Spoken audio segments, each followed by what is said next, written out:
The barbaric cow was brave beyond measure, and started attacking the blazing lion's head, using her arms, head, shoulders, and knees to smash into it. Yue Yang split a part of his consciousness to connect with her, adding onto her base attacking instinct by allowing her movements to be smoother. A string of attacks that rained down like a hurricane hit the blazing lion's head until it couldn't find its own bearings.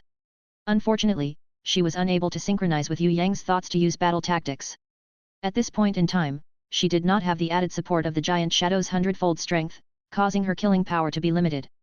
Not only that, even if her true power far surpassed bronze rank level 3, compared to a gold rank level 6 king beast's power, there was still a huge difference. As the blazing lion's head counterattacked by biting back, her body suffered heavy injuries. What made Yue Yang's head hurt the most was that the barbaric cow did not feel pain and did not know how to dodge. She would fight until the bitter end. Soon, she had been bitten so much that huge wounds could be seen on her body. Not a single drop of blood flowed out. At this time, she was still a half-living entity, and was slightly different from normal summoned beasts. As long as the shadow energy did not run out, even if the body made from the barbaric cow was completely destroyed, she was still able to fight ceaselessly. Yue Yang also knew that she who had lost the giant shadow's support, did not have enough power to fight against the blazing lion head. But, there was still a chance for her to invoke Doom's Eyes when attacking, which would be able to turn the situation around. Doom's Eyes might be able to instantly kill this blazing lion head. Hui Tai Lang, you coward!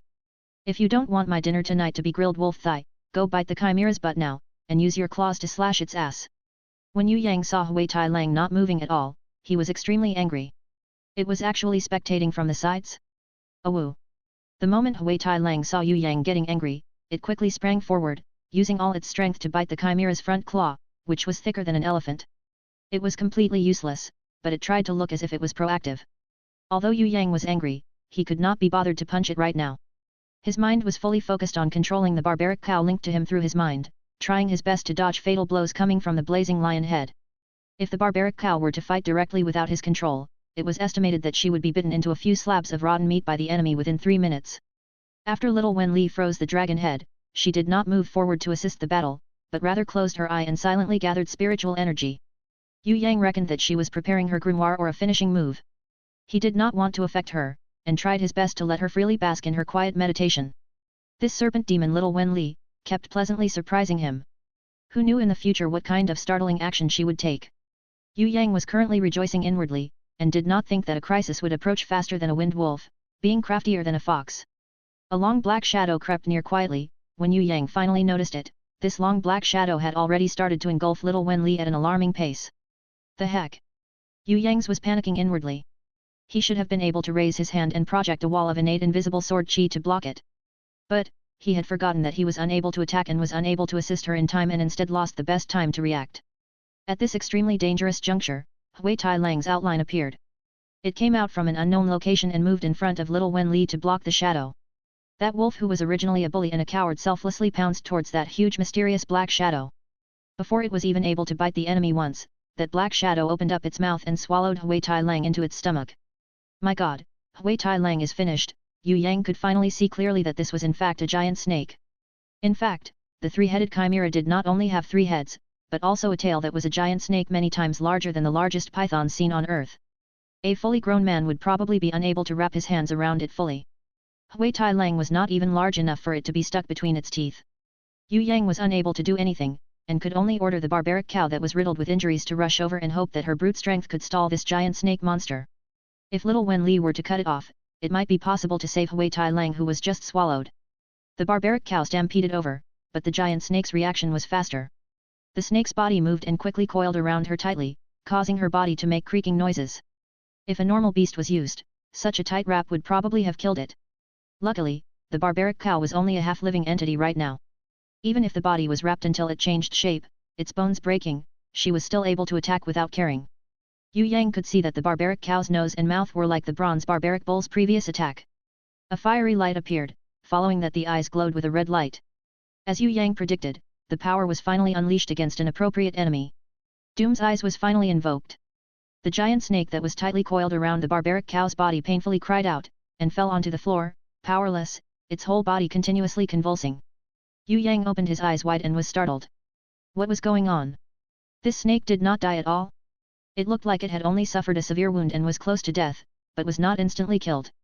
Could it be that powerful beasts that surpassed the other in strength by a few grades could resist Doom's Eyes? Or was it an inherent ability of the Golden King beast to resist Doom's Eyes? Yue Yang was more shocked that after the giant snake tail fell onto the ground with severe injuries, besides the frozen dragon head still being frozen, the other two heads were completely devoid of any reaction to pain. It was as if they were not affected at all. That white sheep head continued to gaze at Yue Yang with serene eyes, causing Yue Yang to feel uneasy inside. Something was wrong, this white sheep head was too quiet. On the other hand, the blazing lion head was roaring and snarling at the barbaric cow. Even when the large snake of the three-headed chimera was down, the other heads were not affected at all. Were their souls completely different, with each head having a soul? Yue Yang could not understand this at all. At this time, little Wen Li's diamond grimoire summoned by her flashed golden. Within the golden light, a hideous monster with its head full of snakes, possessing a human torso with a snake's tail was summoned. It held onto a silver bow and golden arrows. When it appeared, an arrow instantly shot out straight into the left eye of the blazing lion head. The blazing lion head painfully cried out, and immediately turned to attack it. The snakes on that hideous monster started moving and showed the face behind the snake.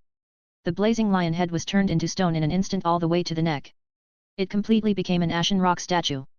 Even the golden arrow stuck in its eyes became a stone arrow. Stone element Medusa. Wow, it's too strong. Yue Yang was extremely excited. Little Wen Li possessed 4 guardian beasts, and one of them was this stone element Medusa. Little Wen Li had never summoned it before, and he had thought that her current spiritual energy was not enough and thus was unable to summon it. He did not think that she would have sufficient spiritual energy to summon one of them. Even a single stone element Medusa was enough to shock the whole field. The blazing lion head that had endured all the mad blows from the barbaric cow without any problems was instantly petrified when the stone element Medusa came out. The stone element Medusa then knocked its arrow and aimed at the white sheep head, preparing to shoot the second arrow.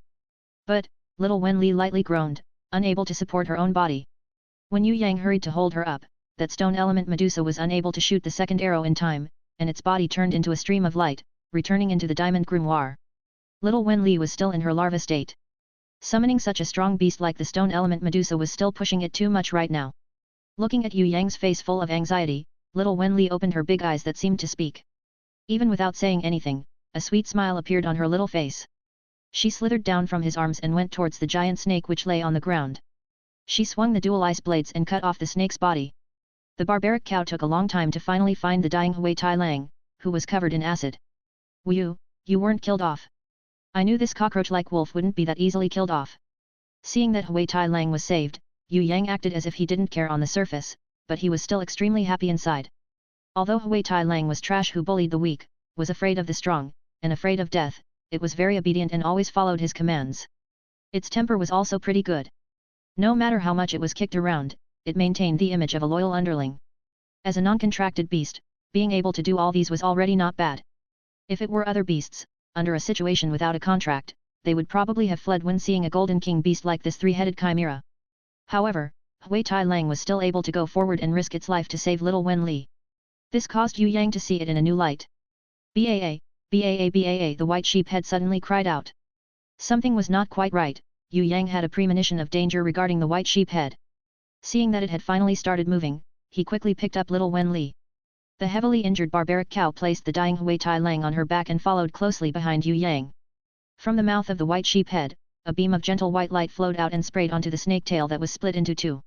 As Yue Yang stared dumbfounded, the snake tail that was cut off quickly grew a new head, and 2 of them at that. As the white light spread around, the petrified blazing lion head and the frozen dragon head was dispelled of their petrification and freeze.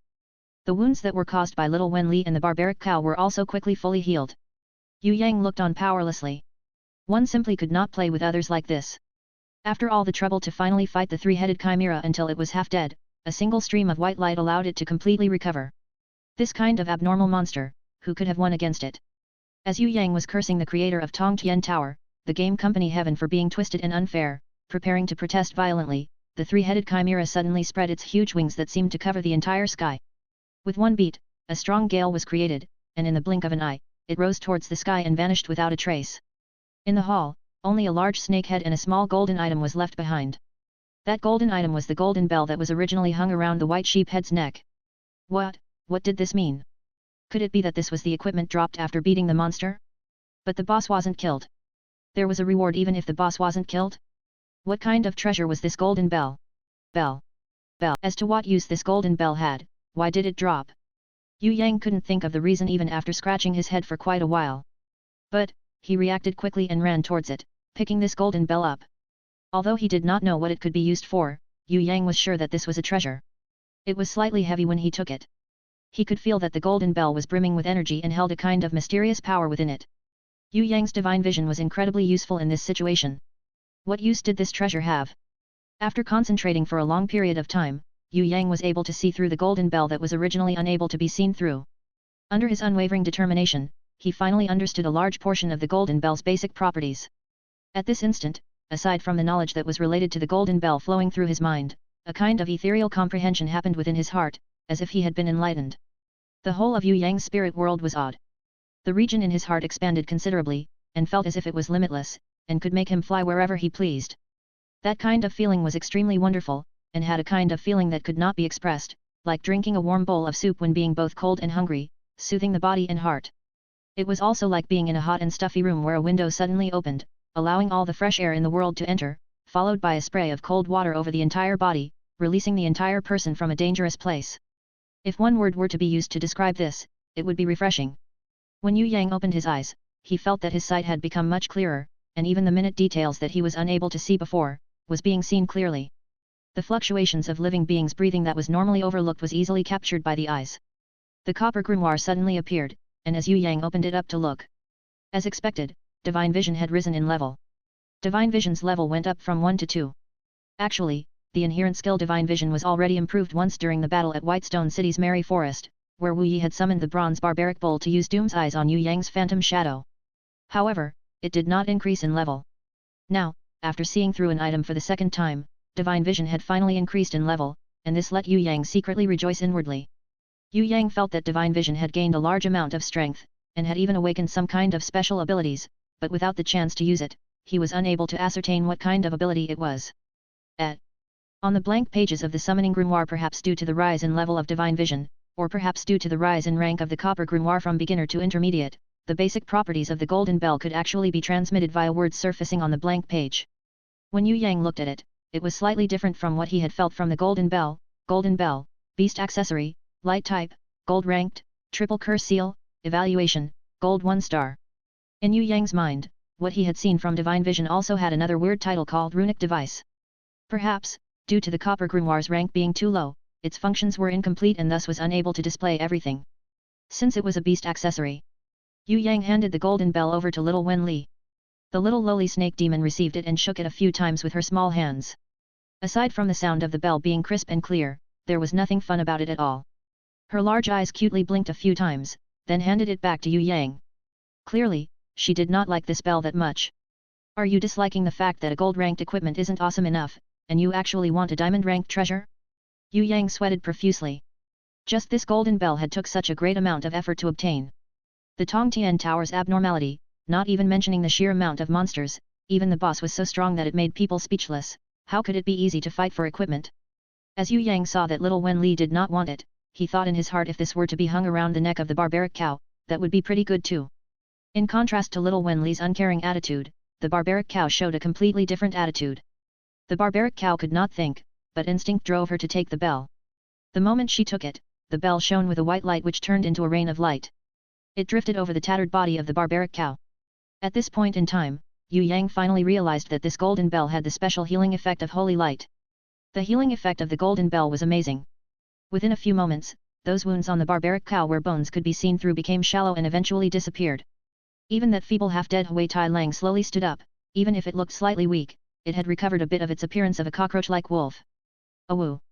Hui Tai Lang stood up and immediately pounced towards the severed snake head and bit into it hatefully. It looked like Hui Tai Lang was a narrow-minded wolf that did not forget its grudges. It wasn't any better than the vengeful Yue Yang who would backstab other people. Yue Yang felt that he should look at the right hall this time. There was still a blindness rune inside. Even though he couldn't make it in time to search for it before fighting the three-headed chimera, now that the three-headed chimera had gone, there wasn't any reason to miss it. As for the silencing scepter, that was a one-time consumable item. After 10 minutes, the scepter that had lost all of its power shattered completely into pieces and fell onto the ground, becoming pieces of junk that were even more brittle than biscuits. The right hall also had a group of sheephead warriors. They were more durable than the sheephead shamans, but with the barbaric cow and little Wen Li, the battle ended quickly. Could this be a trap mechanism? Yue Yang, who had gone through many trials, had already become slightly suspicious of everything, and felt that this was too easy. He searched meticulously within the hall. He found 5.5 broken skulls, a few corroded weapons, a few arrowheads and a silver ring. The silver ring was already deformed and was void of power. Disappointed, Yue Yang threw it away. Finally, he set his eyes upon the energy cauldron. To store or retrieve items, 1 gold coin must be offered as energy each time. This was the sentence engraved on the energy cauldron. When Yue Yang saw it, he immediately flipped his middle finger at it. Isn't this bullying the poor? Which idiot would put items inside? Isn't it the same as wasting money? That's not right. If this could store items, then wouldn't it be like this? For example, if a strong person from some family came in and placed an artifact inside, then wouldn't that allow the low-leveled young descendants of the family to use it to farm bosses? As he thought of this, Yue Yang almost started drooling. It was only a gold coin, he had loads of money. First, Yue Yang took the blindness rune into his arms, then threw a gold coin into the energy cauldron. An energy wave in the form of light appeared from within the cauldron. Following that, a letter was floating, suspended in midair where the rune of blindness originally was. This letter seemed brand new, and the ink on the letter had not dried. The bloody fingerprint on it could be clearly seen. A letter. Not seeing an artifact float out from the cauldron, Yue Yang was slightly disappointed. Unwilling to give up, he threw a few more gold coins into the energy cauldron. However, what he obtained were letters or parchment, wedding rings and daggers, and lastly there was even a beast egg that had not been incubated. After wasting 15 gold coins, there was no sign of an artifact anywhere. Yue Yang felt that he had made a big loss this time. Opening up the letters, almost all of the content within the letters were wills. Yue Yang blinked his eyes a little, aside from hoping that someone later would see this letter and give the person mentioned in the letter a message or an item to remember them by. There was nothing in the contents of the letters that gained the interest of Yue Yang. Only one letter where the author written arrogantly, "You want my treasure? If you want it, I can give it to you. Go find it in Death Canyon. Any item you take from there will make people will go mad for it." Yue Yang looked and shouted, "My god, do you think you're Gold Roger from One Piece?" However, this guy not only had a map drawn on parchment, but also a beast egg of the highest quality that could reach 5 stars as proof. It looked like there was such a thing. What kind of place was Death Canyon? Although Yue Yang had not been around the Soaring Dragon Continent for more than a few months, but with regard to that place, he had already heard about it far too many times. Death Canyon's other name was Graveyard of the Rancors. Even the faces of those rancors at the level of a level 6 elder would change when hearing of it. Could it be that there really was a treasure trove hidden in Death Canyon? Yue Yang imagined a treasure trove being full of gold and treasures piled on top of it, with most of them being artifacts. In the middle, a naked female dragon would be sleeping there, extremely lonely, waiting for himself to console her. My god! Yue Yang's heart was full of sexual fantasies, and his little *NIS shot up on its own accord. To Yue Yang, the hidden treasure map was indeed safest in his pocket. He was rather satisfied with the spoils this time. Not only had he acquired the golden bell, the blindness rune and a hidden treasure map, he had also raised the level of his divine vision ability. This was actually the thing he was happiest about. It must be known that Yue Yang's noblest aspiration was to raise the limitations of the divine vision and be able to see through clothes, making it easy for him to peek under beautiful girls' clothes anytime and anywhere. The only thing that made his heart hurt a little was that he had spent a whole 15 gold coins in order to acquire the hidden treasure map, stretching his wallet to the extreme. This had caused the previously rich third young master of the Yu clan to go a little bankrupt. Stepping out of the wrestling ring, Yue Yang saw that Hui Tai Lang was rolling on the ground. It looked like it was really in pain. Could this dog have actually stuffed itself with the snake's corpse, trying to vent its anger from being swallowed by the snake? He only found out that it wasn't the case when he observed a little more. The demonic energy inside Hui Tai Lang's body had fused better because of the fight. With the addition of the level 6 gold-ranked Chimera's snake tail flesh to improve his condition, his level had risen. He had risen to a level 4 bronze-ranked beast, from a level 3 bronze-ranked iron-backed demonic wolf. Of course, the cause of its pain was the level increase. Yue Yang saw that Hui Tai Lang looked like it was choking on something, and thought that the snake bone that it had eaten was stuck in its throat. Opening Hui Tai Lang's mouth wide to check, he saw a green crystal that was even bigger than the size of a fist, stuffed in its throat. Is that a demon crystal? Where did it come from?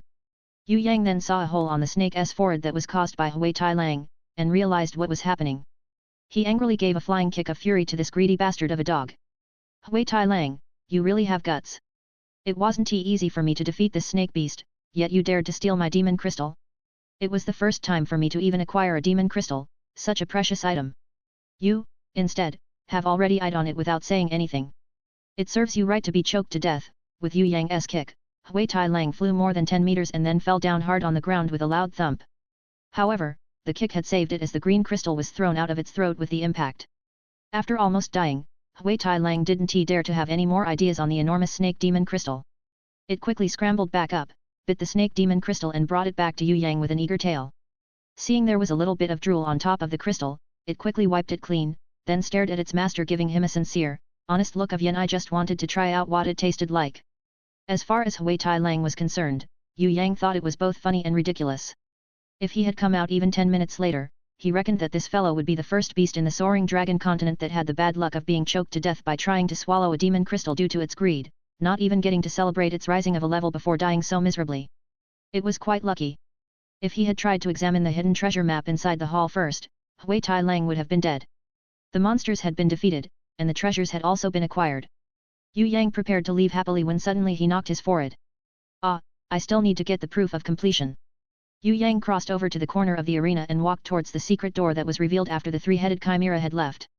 When he entered the room, he found out that the room could only be opened for a limited time. Yue Yang realized that he had spent too much time inside the right hall, and the time left before the secret door closed again was not much, hence he quickly charged in. The lights shining inside the secret door was extremely warm and clear, yet it did not hurt one's eyes. In front, there were two statues of beautiful goddess-like beings. One of them held a beautiful gold-plated basket that contained a few white-colored balls that emitted a warm light. The other statue was blindfolded, her left hand on her heart, and her right hand holding a golden-colored balance. Yue Yang took out his own crystal card and put it on one side of the balance. There wasn't any reaction, so he placed it on the other side. After putting the crystal card on the left side of the gold-colored balance, it immediately emitted a rainbow-colored light. The white-colored balls on the gold-plated basket immediately lighted up, emitting a ray of bright light towards the barbaric cow and Hui Tai Lang. The ray that fell upon the barbaric cow was larger than the one that fell upon Hui Tai Lang. When the barbaric cow and Hui Tai Lang were bathed in the ray of bright lights, the white-colored balls on the gold-plated basket became dark. Finally, they became gigantic crystal balls that had used up all their energy. Yue Yang extended his hand greedily, wanting to take away this crystal ball, but the power of the Law Guardian prevented him from doing so, and even when using all his strength, was he unable to move the crystal ball. There was a time limit. If the secret door was shut, who knew what kind of consequences would follow? As Yue Yang did not want to be locked in this secret room for his entire life, he extended his hand to grab the crystal card, and immediately turned and left. Only when he returned to the portal that had sent him here, did Yue Yang let loose a sigh of relief. He felt that when he was challenging it this time, his mental preparation was not enough. At the start, he was challenging it with a "Yen let's play and see what happens" kind of attitude, which ended in danger all around. However, after going through this challenge ignorantly and fearlessly, he had also gained much experience. If he challenged it again, he estimated that he could go through it easily. Looking at the accomplishments and accumulated points on the crystal card, Yue Yang showed a smile on his face. The 12 zodiac temples were really worthy of being the hardest and most abnormal challenges. They were hard enough to make one become frantic, but after clearing the challenge successfully, the amount of points gained was also very high. Yue Yang had seen Yekong, Li Qi and the Li brothers' bronze cards. All the points they had accumulated up till now was less than what he had gotten during that one challenge. As for the prizes for successfully completing the challenge? What was that white light? Yue Yang summoned his grimoire, and saw at once that the barbaric cow's other abilities had not changed at all. Only an additional attribute, Yen Lo Sentience, had been added, which had made him so happy that he thought it was a dream. In this world of numerous beasts, what was the hardest ability to raise? Without a doubt, it's sentience. Why was it that a beast's ability to transform into a humanoid was so highly evaluated? The reason was that the ability to become a human also allowed a beast to gain sentience through evolving. Why was it that some beasts that weren't weak, they were actually much stronger than other beasts at the same level, yet people had still given them a low evaluation, calling them toiling beasts? The reason was that they were stupid, as they had no sentience. Sentience was also a criteria for assessing a beast's ability to evolve. The higher its sentience, the higher its potential to evolve, the faster it evolved, the more skills gained from its evolution. The biggest difference between sacred beasts and ordinary beasts was that sacred beasts had high sentience levels, while ordinary beasts did not have sentience. Another way to put it would be the difference between that of humans and monkeys. The barbaric cow originally had no sentience, she only knew how to clash head-on with the opponent foolishly. By successfully challenging the Ares temple, the Law Guardian rewarded her by raising her sentience. Of course, this made Yue Yang extremely happy. With sentience, it would be easier for her to understand his commands, her ability to comprehend the meaning would be better, and it would be easier for her to have matching ideas. With sentience, he would be able to teach her to use some simple combat skills. Keep all the treasures, definitely cannot let others see it. Yue Yang did not care about the others, but he was afraid that the silk clothes wearing beauty, the master of Luo Hua City, would see it. This master of Luo Hua City gave people a feeling of yin danger. Although she wasn't as dangerous as the big-breasted beauty he met at Shangwu camp, this female was obviously not someone who was easy to deal with. She was still a city master.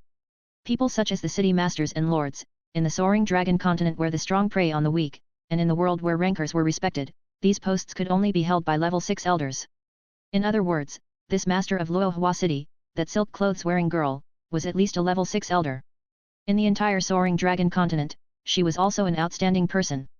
When Yue Yang didn't have any treasures on him, of course it was no problem, but now that he had acquired a treasure, he had to be careful. He did not want her to find out about his real strength from his feat of acquiring treasures right after he stepped out. After being teleported out, Yue Yang didn't see that silk clothes wearing master of Luo Hua City, but he saw Ye Kong and the others looking at him as if they had seen a miracle descend from heaven. "You re not dead?" Ye Kong questioned stupidly. "No kidding," Yue Yang snorted, in a bad mood. "You really didn't die? How is this possible?" The golden armor guard captain's mouth was so wide that a three-headed chimera could be stuffed inside. Yue Yang was speechless, and he felt that these people's exaggerated reactions were absurd. Curious, he replied them with a question, "Why is it that so many people who go in to challenge are fine, but when I go in I'll definitely die?" Because even when the challengers were level 5 rankers, not a single one of them was able to come out alive even after 2 hours. "You re the first, no that's wrong, you re only a level 1 beginner, not a level 5 grandmaster. Can you tell us, you stayed in there for 3 hours, what were you doing? Were you chatting with the three-headed chimera?" The golden armor guard captain had the urge to bash his head violently on the wall, because when he challenged it, his record was half an hour before he retreated. Normally, it was as if he had won the lottery, and bragged to others about it often, but he never thought that his record would be beaten so easily by a beginner. "Oh right, what were you doing inside?" Everyone was extremely curious, and crowded around Yue Yang, becoming inhuman spectators to him. Seeing the expressions on the crowd around him, Yue Yang decided to feed them a large amount of lies. The audience had unlimited expectations while looking at Yue Yang. Who knew that one sentence from the Yue Yang would cause them to fall flat on the ground? "Actually, I've been doing nothing but sleeping here, has 3 hours passed so quickly?" Yue Yang swept his gaze across everyone present with a feigned look of innocence on his face. Seeing Yue Yang's expression that was really just looking to be beaten, the golden armor guard captain really wished he could just throttle him to death.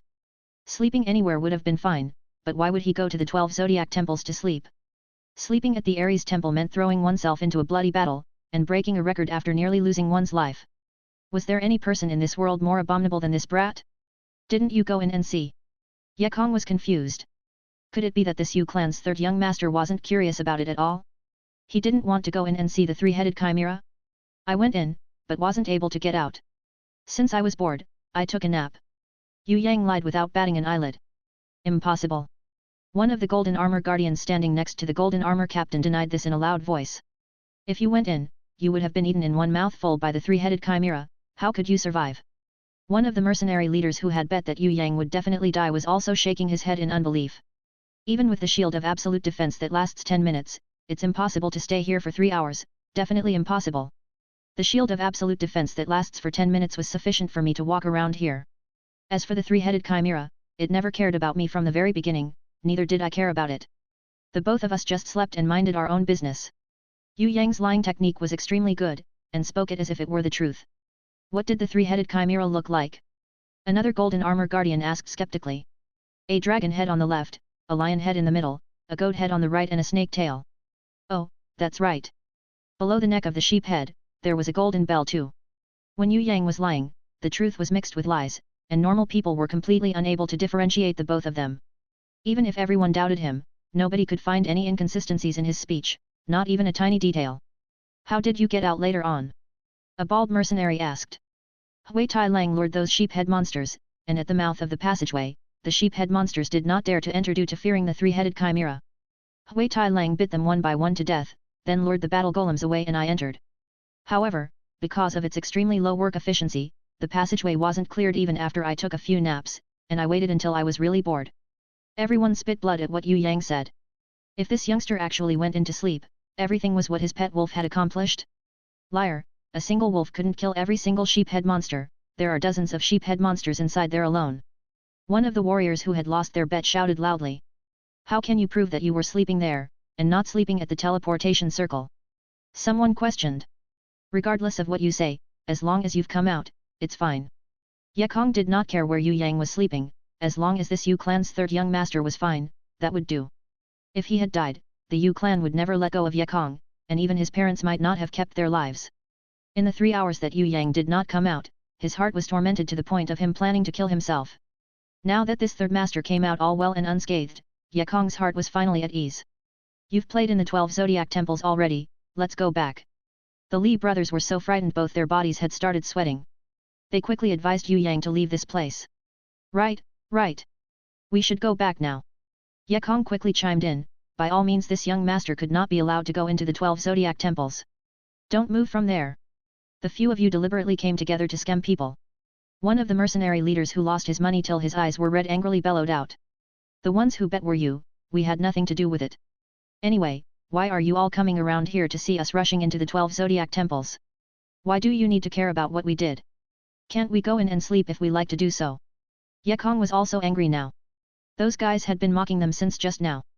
Their mouths were extremely repulsive. Now that the Yu clan's third young master had unexpectedly come back out, they dared to use sleeping and swindling money to talk to them, and not giving them any face at all? It was fine to be shameless as a person, but not to this extent. The mercenaries who heard it became embarrassed. Indeed, the bets were made up by this group of people, and was completely unrelated to this youngster. But, this situation could not be carelessly glossed over, and they had to be clear on what happened. Otherwise, the people who won would not rest easy and the people who lost would not accept it. Within the crowd of people watching in a circle, the mercenary leader who lost the most money sneered, saying, "Let's make another bet. I bet that he was only sleeping at the side of the teleportation circle when he went in and did not go into the Ares temple at all. Who wants to bet with me? I'll bet 2 gold coins." Although everyone knew that Yue Yang had been inside for 3 hours, they did not dare to bet on whether or not he was sleeping at the side of the teleportation circle or if he had gone into the Ares palace. The golden armor captain furrowed his eyebrows slightly. Only he who had challenged the Ares temple multiple times and knew of a little secret.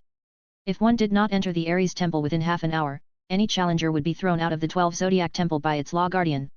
It was impossible to stay inside the Ares temple while not doing anything. Within half an hour, if the battle golem and the sheep-head monsters were not gotten rid of, or if one did not enter the Ares temple, that would be viewed as a failure to complete the challenge. He was absolutely sure that this young man had entered the Ares temple. Otherwise, there was no way to stay for up to 3 hours inside. Of course, as a guard captain of the 12 zodiac temple's portal, he would not leak this secret out. "I'll bet with you." Yue Yang smiled widely. "Do you dare to?" If the master of Luohua City was here, Yue Yang would ignore these trash-talking mercenaries. However, she was not here. Yue Yang thus decided to take this opportunity to trample on these condescending, arrogant mercenaries. If they ran, that would be even better. It would let Hui Tai Lang establish his might, and cultivate it to become his first hired hand in front of people. Of course, the level 4 bronze-ranked Hui Tai Lang could not fight against the 3-headed chimera. But, if it were to be used to battle against the mercenaries' beasts, its strength would be more than sufficient. "You have guts. How about you take out the evidence that you went into the Ares temple and defeated the sheep-head monsters? Do you have their weapons? Do you even have any proof? If you have anything in your pockets, take them out." The mercenary leader looked at Yue Yang being empty-handed and felt that his chances of winning were extremely high. If this youngster actually went into the Ares temple, he would not necessarily bring an item of proof with him. "Of course I have guts, but do you?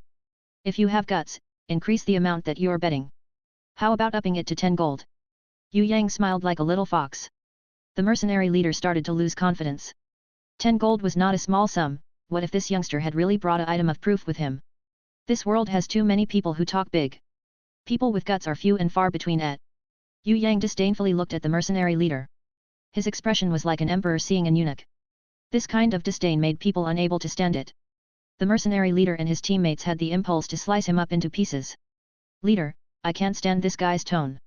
We'll bet with him. This youngster is too cocky. If we don't give him a little lesson, he'll still think that he's the world's strongest." A few of the mercenaries were crying out due to how angry they were. They took out their own money to give to the mercenary leader, and swore that they would stake themselves until either one completely lost. Living in this world, people's lives were meant to vie for some reputation. If others looked upon them, and nothing was done, could they be counted as men? Although 10 gold was a lot, everyone was still able to gather up that amount of money. Using all they had, they would fight against this youngster until they reached a conclusion. Not all of the mercenaries who gathered around were so impulsive. More people did not participate in this matter, but only looked from the sides and watched the scene unfold. They could even lend money to the mercenary leader for betting. But, for them to raise the bet was not a joke. Who would bet against a man that stayed within the Ares temple for 3 hours before coming out? Who would bet against him? Even without considering whether he had challenged the 3-head chimera or killed the sheep-head monsters, just sleeping inside for 3 hours was a feat of its own. In the many years that the 12 zodiac temples had been challenged, who would have ever heard of a top-level person who would sleep there for 3 hours? No, only this little thief. I'll be the witness for this. The golden armor captain did not ask for any proof from Yue Yang. He knew that this little thief was bound to win. Afraid that the mercenaries would be unhappy at the outcome, he stepped up to be the witness. Take it out, take the item of proof outside. How can you prove that you went inside the Ares temple afterwards? He felt that Yue Yang did not necessarily bring an item out as proof, seeing that Yue Yang was not up to scratch. Even if Yue Yang did, he could just refuse and say that it was not. After all, nobody had seen the items in the Ares palace. If he asserted that that was not an item from the Ares palace, who could prove that it was? Yue Yang extended his hands. On his hands was a peculiar rune crystal that was faintly glowing white. The crowd did not know of this gem, and did not understand. What is this? The golden armor captain saw it and drew a breath of cold air.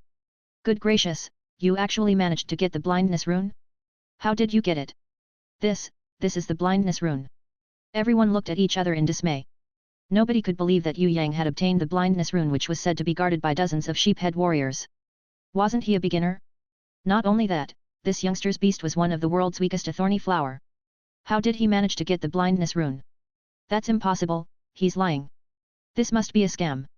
This blindness rune must have been bought from somewhere else, then set up this scam for us to make us fall for it. I don't believe it, even if I die, I don't believe this.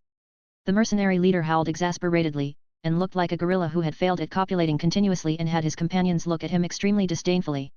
Shut up, this blindness rune is a special object that can only be found in the 12 zodiac temples.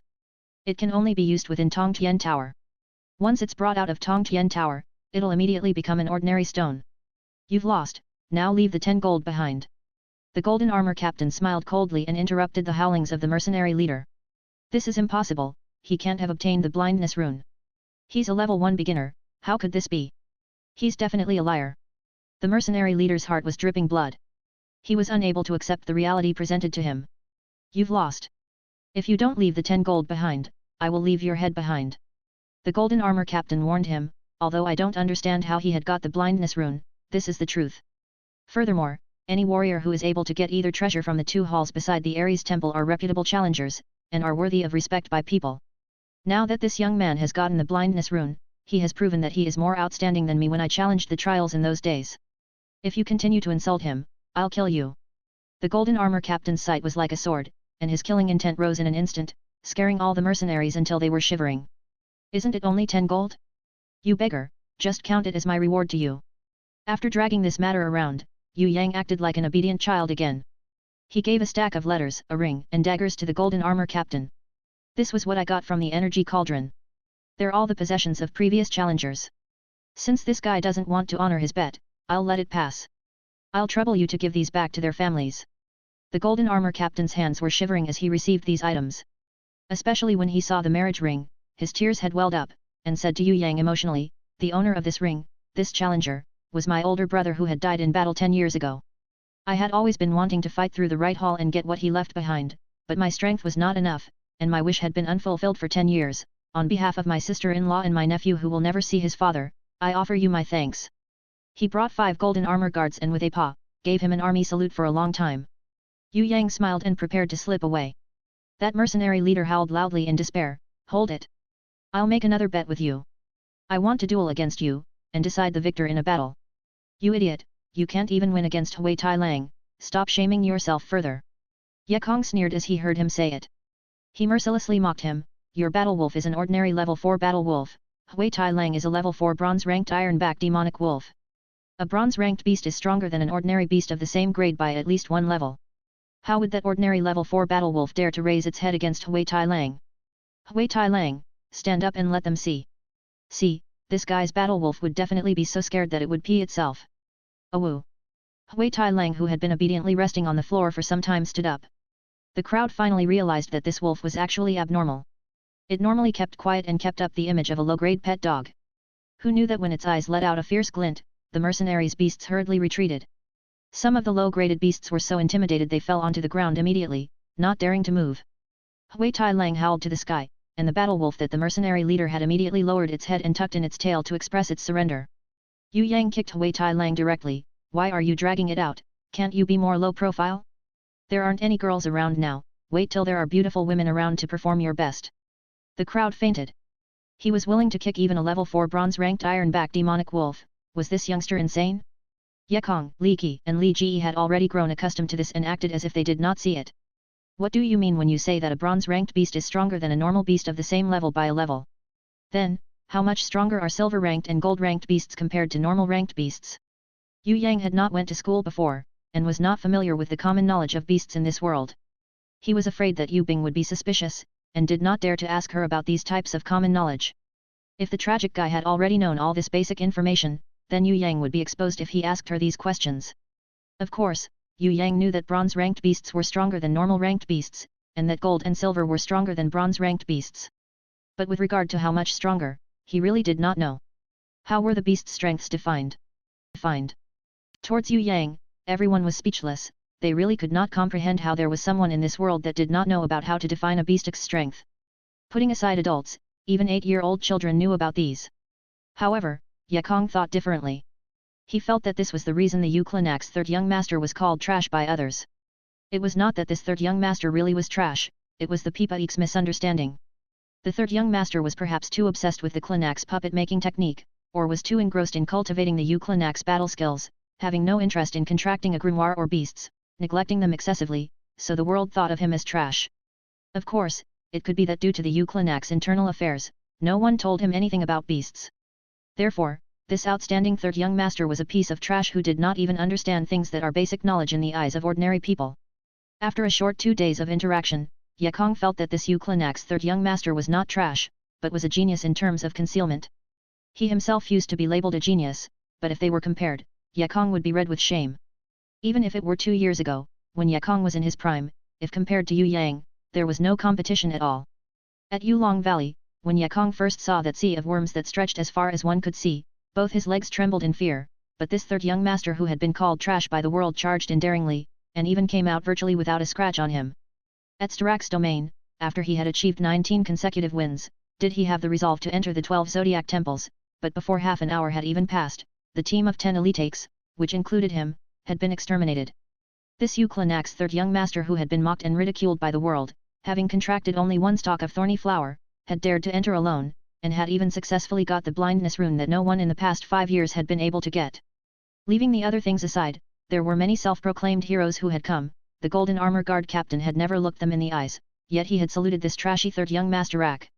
Although Ye Kong had no idea what the battle situation inside was, he knew that Yue Yang had played it down and it was definitely not that simple. Thinking about it this way, Ye Kong saw Yue Yang in a different light. Faintly, it carried a sense of worship. To define a beast's strength, although there is no absolute standard, but at the same level, bronze-ranked beasts are stronger than normal beasts by at least a level, while silver-ranked beasts are stronger than normal beasts by at least 2 levels, and gold-ranked beasts are stronger by at least 3 levels. Seeing Ye Kong's blank stare, Li Qi hurried to give an explanation.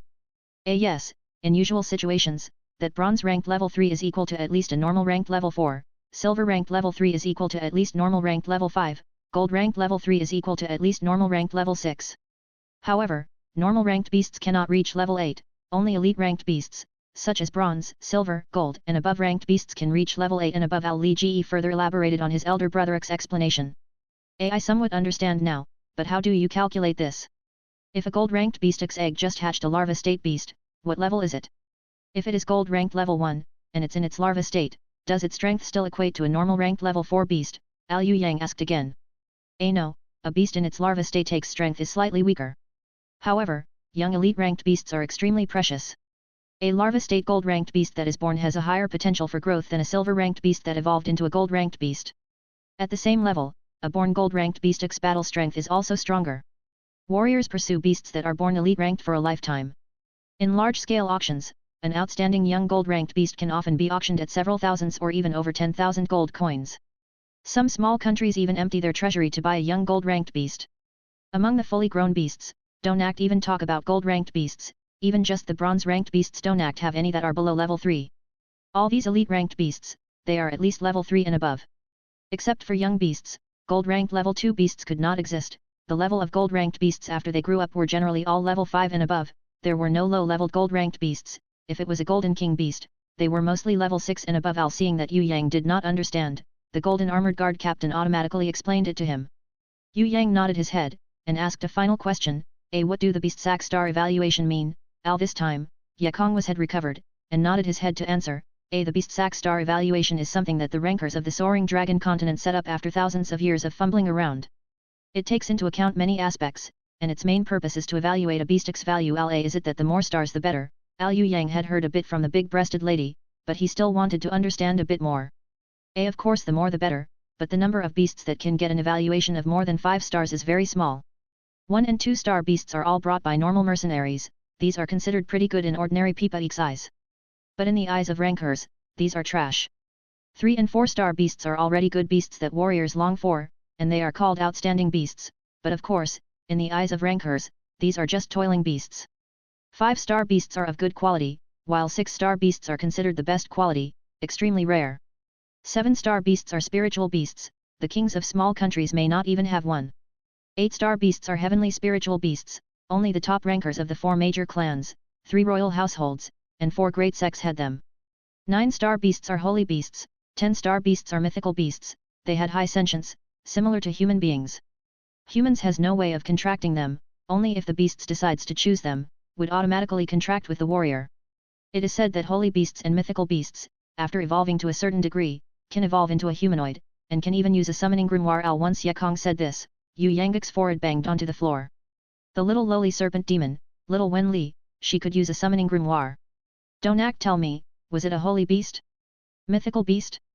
Yue Yang suppressed his heartbeat, and surreptitiously swallowed a mouthful of saliva, asking, this evaluation, how is it related to bronze, silver, gold rank? There isn't any, because this evaluation is not recognized by the summoning grimoire, it is only an evaluation that the warriors of the Soaring Dragon Continent slowly figured out. Generally speaking, the amount of stars a beast gets, is a representation of how much potential or battle strength it has. For example, your Hui Tai Lang got 5 stars, then its future has limited evolution. In theory, it should be able to reach roughly gold rank level 5.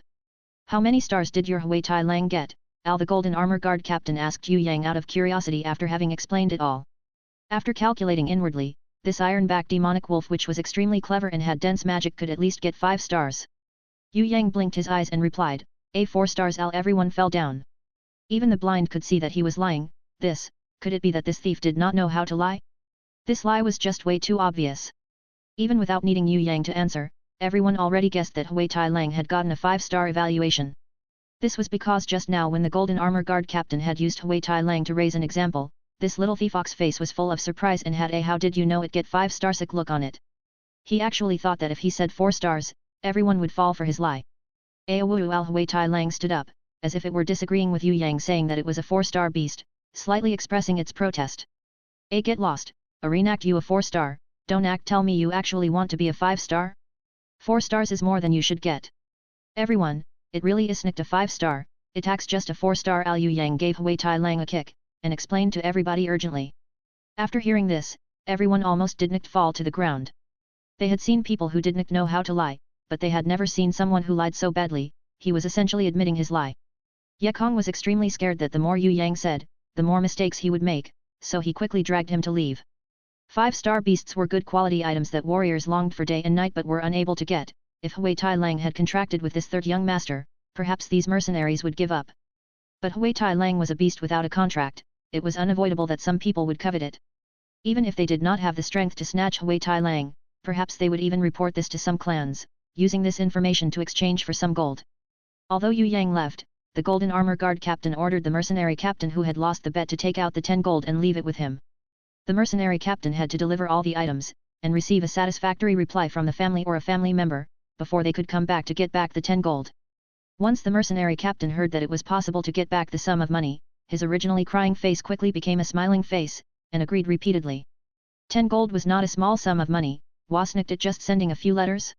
A warm-hearted task such as sending a remembrance back to the family, it was possible that they would receive a gift as thanks from the family, although it was running an errand, it was still better than losing money and losing face.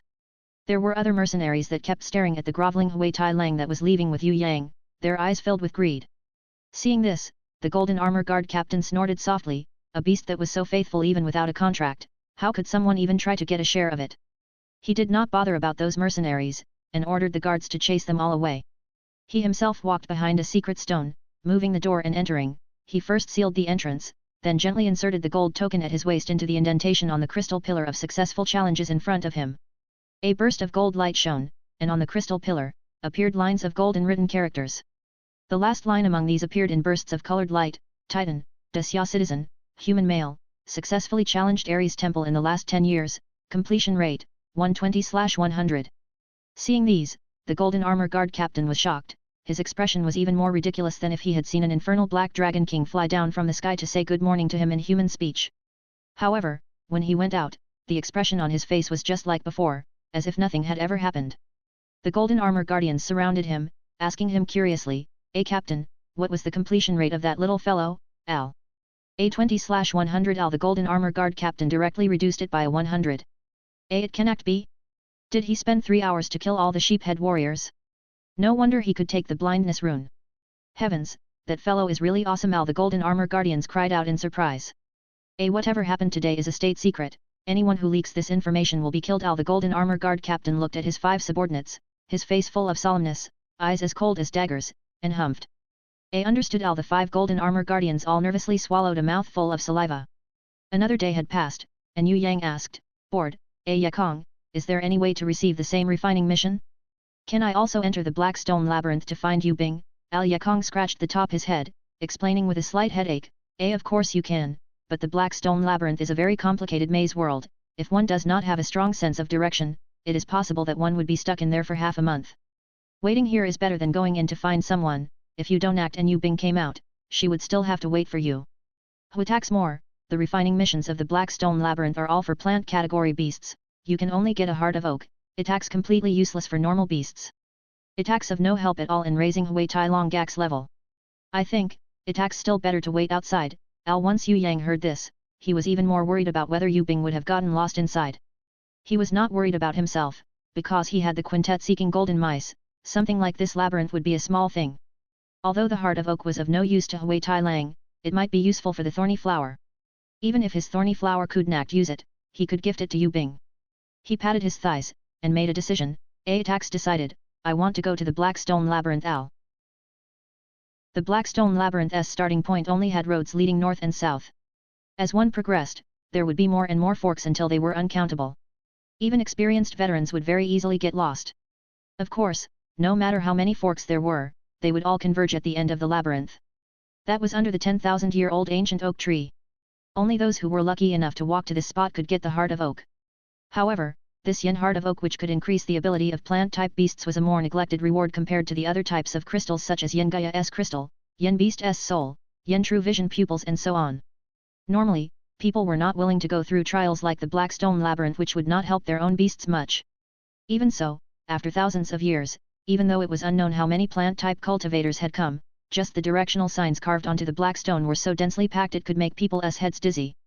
Yue Yang was slightly nervous. In Black Stone Labyrinth, there was the same law of restriction. He was still unable to do anything personally. After a day, if the barbaric cow was summoned, the quintet seeking golden mice could not be summoned. Conversely, if the quintet seeking golden mice were summoned, the barbaric cow could only wait until the next day to be summoned. Fortunately, there still was Hui Tai Lang who was not contracted.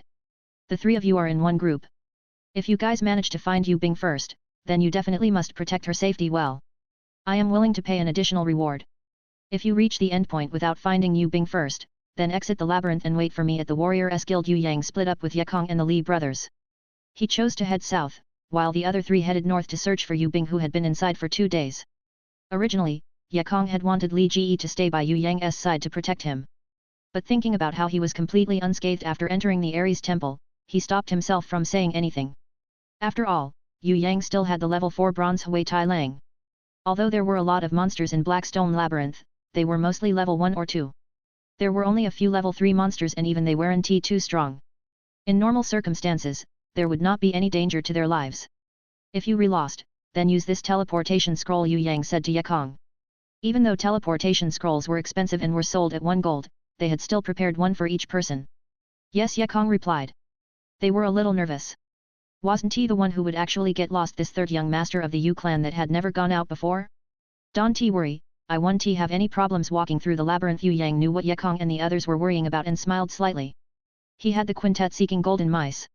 Finding the correct path through the labyrinth was, of course, not a problem. Even if he did not have these 5 little mice, Yue Yang's directional sense was not bad. As long as he had walked through it once, then he would be able to memorize 70 to 80% of the road. This was true even before he was thrown into a new dimension.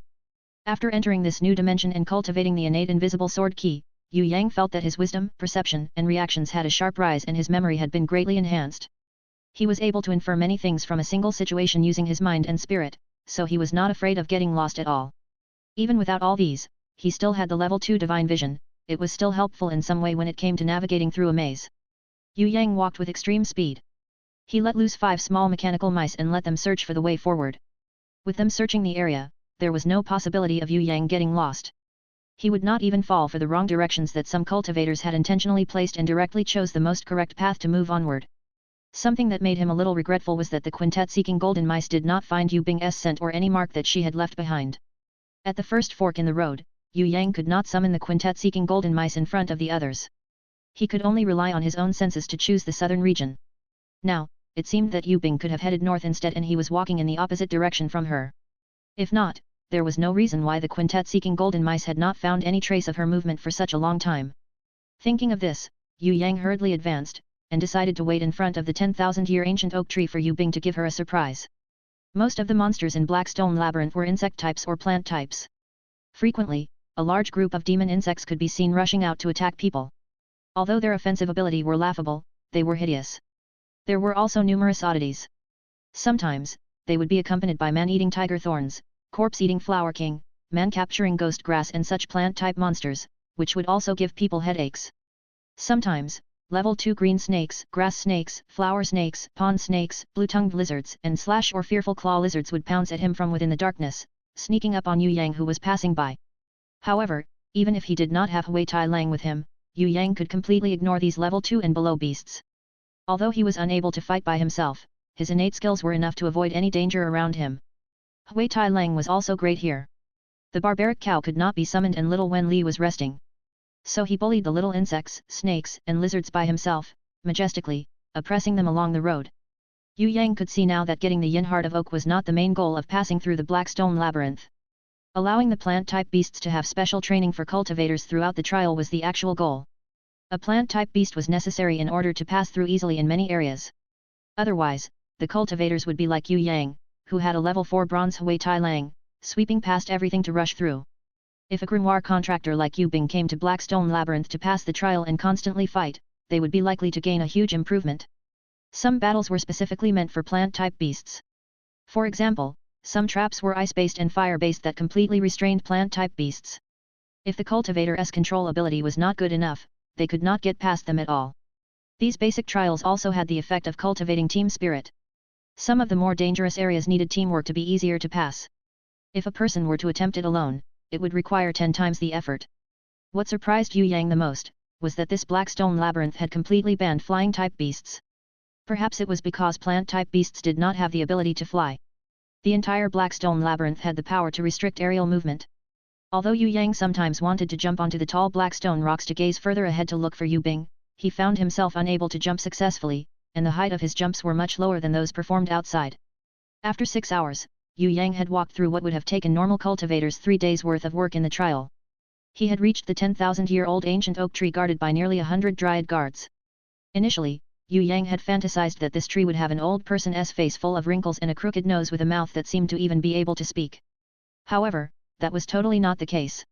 Aside from this tree being large enough that dozens of people would be unable to link their hands around it, it was just full of a kind of mysterious life energy. Inside the treetop, a kind of spiritual glow was faintly stored. Yue Yang had a little bit of understanding now. The heart of oak was not a wooden tree heart, but a kind of life energy that would be applied onto plant-type beasts. The cultivators would accept the mission and the psychic 10,000-year ancient oak tree would give a reward according to the cultivator's level. In front of the 10,000-year ancient oak tree, there was a crystal pillar that glowed faintly white. Tree roots twisted around its base. It looked like it was interlinked with the 10,000-year-old ancient oak tree. Cultivators would need to follow the missions carved on the crystal pillar to earn the reward of the Yin Heart of Oak.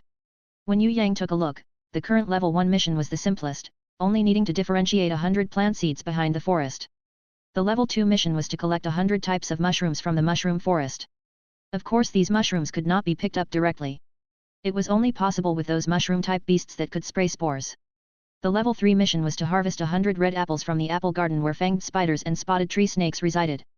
The level 4 mission was to kill 10 pond crocodiles in the Black Pond. Each pond crocodile was at least a level 3 beast. If the cultivator had confidence, it was also possible to fight against the 9-headed monster in the Demon's Blood Pond. It was unknown how many 9-headed monsters there were, but each of them were terrifying monsters that were level 7 bronze and above. This mission required cultivators to kill a single 9-headed monster and the rewards were enormous, gifting them with a 1,000-year yin heart of oak. Should I wait here for Yue Bing, or test out the strength of the 9-headed monsters? Yue Yang was a little hesitant, and in the end, took out a gold coin. He would determine the fate of the 9-headed monster with a flip of the gold coin. If it was heads, he would let it go for now and wait until Yue Bing came. Tails, he would go burst its balls. The gold coin was flipped high up into the air. When the gold coin was thrown into the air, Yue Yang did not catch it. It fell onto the floor, and the side with the Xia Empire's founder, the great monarch, was facing up. This was heads. It's fair only if it's 2 out of 3. Seeing that it was not tails, Yue Yang was a little annoyed. It would only be possible to chop up the 9-headed monster while waiting for Yue Bing. Otherwise, if he waited until she came, it might not be possible to kill the 9-headed monster. Although she was his younger sister and that there was no harm in her knowing, if it was possible to protect his secret, it was better for her to not know anything. She was not the kind of person who did not know how serious a matter was and gossip everywhere, but she was too young and her heart too pure. If an enemy conned her, she would easily fall for it. Moreover, there were a lot of newbies on the Soaring Dragon Continent with all sorts of innate skills. If there was someone who was able to see through another person, Yue Bing did not have the innate skill of counterfeit, and was not good at lying either. What if the person that saw through her was the new innate ranker, then the beautiful woman's entire household would be in danger. He flipped the gold coin another time. It was still heads. Damn it, this doesn't count. One last time and I'll really make my decision. Yue Yang decided to throw a tails. On the third try, the coin was thrown high up, and after falling to the ground, it magically fell into the mud. The whole gold coin was standing on its edge. The probability of this happening really made Yue Yang perplexed, but he quickly turned the coin so that tails was facing up, then picked it up. So heaven's will is for me to kill the 9-headed monster while waiting. That's fine, since it's according to heaven's will, I will carry it out. TL, image, Hui Tai Lang was slightly dumbfounded as it looked towards its master. Suddenly, it felt that it had learned a lot from its master. Yue Yang kicked it. If you're afraid of death, then stay here and wait. When I roast the 9-headed monster, you won't have a share of it. Hui Tai Lang hurriedly expressed its obedience, and wagged its tail to pander to Yue Yang. Although he didn't stay behind to wait for Yue Bing, Yue Yang moved a large slab of rock and placed it in front of the crystal pillar. On it, the words Yue Bing, wait for my return were written in eye-grabbing letters. Even though he wasn't exactly a qualified older brother, he at least didn't completely forget his younger sister. His curiosity was simply too strong, and he really wanted to learn more about the 9-headed monster. Of course, if Yue Yang went to fight the 9-headed monster now, his combat force would only comprise of little Wen Li, which was a bit lacking. The barbaric cow couldn't be summoned at the moment, and the giant shadow needed to be kept aside for a few days. The bronze-ranked level 4 Hui Tai Lang wasn't bad, but a mature 9-headed monster was at least a bronze-ranked level 7 beast. The difference was quite significant. Besides, the 9-headed monster was completely unafraid of being besieged. It was different from the 3-headed chimera in the Ares temple. How exactly was he supposed to fight this 9-headed monster today? Did you think that I wouldn't have a means to fight this way? To the shameless Yue Yang, fighting the 9-headed monster head-on in the Demon's Blood Pond was like going to pick a fight with a neighboring school during class time. This was someone else's territory. No matter how awesome one would still easily be defeated using tactics involving a sea of people. Yue Yang wouldn't do something so foolish. He wouldn't attack head-on, but that didn't mean that he had no other ways of attacking. People viewed the quintet seeking gold mice as having absolutely no use in combat, but in Yue Yang's hand, these 5 were godly weapons that could be used to cheat. The Demon's Blood Pond was entirely crimson for as far as the eye could see. The air had a faint fishy smell. However, it wasn't the smell of blood. Yue Yang reckoned it was probably the disgusting body odor of the 9-headed monster. The 9-headed monster had lived in the Demon's Blood Pond for quite some time. The entire, boundless swamp of crimson was permeated with its odor. All of the countless devil bugs and wild beasts had all been eradicated. The only thing one could see was a number of marsh snakes in all sizes that would roam about on the mire. Be good and seek out the nest of the 9-headed monsters for me. If it isn't home, then steal its egg. When he was little, Yue Yang had read a manhua about two mice stealing a chicken egg. One mouse had carried it while the other had dragged its partner by its tail to smoothly steal the egg away. This left a deep impression on him. Now he was using the quintet seeking gold mice, as their water and earth attributes would allow them to move however they pleased in the mire. With this, Yue Yang had decided to send the two out to steal a 9-headed monster's egg and give it to him. The water attribute gold mouse was extremely fast in the swamp, like a fish swimming in the sea. The earth attribute gold mouse was a bit slower, but not by much. Yue Yang used his consciousness to control them. It was as fun as playing with a remote-controlled car. As expected of ghost genius Yu Gong's proud work, these quintet-seeking gold mice were really skilled and easy to use. Their abilities were perfect, they could resist fire and water, required no maintenance and no power, making it basically a thrice-guaranteed service quality. It was really a godly equipment that was necessary for traveling away from home and exploring the world to treasure hunt. After over an hour of searching, the two seeking gold mice had finished searching about 2/3 of the entire Demon's Blood Pond, and discovered 6 9-headed monsters. 2 of them were still young, and only had 3 heads. The other 2 were close to maturity, and had grown 6 heads. The remaining 2 were a father and a mother, and were currently sleeping in a large lair. They hadn't reacted at all to the approach of the seeking gold mice. Because the mice were just mice that had no combat abilities and low vitality, even if the 9-headed monsters did notice them, they would think the mice were just some moving rocks. If a 9-headed monster was as intelligent as a human, they might wonder how the 2 swelling rocks were moving. But the 9-headed monster hadn't yet evolved such intelligent minds. In addition, the quintet-seeking gold mice's movements were extremely light and covered, and did not attract attention. As expected, there were eggs in the lair. However, the 9-headed monster eggs were exceptionally large, so the small seeking gold mice had absolutely no way of stealing them away. Don't think that I'm helpless. In this world, there are things called nets. Yue Yang made a simple and crude net by weaving the black reeds that grew densely by the marsh. Although this crew net looked ugly, holding a large rock with it wouldn't be a problem. It was definitely sturdy enough. Of course, just relying on the 2 seeking mice to bring the crude China Unicom net down to steal the protected 9-headed monster's egg was impossible. He had to draw the 2 9-headed monsters out of the lair. It was now time to use Hui Tai Lang as meat bait. Hui Tai Lang had no problem on dry land, but going into the muddy water to attract the 9-headed monster's attraction made its legs go a bit weak. You good-for-nothing fellow, you have to think of the positive side. Just think about it, if we succeed in stealing the 9-headed monster egg, then we'll have a gold cub. That means we'll have dazzling gold coins, which also means tons of meaty bones. Do you understand? Besides, what does a 9-headed monster count as? In a bit, I'll kill them all one after another, and make barbecue out of them. Stop shaking and get out there right now. Otherwise, I'll barbecue your legs instead. Yue Yang kicked Hui Tai Lang out into the mire. Hui Tai Lang didn't even swim 100 meters into the Demon's Blood Pond before it alerted the 2 nearly mature 9-headed monsters.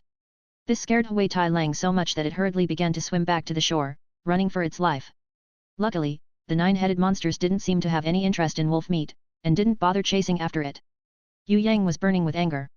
He warned Hui Tai Lang that if it dared to swim back again, he'd tie it up and dry it into jerky. Hui Tai Lang was scared to death and hurriedly crawled back out into the mire. It once again began to bark incessantly, and its cries echoed around the entire Demon's Blood Pond. This time, all of the 9-headed monsters were alerted. Hui Tai Lang didn't dare to swim back, and instead fled towards the other direction.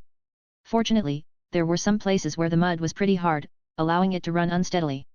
Otherwise, the 9-headed monsters would have caught up to it ages ago and eaten it in a single gulp. The seeking gold mice sensed that not all of the 9-headed monsters had come out to chase Hui Tai Lang. The largest, female 9-headed monster stayed behind to guard the nest, and wasn't leaving. Yue Yang was unwilling to let the little Wen Li, to run through the swamp. He gritted his teeth, stripped off his clothes, and flew through the mire himself. If it had been before he crossed dimensions, 100 of him wouldn't have been enough to even fill the gap between its teeth. However, he was now an innate ranker that had learned the mysterious 3 styles. Although he was unable to water walk and couldn't walk on water without disturbing it, he could step on some pieces of mire and walk pretty smoothly, giving him the feeling of an iron leg floating on mud. It was originally the heavenly sword goddess' exquisite and incomparable sword art, but when it was him who used it, it suddenly seemed a lot less perfect. His appearance made the guarding female 9-headed monster greatly agitated. Its 9 necks poked out from the under the swamp, and wildly danced around as it spat out a great amount of black acid from its mouths in the direction Yue Yang was rushing from. The black acid shot outwards like bullets, putting Yue Yang into a difficult situation. He was so shocked, he hurriedly began to retreat backwards. Unexpectedly, as soon as Yue Yang ran away, the female 9-headed monster returned to guarding its nest. It wasn't actually willing to chase after him. Yue Yang inwardly cursed at it, and began to run towards it once more while shouting loudly to draw its attention. He was determined to provoke it to the end.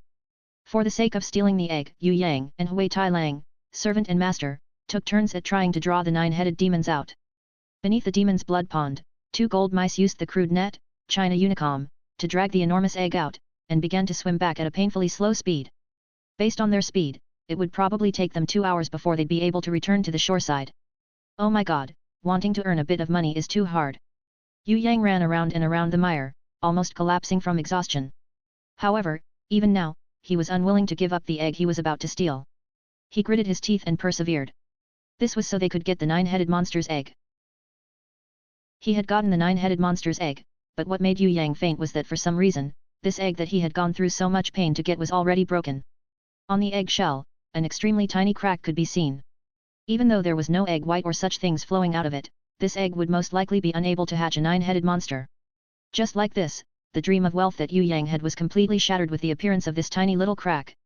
2 hours worth of painstakingly baiting the enemy dangerously, letting the 9-headed monster chase after him until it was completely spent, all for a single broken egg. Yue Yang really wanted to ruthlessly smash this egg on the ground. You think this will stop me? I will eat you. Yue Yang decided to change his anger into appetite. Going back under the 10,000-year oak tree, he lit a bonfire, then cooked this 9-headed monster's egg that could have been worth a few thousand gold coins on it. He ate it until he was full, belched, and rubbed his tummy. This was the first time Yue Yang had felt extravagant. If he had a second option, Yue Yang would definitely not have cooked and eaten it. There was no other choice after all. In comparison, Hui Tai Lang, who was completely exhausted and had been risking its life, was eating its fill pleasurably, completely happy. This 9-headed monster's egg was a huge boon for it. After eating the 9-headed monster's egg, he waited for quite some time, but Yu Bing had not arrived yet. There was no sign of Ye Kong or the Li brothers either. Might as well climb up a huge branch of the 10,000-year oak tree and take a good sleep. He was hoping to see the heavenly sword goddess come out to console his broken spirit, but there was no trace of her since the beginning. When Yue Yang was cultivating in his dreams, because he was not feeling happy, his chi was compressed in his chest, and it was hard for his mind to integrate with heaven and earth. The sword chi that was easily released normally, could not successfully exit the body, but was accumulated inside. Slowly, a kind of violent explosion waiting to happen was felt. This situation was a first for Yue Yang. If he did not release the violent chi accumulated within his body, it might be dangerous. What should he do? Was it to immediately stop cultivation, or to recover his tranquility to return to the state of cultivation like before? This abnormality, could it be related to himself eating the 9-headed monster's egg? Was this compressed energy the energy stored within the 9-headed monster's egg? But, when he was eating it just now, how did it not appear? In Yue Yang's heart, a sudden flash of inspiration struck him. Since this energy could affect himself, then why not purge it out of his body by borrowing its own explosive power to force it out? This might be a hurdle in cultivation, a test, and a chance to make a breakthrough as well. Thinking like this, Yue Yang's spirit was greatly excited. Raising his hands, bring his fingers together, 10 fingers forming a seal, he gathered his heart, form, and chi into one entity. Pouring all his mind into condensing the chi within his hands, the accumulated chi in his body was almost going to explode. Within his heart, he shouted loudly, and roared towards the sky. His entire spirit world was shaking, as if the sky was crumbling, and the heavens exploding. The sword chi that was melted by his hands instantly became the strongest point, as if a bolt of lightning was breaking its prison, as if King Kong was shaking the ground, like a bolt of thunder striking the ground, it exploded, the chi gushing out. The chi in both of his hands that had been accumulated for a long time, had a length of half a meter, and split the sky.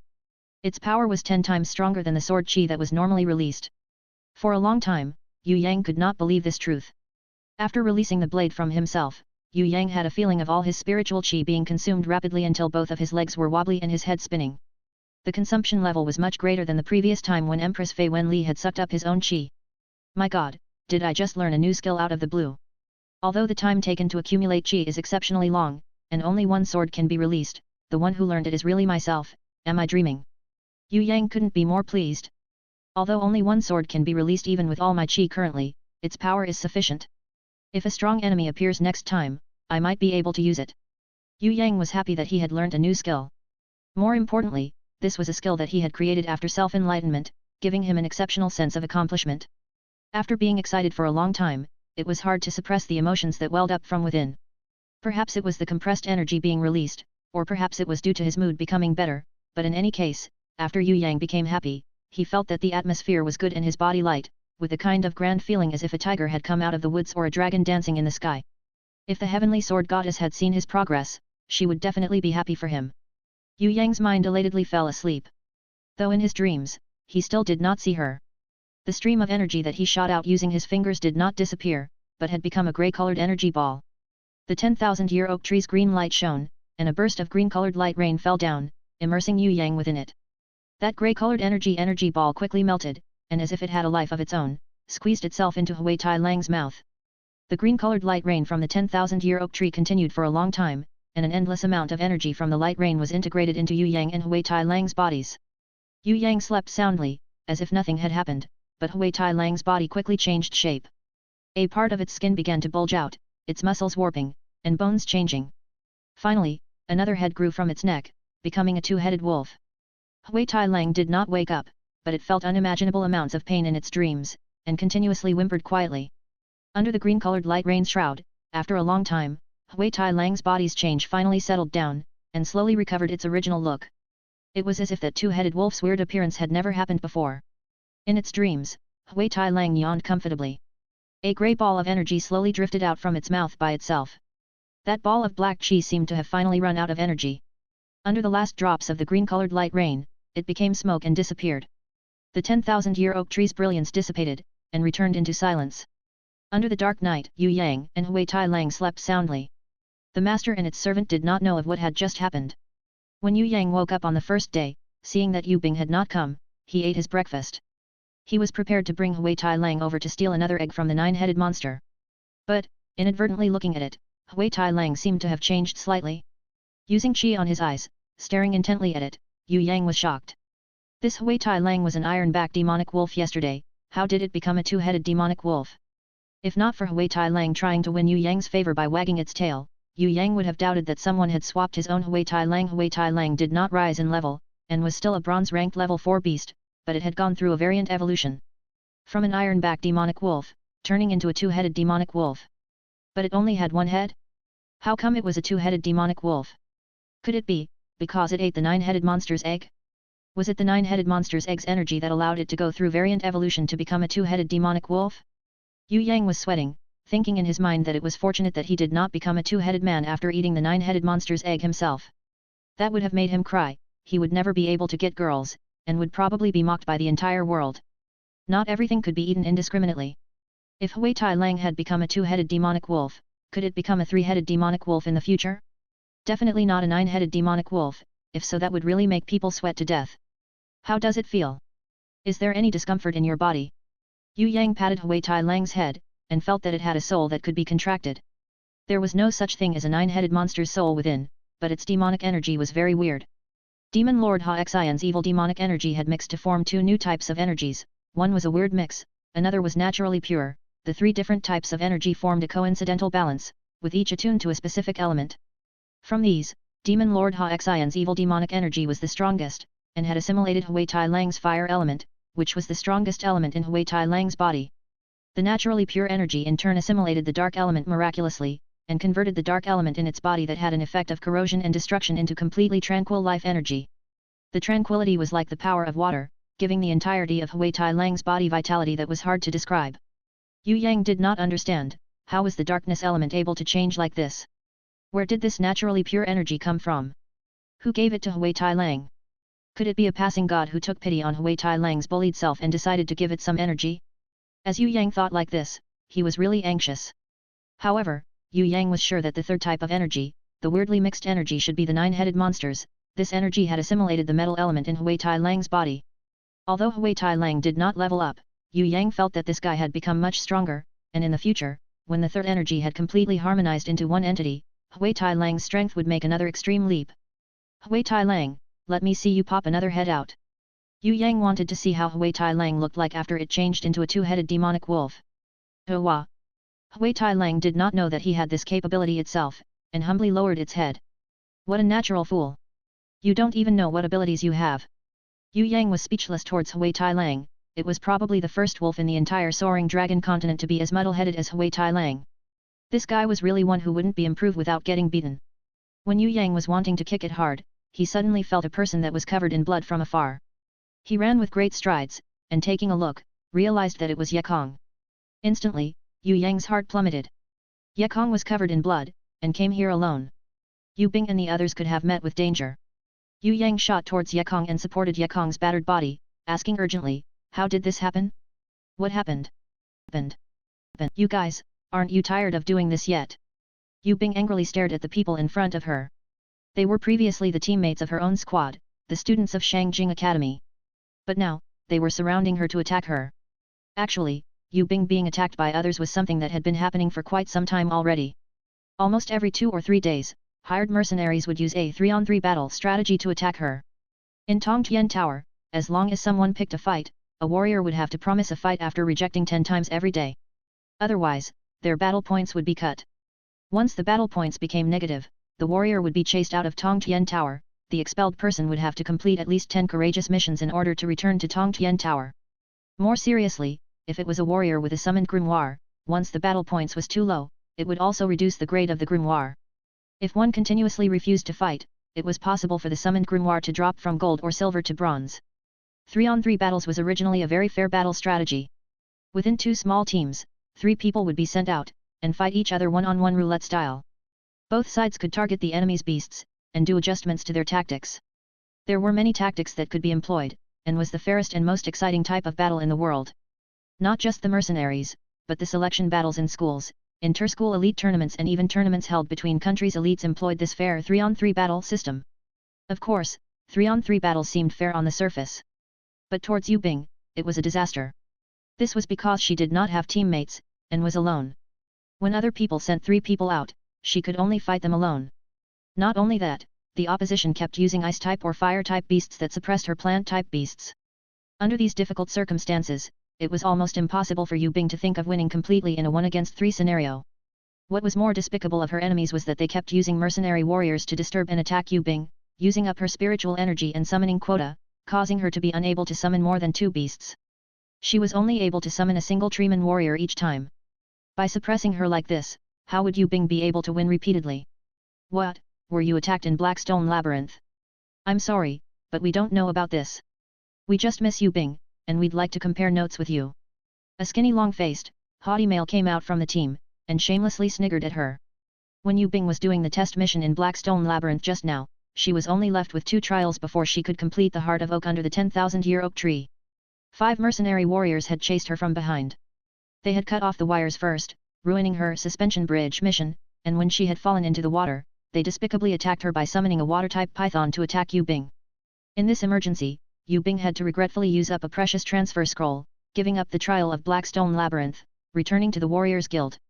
She did not expect to see her previous teammates standing in front of her when she had transferred back, and before she had time to react, they had already used their challenge cards continuously.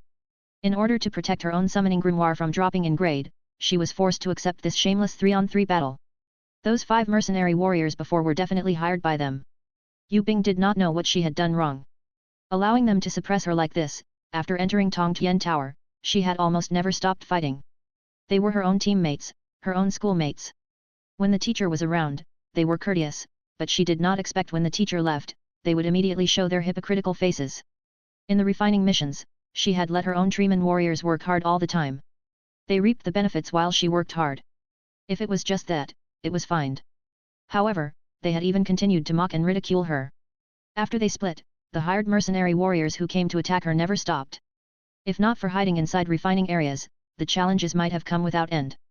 "Shen Tu, I don't know why you'd want to do this, but since you want to fight, then let's make it a 1-on-1 and let everyone's wins or losses be dependent on our own talent. If you lose, don't find me ever again, and if I lose, I'll disappear from your sights." The black-clothed Yu Bing's heart was extremely angry. She had a faint feeling that these harassing attacks that had no end to them was related in some way to her. They did not wish to improve themselves, become stronger, or succeed in the trials, so they decided to use these underhanded methods and exploit the loopholes in Tongtian Tower. They kept her in a state where she kept losing battles, unable to raise the grade of her summoned grimoire, nor was she able to improve the abilities and levels of her guardian beasts. "I'm sorry, the challenges were suggested by Su Xian, it doesn't concern me." The tall male spoke up from the team was the team leader of Rose Team, and was the Shen Tu family's first wife's grandson, Shen Tu Hao. "Quit talking nonsense. Yu Bing, you can reject the 3-on-3 battle. What I have is money, and challenge cards, you don't have many points left. Haha, if this Su Xian can't kick you out of Tongtian Tower, I won't be called the Prince of Ghost Eyes. The haughty, skinny long-faced male sniggered. Everyone knew that this guy matched Shen Tu Hao, but he was actually Shen Tu Hao's dog. Their whole family survived only by relying on the Shen Tu family. Then fine, let's fight. Yue Bing coldly stared at the two people standing at the back of the team. If Su Xian was Shen Tu family's person, then the other two should be the Yue family's person. They were the Lin family brothers, who were a branch family that relied on the Yue clan. However, they had never extended a helping hand to her, rather often worsening her plight. Did the fourth branch have no position in the Yue clan? Her own family had already moved out of the Yue clan castle, why was the first and the second branches suppressing her like this? Yue Bing kept her flaming anger in check and summoned her grimoire. Then, she summoned her own guardian beast, the Treeman warrior. A pale golden light flickered, and a 3 to 4 meter tall deep green-colored Treeman warrior was summoned. The Treeman warrior, who had already risen to level 3 bronze, had always been Yue Bing's guardian. If not for this strong beast who had protected her silently, she would have been killed off a long time ago, unable to survive in Tongtian Tower, being a corpse by now. Summoning Flame Guardian, the opposing Su Xian used a type of tactic that people despised, causing the observing mercenaries to fall into an uproar. This type of tactic could be said to be a well-established taboo in the Tongtian Tower. Within the tower, there was a type of a code of assistance. When a warrior in battle was in danger, his companion could save him in such an emergency, and quickly enter the battle as well. Even if it was a solo fight, support could be added in such a situation. This code prevented rankers from suffering situations where massive deaths occurred simply because people couldn't help others when one was committed a mistake or had a heavy injury. As long as the circumstances were dire, the ranker could use the emergency card and allow his companions to quickly come to his aid and fight the formidable enemy together. After the white-eyed Su Xian summoned the Flame Guardian, he commanded it to toss fireballs at all the Treeman warrior in battle. The element-type Flame Guardians completely subdued the Treeman warrior. The tossed-out fireballs' explosions were extremely large and powerful, and could also follow the target's movements. A normal beast would have a lot of difficulty dodging it. The only downside was almost all element-type beasts had very limited numbers of elemental skills. The Flame Guardian could at most toss 5 fireballs at its target. Su Xian controlled the Flame Guardian to first blast the 5 fireballs at the Treeman warrior, and then charge straight at the Treeman warrior, who were now completely burned black, inflicting even more serious damage on it. He then took out his emergency card to invite 2 of his companions to save him. After the 2 companions rushed into the battle's halo shield, he smiled darkly and continued to summon his strongest beast, the evil-eyed Ghost Tooth. These shameless actions made the observers feel extreme disdain for Su Xian. If any of the mercenaries did this, they would have been beaten to death by others even if they had won the battle. However, the group of people in front were wearing Shangjing Academy's neat uniforms, and seemed to be the elites from the school that had come to refine. The private battles going on between the classmates weren't something that the mercenaries could bear to watch, but they also weren't willing to help Yue Bing. These elite students were normally children of major clans or supported by the major clans. Thus, creating an enmity between them was definitely not a good thing. He, Yue Bing, aren't you supposed to forfeit? Do you want to try going against us 3 by yourself? Aren't you a child from one of the 4 major clans, the Yue clan? Why don't you show the might of a Yue clan's child? Try shouting, see if anyone here would be able to come save you. Didn't you say that the good-for-nothing third brother of yours was a genius? Weren't you constantly hostile to us for his sake? Shout for him to come help you. Ha. Su Xian gave a cheap laugh. Yue Bing really wanted to give his face a hard punch. However, she didn't rebuke. Instead, she clenched her teeth, and silently gave a command to the battling Treeman warrior. 5 minutes later, the Treeman warrior fell to the ground, its body entirely covered with flames. Although it was bronze level 3, they eventually couldn't resist falling to the opponent's ice, fire, and metal element-type beasts ganging up on it. The battle's result was 1 vs 6. The Treeman warrior was defeated by the 5 element-type beasts, and finally fell to the evil-eyed Ghost Tooth's white eye rays. Although she had lost this battle, she had gained outstanding glory. The observing mercenaries all had to applaud the young woman. Her strength and determination to fight went far beyond their expectations, arising deep feelings of respect for her. Challenge card 3 vs 3 battle, target is Yue Bing. The shortest standing next to Shen Tu Hao laughed evilly as he pulled out a battle card from his pocket. Wah. The observing mercenaries were shocked into a daze. Only today had they finally realized what shamelessness and ruthlessness was, what leaving no room for leeway meant. Yue Bing's face was deathly pale. She unsummoned the Treeman warriors that had their entire body on fire and summoned one stalk of her level 1 Thorny Flower. Even if it had no combat ability, Yue Bing would continue to fight until the end as long as she was still alive. She would definitely not admit defeat or surrender. She could lose or die, but she definitely wouldn't humiliate her family. Protecting her family was her greatest desire. Don't lightly kill off that Thorny Flower. You guys have to ruthlessly torment it, trample on it, consume her spirit, and make her reach her limits, and completely exhaust her mental and spiritual energy. It's best if we can exhaust her to the point where she becomes a vegetable, haha. Su Xian's nasty, prideful declaration made all of the mercenaries that heard him furious. How could a group of grown men gang up and bully a young woman? What kind of heroes were they? Shen Tu didn't bat an eyelid, and the corners of his mouth even turned up into cruel sneer. He summoned a bronze level 3 manticore, shocking everyone. Although the mercenaries were extremely indignant at the sight, none of them dared to move in fear of the terrifying manticore present. None of them even dared to say words of support to Yue Bing. Another 5 minutes passed. The shorta had teased his opponent enough, and with another wave of his hand, his beast smashed the thorny flower into dust. Since her beasts had died in succession, the repeated blows to her spiritual energy caused Yue Bing to hold her head with her hands and sharply cry out in pain. Her entire body softly fell to ground. Victory! We finally knocked that bitch out, ha ha ha ha. Brothers, charge! We'll destroy her appearance, and make it so that she will become a widow that nobody will want. Su Xian was beside himself with joy as he waved his arm. The hearts of the mercenaries shook as they heard this. According to the code of a duel, the victor had the power to leave a symbol of discipline on the loser's body as long as it wasn't life-threatening. Normally, one would just spit at the other party's body in disdain. More aggressive people would perhaps draw a turtle on the other party's face or stomp on their feet. The most excessive people would do something like pee on the other party's body. No one had imagined that a few students would actually think of destroying someone's face. Could it be that this young woman had some blood-deep enmity with them?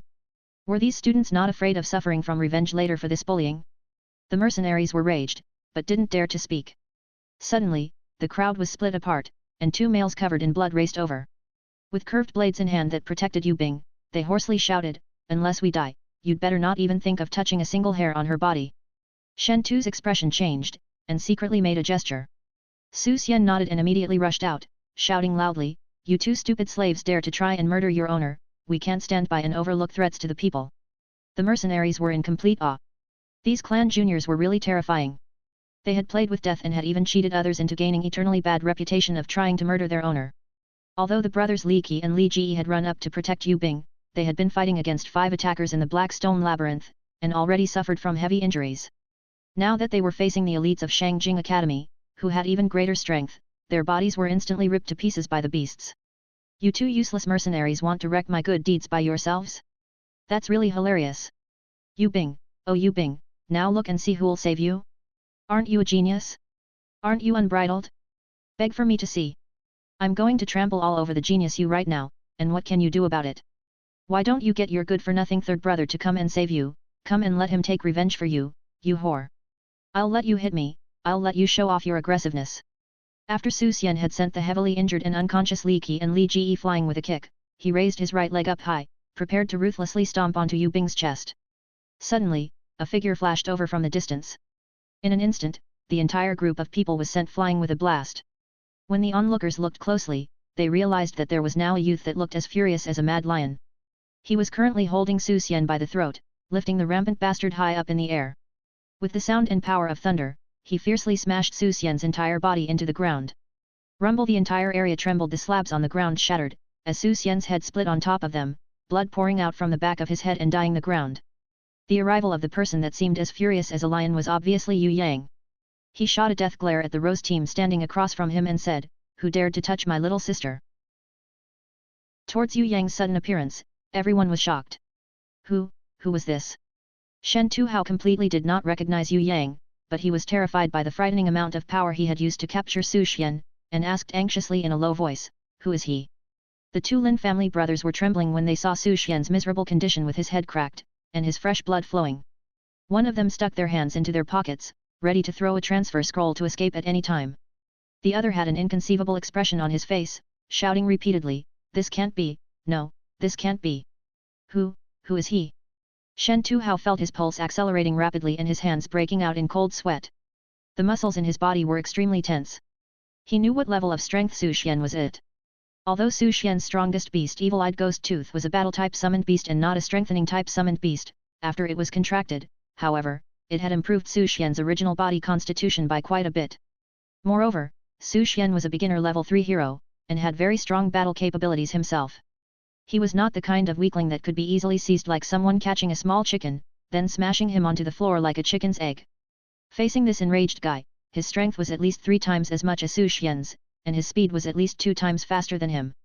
Otherwise, he would definitely have been unable to smash Su Xian up until he was badly injured without him being able to react. Hua! The evil-eyed ghost tooth that was floating in midair saw its master being attacked, and fiercely flew over. It opened its mouth, exposing its rows of sharp teeth, preparing to bite Yue Yang who had just picked up Yue Bing. Yue Yang's leg flew up, and before the evil-eyed ghost tooth could close its eyelids to defend itself, he blew up the huge eyeball. Rotating his body again, his right leg was smashed onto the evil-eyed ghost tooth's round head like a windmill. The evil-eyed ghost tooth fell onto the ground with a pang sound, and before it could even struggle, Yue Yang's leg stomped down on it with the force of a thunderbolt. This process lasted less than 3 seconds, a level 2 evil-eyed ghost tooth was stomped on by Yue Yang alive until it had become a pile of flesh. As a matter of fact, Yue Yang had been holding back. After entering the star's domain, regardless of whether he was in the Ares Temple or in the Black Stone Labyrinth, he did not have the chance to fight. He could only look on as little Wen Li, Hui Tai Lang and the barbaric cow fought. Returning to the warrior guild outside of Star's domain, he saw Yue Bing being bullied by others.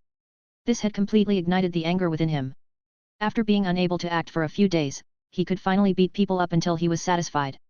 Although they weren't able to clearly see how Yue Yang had painfully smashed Su Xian, everyone saw Yue Yang barbarically slaughtering the level 2 evil-eyed ghost tooth clearly.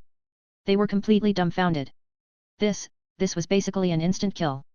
Carrying a person, yet he managed to annihilate a level 2 evil-eyed ghost tooth with merely 2 legs. What kind of level had this guy's power reached?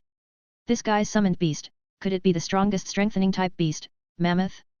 Yue Yang used his innate chi to examine Yue Bing and found that she was fine, but she had used up too much of her mental strength and spiritual energy, hence she fainted. However, the fire in Yue Yang's heart was still burning. He was still extremely angry.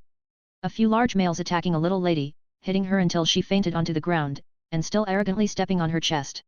If these types of people were not killed, would there still be karma in this world? When Yue Yang was preparing to start killing, Hui Tai Lang and Ye Kong who was covered in blood had finally rushed over. Seeing Su Xian whose blood was splattered onto the ground, he was shocked, but then hurriedly pounced over and held onto Yue Yang's legs, calling out urgently, "Wait, don't be impulsive. You can't kill anyone on the first and second floors of Tongtian Tower. For every person killed, the murderer would be barred from entering Tongtian Tower for 10 years. If you want to kill them, there will be a chance in the future, as long as you reach the 3rd floor, you can kill to your heart's content, but not now.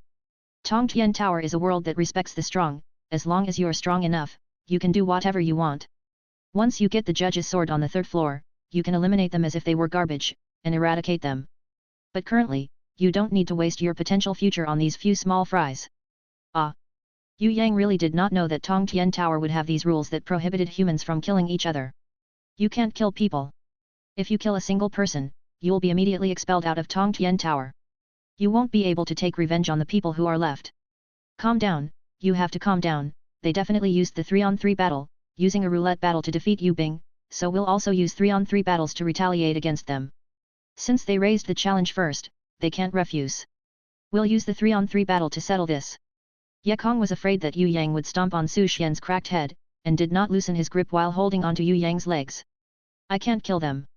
Yue Yang coldly stared at him. If he could not kill, was he unable to torture them?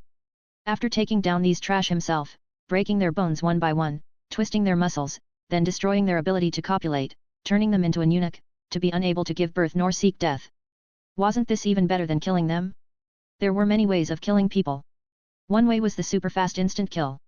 Another was to kill by torture. In comparison to torturing them to death, an instant kill for these guys was a blessed release for them. He did not only have to kill, but to make them die as painfully and make their deaths as grotesque as possible. Making them lose all their dignity, then letting them die with nothing on their names, as miserably as possible. What? He's that trash?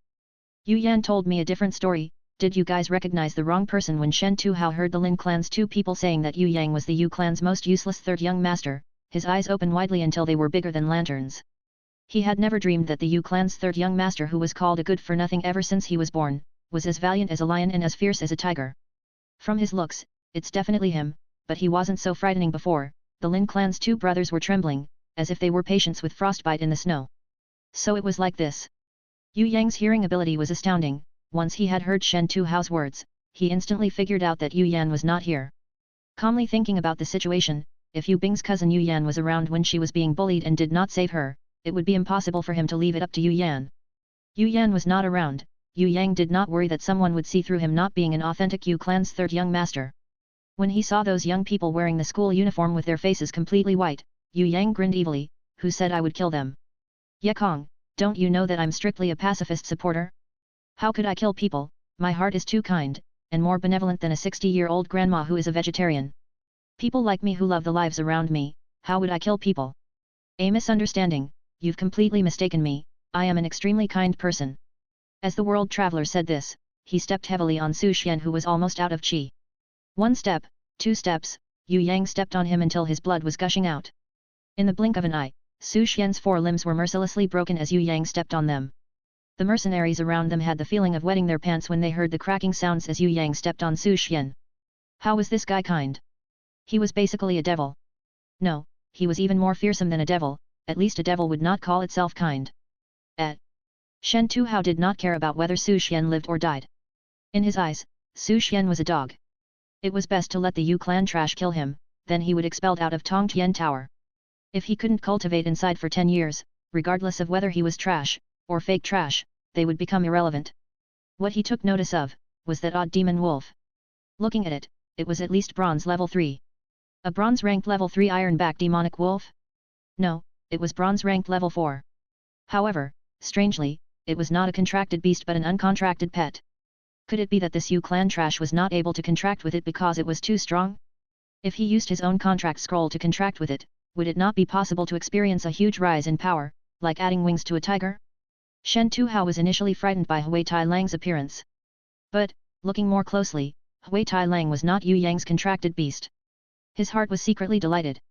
As expected, the Yue clan is indeed trash, to not even be capable of contracting a bronze level 4 ironback demonic wolf and waste such a great beast. This really was an excellent opportunity bestowed by the heavens. Shen Tuhao coldly laughed, and his mouth formed an angry expression. Who are you? Su Xian had such good intentions and helped Yue Bing eliminate her incompetent slaves. Not only were you not grateful, you went so far as to attack him? Such ingratitude, as well as bloodthirsty and cruel, who exactly are you? When the mercenaries heard this, they almost stuck out their thumbs in admiration. To conduct oneself without any sense of shame to this degree, that was still a type of realm that was worth praising. Which one of your eyes saw me as ungrateful? Which eye saw me as cruel and bloodthirsty? Was what I did cruel? I just wanted to invite a good friend like him to eat a shu soul crushed bone noodles, it wasn't even that big of a deal. Look how happy he looks while eating it, was I too cruel? Yue Yang's foot continuously trampled on the stomach of the unconscious Su Xian, and his sternum was stepped on until it made weird gag sounds. From Su Xian's mouth and nose trickled out large amounts of blood, and looked as if he was going to die any second. Gently, gently.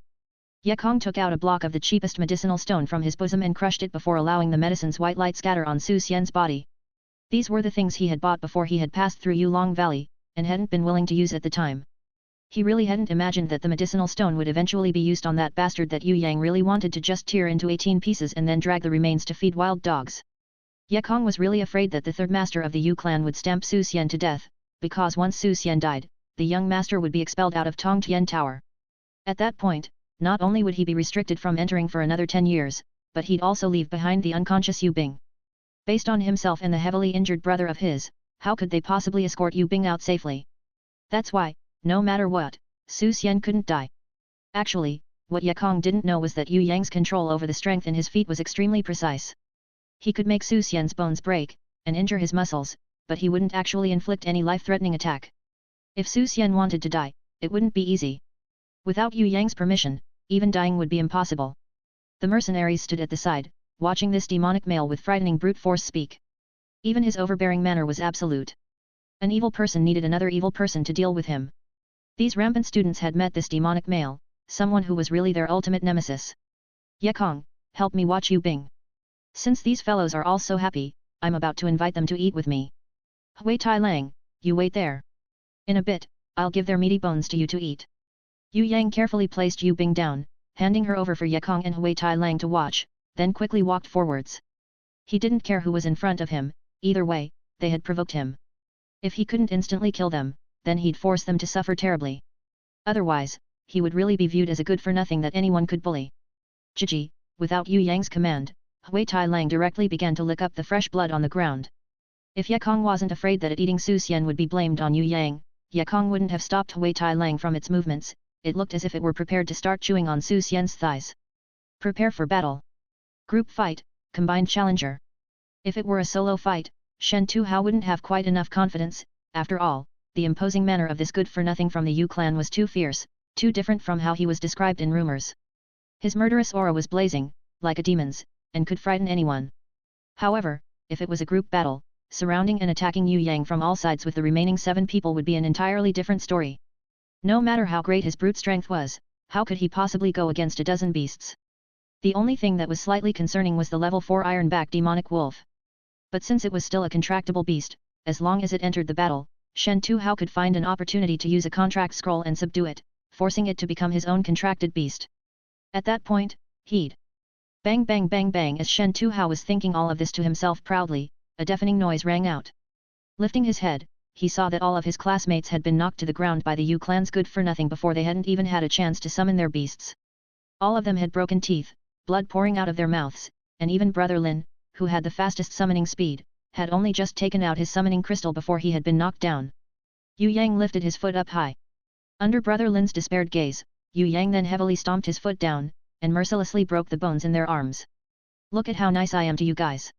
I was afraid that you wouldn't be satisfied with just eating 5 fingers flatbread and crushed heart bread, so I even invited you guys to eat crushed bones noodles. Don't you guys agree that I'm such a generous friend? Where else could you possibly find a friend as awesome as me? Oh, I'm sorry, I'll have to ask you guys to wait for a minute here while I go greet this, Shen Tu? Ah, so you're Brother Shen Tu. I have heard of Brother Shen Tu's distinguished name since long ago. I've always really admired Brother Shen Tu's calling a prostitute but not paying any money actions. That is really the way of heroes, as well as the model that I must learn from. Brother Shen Yu, I heard that there's a type of brains and blood wine that's extremely nutritious. I wonder if you've tried it before? Come, I'll invite you to drink a glass with me now. We were brought here together by fate, it was familiarity at first sight. Let's not go home before we are completely drunk. Yue Yang said with a particularly sincere smile.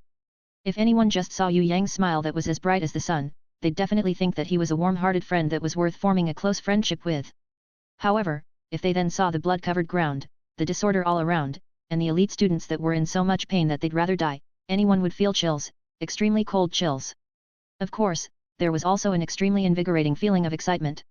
An evil person needed another evil person to deal with him. These unbridled and shameless elite students had finally met their nemesis. Sweat beaded on Shen Tuhao's forehead, and he swallowed a mouthful of saliva nervously, stubbornly trying to act cool. You are indeed strong, very different from the rumors, but, if you think that you can win against me, then you're wrong. I am different from them, I am the true elite of the academy. He first let the bronze-ranked level 3 Manticore stand in front of him to guard, preventing Yue Yang from launching a surprise attack, then summoned a black-armored warrior. A large burst of black light was emitted from the feet of the black-armored warrior, which finally turned into black smoke. It seemed to have a life of its own when it drifted, light as a feather, it enshrouded Shen Tuhao's body. The black-armored warrior also embraced Shen Tuhao, and quickly, within 3 seconds, the black-armored warrior disappeared, and surfaced on Shen Tuhao's body, becoming a thick layer of black armor. Even his face and eyes were protected by the thick and solid armor. Anyone familiar with Shen Tuhao would know that this is one of the Shen Tu clan's renowned beasts that were passed down for generations, the black-armored warrior. It was a strengthening type beast. When it was summoned, it could increase its master's offensive power by 5 times and defensive power by 10 times for an hour. This defensive ability far surpassed the other defense-type beasts, like Stone Skin and Iron Hide. This is? Black-armored warrior. A sharp-eyed warrior was the first to recognize it. Heavens, this battle seems like it's going to be terrible. The surrounding warriors felt that the current battle situation was unexpected.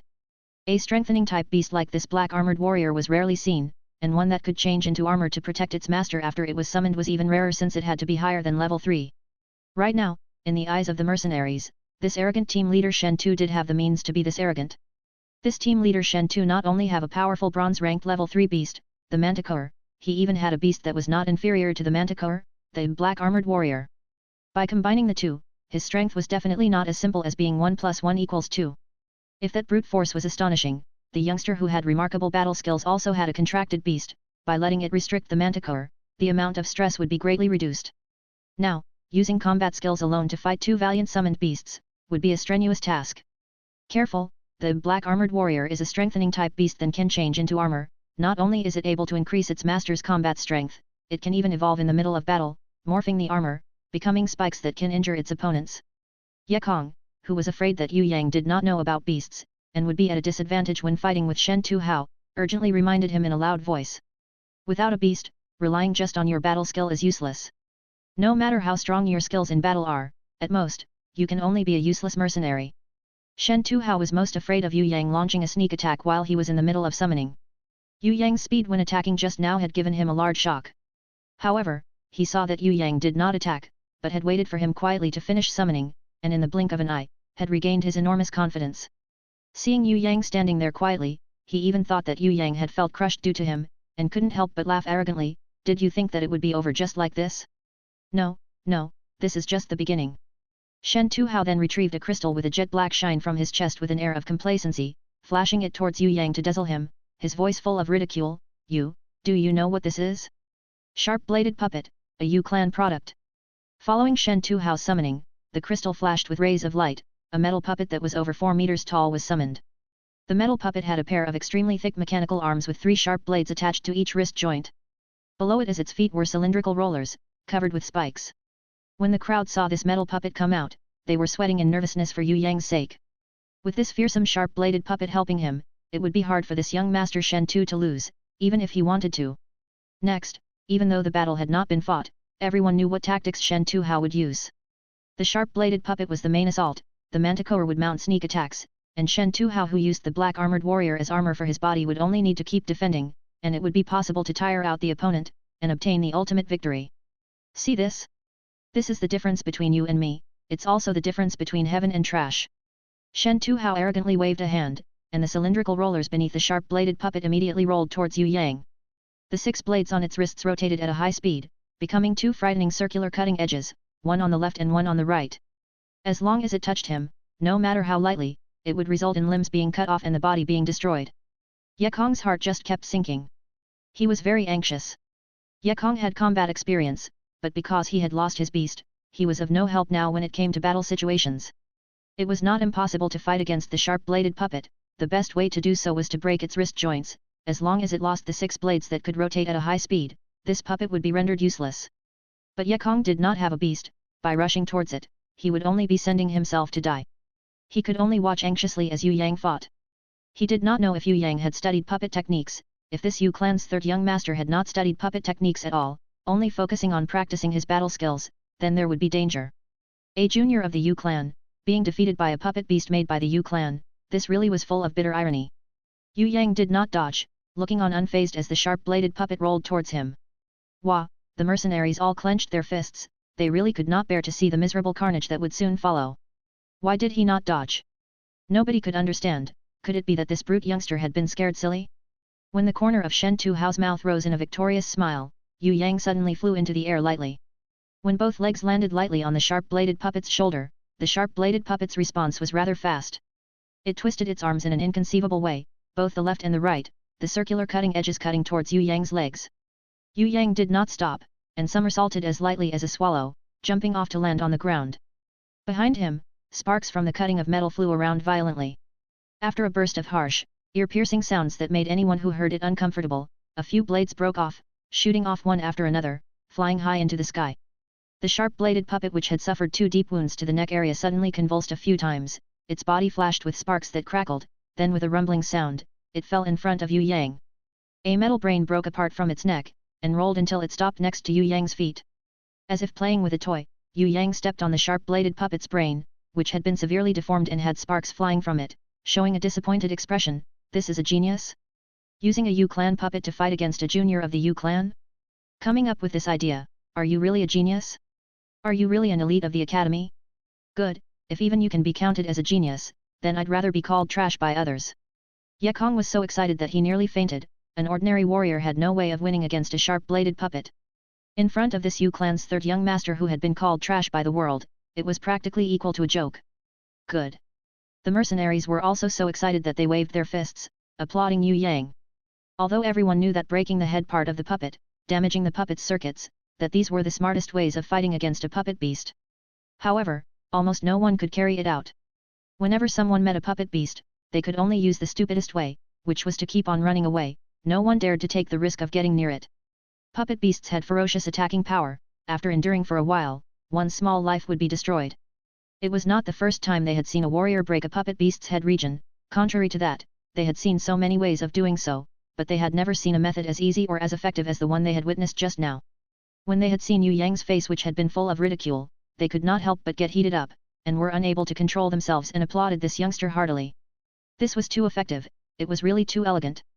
Without using an ounce of strength, he could play with the enemy, as if the enemy was in the palm of his hand. What was this? This youngster wasn't playing with battle skills, but was playing with art. Refreshing. If using one word to describe the hard-to-constrain emotions everyone was feeling at the bottom of their heart, that would be the word, refreshed. No one knew how long it had been since they had seen a battle as refreshing as this.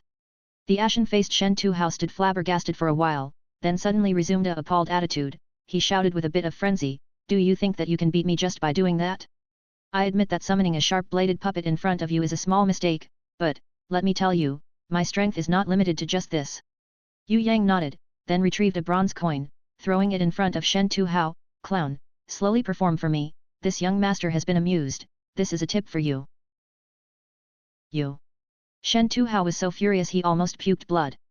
His face twisted, as he howled terrifyingly, "I'll kill you. It's always nice to dream on." Yue Yang shrugged and turned around. "Hui Tai Lang, play around with this clown for a while. Although this clown is a bit weaker, he still knows how to be funny." Hui Tai Lang perked up when it heard this. It howled towards the sky, psyching itself up, targeted the manticore and pounced towards it. Although the bronze-ranked level 3 manticore was a level lower than Hui Tai Lang, under Shen Tuhao's guidance, it roared without fear and faced Hui Tai Lang, exposing its sharp teeth. It fiercely tried to bite Hui Tai Lang's hind legs. If it wasn't for the fact that it was a contracted beast, it would definitely have chosen to attack Hui Tai Lang's throat instead. Trying to bite an extremely agile iron-backed demon wolf that was a level higher than itself, the difficulty level was abnormal. But Shen Tuhao was seasoned in battling, and was unrivaled in his knowledge of various beasts' weak points. In his school, he had also learned skills to counter the nimbleness of agile beasts such as wolves, dogs, foxes, and others. First, the throat. Second, the spine. Third, the hind legs.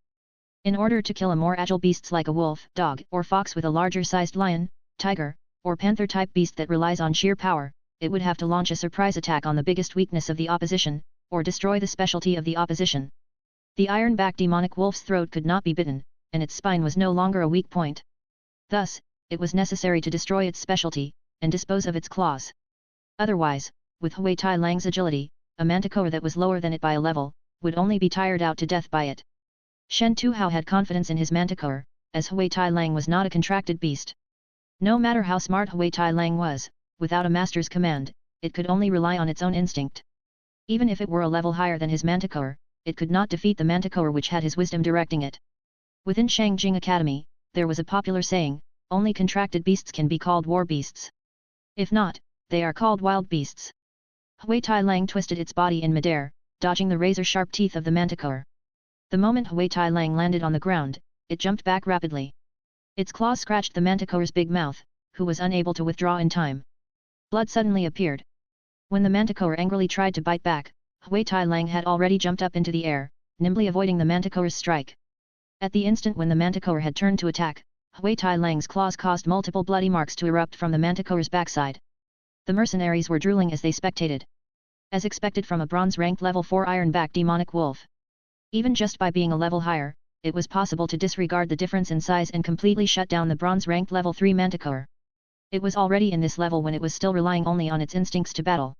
What if it was contracted and had a master to command it? Wouldn't that increase its power by multiple times? If only they could contract such an iron-backed demonic wolf. It was too bad the bronze-ranked beasts could not be contracted as one pleased. Not to mention level 2 bravemen, even level 3 heroes would choke when trying to contract it. This iron-backed demonic wolf being bronze-ranked level 4 would probably require at least a level 4 champion to contract it. Hui Tai Lang, you idiot! Is there any use scratching its butt wildly? The manticore's skin is thick, how many millennia do you want to fight on for? You should bite its balls and burst its P***nis. Do you know what vital points are even called? Yue Yang shouted loudly. Everyone started emitting cold sweat at his words.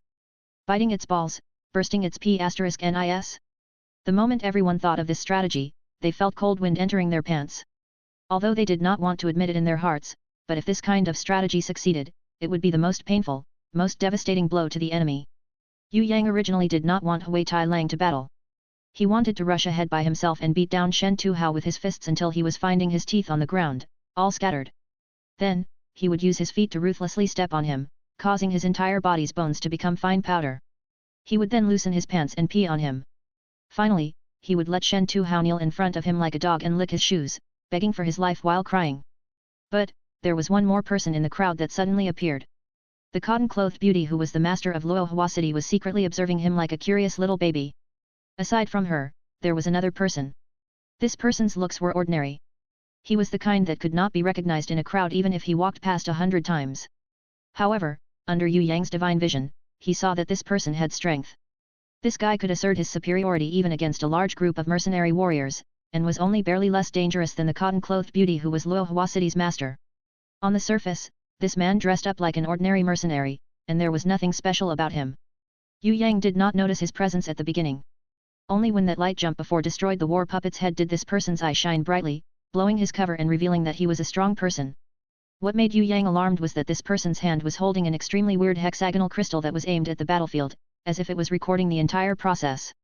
This person's movements calmed Yue Yang's heart down in a moment. It was necessary to teach a lesson to Shen Tuhao, but he could not expose the secret that he was the new innate ranker. Thus, Yue Yang whipped up a trap for him. He would trick everyone here, and let those smart Alecs go along their tricked senses to stretch their imaginations wildly. They would never suspect that he was an innate ranker after this. Therefore, he had sent Hui Tai Lang up to battle against Shen Tuhao's Manticore first. Be careful, Shen Tuhao might use a contract scroll when Hui Tai Lang is hurt. A beast's spirit is weak when it's gravely hurt, its weak willpower easily allows the other person to sign the contract. Ye Kong hurried over to Yue Yang's side and reminded him in a low voice.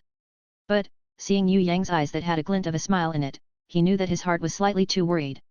He paused for a while, and said again, I'm still wondering why Shen Tuhao would want to target Yu Bing so.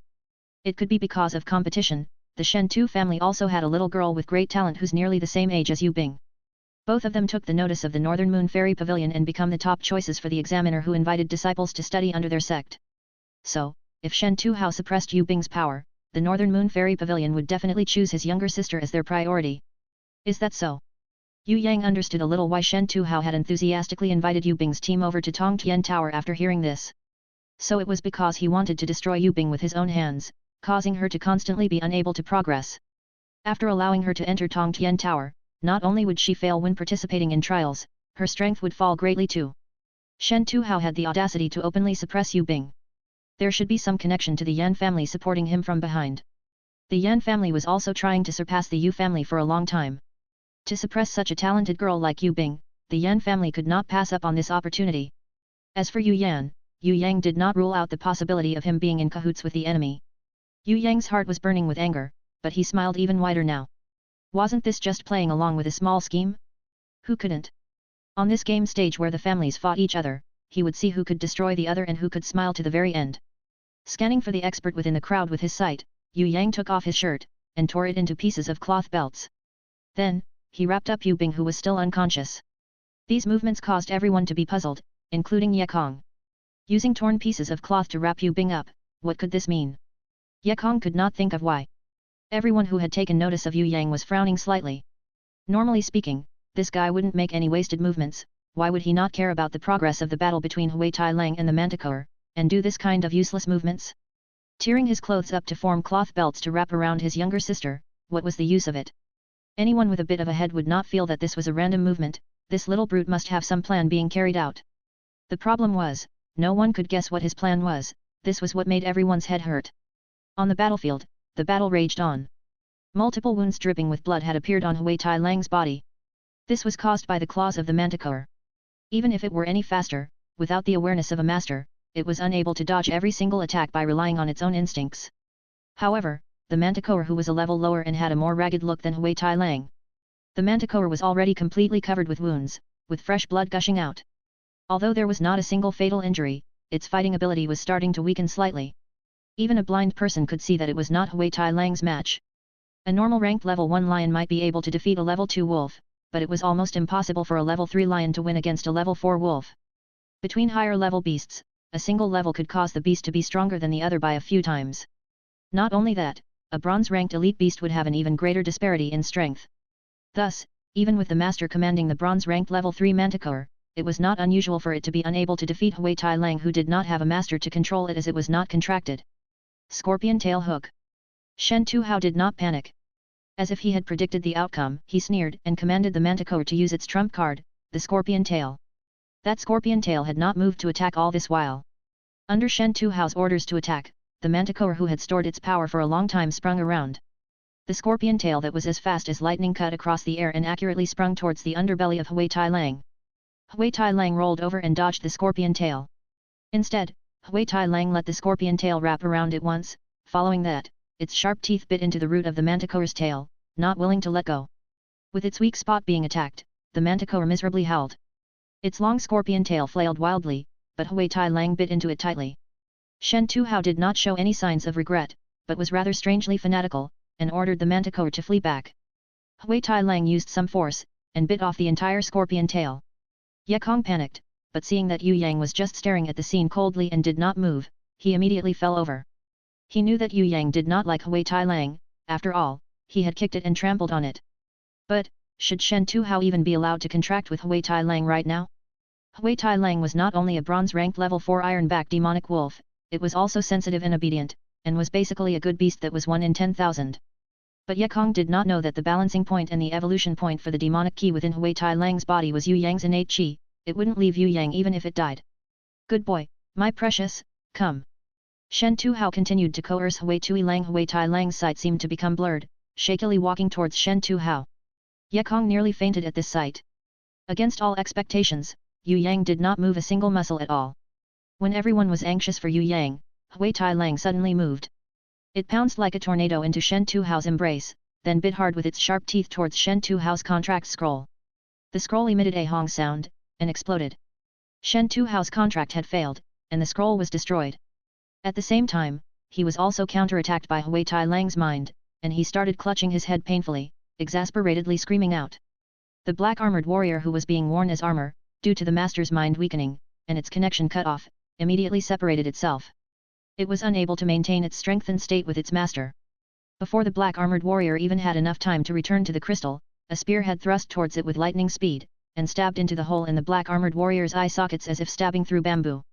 The black-armored warrior did not have an actual body, but was merely a soul that wore an armor. After suffering such a fatal attack, black qi flowed out endlessly from its nostrils and mouth as if a balloon had been released.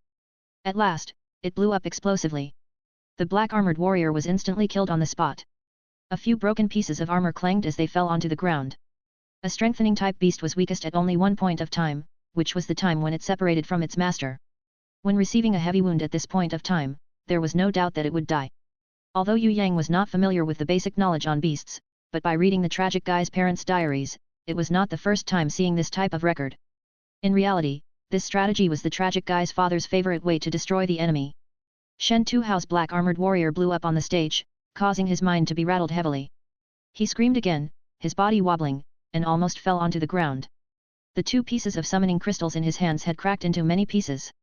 When he looked towards his own manticore in despair, Hui Tai Lang was tightly biting on the manticore's throat, and the spear that instantly killed the black-armored warrior had also penetrated into the urethra of the manticore, causing it to have an extremely huge penis. Master Shen Tu, how does it feels like for a genius to turn into a useless person in an instant? Do you feel good? I know a naturally born masochist like you wouldn't have any reason not to be ecstatic now. Don't worry, there's more to come. Master Shen Tu, don't you have a lot of beasts? Let me tell you this. If you have a beast in the future, I will instantly kill it.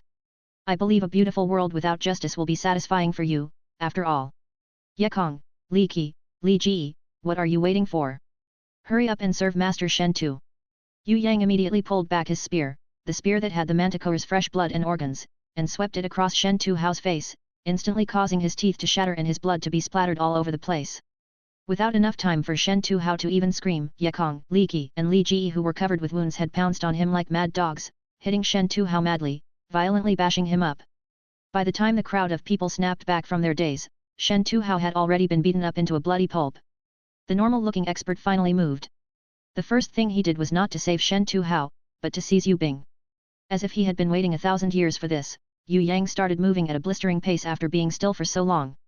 He flew through the sky, and using his spear that could not be more normal but yet instantly killed the black-armored knight and the manticore, as if thunder fell from the skies, he thrusted the spear in between the legs of the expert who was preparing to seize Yue Bing. I've been waiting for you for a long time. Offer up your P***nis obediently. Everyone fell over as Yue Yang said this.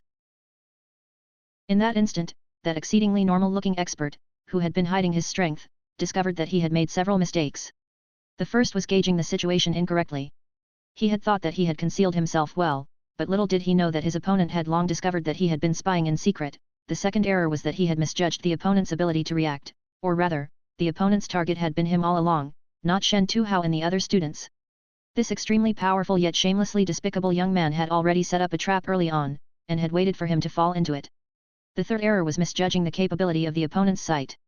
His greatest weakness was his lower body, and the opponent had hit the target, ferociously attacking his lower body. This was definitely not a coincidence, but rather his opponent seeing through his weak point. Summoning Grimoire. A deadly feeling of crisis exploded in the normal-looking guy's heart. He had no other choice but to move and attack Yue Bing who was in front of him, and shouted loudly. In an instant, a silver grimoire appeared in the air, with orange rays of light shooting out of it. A round halo shield rapidly spread, protecting his body. The ordinary pike that had penetrated his lower body turned into fine powder as the halo shield spread. Even so, this normal-looking expert, who had been hiding his strength, was painfully kneeling on the ground, clutching his lower body as if he was experiencing the pain of death. Although the thrust that Yue Yang executed was not able to take out the enemy instantly, it had still managed to cause severe damage to him.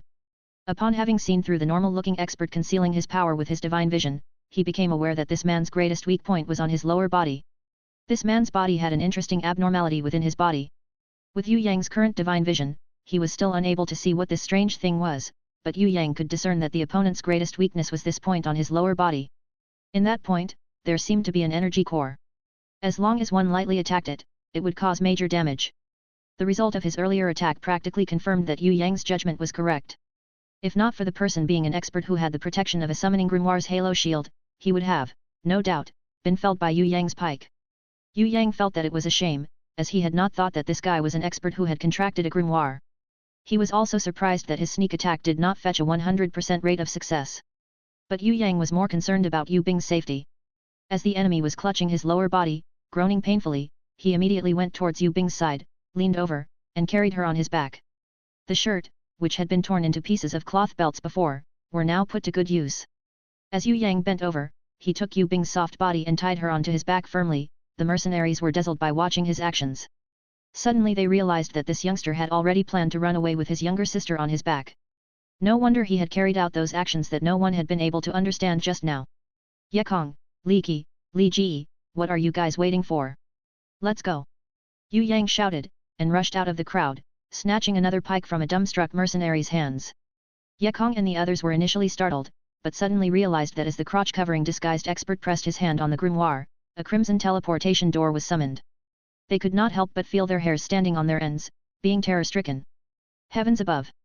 This disguised normal-looking expert was actually a heretic. Was he actually summoning the demon gate? Don't panic, everyone, back off.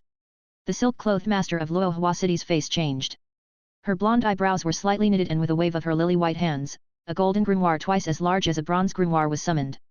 The golden light revolved around her beautiful figure faintly, as if it were corporeal.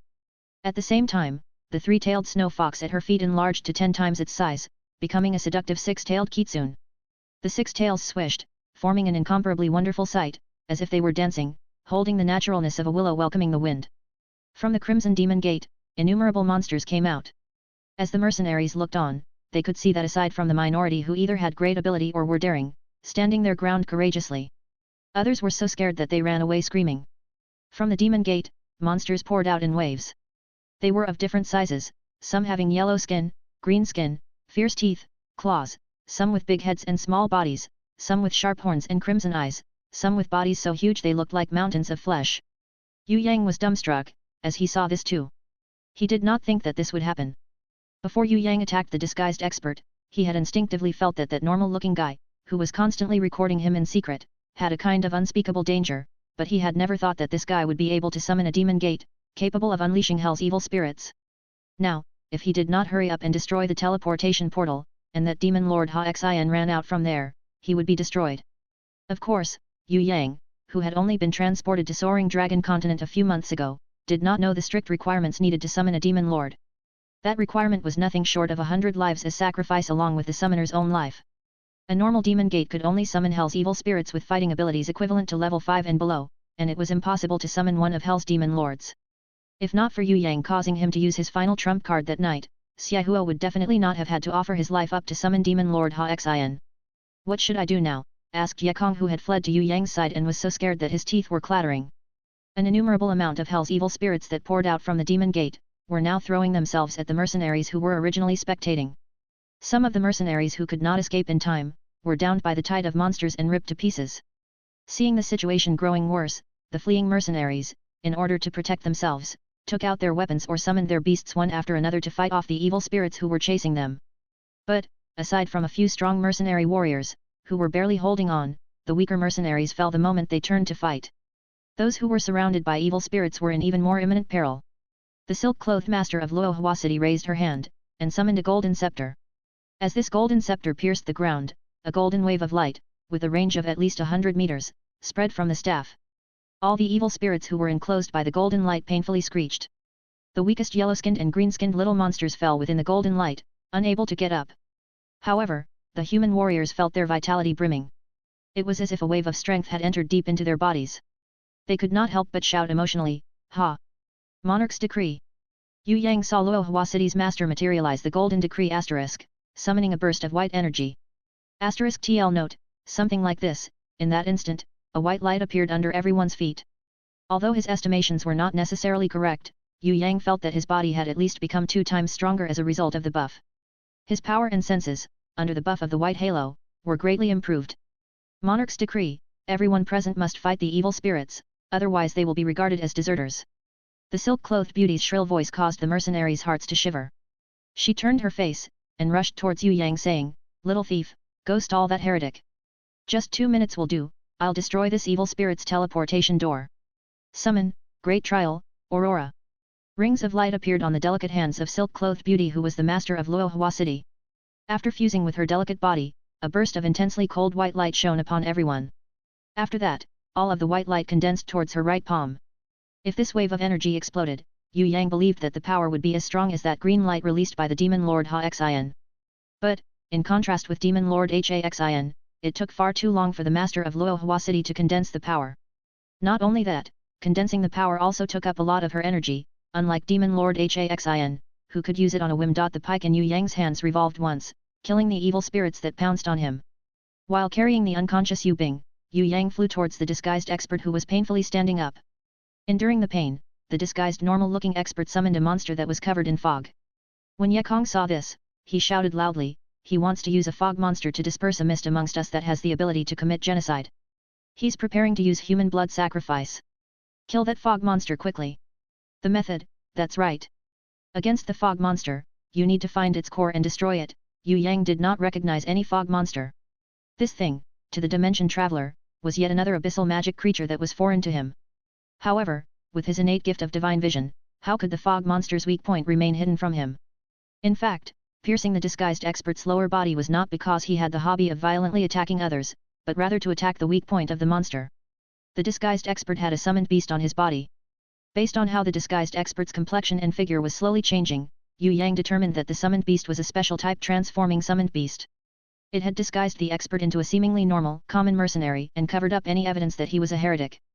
But as Yue Yang had pierced through the core of this special transformation beast, located on the master's lower body, it had caused the disguised expert to misunderstand and believe that Yue Yang had seen through his identity as a heretic.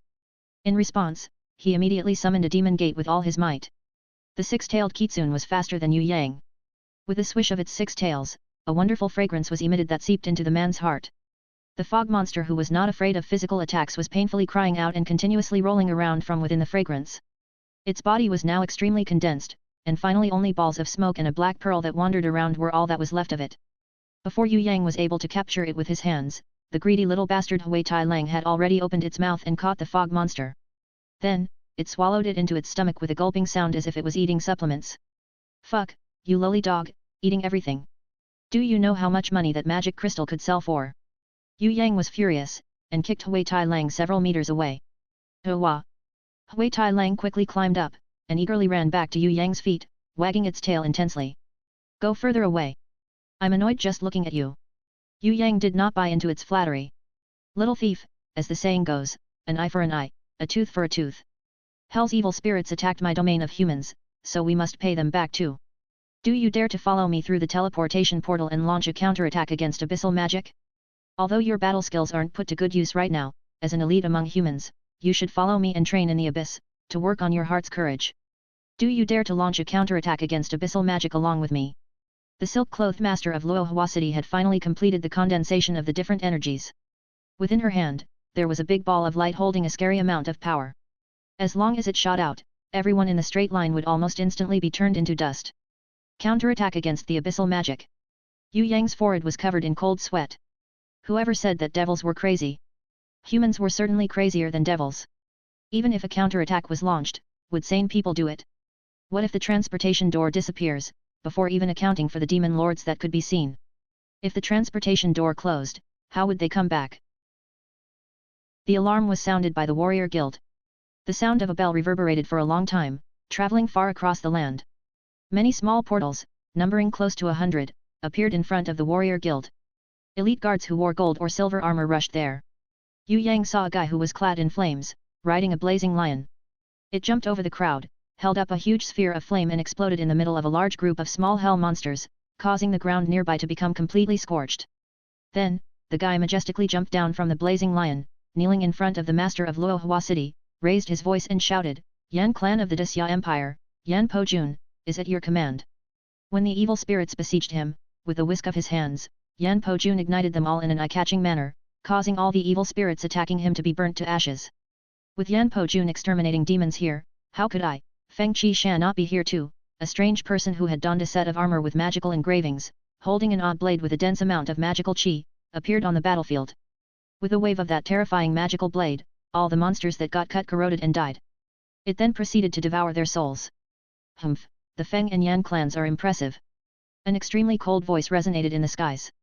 Following that, a tornado swept the battlefield, causing innumerable evil spirits to be tossed up into the sky, frozen into ice sculptures, then flung down and broken into pieces of ice. In the tornado, a handsome man, whose appearance matched the color of snow, with eyes that were equally cold, was staring at Yue Yang.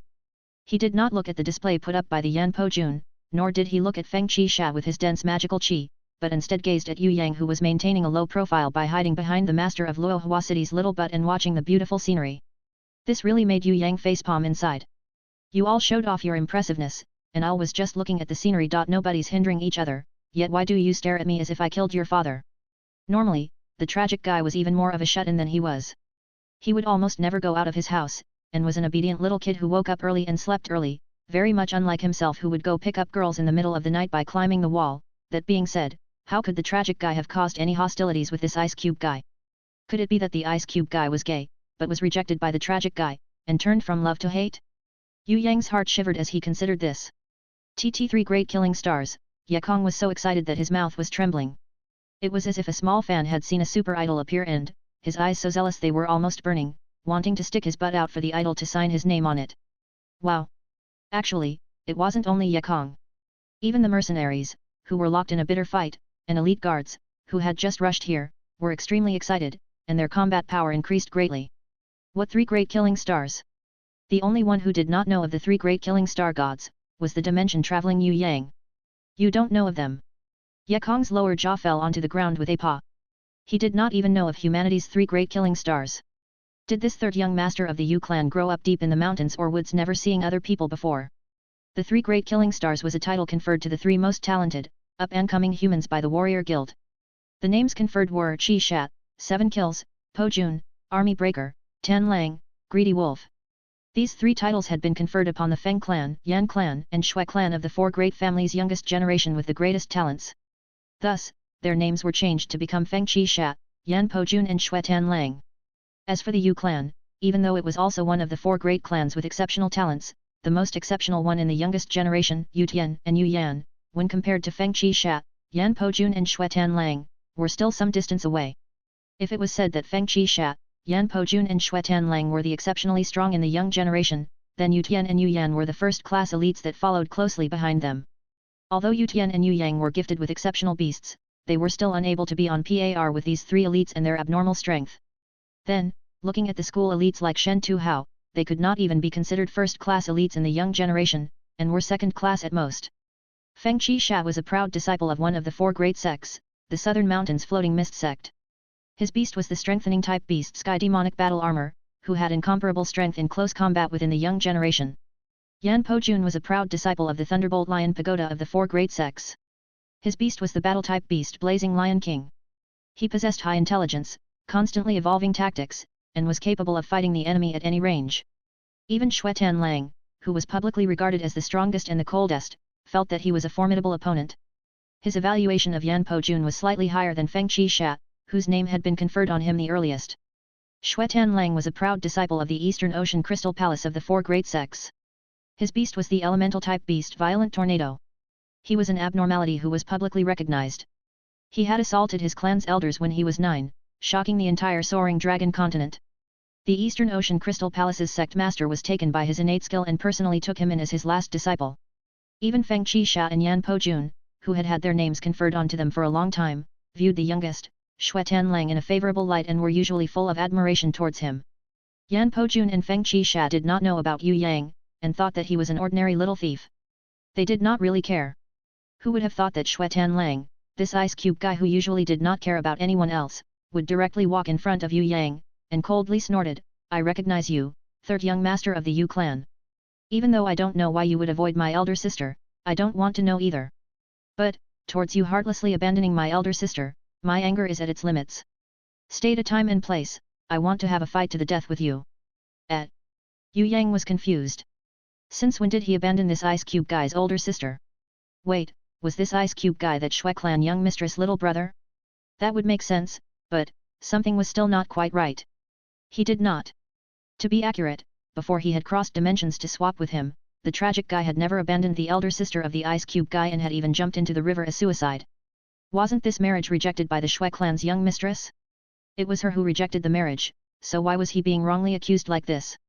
Could it be the legendary scenario of the thief crying thief? The master of Loyal Hua City was still causing trouble for him, pointing at Yu Bing on Yu Yang's back, winking her large eyes asking, was it because this little girl butted in? No, Yu Bing is third young master's younger sister, this is his younger sister. Seeing Yu Yang was still confused, Ye Kong hastily explained in his stead. So you had a sister complex. The master of Loyal Hua City's words nearly made Yu Yang spit blood and die. Everyone's eyes displayed a despicable look towards Yu Yang as if looking at a pervert. This really made Yu Yang feel extremely wronged. What nonsense is this? I only came to fetch Yu Bing, when I heard that she was in danger. What do you mean rejecting the wedding? I don't know anything about what you're talking about. Yu Yang felt that compared to him, elder sister Do Er was not wronged at all, at least she knew who caused her death. But he did not even know why he wrongly died. Now that Yu Yang had finally understood that this was a conspiracy, this rejection of marriage was not only a tragedy, but a terrifying conspiracy. The whole Soaring Dragon Continent knows that you personally wrote it. You even disclosed it to the entire country, completely ruining my older sister's clean record. Do you still want to argue against me? Xuetan Lang's coldness exploded, almost turning the surroundings into a freezing hell.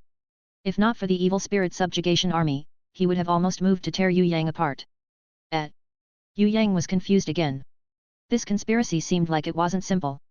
No wonder the tragic guy couldn't handle and jumped into the river to suicide. It seemed like the whole world knew that the third young master of the Yu clan who was like trash, rejected the Xue clan's young mistress, aside from the beautiful woman's family. It was highly possible that the tragic guy knew of the truth, and could not stand this kind of shameless conspiracy. He felt that this world had no justice, and eventually jumped into the river to suicide in the midst of his despair. As Ye Kong looked at Yu Yang's startled face, he felt something was not quite right, and quickly helped Yu Yang, saying, could there be some kind of misunderstanding between the two of you? The master of Loyal Hua City smiled, saying, perhaps a little squabble between lovers.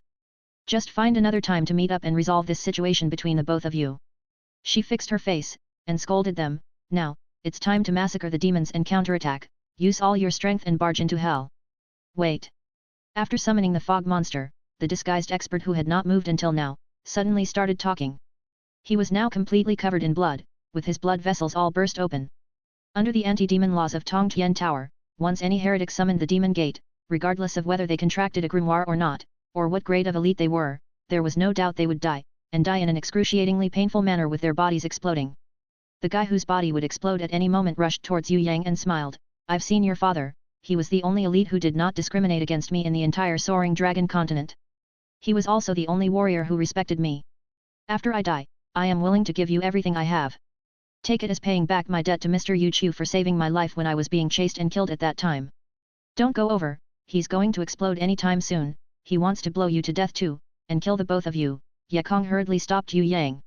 Don't worry, I'm trash anyway, it doesn't matter even if I die. Yue Yang had a carefree smile on him, as if he had seen death and lived to tell the tale.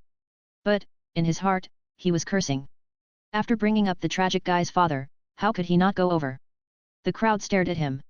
He must acknowledge that Yu Chu was his own father, and could not back off. Then again, since he could use his mysterious 3 styles, was it not possible for him to escape from this kind of self-controlled explosion? This is what I found that time when I entered the Land of Ruin, although I knew it was something good, nobody could make heads or tails of what it was. I'll give this to you. You and your father are similar, but your characters are different. He was a headstrong man. In comparison, I like your despicable and shameless character more.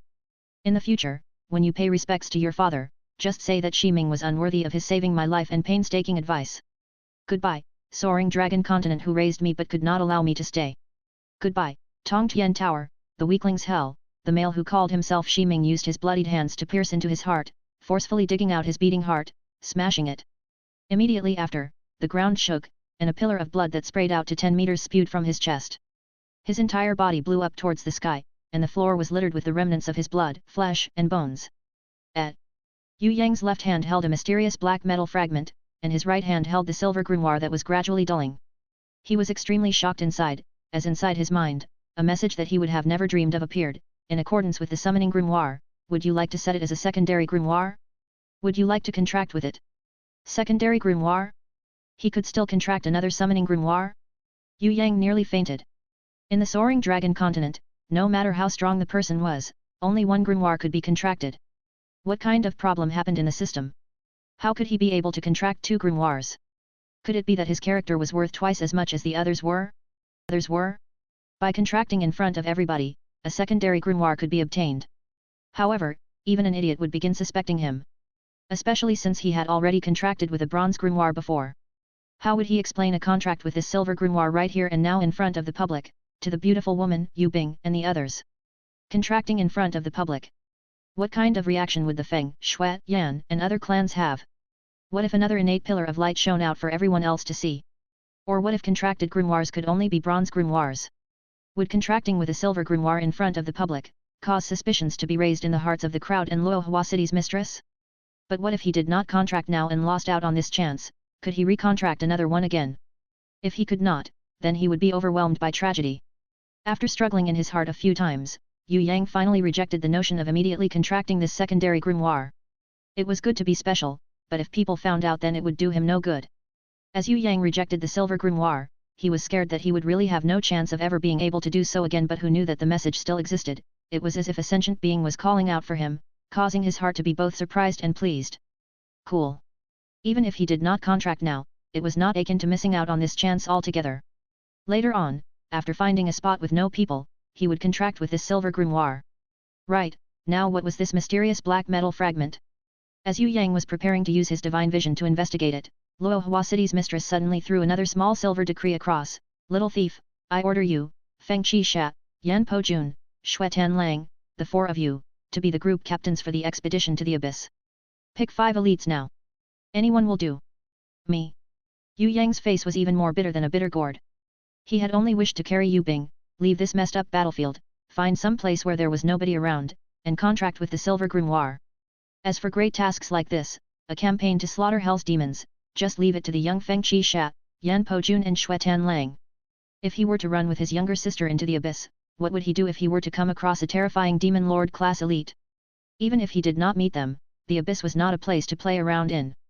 However, to Feng Qixia, Yan Po Jun and Shui Tan Lang, Luo Hua City's mistress order was absolute. While Yue Yang was still hesitating, the 3 of them, brimming with killing intent, had already picked the golden armor guards or the best silver armor guards and gone over to counterattack in the abyss. Entering the abyss to attack the demons, this was the greatest honor for any warrior of the Soaring Dragon Continent. Ye Kong, Li Qi and Li Ji were so excited that their bodies were trembling. They saluted, saying, Captain, we're already ready. You want to subdue the abyss? The 3 of you with your current condition, would probably be enough to get stuck in between a demon's teeth, no. Yue Yang rolled his eyes as he heard this. Although he had seen foolish people, he had never seen those that were foolish to this extent. If they wanted to court death, going to Yulong Valley to feed the worms would do. Why was it necessary to go into the abyss? I won't request anything else. Just that you can bring me into the abyss.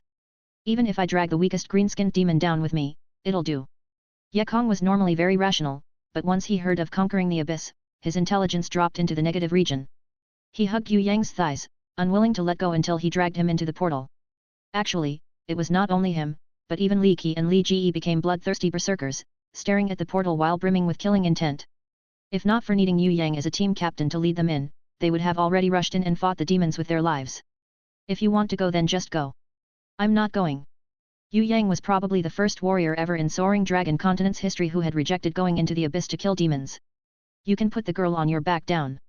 We swear that we will definitely ensure her safety. A silver armor guard thought that Yue Yang was worried that Yu Bing who was carried on his back would be in danger, and took the initiative to offer to look after Yu Bing in Yue Yang's stead. Nonsense. If I hand her over to you, I'll feel much more worried. Yue Yang had never heard of a situation where handing over a little sheep to a bunch of wolves would have a good ending. I've come late, all of you demons, come at me. Wait, let me enjoy myself first, I haven't killed any demons before. Let me, oi, son, why are you stealing my kills? Would you die if you killed one less? Do you know how much that hurts my, Master Has, heart? My heart was born to exterminate demons, but with the kind of merciless blows you're dealing, what if I get too depressed and kill myself? Can you pay for my life? Wait, good dog, leave this green-skinned one to me, I'm an expert in killing the green-skinned. I was born in this world to kill the green-skinned. Damn, you lowly dog. Ah, that's not right, you're a powerful and good dog. I didn't see that you were a bronze-ranked level 4 ironback demonic wolf. It's a misunderstanding, a misunderstanding. Wait, why aren't you contracted? My god, you're my brother's dog. I haven't seen you for a few days, and you've already raised a level. Where's my brother? A fatty who was 3 times larger than a normal person and was riding a white rhinoceros galloped over at an incredibly slow speed, wanting to kill demons. But with that speed, even a single hair could not be obtained. After recognizing Hui Tai Lang, he looked around, and finally spotted Yue Yang in the messed up battlefield and elatedly bounced down from the white rhinoceros back. Due to his heavy weight, the ground had started to shake. This was the fatty that loved to be called the boss, Hai Da Fu. Fatty Hai, like a small meat hill, rushed towards Yue Yang with a rumbling sound that caused 2 beasts and 3 mercenaries to fly away as he crashed into them. Even the silver armor guard got scared and quickly dodged to one side. Yet, Fatty Hai was not conscious of the fact that he was a human tank. When he had taken a few steps, ran to Yue Yang's side and patted his shoulders firmly, he even nearly caused Yue Yang to be thrown flat on the ground. Brother, you were here? Why didn't you notify this boss here, and instead you snuck into this place to exterminate demons? Even if there are a lot of demons here, don't worry, this boss will protect you. Look, this is my beast, the bronze-ranked level 2 iron rhinoceros. As long as it stands on the battlefield, it's an impregnable city wall. Who are these 3? Are they your friends? Did they join the guild? All of you, call me boss, I'll cover for you from now on. Who wants you to cover for us? Ye Kong was going crazy. This fatty had almost no chance of survival on the battlefield, yet he dared to act as if he was an expert. Although your strength is quite weak, I will train you up. From now on, I, your boss, will carry you and pass the trials. After all, I'm the renowned trial-clearing prince of this Tongtian Tower. Fatty Hai did not recognize Ye Kong, who had lived for 2 years in a level of Tongtian Tower, at all, and continued to boast. Trial-clearing prince? Why haven't I heard of you then? Ye Kong suspected that this fatty's brain was made up of mushy bean curd, and one that had become spoiled rotten at that. Then you're ignorant and inexperienced. Even if you go to a place with very little people and asked around, everyone would recognize who am I, the young master Hai. But don't call me young master. It feels too tacky. Just call me boss will do. Fatty Hai was extremely fond of the word boss. Who in their right mind would call you boss? Ye Kong and the Li clan brothers' mind nearly exploded when they heard it. When you see my strength, I can guarantee that you will sincerely call me boss. Fatty Hai snorted, full of confidence. Idiot, I can't be bothered to talk to you. Let's go to the abyss, even with the magical formation sustaining the portal, I'm afraid it won't hold up for even half an hour, we have to hurry up to see and learn more of the abyss. Before Ye Kong had finished speaking, Fatty Hai shrieked as if he had been F***ed. Going to the abyss? You have the captain's decree? Wow, you really have it. Brother, you're really worthy of being this young master Has little brother, how awesome. Let's go go go, don't you know that I was born into this world to kill demons? I beg of you, please bring me along, at the very most I'll let you be the boss for a little while first. Fatty Hai patted his chest, causing ripples to form from his fat. Seeing that Yue Yang did not want to go, he immediately resorted to barbaric methods, desperately pulling on Yue Yang's arms, insisting on pulling Yue Yang into the portal. Ye Kong felt a large amount of dislike towards Fatty Hai. The guy held no strength but liked it when people called him boss. But seeing that he could use brute strength to pull Yue Yang into the abyss, he quickly chased after them. Fatty Hai and Ye Kong shoved and jostled Yue Yang, forcefully pulling him towards the abyss. The fanaticism of wanting to conquer the abyss in their eyes was scorching Yue Yang already. Truthfully, Yue Yang was also a little curious. It wouldn't hurt to gain some knowledge. Even if he could not win, he would only have to run at the very most. With the abyss being that huge, how could he possibly be so unlucky all the time to meet Demon Lord class elites the moment he set off? It was dangerous to carry Yu Bing and teleport into the abyss. But, he could not feel at ease leaving her here in this messed up battlefield. Turning his head back, Yue Yang saw Yu Bing's pale little face fast asleep, and a kind of tenderness sprouted in his heart that had never existed there before. If he brought her along, he would be there for her. After all, she was his younger sister. Since he brought her to the abyss, then he must be able to bring her back to Tongtian Tower safely, back to that warm little home, and back to Fourth Mother's side. The few of you. If you don't want to die, after you enter, don't move around randomly, check the situation out before doing anything. Yue Yang felt that Ye Kong and the others who had let glory and their hot-bloodedness rush into their heads would instantly die the moment they stepped into the portal. Even if there were 100 more with them, they would probably be served up as dishes to the demonic army. Ye Kong and the others were not fools. Of course, they understood this logic. But as they examined Yue Yang's serious expression again, the existence of a glimmer of warmth in that coldness could be seen. Although the warmth was only 1,000th of the warmth that Yue Yang had shown while looking at Yu Bing just now, they still felt a ripple of warmth forming in their hearts that flowed throughout their bodies. Their blood boiled with excitement as they nodded enthusiastically, standing at attention, shouting out, "Yes sir." As Yue Yang stepped into the portal, he felt the scenery around him go black. After the dizzy spell passed, he found himself in a land of purgatory with a blood-red sky. A round, blood-red moon oddly gave off a red light from within the black clouds, causing the sky to be dyed in a shade of crimson similar to the color of fresh blood. In front of them, on top of a reddish-black rock, innumerable demonic monsters stood there, densely packed. As Yue Yang saw this, he drew in a breath of cold air. The monsters in this place were estimated to be a force of at least 100,000. It would most likely be impossible to kill them, even if they stopped attacking and stretched their necks to be slaughtered by everyone, not to mention the endless reinforcements that would come after. This battle really seemed like a pain in the ass. Everyone, be careful. The Demon General has arrived. It's hard to kill the Demon General since these types of monster normally have a summoning grimoire. We have to fight a decisive battle, by focusing on mass killing the weaker demons. Luo Hua City's mistress released the white pillar that had been charged for a long time. A light pillar shone in front of her.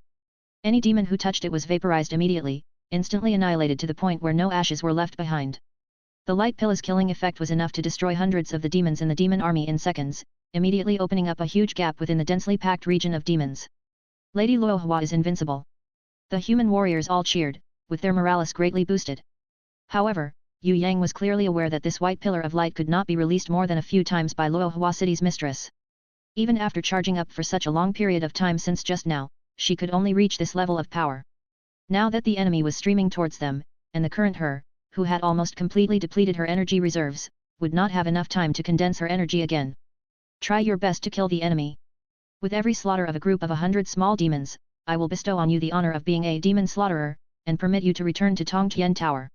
Luo Hua City's mistress did not set a difficult condition.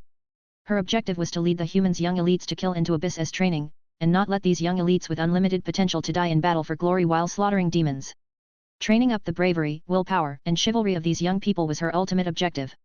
As for strength, or accomplishments, they could be achieved via ordinary trials. Ye Kong, none of you move. Only do so after I check the situation out clearly. Yue Yang felt uneasy and nervous due to his sense of danger.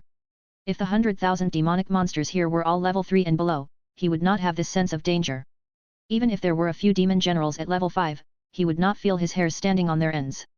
Within the darkness, there must be another demon with much scarier strength hiding and waiting for the perfect moment to assault them. This demon would more or less be a demon lord class elite even if they did not count as one. What if the strongest here, Luo Hua City's mistress, was attacked?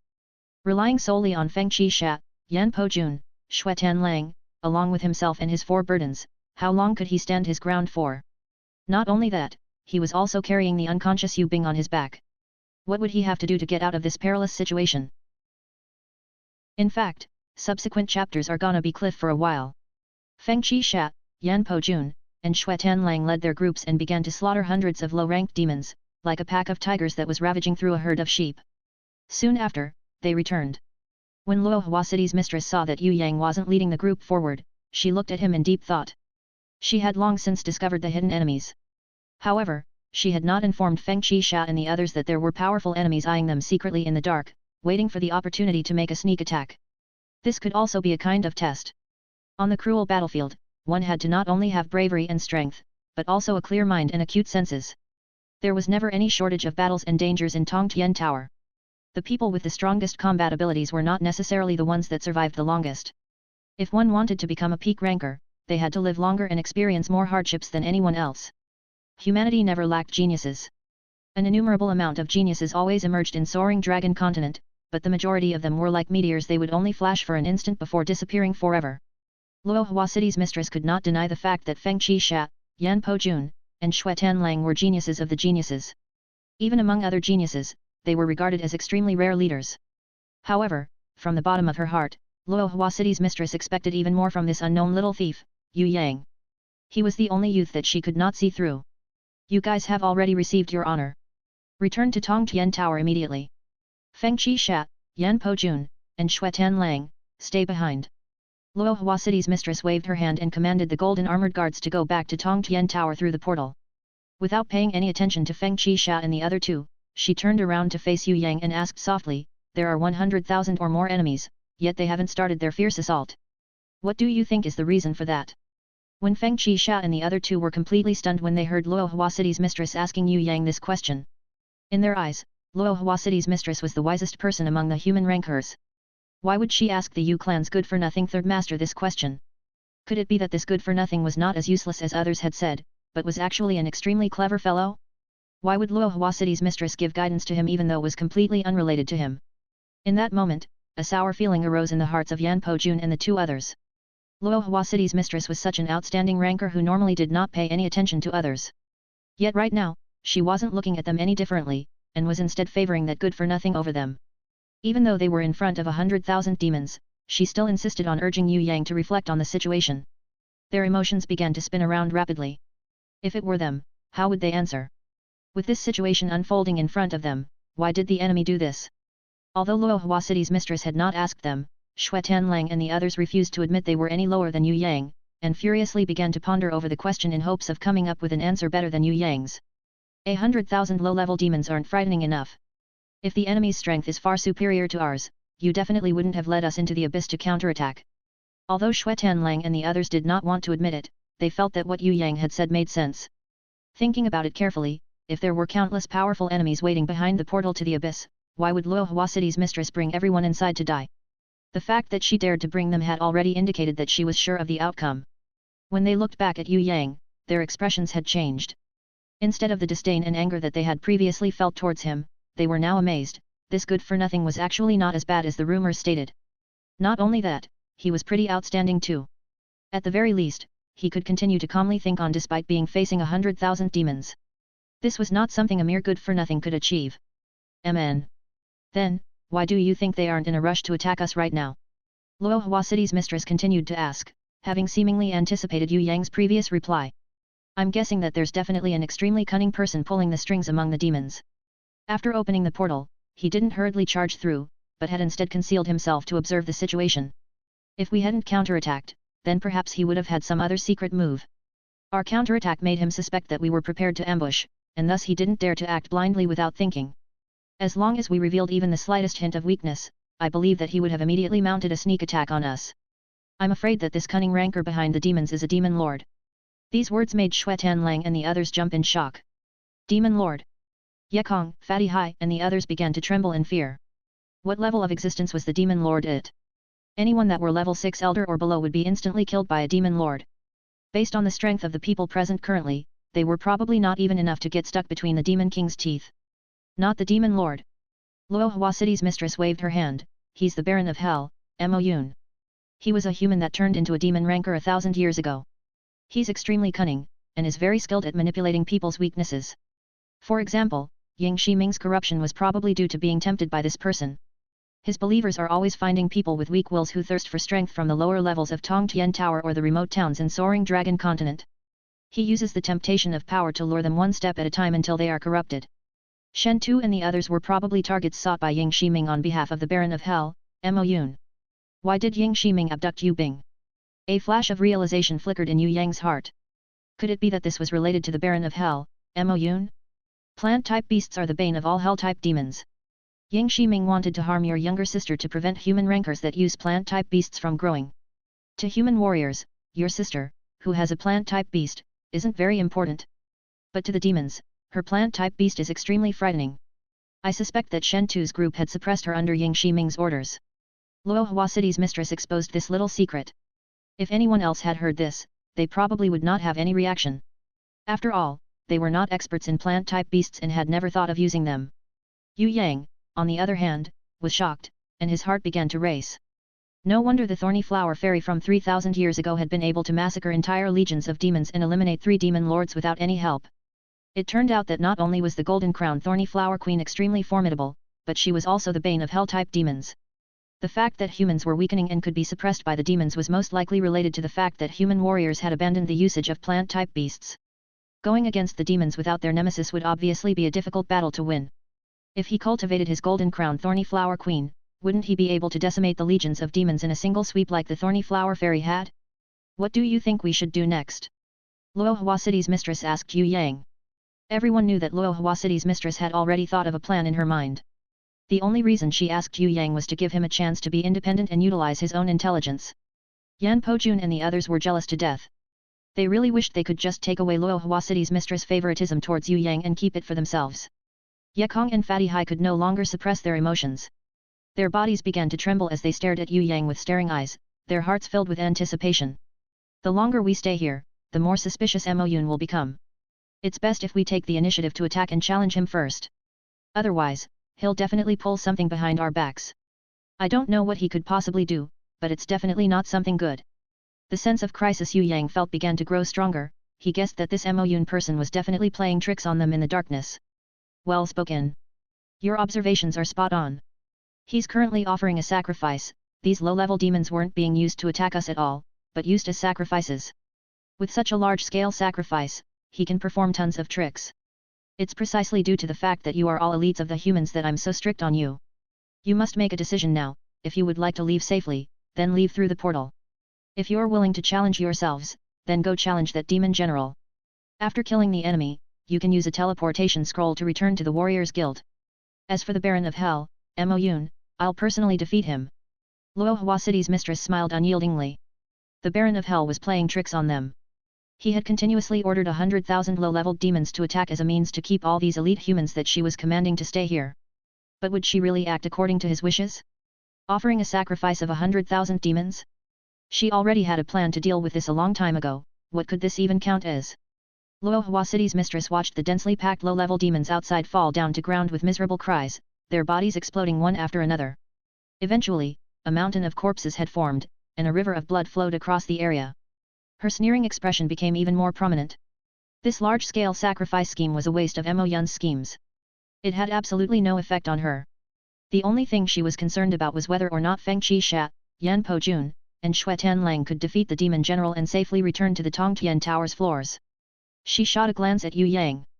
Although he looked weak on the outside, aside from carrying his unconscious sister on his back, Yue Yang also had a group of friends currently in a state that was beyond miserable.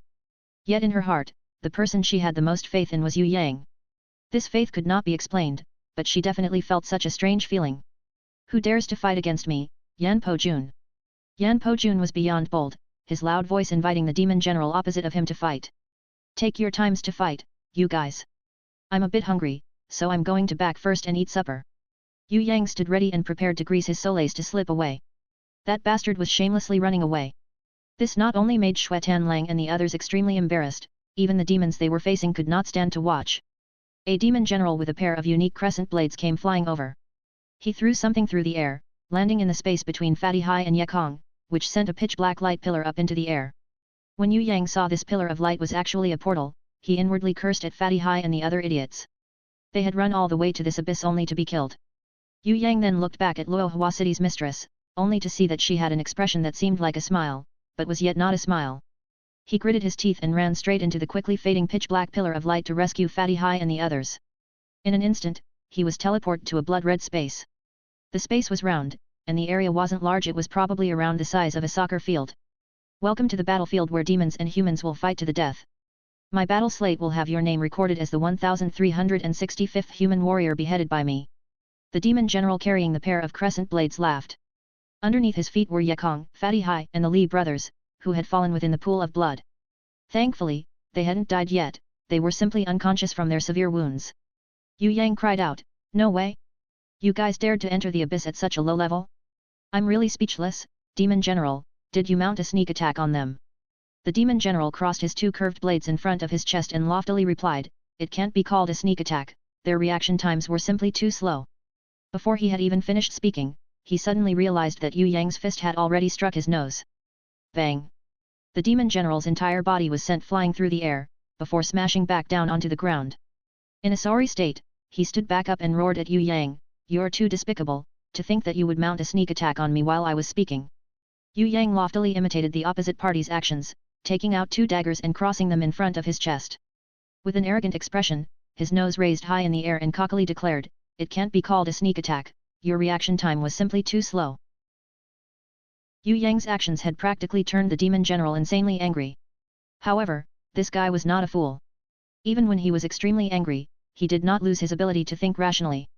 He understood that this person, who could land a punch on his nose without him being able to react at all, was not a good person to provoke. He was definitely not as disappointingly weak as the other four people. Even with a woman on his back, he could still land a punch on him. This person would definitely not be an easy opponent. The Demon General brandished his twin swords and retreated 30 meters back before taking out his crystal to summon his beasts. Seeing that the Demon General did not have a summoning grimoire, Yue Yang heaved a sigh of relief in his heart. He hated meeting opponents who had summoning grimoires. The protective shield that looked like an eggshell was simply too annoying. Not only was it impenetrable, it also allowed enemies to escape easily. Thank goodness this guy did not have a summoning grimoire, but only two swords that looked like egg swords, a crescent blade demon soldier. If everything went well, this guy's egg swords would be his. Sef, wow reference Illidan Stormridge's weapon, Warglaive of Aitsinoth, nicknamed egg swords by the Chinese. However, the twin crescent blade held by the Demon General seemed to be a little different from the legendary egg swords in shape. It was not as curved and it placed more emphasis on one side, so that it would be able to deal more damage to the enemy instead of being just eye candy. But Yue Yang did not mind it at all. In fact, he was already drooling at the sight of this pair of magic blades. He had already determined that this was the abyss version of the egg sword. Aside from the Lich King's Frostmourne, the egg sword of Illidan was the coolest looking weapon amongst all others. As the saying goes, you will be wiped out when the egg swords come out. It could be seen how powerful the egg swords were. Sef, it was an exceedingly rare weapon in WoW after all. Frostmourne is also a WoW reference, see below pic.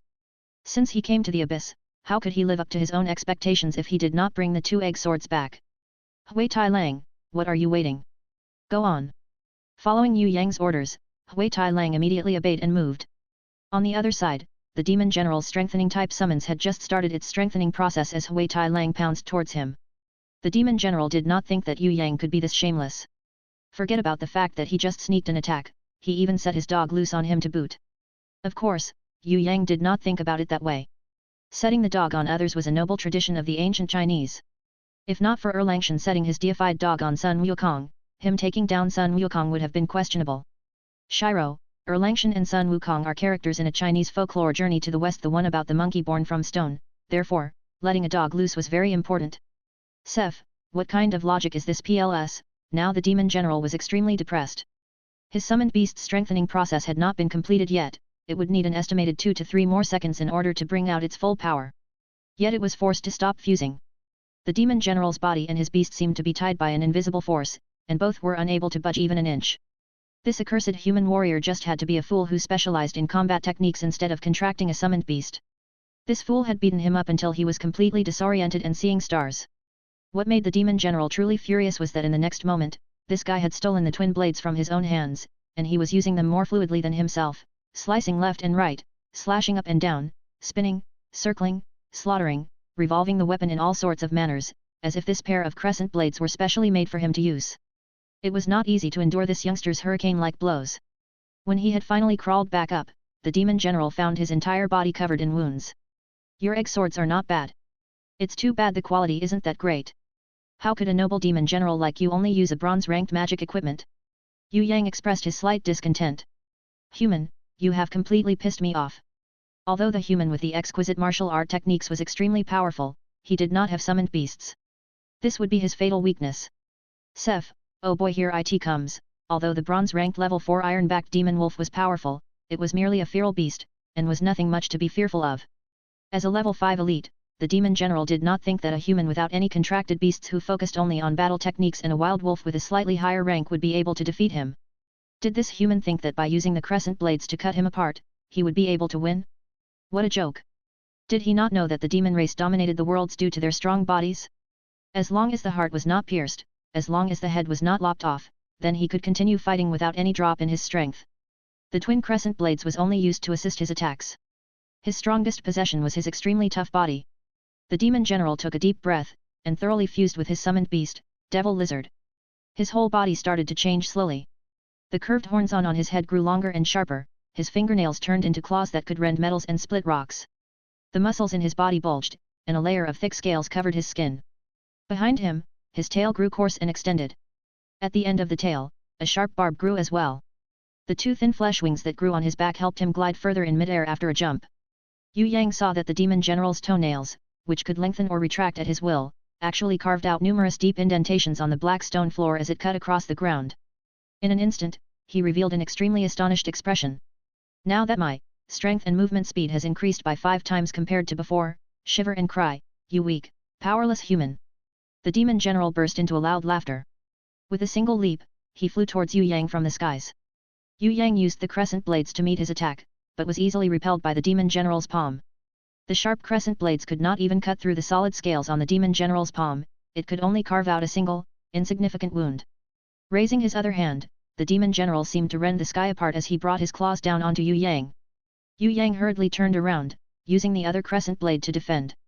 The demon general laughed as he pushed against the sword, applying pressure with his strength as he forced Yue Yang's body towards the ground. Suddenly, a tail full of barbs flashed in front of Yue Yang's face like a viper. Bang! With a backflip, Yue Yang narrowly dodged it. Instead, the ground where he had been before was smashed to pieces by the barbed tail.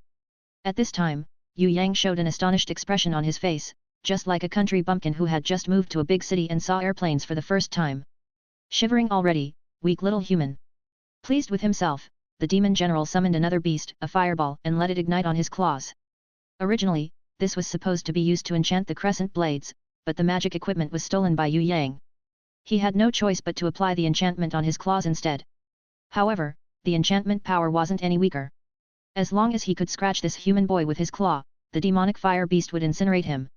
Seeing Yue Yang backing off, the demon general was pleased and laughed loudly.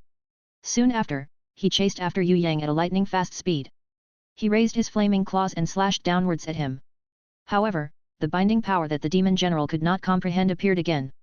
He felt the sky spinning at the same time, and when the demon general could finally react, he found his whole body had been thrown down onto the ground. A tall ox-headed human warrior was looking down at himself. Its eyes were as red as fire. The demonic fire beast between his arms let off a bang sound and separated itself from his body. It had turned into a demonic fireball, rolling on the ground. Before the demon general had time to understand what was going on, he saw a ferociously huge cow hoof stepping down on his face with great force. After waiting for a long time, Hui Tai Lang saw the demonic fire beast that exploded due to the appearance of the barbaric cow shadow that used its death gaze to instantly kill it. It rushed up and swallowed this demonic fire beast's carcass into its stomach hole. You lowly prodigal dog, eating anything you find, did you think you're a government official, getting food served to you everywhere you go? When Hui Tai Lang swallowed the demonic fire beast's carcass, a blaze appeared around its body, burning brightly on his skin. Weirdly, another head popped out from its neck, and within 2 minutes, Hui Tai Lang had completely assimilated the energy from the demonic fire beast, officially rising to become a bronze-ranked level 5 two-headed demon wolf. It was evident that Hui Tai Lang was not used to its new body after its evolution, which had 2 heads. It was slightly uncomfortable when it walked, and when the 2 heads looked at each other, they had frightened expressions on their faces. Finally, after observing itself over and over again and it confirmed that another head had sprouted from its body, Hui Tai Lang's 4 eyes turned white at the same time and it fainted to the ground. Yue Yang was speechless. He reckoned that Hui Tai Lang was the first beast in history from the wolf race, or even the entire world of beasts to have frightened itself so much that it fainted. With this little courage, it would be hard to visualize it succeeding in the future. On the other hand, the barbaric cow Shadow, who did not know what fear was, kept ruthlessly stamping onto the demon general who was out of 18 lifetimes worth of luck. Under her brutal hits, the demon general did not have any chance to counterattack. Even if he could counterattack, it would be completely useless, because blinking her doe eyes and watching the show from one side, was Fei Wen Li. However, the true reason why the demon general was completely out of luck was Yue Yang's sword chi. With the stream of Yue Yang's sword chi, he easily penetrated the demon general's weakest spot, his heart. With everything I have, I offer up to the great demon king Baruth, long live the demon king. The demon general fell into despair and shouted this loudly. Following this, his muscles started to deform oddly, and his stomach stuck out. His demonic chi had rapidly condensed into a sphere that covered his entire body. Could you please be quiet for a while? I'm currently pondering over what shivering is. The demon general was thinking of self-destructing, but Yue Yang did not have time to bother with him. On the contrary, Fei Wen Li, who was spectating for the good half of the time, was unable to stand the demon general any longer. She summoned the petrifying Medusa out, and with a single arrow let loose from the petrifying Medusa, the demon general, who did not die after being stamped on for quite a long time by the barbaric cow Shadow and was preparing to self-destruct, was instantly turned into stone. The barbaric cow Shadow stamped wildly on the demon general a few more times. The demon general had met a truly tragic death, turned into stone and then shattered to pieces. Do I immediately contract with it, or grab hold of another gold grimoire before contracting with it? Why did Shi Ming not send me a gold grimoire? The grade of the silver grimoire is simply too low. Yue Yang, who was never content with what he had completely forgotten that his own summoning grimoire was only bronze-ranked intermediate. It was 2 levels lower than this silver-ranked intermediate grimoire. If he contracted a secondary grimoire, would he be able to get another innate skill and guardian beast? Clasping the silver grimoire, the color of which had slightly dulled, a familiar, voiceless beckoning appeared in his heart again. Rather than waiting to grab hold of a gold, platinum, or diamond grimoire to contract in the future, he might as well contract with this silver grimoire right now. If he used it constantly in battles, it would probably rise in level to become gold or even platinum on its own. Thinking along these lines, Yue Yang abandoned his burdened thoughts, stretched his hands, and rested them lightly on top of the silver grimoire. When the message in his mind emerged, he made a precise and clear affirmation to contract. Between his fingers, streams of golden light appeared. Initially, it was gentle, but it slowly intensified. Finally, the entire silver grimoire was shining with an extremely dazzling golden light, illuminating the surroundings. Even Yekong and the others who were unconscious had a layer of golden light on them.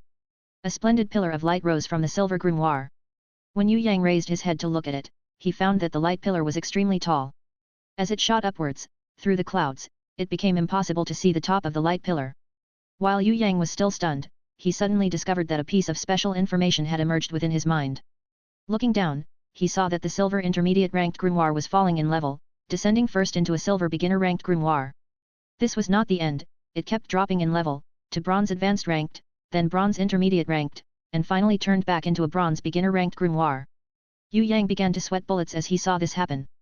So it seemed that regardless of what grade the summoning grimoire was, with a contract, it would turn into a bronze beginner ranked grimoire. The things that belonged to the previous grimoire owner would be deleted, and everything will go back to the beginning state. If he had known this earlier, he wouldn't have hesitated to contract it at all. It was not too much of a pity for the silver grimoire to fall to this level. If he had obtained a diamond grimoire that dropped back to become a bronze grimoire, he would be crying until he ran out of tears. But why was Fei Wen Li's grimoire already a diamond-ranked one when she first used it? As this thought arose in Yue Yang's mind, he suddenly heard a chirp, a heavenly chirp, from the depths of his soul. It was so beautiful that his entire soul shook along with it. The mysterious, dormant energy that he had felt in his body forever had finally become active again. It seemed to want to break out from his body, suddenly giving Yue Yang the shock of his life. Could it be the heavenly sword goddess? Was she leaving? His right hand that was lightly covering this summoning grimoire, which had turned from silver ranked to bronze ranked, started feeling a wave of pain. His skin split open, and drops of fresh blood seeped out from his hands, causing the entire summoning grimoire to be dyed red with blood. At the same time, the spiritual chi within Yue Yang's body frantically rushed out towards the summoning grimoire, at a more ferocious pace in comparison to Empress Fei Wen Li's absorption.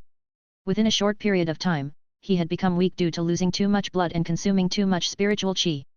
Originally, Yue Yang wanted to pull his hand away, but, at this point, he was unable to control his own hand. He could only stare helplessly as more fresh blood from his palm was absorbed into the summoning grimoire. Suddenly, a burst of a 7-colored light pillar, resembling a rainbow, appeared. It then turned into a beautiful halo of light, that seemed like a wheel, ring, or moon, emanating everywhere from Yue Yang's hands, his fingers, the back of his hands, his wrist, and his arms. A wonderful fragrance that was hard to describe and a heavenly chirp that was hard to express in words appeared at the same time. Yue Yang seemed to see two dazzling, colorful eastern phoenixes flying around his arms, before finally entering into that grimoire. Before he could take a closer look, a loud bang resounded in his head and he lost consciousness, fainting onto the ground. The Blood Moon Demon Palace. In the Abyss Blood Prison Continent, Baruth, one of the three great demon lords, was currently frowning as he researched the god's runes. But the complex, profoundly mysterious, special type summoning runes almost caused the great demon lord Baruth to have a brain hemorrhage. Even though he had spent 3 days and 3 nights worth of research, there were still been no progress on it at all. At this point of time, one of the usually calm demon commanders barged into the palace, frantic and anxious. He had directly knocked over the palace guards, sending them flying away as he burst into Baruth's living room. Du Lan, what's the matter? Great Demon Lord Baruth looked at his right-hand man with slight astonishment. Your Majesty Demon Lord, the ceiling crystal pillars have shattered, we must immediately redo the seal now. I mean, we've almost exhausted the entire country's power to catch that unknown holy beast in Tongtian Tower's 7th floor. It has awakened, and its power has shattered the ceiling crystal pillars, the demon commander named Du Lan hurriedly reported. Has it not been sleeping for the past 300 years? As Great Demon Lord Baruth heard this, his headache grew worse. That unknown holy beast's power was extremely high, and nobody was able to contract with it. It was dangerous to keep it, yet it would be a pity if it was released. He really did not know what the best course of action to take was. Yes, it was sleeping quietly in the sealed barrier for 300 years. However, it suddenly reacted today and woke up from its deep sleep on its own. When it woke up, it immediately started to howl towards the southeast. It was as if something had awoken it from that direction, or perhaps it was calling for help from its companions. I did not understand what it was trying to do, and could only increase the power of the seal, forcing it to go back into a deep sleep. Although that unknown holy beast had gone back to sleep again, our sealing spell has reached its limits. 6 out of the 10 crystal pillars have already shattered. Demon Commander Du Lan explained the situation, worried to death.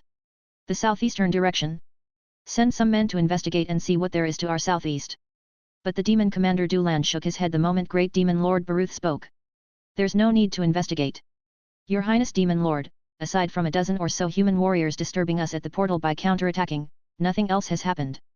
Those that were transferred over here from the space in Tongtian Tower were no-name human warriors. Aside from a human lady called Luo Hua who has some reputation, the others were all human kids. I don't think that those people would have the power to awaken or contract with the holy beast. If they wanted to contract with holy beasts or mythical beasts, they would first have to have a divine grimoire. Not only that, the distance between us and that place is far too great. Although Demon Commander Du Lan could not figure out the reason why the holy beast awoke, he did not feel that the counterattack initiated by the humans was the reason why the holy beast had awakened. Then, why did it happen? Great Demon Lord Baruth also felt puzzled by this, and habitually raised his eyebrows. Battlefield of Death, Sef, scene shifting to Yue Yang. Shiro, the place where Yue Yang had been battling with the demon general is called Battlefield of Death. Sorry we didn't realize it's a term, we thought it was just a descriptive phrase when it first come out. When Yue Yang woke up, he found a grimoire shining with a rainbow light floating silently in front of him. It was as brilliant as a diamond and as sparkling as a flawless crystal. It was so perfect that it would cause people to gasp in admiration. Divine Grimoire. Yue Yang was astounded when he saw what was written on the cover. From his knowledge, there were only bronze, silver, gold, platinum, and diamond grimoires, a total of 5 kinds. He had never heard anything about a divine grimoire. In truth, the highest level summoning grimoire that he had ever seen was Xia Wen Li's diamond grimoire. And the grimoire that he had just contracted was originally a silver-ranked intermediate grimoire which dropped in level to become a bronze-ranked beginner grimoire. How had it suddenly become a beginner divine grimoire? What the heck is a divine grimoire anyway? At this time, a scene suddenly flashed within Yue Yang's mind. Before Empress Fei Wen Li fell asleep, she had once conjured a huge summoning grimoire. It was faintly similar to the divine grimoire that he possessed now, but that book had been a few times larger than this book. Could it be that in the realm of the strongest, those rankers that had reached the summit, used a divine grimoire rather than the normal bronze, silver etc. grimoires? Yue Yang had an extremely shocked, disbelieving expression as he continued to observe his own divine grimoire. It was a full 1 meter long, and half a meter wide. The book was thick and probably had a few dozen of pages. Regardless of whether it was the cover or the details, they were all decorated with a beautiful yet mysterious runic designs. These runic designs were complicated, profound, and mysterious. It was as if it was the workmanship of a god. For a moment, it caused Yue Yang to be intoxicated. He firmly pinched himself. He was not dreaming. All of a sudden, his pulse quickened to around 300 bpm, almost causing his blood vessels to burst. With a flash of a rainbow light, Xia Wen Li floated out of Yue Yang's body. She summoned the diamond grimoire, and opening her beautiful eyes, she floated into the divine grimoire. Yue Yang was dumbfounded. Could this little girl be moving house on her own? Before this, she was not willing to stay within the bronze grimoire. So the reason was because she disliked the low level of the bronze grimoire. Now that he had a divine grimoire, this little girl immediately moved inside. Yue Yang wanted to hurry up and open the divine grimoire and see whether he had obtained new inherent skills and a guardian beast. But when he stretched his hand towards it, a piece of information popped up in his mind that made him sweat bullets. Innate rank and spiritual chi is not enough to open the divine grimoire. To his surprise, there was such a thing as being unable to open his own summoning grimoire. Yue Yang felt as if a cat had scratched his heart. He really wanted to see what the mysterious divine grimoire had inside, but it could not be opened. A while later, he saw the little snake Loli float out with a smile on her face. Her 6 little hands hugged Yue Yang's thigh, intimately acting like a spoiled kid towards him. She seemed to be really happy with this new home. But, what was contained within the divine grimoire? My precious, could you tell me what's inside? What's my new gift and guardian beast? Yue Yang hurriedly asked. Xia Wen Li blinked her big eyes adorably but didn't say anything else. Yue Yang thought that it was because she was still too young, so she hadn't learned how to speak yet.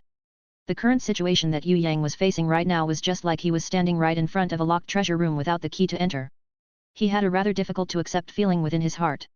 Even in his wildest dreams, he had never imagined that such a situation would have turned out this way for him. He was so excited, he couldn't believe that such a magical thing had happened. That was why until now, he was still swimming in a sea of happiness, unable to wake up from his happy dream. There are good stuff in the divine grimoire, right? Yue Yang asked, testing the waters. Xia Wen Li nodded enthusiastically. Is there a fairy Onichan there? Yue Yang asked again, and the little Loli shook her head adorably. Do you know what is actually inside? Draw a picture for me, and let me see if you are good at drawing. If you draw it nicely, I'll treat you to a sweet tang yuan. Yue Yang was scheming again, but the small Loli couldn't even understand words. It would truly be strange if she knew how to draw. But Xia Wen Li took out her dual icicle blades and started to scribble on the floor. Yue Yang laid down on the floor and scrutinized the scribbles for a long time, but he couldn't discern anything. The only thing he could be sure of was that there was definitely a new guardian spirit beast inside the divine grimoire. But it shouldn't be the sword goddess. Forget it, although he still couldn't open the divine grimoire now, it doesn't mean he wouldn't be able to open it in the future. As long as he trained diligently, he should be able to open the grimoire when he reached the right conditions. Yue Yang still couldn't understand why this silver grimoire had leveled down to a bronze grimoire and then suddenly leveled up to a divine grimoire without any reason. Of course, he was too lazy to spend any real effort thinking about it. There were so many weird things in this world that couldn't even be counted, and this divine grimoire was just one among them. Something flashed in his mind suddenly and he asked, above bronze, silver, gold, platinum, and diamond, is there a higher-tiered divine grimoire? Is Empress Wen Li's grimoire a divine grimoire? In answer to Yue Yang's question, Xia Wen Li nodded her head again, cutely and adorably, but it was unclear if she was replying to his first or second question. Yue Yang had wanted to ask more questions, but suddenly, Yu Bing, who was carried at his back, stirred from her sleep, as if she was about to wake up. Yue Yang quickly put his divine grimoire away. Xia Wen Li didn't enter into the divine grimoire, but turned into a red glow, like always, and entered into Yue Yang's body to rest. Although she had moved house, it looked like she still liked to stay within Yue Yang's body. As he put Yu Bing down, she whined a little, as if she couldn't bear to let him go even in her dreams. She didn't wake up. Her body had only moved a little, but she quickly quieted back down as she breathed slowly and continuing her slumber.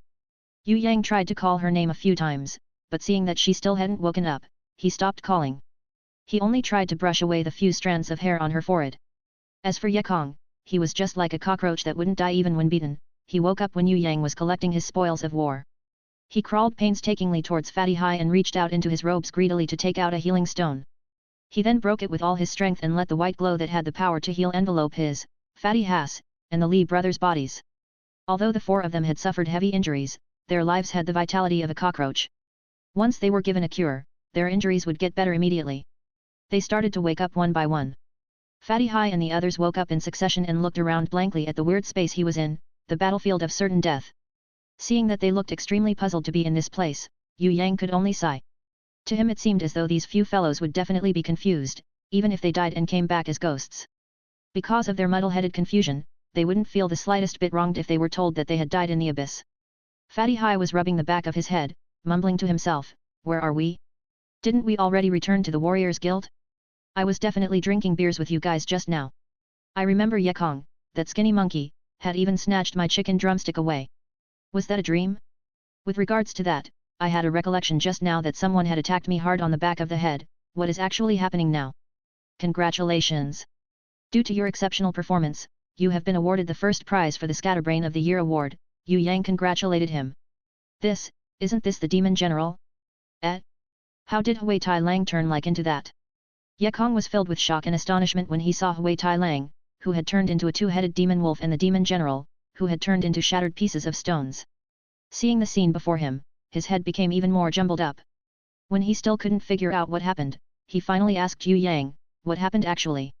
That, right now, was a time for Yue Yang to lie once again. Looking at the four people who had curious faces waiting for answers, Yue Yang explained in an honorable, serious tone, we came to this battlefield of certain death when the Demon General threw a teleportation scroll onto us. You guys were defeated by a sneak attack, and fell to the ground without any sense of brotherhood to me, leaving me all alone to face against the evil, scary Demon General. You guys knew that I am a devout believer of pacifism ideology, so fighting and killing was really not the way to live for me. Hence, I decided to fight a match of literature with the Demon General. He would set a question to test me, and I to him. In the end, as we continued with the match, he suddenly went crazy and spread open his palm, only to hit himself square in the forehead. He committed suicide and died. With regards to how he became shattered stones, I am still trying to find the answer. His words made Ye Kong and the Li brothers to fall on the ground, as they almost fainted. They had seen liars before, but, in all of their lives, they had never seen such a bad liar. Only kids 6 years old and below would have believed his words. Unlike the rest of them, Fatty Hai believed his words completely. Patting his jiggling fat chests, he shouted enthusiastically, what kind of questions did you come up with? Was it really that difficult? Come and quickly say it. With me, the question-resolving prince here, there wouldn't be any hard questions in this world. Hearing this, Ye Kong had a sudden urge to drive his sharp dagger into Fatty Hai's chest, making him bleed. They had seen many gullible people, but they had never seen such a gullible person before. Every single ability that this Fatty Hai had was close to zero. If he had a match with a monkey, they believed the monkey would feel very empowered and superior. He was definitely an idiot, otherwise how could he believe in such bullshit? He was even so earnest about it. Heavens, how had this fellow managed to live until today? Shouldn't he have been killed by his idiocy long ago? The question is actually very simple. Yue Yang revealed a slow smile. I told the Demon General, A is a number, B, C, and D are also numbers with different values. If ABC plus CDC equals ABCD, then what is ABCD? Hearing this, Fatty Hai's mouth gaped wide apart, wide enough to stuff a whole cow in. Ye Kong and the three Li brothers were also petrified. No wonder the Demon General couldn't take such a question and committed suicide in his madness. Fatty Hai was stunned for a long while, before his face flushed and he said, that's not difficult, but the computation is a bit complicated, and requires some time. Give me a slightly simpler problem. Yue Yang nodded, and said with a brilliant smile, all right, I'll give you a problem related to spirit beasts. It's very simple. There are 18 insect-type spirit beasts in total, comprising of spiders, dragonflies, and cicadas.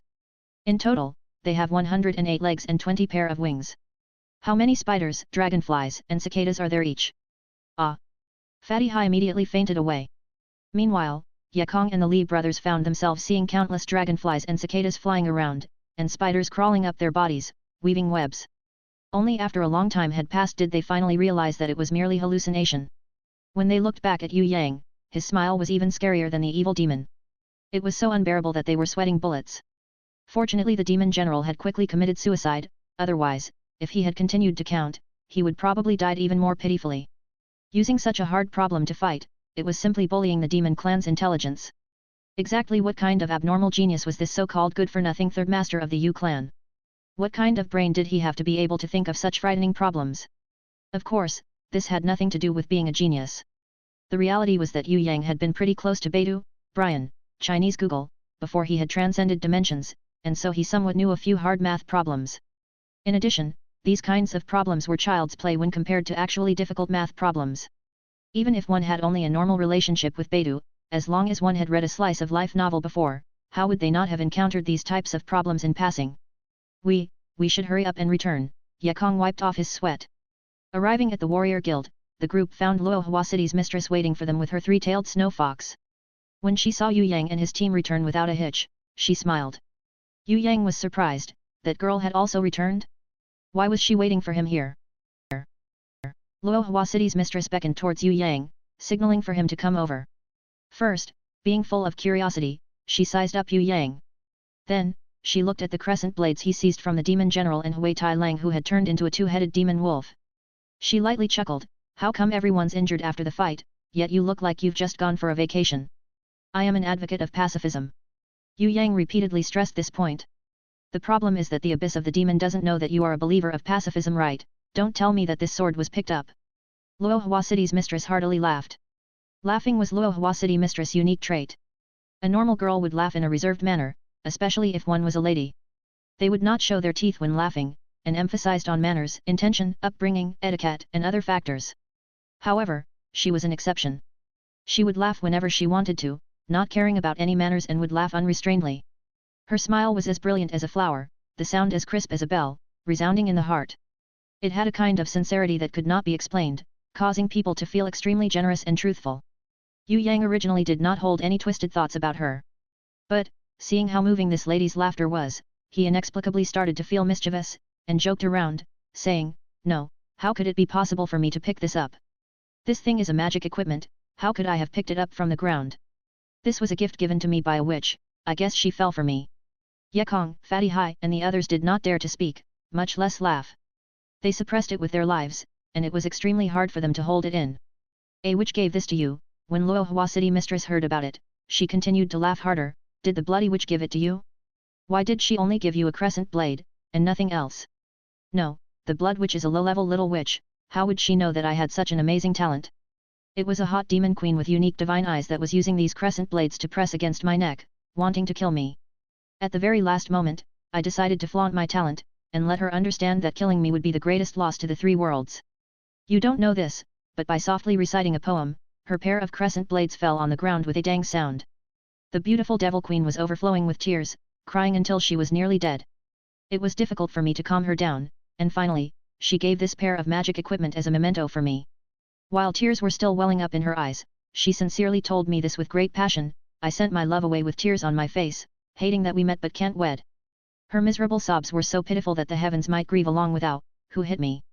As Yue Yang was feeling full of himself, a person in the crowd suddenly rushed out and threw him a flying punch.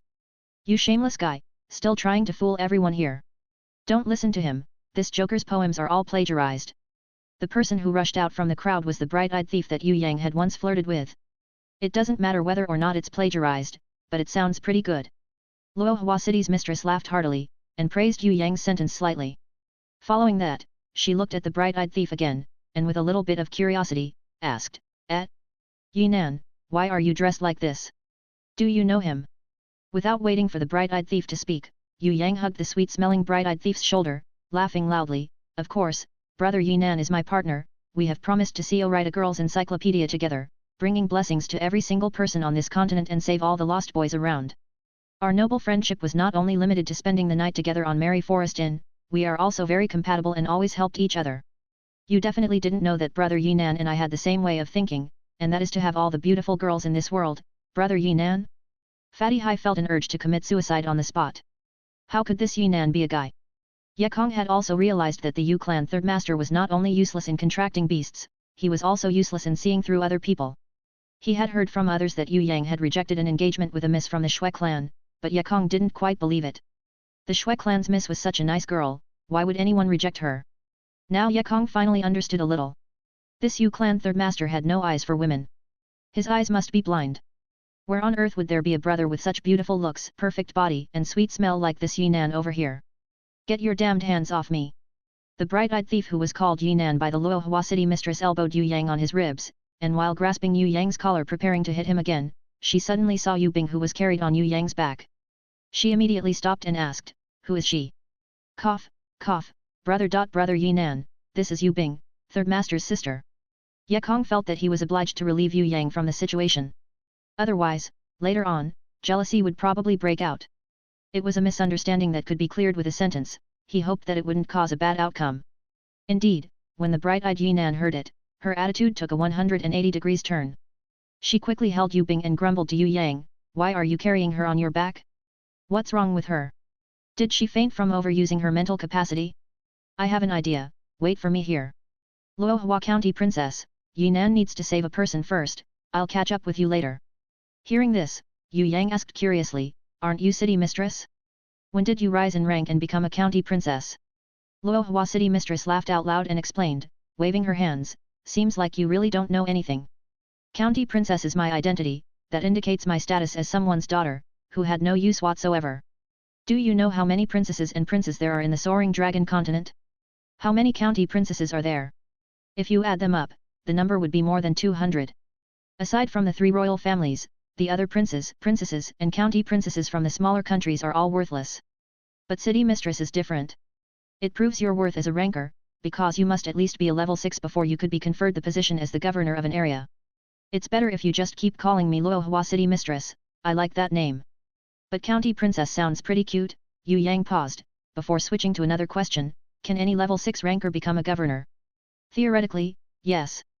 But some people only have military skills, and have no administration skills, so they wouldn't make a good governor. Oftentimes, they would simply took up a position as a general that practically had no duties. Actually, as long as one reached level 5, they can advance to a deputy general, a position who didn't have to do any duties. Apart from going to wars or invading the abyss to resist against the demons, they're free to do whatever they want. Oh right, my city is still missing a guard captain, want to try it out? Luohua city's mistress laughed. As they say, soldiers that don't want to become generals aren't good soldiers. I'll refrain from becoming a guard captain so that I can just become a general later on. Yue Yang rejected the offer. I feel like your words are so teasing. If it were anyone else, I wouldn't even care at all. Luohua city's mistress didn't really care much about Yue Yang rejecting her offer, in fact, she seemed to have predicted he would do so. She lightly tossed a silver card at Yue Yang and smiled, this is the award I give to your group. As for the awards, military service, and glory from the Warriors Guild, you guys need to go and retrieve those yourselves. I still have things to do, so I'll take my leave first. Luohua city's mistress smiled as she waved her hand, and she floated away while carrying her 3-tailed snow fox, and leaving behind a fragrant scent. Yue Yang noticed that the Luohua city's mistress' skirt hem had become quite damaged. Clearly, her battle hadn't gone all that smoothly. It seemed that her opponent had been quite bothersome, and it was fortunate that she hadn't been injured. Yue Yang felt that she was actually quite formidable, as she had dared to resist the abyss, even while bringing only a few subordinates with her. If it had been anyone else, even if they were 10 times stronger than her, they probably wouldn't have dared to do what she did. Return to your senses already. Your eyeballs fell onto the ground, hurry up and pick them up. The bright-eyed Yunnan had suddenly come back at some point, and she gave Yue Yang a punch in the chest. However, her small, cotton-like fist hitting Yue Yang made him feel very comfortable instead. I also have the noble dreams you guys have about a world full of beauties. While Fatty Hai laughed so hard that his fat began to jiggle, Yue Yang had an urge to throw him a punch. Do you have a hobby of being beaten up? Ye Kong couldn't bear that guy. He picked up a stick and smashed it hard onto the back of Fatty Hai's head. When Fatty Hai collapsed, Ye Kong joined the Li brothers as they charged forward and gave Fatty Hai a sound beating. They had just met after such a long time, what right did this dumb fatty have to interrupt it? What would his actions meant if he wasn't seeking to be beaten? They are. The bright-eyed Yunnan was confused as to how Yue Yang would befriend such people. Ignore them, they're just impatient because they're young. They normally accumulate a lot of their energy, and any leak is unacceptable. Brother Yunnan, you don't know how worried I've been for you these past few days. Yue Yang warmly reached out his hand, about to grasp Yunnan's shoulders. Lies. I'm perfect fine, so what would you be worried about? Yunnan's pale face flushed, but quickly returned to its original state. She dropped her shoulders to dodge Yue Yang's shameless hand. I know you're still a beginner, moreover, you have an introverted and shy personality. Although you are curious about women, you don't dare to make a move. Normally, you restrain yourself so much that it becomes unbearable. If you continue on this way, you'll end up having issues. That's why, as a brother, I definitely cannot witness you keep going like this. I'll help you, Yunnan, as long as you did your first time, you'll understand what a man should be. With your charming face, perhaps you might become my rival in the art of relationships. Don't worry, I'll teach you. Yue Yang looked extremely sincere, and was prepared to drag Yunnan to get a room and let him had his first time. Ye Kong and the others were sweating profusely, pretending that they hadn't heard anything. Fatty Hai, who was sprawled on the floor, began to cry.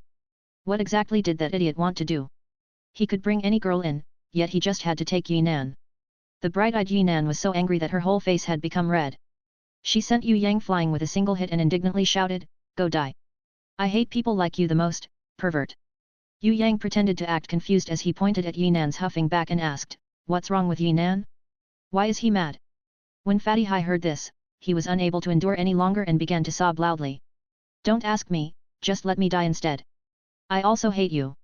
You're such an idiot, how could you just waste a chance like that? At the corner of the Warriors Guild, there was a clinic. However, this clinic was not a place that anyone could enter. This wasn't because of the clinic's regulations, rather, it was because of the clinic's fees. The fees for this institution was more than 100 times higher than normal clinics outside of the guild. Unless they were completely unconscious, ordinary mercenaries would never step inside this clinic, even if all of their 4 limbs had been broken. Even when they bought healing stones, they wouldn't buy them from here. Instead, they would buy it from street peddlers outside. Although those mid-lower ranked healing stones, which were produced from special type medicinal beasts, gave less than PAR results and were crazy expensive, the prices were still 10 times cheaper than the mid-average ranked healing stones sold by the clinic. It was said that the reason why the prices in the clinic was so high was the result of the decision made thousands of years ago by the 5 great heroes that founded the Warriors Guild. The reason was not to earn money, but to remind the later generations to make use of their brains more in battles, so that they would suffer less injuries and refrain from being reckless fools. Despite this, Yue Yang felt that this clinic was actually much better than Celestial Empire's clinic. At the very least, there weren't fake medicines nor practitioners in this place. It was true that it was a little more expensive, but it was better in quality and authenticity. There was also another point. The clinic didn't offer different goods and prices to different customers, a prince and a commoner would get the same quality of goods at the same price. After Yu Bing was admitted here to receive treatment just now, she had recovered very quickly. When Yue Yang visited her again, she had already woken up. Yu Bing was very excited when she saw him. She immediately ran up to him and hugged him, crying, "Third brother," in a choked voice. Seems like the young lady had gone through quite a bit of suffering, and she was pouring it all out along with her tears at this moment. Yue Yang had to reassure her for a long time before Yu Bing's sobs gradually calmed down. Wiping off her tears, Yu Bing immediately covered her face with her black veil again and looked warily at Fatty Hai and Ye Kong, who were standing right behind Yue Yang. After going through the betrayal of her own team members and receiving a surprise attack, Yu Bing had developed a wariness for strangers and was on guard. My name is Ye Kong, I'm Third Master's Guide," Ye Kong hurriedly introduced himself. "My name is Hai Dafu, but people call me Master Hai. I am usually low-key. Even though I own a summoning grimoire and a bronze-ranked, level 2 iron rhinoceros, I never boasted to anyone. I'm not that kind of person, little Yu Bing. You can call me boss like the others. Although your brother is the group leader, I'm still his boss. You can be rest assured, if anything happens in the future, I'll cover for you. I guarantee that as long as I, Master Hai is here, nobody would dare to bully you. Look at my arms, this isn't fat, this is all muscle. Ouch." Before Fatty Hai could finish his words, he was already rolling on the ground, beaten up and stomped on by Ye Kong and the Li clan brothers. As he cried out in misery, he seemed to resemble a pig about to be slaughtered. "Third brother, why did you come to Tongtian Tower?" Yu Bing asked seriously. Now that she finally saw her brother, whom she had not seen for a long time, he looked strong beyond measure. He held an aura of unimaginable strength, which gave others a feeling of safety, like a tall mountain that they could depend on. "Fourth mother has been really worried about you, so she sent me here to bring you back." Yue Yang reached out his hands and patted Yu Bing gently, smiling a little. "I also wanted to go home, but my training here is not done yet. Without the heart of oak to raise my levels, my Treeman warrior will never be their opponent." Yu Bing was talking about was the clan's upcoming New Year's tournament which would test the capabilities of the younger generations of the Yu clan. Yu Bing was determined to pay back the grievances that her parents and brothers had suffered, so she had come to Tongtian Tower to train. If she went home now, she believed she would never be able to defeat Yu Tian and Yu Yan, who were both raised by main family of the clan. Although her Treeman warrior had risen to bronze ranked level 3, its movement speed was still very slow. Furthermore, Yu Tian and Yu Yan owned Treeman warriors' nemesis, fire-type beasts. They were also raised as the main focus of the Yu clan, therefore, they even owned strong puppet-type beasts. Even if they send their puppet-type beasts to fight against Treeman warrior, they would not lose. "Don't worry. I'll accompany you to finish your training these 2 days. We'll go home after that." Yue Yang once again patted Yu Bing's head compassionately. The fourth house had been relying on this little lady all this time. Turns out that she had suffered all these years because the tragic guy was useless, although he had tried his best. Yes, hearing this, Yu Bing was extremely moved. She finally had an older brother she could depend on. Although he had only just contracted a grimoire not long ago, although he was still a level 1 apprentice, and only had a thorny flower as a contracted beast. He couldn't even call out his guardian spirit beast. However, with a hidden talent like his own, as long as he trained diligently, he should be able to be successful. At this moment, the little lady Yue Bing was determined to help Yue Yang increase his battle capabilities. She was determined to buy a good fighting beast for her brother and bring him out to train, so that he would be able to maintain his reputation and showcase his hidden potential at the clan's New Year's tournament. Then, he would give off the impression to the clan members that he was definitely not a useless person, but a hidden genius. At the same time, he would also give both father and mother the greatest of surprises. Hui Tai Lang had been staying silent the whole time, but it finally felt that people had forgotten about itself. It immediately walked towards Yue Yang and rubbed its head on his legs, wagging its tail, trying to win Yue Yang's favor. Its actions give out the feeling that it was saying, "I want to welcome the mistress too." Its appearance made Yue Bing jump with shock. She stared dumbstruck at Hui Tai Lang, who had two heads, a fire-breathing nose and a body that continuously emitted black aura, standing right in front of her. Strange, this should be an uncontracted wild wolf. Brother, that. Yue Bing stuttered, stunned more than ever, as she watched Yue Yang sent the boot-licking, attention-seeking, two-headed demonic wolf flying with one hard kick. Don't even mention that dog, I get angry every time I hear about it. The moment Yue Yang thought about how Hui Tai Lang had swallowed the fog monster and the demonic fireball, he felt like his heart was on fire. Those beasts all had bronze-ranked level 3 demon crystals, but Hui Tai Lang had swallowed them without even asking for his permission. Hui Tai Lang, this fellow, was already so brazen out in the open in front of him, wouldn't it behave worse behind his back? Previously, he had no time to pay attention to it, but now that he thought about it, if he didn't beat it to death, he would be letting it go too easily. Is this twin-headed demonic wolf your beast, brother? Yue Bing's eyes cutely widened. She completely couldn't believe it. I guess so. It's called Hui Tai Lang, a greedy lowly mongrel who was born to be beaten up. Yue Yang nodded. Ang. Hui Tai Lang scrambled back with eager jostling butt, wagging its tail. Although its level had increased very quickly, it was a pity that its intelligence couldn't catch up. It probably had the intelligence of a dog. How did you manage to get it, brother? Yue Bing didn't believe there would be a fighting beast store that would put a bronze-ranked level 5 twin-headed demonic wolf on sale. Even if there was, it wouldn't be so tame. How could there be a bronze-ranked beast that was willing to be kicked flying? If it was a normal bronze-ranked level 5 twin-headed demonic wolf that had been beaten like this, its loyalty would have dropped to 0 long ago, and it would have fled away without even waiting to be summoned in a battle.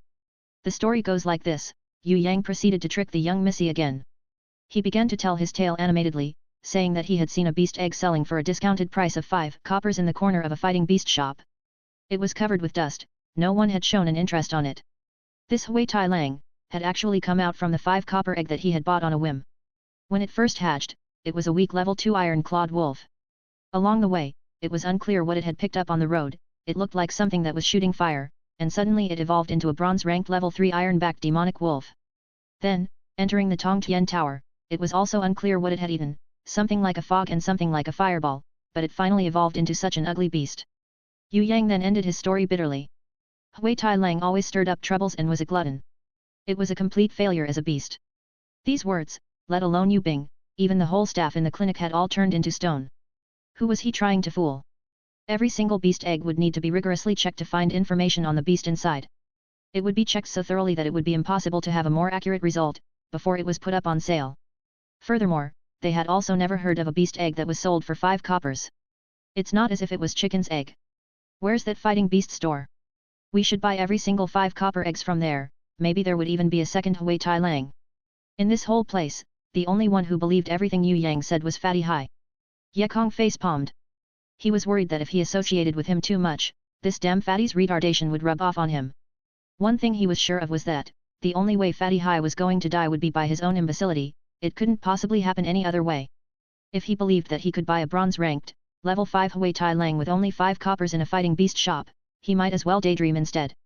In his imagination, there would probably be a strong beast that came to him on its own, who would want to form a contract with him dead or alive. Not only that, it also want to share its life with its master forever. Is that even possible? Definitely not. If it really was possible, bacon would rain down from the sky. They had all seen naive and foolish people before, but none of them had ever met such a pig-headed, naive and foolish person as this Fatty Hai. Buying another Hui Tai Lang with 5 coppers, only he would be capable of imagining something like that. No matter what, brother, you have a strong beast now. That's a good thing. Yue Bing was happy for her brother. With a bronze-ranked level 5 Hui Tai Lang, when they returned to their clan castle and fought in the clan's New Year tournament, wouldn't every single person from the castle be shocked with brother's progress? Their mom and dad would also definitely be elated with them. Are you guys now going to the Blackstone Labyrinth to finish the quest of the Heart of Oak? Let me tag along. A bright-eyed Yinan suddenly appeared out of nowhere. Brother Yinan, did you find any related clues by chance? Yue Yang smiled widely as he asked. Ah! The moment Yue Bing heard Yue Yang called Brother Yinan, she almost fainted thinking about her brother's sanity. She thought to herself, seems like it won't do a person any good if he had stayed cooped up in his house for a long time. Her own brother was so dorky that he couldn't even differentiate between a guy and a girl. I have a chain quest, and one of the quests was Heart of Oak. My aunt said that if I could finish this chain quest successfully, I would at least receive a gold-ranked fighting beast or item. If I finished it beautifully, then they might even give me 2 fighting beasts with intelligence. Do you guys want to join our team to try it out? Although the bright-eyed Yinan was still fuming at Yue Yang, she didn't forget to invite him for this chain quest. Chain quest? Ye Kong almost went mad. You would need to hit at least level 5 Grandmaster to be able to receive chain quests. Could it be that this brother Yinan was actually a level 5 ranker? Increasing fighting beast's intelligence. Fatty Ha's mouth opened wide, causing drools to flow down like a waterfall, flowing until a distance of at least 1,000 meters. 1,000 meters. You guys should get a good beast first. This single phrase from Yinan caused everyone to rush to the beast store.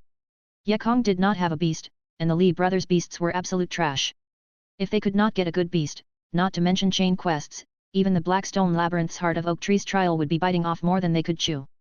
Originally, Yue Yang only hired them to search for Yue Bing. Since the mission was already accomplished, if it was another person that hired them, they would probably pay the commission and then bid their farewells and go on their separate ways.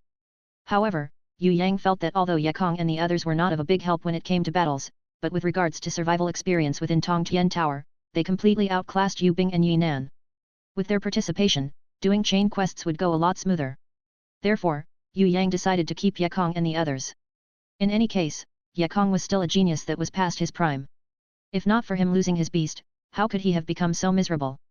The Li brothers' beasts' levels were low, and there was a limit to the strength provided after the strengthening fusion with their beasts.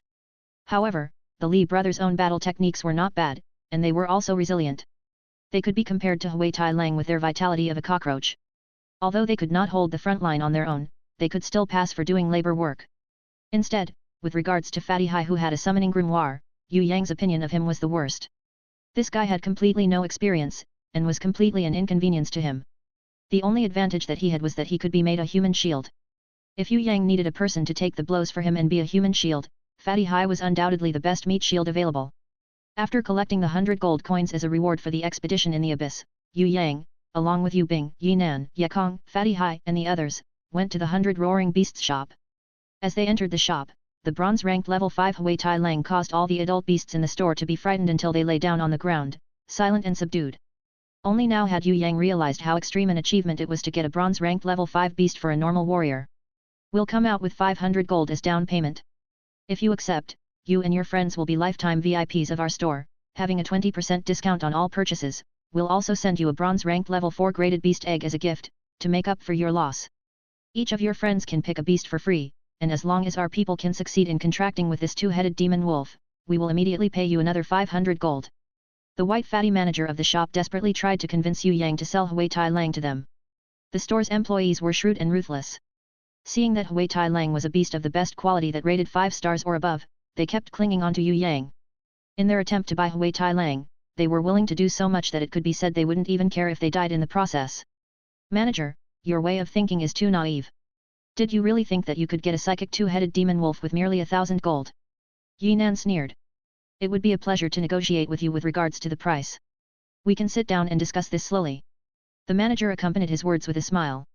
We're not selling, no matter how much you offer us. Yue Bing refused flatly. You have to be clear that we're here to buy beasts, not to sell them. If you don't want to do business, then we can just go to another beast store. Although Yue Yang did not contract with Hui Tai Lang, it had accompanied him for a long time.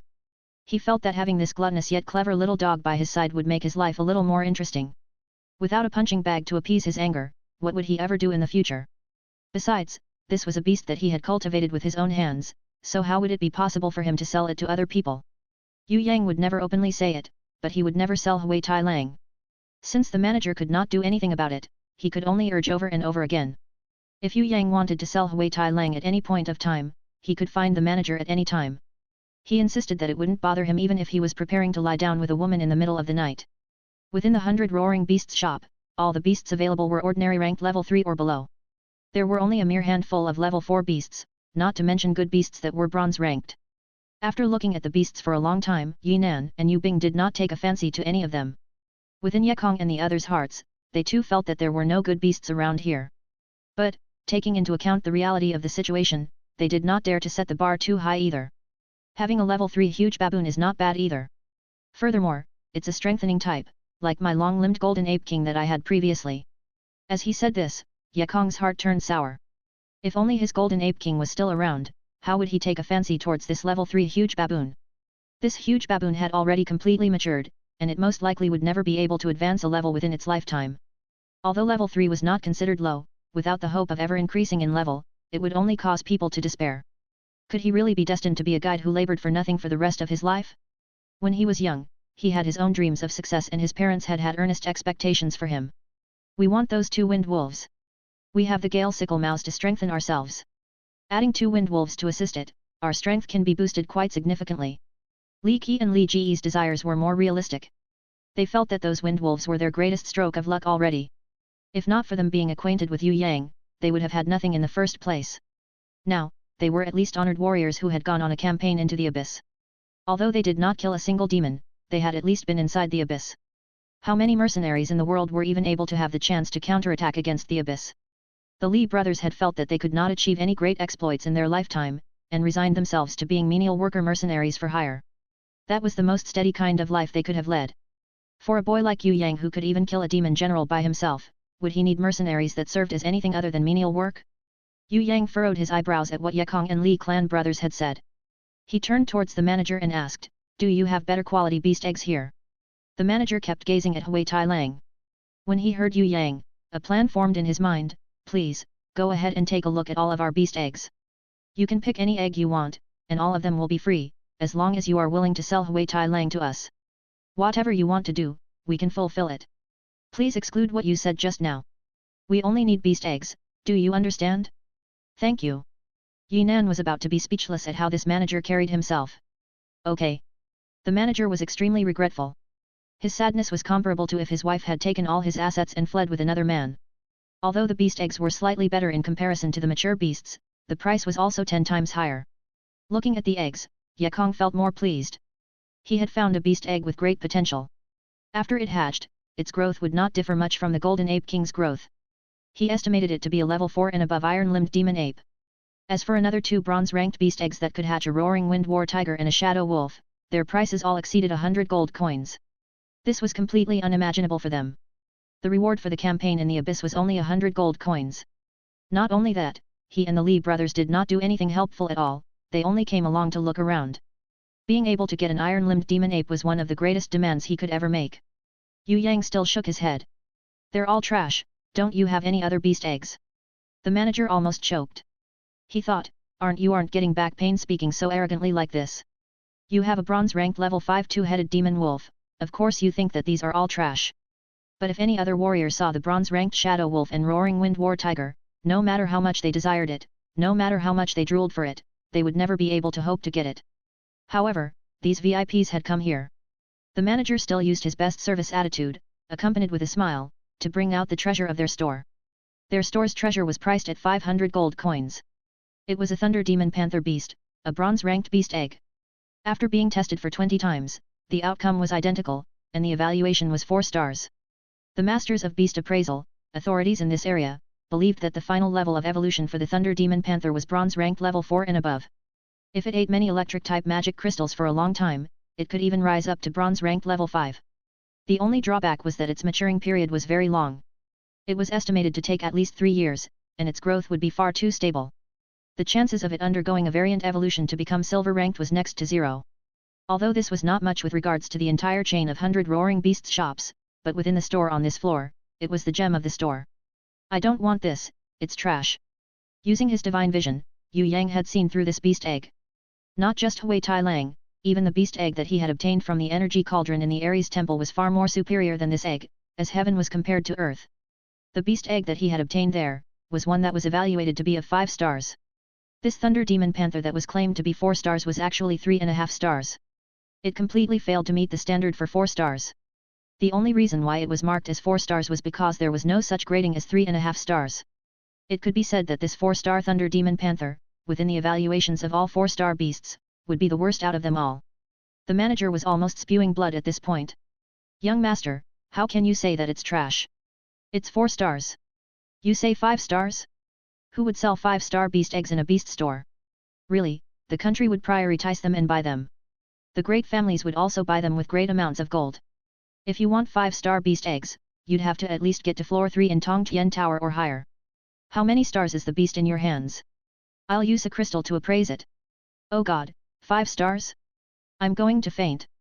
Yue Yang's original intention had been to find a good beast for Yue Bing. But, taking a look all around, he found that they were all trash beasts. He was shocked, and immediately handed over that small best quality 5-star egg in his embrace to Yue Bing.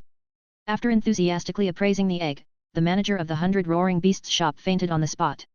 How could this guy bring around a bronze-ranked level 5 two-headed demon wolf and bring out a 5-star beast egg at his convenience? Would a prince of a country even be this casual with these top-quality beasts? Who in the world was he? Third older brother, hold on. I'm not good with beasts that aren't plant-type beasts. I don't want it, please, keep it. Yue Bing hurriedly shoved the beast egg back into Yue Yang's embrace. I'm going to faint too. Fatty Hai spewed out a waterfall of saliva. How about betting with your luck?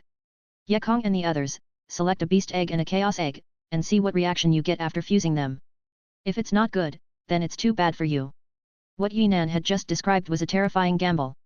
Normal mercenaries would not dare to do this. Normally, this was done by elite soldiers in the army, who, under the situation of desiring to be exceptional, would use this kind of extreme methods to gamble using their own lives. A chaos egg was a kind of raw egg which did not have an embryo.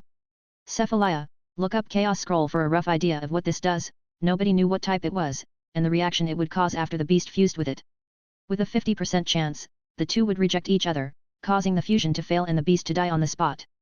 With a 30% chance, the beast's abilities would be affected by the chaos egg, and its strength becoming far weaker. With a 15% chance, the beast would not change, and the chaos egg would not have any effect. With only a 5% chance, the chaos egg would successfully fuse with the beast, causing an increase in the beast's strength or a variant evolution of it. It was also reportedly said that there was a 0.01% chance for the chaos egg to have extremely good compatibility with the beast, causing a variation level up immediately after fusion. After increasing in level, it could even change from normal rank to bronze ranked. Cephalia, PSST, anyone remember this?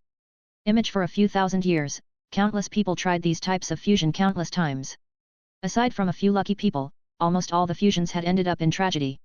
A chance of 0.01% was akin to despair for people.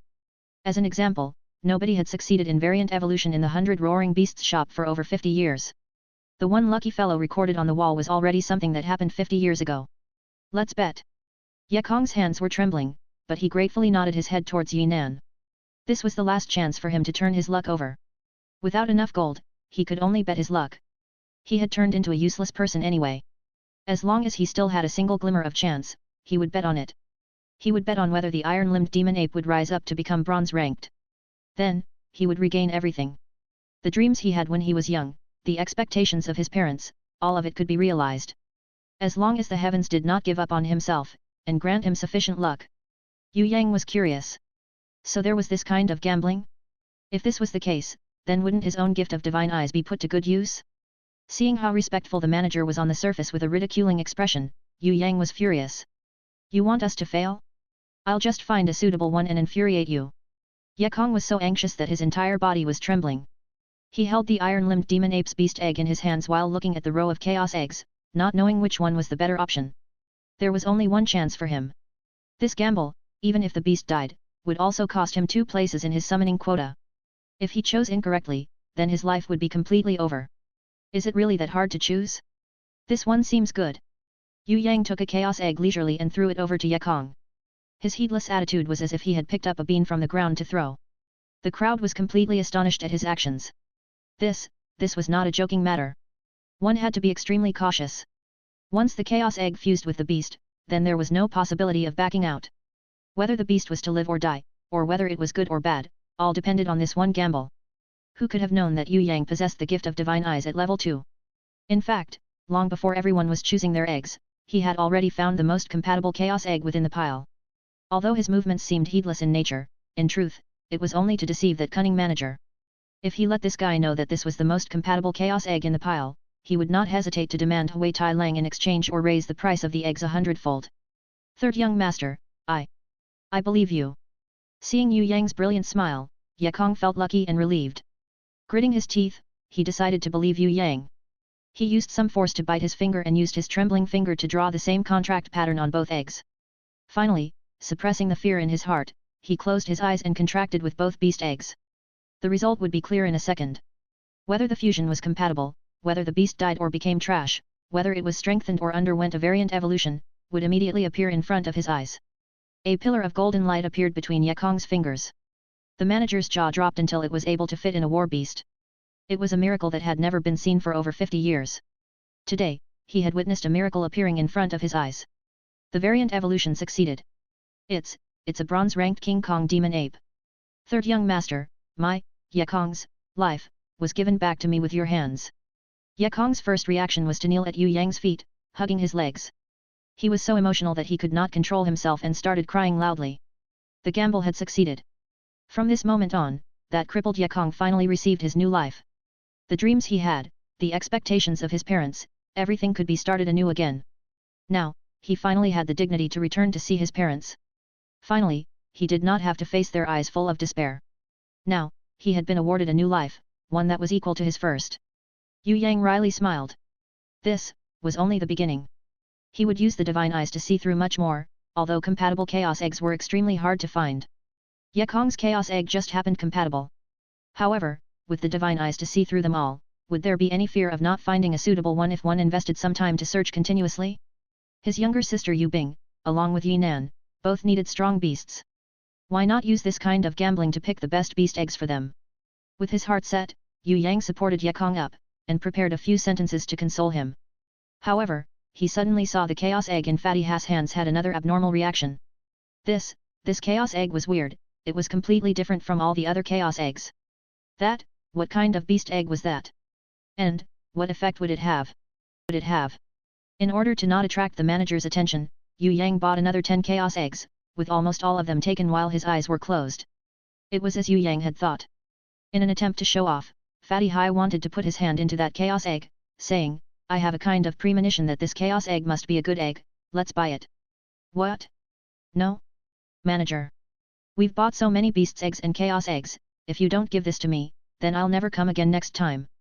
If you give this to me, I'll give you a few beautiful words of praise and perhaps that guy's heart will be so moved that he'll sell Hui Tai Lang to you. That's right, that's the way to do business, this egg is free, then you can give me a 10% discount card. Don't worry, I'll definitely advise that guy to sell Hui Tai Lang to you. Don't you know, I'm his boss, he'll listen to me for sure. Hold on, let me put this chaos egg in my pocket. If Fatty Hai was not so petty, Yue Yang would put to use his skills to swipe this mysterious chaos egg. Of course, no matter how good this egg was, he could absolutely not let the manager know. If not, he would never sell it. If the manager found out about the mysterious power within this egg, Yue Yang would have kept a low profile for nothing. What are you buying so many chaos eggs for? Yinan could not understand. But, since Yue Yang wanted to do this, she did not oppose it either. She faintly felt that this guy had some motive that could not be spoken aloud. Just earlier, inside the 100 Roaring Beasts beast store, Yinan resisted the urge to ask him, but when they came out, she could not hold her curiosity in. Third older brother must have some reason to do this. Yu Bing still thought that Yue Yang really had the innate skill of concealing, and was able to know the concealed element of the beast. Could it be, that extremely compatible chaos egg wasn't pure luck just now? Yinan was shocked, this guy was this skilled? Ye Kong and the Li brothers did not speak, and only looked at Yue Yang deeply. They did not speak it aloud, but their emotions were welled up inside them. In the eyes of other people, perhaps Yue Yang was a selfish person who never cared about others. Not only did he like to tell lies, he was also extremely shameless. But, the people who had really become acquainted with Yue Yang were feeling completely different at this moment. Even if this Yue family's third young master did not say it, it did not mean he did not care about them. A prime example was going through the hassle of traveling such a long distance to search for his sister Yue Bing. How many people in the world would be able to do this? When Yue Bing had awoken, he did not say anything about caring for his sister. However, he was a brother who insisted on carrying her on his back even as he went into the abyss, never abandoning her. Facing 100,000 demons, he did not use his companions as a meat shield as an exchange for his own glory. He had never abandoned his kin, nor his companions. even if the companions at his side were just some trash or poor people who were about to starve to death. Seeing that his companions were sucked into a space of certain death by the powerful demon general, he did not utter a single sentence, and went forward, regardless of the danger he faced, to rescue them. How many men were present in this world that could be like him? I can sense it, really. I feel that this chaos egg is exceptional. It might be a giant dragon's chaos egg. Don't you know that I was born to this world to appraise chaos eggs?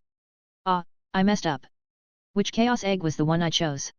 As Fatty Hai said this, everyone secretly ridiculed him. This guy was absolutely inept, and only talked rubbish. If they really believed him, they would really have run out of luck. Only Yue Yang knew that Fatty Hai's actions spurned by greed had, this time, really hit the jackpot. What Fatty Hai had chosen was indeed an exceptional chaos egg. Of course, he would not say this out loud and only leisurely took a different, completely useless chaos egg for Fatty Hai, saying, if you cook this exceptional egg and eat it, you might undergo a variant evolution into a bronze-ranked wild boar. Yinan and Yu Bing covered their lips and giggled. However, Fatty Hai was especially shameless and did not mind at all. Following that, he joyfully bragged, if I were to evolve, I'd evolve into a giant dragon. Ye Kong and the Li brothers really wanted to faint. After people say that you're fat, you still want to brag like this? After finding a warrior's inn to stay, Yue Yang took out the beast egg with a 5-star evaluation and put it together with the chaos egg which held a mysterious power. This action almost caused the people seeing it to be scared out of their wits. That was a 5-star beast egg, if anything went wrong, it would be destroyed. Even if it did not fuse together, it was still a 5-star egg, why risk the gamble? Not just Ye Kong, Fatty Hai and the others, even Yu Bing and Yinan who supported Yue Yang the most were also opposed to what Yue Yang was trying to do. They felt that even with a 1% failure rate, they would not dare to take a risk with a 5-star beast egg. The chances of great success when fusing a beast egg and a chaos egg were extremely minuscule. If Ye Kong was originally trash, and took the risk, it was still worth it. However, with the current state that Yue Yang was in, was there really a need to gamble? Seventh sister, come and make the contract. But, Yue Yang's attitude made Yu Bing and Yinan freak out. Everyone understood that if Yue Yang was not certain of the outcome, he would definitely not let his sister Yu Bing contract with the egg. Now that he had called Yu Bing to contract with it, was that not akin to saying that this fusion contract would definitely succeed? Yu Bing anxiously looked at Yue Yang, and only after a long time did she ask with a trembling voice, brother, what is this beast? Is it a plant type? Yue Yang was astounded. Could Yu Bing really only be able to use plant-type beasts? I tested it in school. I have a compatibility rate of over 120% with plant-type beasts, but as for other types, the compatibility is at most at 50%. I'm the student with the most distinctive niche, and I'm only good with plant types. If it's not a plant-type beast, but brother is so certain, then let Si. Brother Yinan contract with it. Yu Bing felt that it was a waste if she could not use the contracted beast properly. Since this was the case, it would be better to give this to Yinan, her future sister-in-law. Since brother had already been rejected for marriage by others, she could use this beast to pull these two closer together. Would that not be a better outcome? No, I can't accept such a precious beast egg. Yinan hurriedly shook her head. If there was really a chance for the fusion to succeed, causing a variant evolution, would the 5-star beast soar up another grade to become a 6-star beast? Yinan felt that she was completely unrelated to this guy. Moreover, everyone had only met by chance, so how could she accept such a precious gift from him? Yue Yang actually felt a little apologetic towards Yinan. When he had fought with Wu Yi and Xia Huo in Merry Forest, Yinan never found out that he was an expert. Choosing to stay behind instead of escaping, she had fought a decisive battle with them, which had caused her psychedelic butterfly and shadow panther to die in battle. All of this was because he had concealed his true strength. At the last moments of the battle, when Yinan protected him and received a counterattack to her mind, she had fallen to the ground and fainted. If he gave this beast egg to her, it could be considered a small compensation for the loss of her beasts. Seeing that her brother did not oppose the notion, Yu Bing's heart moved and pulled Yinan's hand. Yinan. Brother Yinan, why not give something to my brother too? Let everyone do an exchange, and that'll settle it. As she said this, Yinan remembered something. Perhaps, that thing in legends might be useful for him. Yinan took an oddly shaped necklace with a lilac gemstone from her neck that was like snow jade, and handed it over to Yue Yang. If that's the case, then let's exchange. Yue Yang took the oddly shaped necklace with Yinan's fragrance on it. Suddenly, felt his mind being shaken. A silent roar echoed out from his heart, as if it were angry, but happy too. It felt more like a kind of summoning, a kind of call. What was this? Could it be that within this gemstone, there was still a powerful living soul residing in it? What level was this life form at? When Yue Yang curiously used his innate chi to search for it, he suddenly realized that the lilac gemstone was absorbing his innate chi at a frantic rate. His fingertip felt a huge wave of pain, and there actually was blood flowing out into the lilac gemstone. Dumbstruck, Ye Kong and the others stared on. A pillar of gold light emerged from the gemstone in Yue Yang's hands. In that instant, the entire house was dyed gold. Hui Tai Lang, who had the strength of bronze ranked level 5, also felt a sense of unease within this splendid golden light. Its little legs were trembling. Reflected in the golden light on the wall, the shape of a life form that nobody had ever seen before appeared. It had golden eyes and teeth, with scales, horns, and 4 huge clawed wings. With just a mere second of appearance, the level 3 wind wolves, which were just bought and standing by the side of the Li brothers, fainted on the spot. Is this a giant dragon? Fatty Ha's mouth was gaping so wide it could easily fit a mammoth inside. Heavens! Ye Kong also had the feeling that he wanted to faint. The mercenaries outside did not know what was going on at all, but the beasts who were more sensitive had an immediate reaction. At the surroundings of the inn, countless beasts were scared until they started peeing. Those who were further away were scared until they panicked and fled, to the point where even the master could not command them to stop. A few bird-type beasts that were flying in the air were scared until they dived towards the ground, each one being unable to fly normally. This was especially so for the flying beasts that just happened to fly over the warrior inn. They were so scared that they lost consciousness, both eyes turning white, and fell towards the ground. The lilac gemstone in Yue Yang's hands shattered into pieces, while a beam of golden light shone towards his chest. This scared Yue Yang, and he hurriedly used his hands to block it. He did not expect that golden light to have some intelligence. It avoided his fingers and penetrated through the gaps between his fingers, going into the breast of his clothes. Yue Yang cried out, and hurriedly took his shirt off. However, he found that the mysterious metal fragment was fusing in the golden light. Finally, under the gaze of everyone in the room, it turned into a ball of liquid gold. In fact, the black mysterious metal fragment, after turning into a liquid ball, was actually being continuously purified.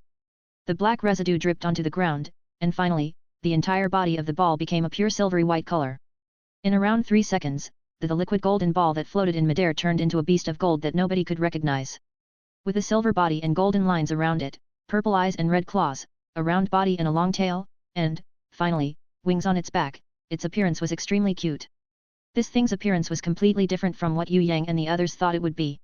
Everyone had thought that it would become a small golden dragon. They did not expect that this kind of odd appearance form it. This gold beast with its silvery white body and mysterious golden lines dexterously jumped onto the tabletop, and instantly pounced towards the dark green snake crystal that Yue Yang had obtained after cutting open the snake head of the 3-headed chimera. Yue Yang's eyes were swift and his hands fast. Before it could bite on the crystal, he hurriedly kept the dark green snake crystal. The gold beast was like a starving cat. It bumped into Yue Yang lightly, wanting to snatch the dark green snake crystal from Yue Yang's hands, insisting on eating it. The people in the room fainted. What in the world was this thing? Was it living being? Or was it a gold-type puppet? They could see that it was intelligent and yet behaved like a child. It was a gold beast, yet it wanted to eat something, and that something was actually a magic crystal. What in the world was going on? Yu Bing, Yi Nan, Ye Kong, Fatty Hai and the Li brothers were puzzled as they looked towards Yue Yang, hoping that he could explain what was going on. This mysterious gold beast, what was it? Yue Yang held up the mysterious gold beast and used his divine vision to analyze it. Finally, to his astonishment, he found that this little thing could not even be seen through with his level 2 divine vision. The weirdest thing was that this mysterious gold beast was already contracted with him automatically. Yue Yang had only encountered this once before, and that was the Lamia lowly Xia Wen Li. Could it be that this mysterious gold beast was also a diamond-ranked existence? What was that reflection just now? It was like a Chinese mythical dragon, yet it had wings. After that, it had fused into the gold metal, turning into this misshapen appearance. The situation was simply ambiguous and confusing. Hey, it's melting! Fatty Hai cried. As Yue Yang was holding this mysterious gold beast and inspecting it, he suddenly realized that the surface of this beast's body had started to melt. It had recovered the appearance of a liquid ball, enveloping the dark green snake crystal that Yue Yang had refused to let him eat. Then, it attached itself to Yue Yang's wrist, and gradually transformed into a peculiar bracelet. In the middle of the bracelet, a slightly pointed end stuck out from the dark green snake crystal. Yue Yang could sense that this gold beast was slowly absorbing the energy in the dark green snake crystal. At the same time, it was discharging the muddled demonic chi that it didn't need through the pointed end on the bracelet. When he used his mind to connect with it, he discovered that this little thing was in a comfortable deep sleep. It was completely unlike a little golden beast. It was more like a living entity, yet its whole body was made of gold. It was extremely strange. Faced with such a strange beast, Yue Yang could honestly not make head or tails of it. He could only fell into silence. Finally, he set his inquisitive look towards Yinan instead. I don't know anything about this either. Yinan was waving her hands, puzzled as well. She paused again, then explained softly, I've only heard of a legend.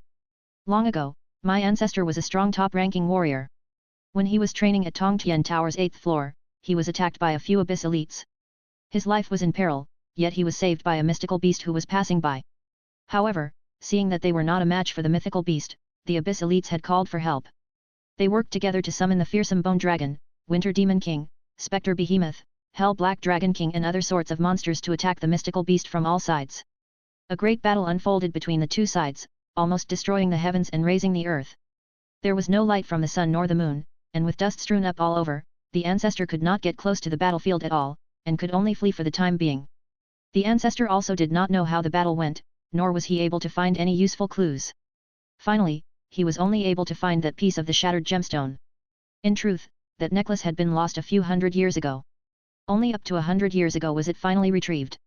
My aunt once took it to be appraised and found out that the energy stored in it was extremely little, no indication of life was present. She even doubted it, thinking it might be a counterfeit good, and that the actual one had been taken by some other people. It seems that now, the legend from long ago seems to be true. This could be the crystal core of that powerful beast, but I don't know what kind of beast it is. No matter what it is, it's fine as long as it's the real deal. From the bottom of her heart, Yu Bing was happy for her brother. To his brother, owning this mysterious gold beast would undoubtedly increase his strength significantly. We must keep this strictly as a secret. Nobody must know of this, otherwise we'll have a huge problem in our hands. As Ye Kong said this, everyone looked at Fatty Hai. Why are you looking at me? Do you think I'm a gossip queen or something? You guys don't understand me at all. Keeping secrets is what I'm best at, followed by being low profile. See, I have a summoning grimoire and a bronze-ranked level 2 iron-skinned rhinoceros. Have I ever boasted about these to anyone before? I'm not that kind of person. It was fine when Fatty Hai had not explained. Once he had explained, everyone felt that this fatty was not really able to keep secrets. The best way to handle him was to kill him to shut his mouth up. Everyone's stares caused Fatty Hai to be unbearably scared. He hurriedly swore that he would protect the secret before everyone let him off. As for the mysterious gold beast, nobody could make heads or tails out of it. However, everyone could definitely see the beast that was formed from the 5-star beast egg that Yue Yang gave to Yinan. After activating a fusion contract with the chaos egg that held the mysterious power, the 5-star beast egg could clearly be seen turning into a small silver-colored Pegasus. Yinan was extremely pleased. A smile spread across her face. She took Yu Bing's hand and jumped around, barely containing her excitement. When Ye Kong and the others heard from Yinan the attributes of the silver Pegasus, their jaws dropped onto the ground. This newly contracted silver Pegasus was still an infant beast, yet it was already a silver-ranked level 2 existence. Yinan reckoned that this little silver horse could at least get a 6 stars evaluation, and was extremely likely to turn into gold rank during its growth. Anyway, to sum it up, Yinan was incredibly elated. She would probably not part with it even if she was given a gold-ranked lion, because girls had a preference towards beautiful things. The silver Pegasus body was snow-white, and its quaint little wings were young and incomparably soft. It could only stand now and wasn't yet able to fly. But when it grew, it would definitely become the flying mount that was best suited for girls and was what girls loved the most. I'm your boss, but I only had a bronze-ranked level 2 iron-skinned rhinoceros. You can't just neglect me. You have to give me a beast as well. My request isn't too much, any gold-ranked beast will do. Before Fatty Hai had finished speaking, Ye Kong had already kicked him flying and stomped down on that fat stomach that was as round as a frog's with all his strength. Did this fatty's brain turn into mush? Gold-ranked? Since when was it possible to just pick up a gold-ranked beast? But Yue Yang was still kind enough to help the Li brothers and Fatty Hai get a bronze-ranked beast. After all, their strength was too low, and was a kind of burden to the team. In the future, it would be a disadvantage to the team's cultivation. Yue Yang would rarely speak of the things that he had not done yet. He only nodded towards the Li brothers. Li Qi and Li Ji's hearts warmed up. They had already known that Yue Yang would not ignore them, but when they saw him nod his head towards them, it showed his silent confirmation. They could not help but feel indescribably moved from the bottom of their hearts. Becoming an elite was every warrior's dream on the Soaring Dragon Continent. The Li brothers were aware that they would become slaves for Yue Yang again, but that did not mean that they did not want to grow stronger. Yu Bing, we're going out to buy some things. Later, if there's really no problem after you go for the follow-up medical checkup, we'll go to the Blackstone Labyrinth. Yinan kept her little silver Pegasus and left, dragging Yu Bing along. As she walked towards the entrance, she turned back and said, "Liar, third young master, you, the fatty and the others should prepare yourselves too. Leave it to me." We'll meet you at the entrance of the clinic later. Ye Kong did not need Yue Yang to help them buy daily necessities, and brought the Li brothers out with him. They had also prepared to hand a message over to Wen Yumo, Jia Ziyun and Tai Yang, telling them that Yu Bing had already been found. At the same time, he sent them some money, to prevent these three fellows from starving to death while waiting. Ye Kong and the others hurriedly went out to complete their tasks, but Yue Yang on the other hand, was completely free, so he took out his egg swords to study them.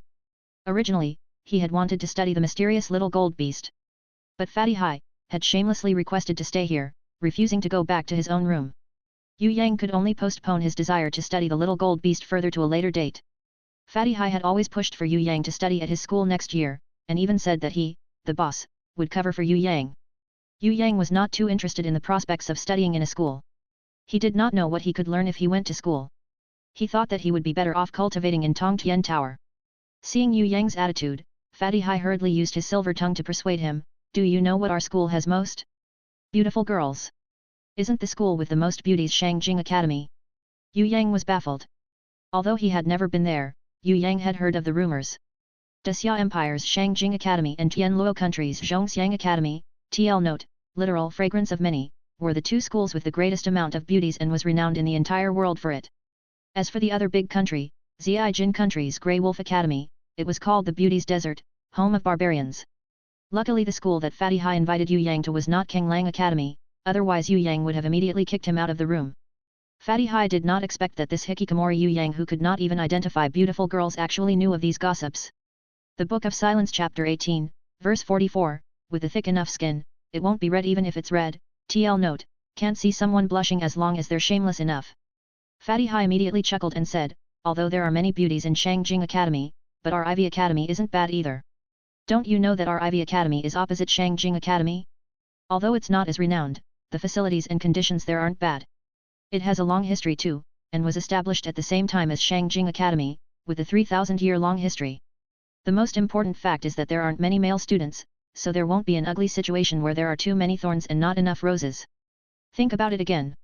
Us from Ivy can go get girls from the opposite school, Shangjing Academy, and conquer the school's beauties. Wouldn't this have a better sense of accomplishment? How many school beauties have you conquered? With Yue Yang's single question, Fatty Hai wanted to ram himself against the wall. This. Of course I've conquered lots of them. After those school beauties graduated, they cried as they couldn't bear to leave me. At Ivy Academy, who wouldn't recognize me, the little harem prince? Let me tell you. I was born in this world to pick up girls. Fatty Hai resisted the aching in his heart, and patted his chest full of fat. Since you took all the girls already, why should I go there? Yue Yang rejected him nonchalantly. Don't say it like this, there's still a few ice-cold ladies, the best of the best that your boss hasn't conquered yet. At that time, we can team up and conquer all of them in one go. Me, your boss, will lose out a bit, but after you pick what you want, I'll take the ones that are left. Fatty Hai felt that he was not convincing enough, and added another sentence, our Ivy Academy not only has beautiful girls, but also a beautiful teacher, a top-quality Onisan. Not only that, the beautiful female teacher also teaches runic summoning arts. Getting her would be equivalent to getting the entirety of the treasures from God's ruins. When Yue Yang heard of the Onisan, the runes, and the treasures, his heart suddenly moved and asked, what are God's ruins? Fatty Hai intentionally lowered his voice and said in an extremely mysterious tone, God's ruins eh? Those are the most mysterious places in the entirety of the Soaring Dragon Continent besides Tongtian Tower. Those are the dreamlands of the warriors. Everyone wants to get in there and plunder its treasures. Legend says that there are countless treasures hidden in them. Magic crystals, godly equipment, and ancient beasts, even warrior souls. Warrior souls. Yue Yang had never heard of this. Legend says that millions of years ago, the Soaring Dragon Continent was teeming with powerful ultimate-level warriors. They fought each other, and the ultimate-level warriors who died in battle had their flesh destroyed, but left behind a part of their thoughts, which would be the warrior souls. As long as a warrior manages to get them, they would be able to obtain the experience and powers of these ancient warriors. After cultivating them, there's an extremely high chance of becoming a new generation ultimate-level warrior. Ms. Day, the beautiful teacher in our school, is one of the 3 great sages who knows about the runic summoning arts. That is to say, she grasps one of the keys to the ancient doors of the gods' ruins. Think about it, if we nab her, wouldn't we be able to get both the person and the riches? Fatty Hai smiled obscenely, and a long line of drool came out of his mouth. The gods' ruins. Yue Yang had obtained a treasure map from the energy cauldron in the Ares Palace. It seemed as if it could really corroborate with what Fatty Hai had said. As Fatty Hai was going to make the story more interesting to persuade Yue Yang, suddenly Ye Kong and the Li brothers ran up the stairs and pushed the door open. They urgently said, "The warrior's auction house is preparing to sell the fruit of wisdom and the branches from the tree of life. Both are extremely helpful for Yu Bing's Treeman warrior's growth." When Yue Yang heard this, he jumped up immediately. "Find Yu Bing. We're going to the auction house now." Yue Yang rushed over to the clinic and found Yinan accompanying Yu Bing out after her checkup. Once he told her about the wisdom fruit and the lustrous branch of the tree of life, Yu Bing could not help but feel her heartbeat quicken. But she knew that these two items were worth thousands of gold, especially for the fruit of wisdom, which could improve the intelligence of a beast. These items were always auctioned off at over 2,000, sometimes even reaching 3,000 gold coins. These kinds of expensive items were simply too extravagant to request for herself. As for the lustrous branch of the tree of life, it would be beneficial in increasing the level of the treeman warrior. But the tree of life, just like the fruit of wisdom, were important ingredients required to complete elixirs. For instance, the ingredients required for Spirit Beast Awakening Wisdom Pill includes both the fruit of wisdom and the lustrous branch of the tree of life. Brother, forget it. The best goods in the auction house are competed for by the 4 great sects and the 3 great countries' royal families, so there's no way we can go up against them. Yu Bing said this tactfully. As she had stated, the 4 great families were also one of the main competitors in the auction house. But despite this, Yue Yang and Yu Bing were from the 4th house, and the Yu family did not hold anyone of 4th house to be of any value to them.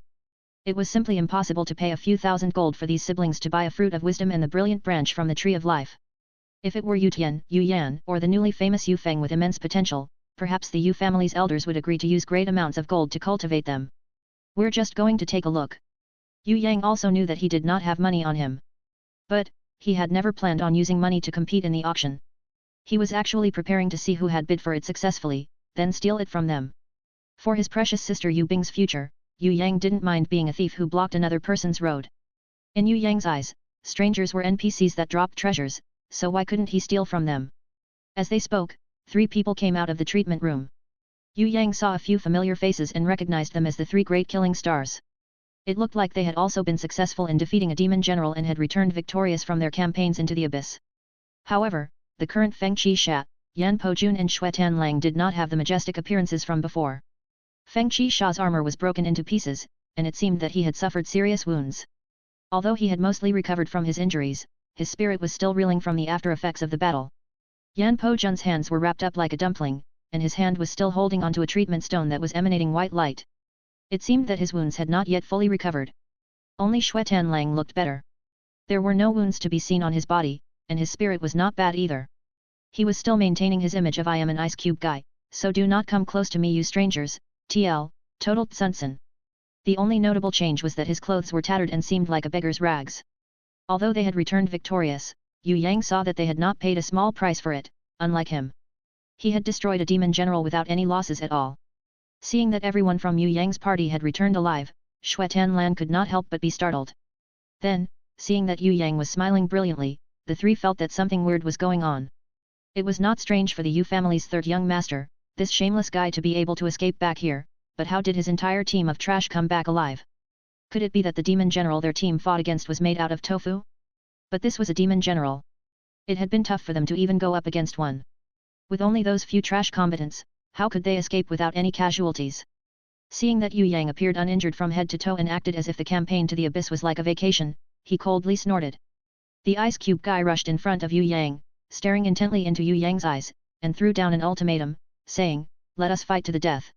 You can pick the time and place." After finishing, before Yue Yang to open his mouth to oppose it, he coolly turned around and walked away. Yue Yang really had no way of dealing with this ice cube guy.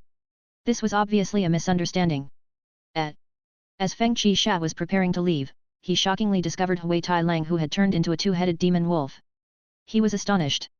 A bronze-ranked level 5 2-headed demon wolf? It was definitely a bronze-ranked level 4 iron-backed demon wolf when they were on the campaign to the abyss. But in such a short period of time, it had effortlessly evolved to become a bronze-ranked level 5 2-headed demon wolf. Wasn't this speed of growth far too terrifying? Evolution and a level increase had happened at the same time. What supplements had this demon wolf taken?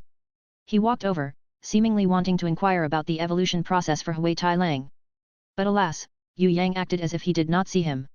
Ye Kong and the others also followed suit. If they were not looking up at the stars, they were looking down to count ants. Fatty Hai had also acted as if nobody else was there and started whistling. It was nonsense after all. Beast evolutions were a great secret, so what kind of idiot would tell him anything? Naturally, Yu Bing and Yinan knew of Feng Qixia and the others of the three great killing stars, but they were not fangirls or idol worshippers who would scream loudly at the mere sight of them. Seeing that Yue Yang and three great killing stars weren't treating each other hospitably, they did not answer them either. Instead, the two of them were preoccupied with talking to one another in a low voice. Feng Qixia was aware that he had crossed the line a little, and felt a little awkward. However, he still maintained his elegance and nodded his head slightly towards Yue Yang before leaving in subtle yet big strides. After walking a fair distance, he looked back again to see Hui Tai Lang once more. He seemed to be extremely interested in Hui Tai Lang. "Good day to you, Yu Bing." Yan Pojun's first action was to greet Yu Bing. But, his eyes kept looking at Yu Yang. On his face, a bright smile appeared, and he said, "So the most outstanding youth within the Yu family was not the eldest young master Yu Tian nor the fourth young master Yu Yan, but rather the third young master. It was truly a great pleasure to go on a campaign to the abyss with such an outstanding comrade like you. Let me introduce myself first. My name is Yan Pojun, and I am the president of the Venus Elite Student Union in Shangjin Academy.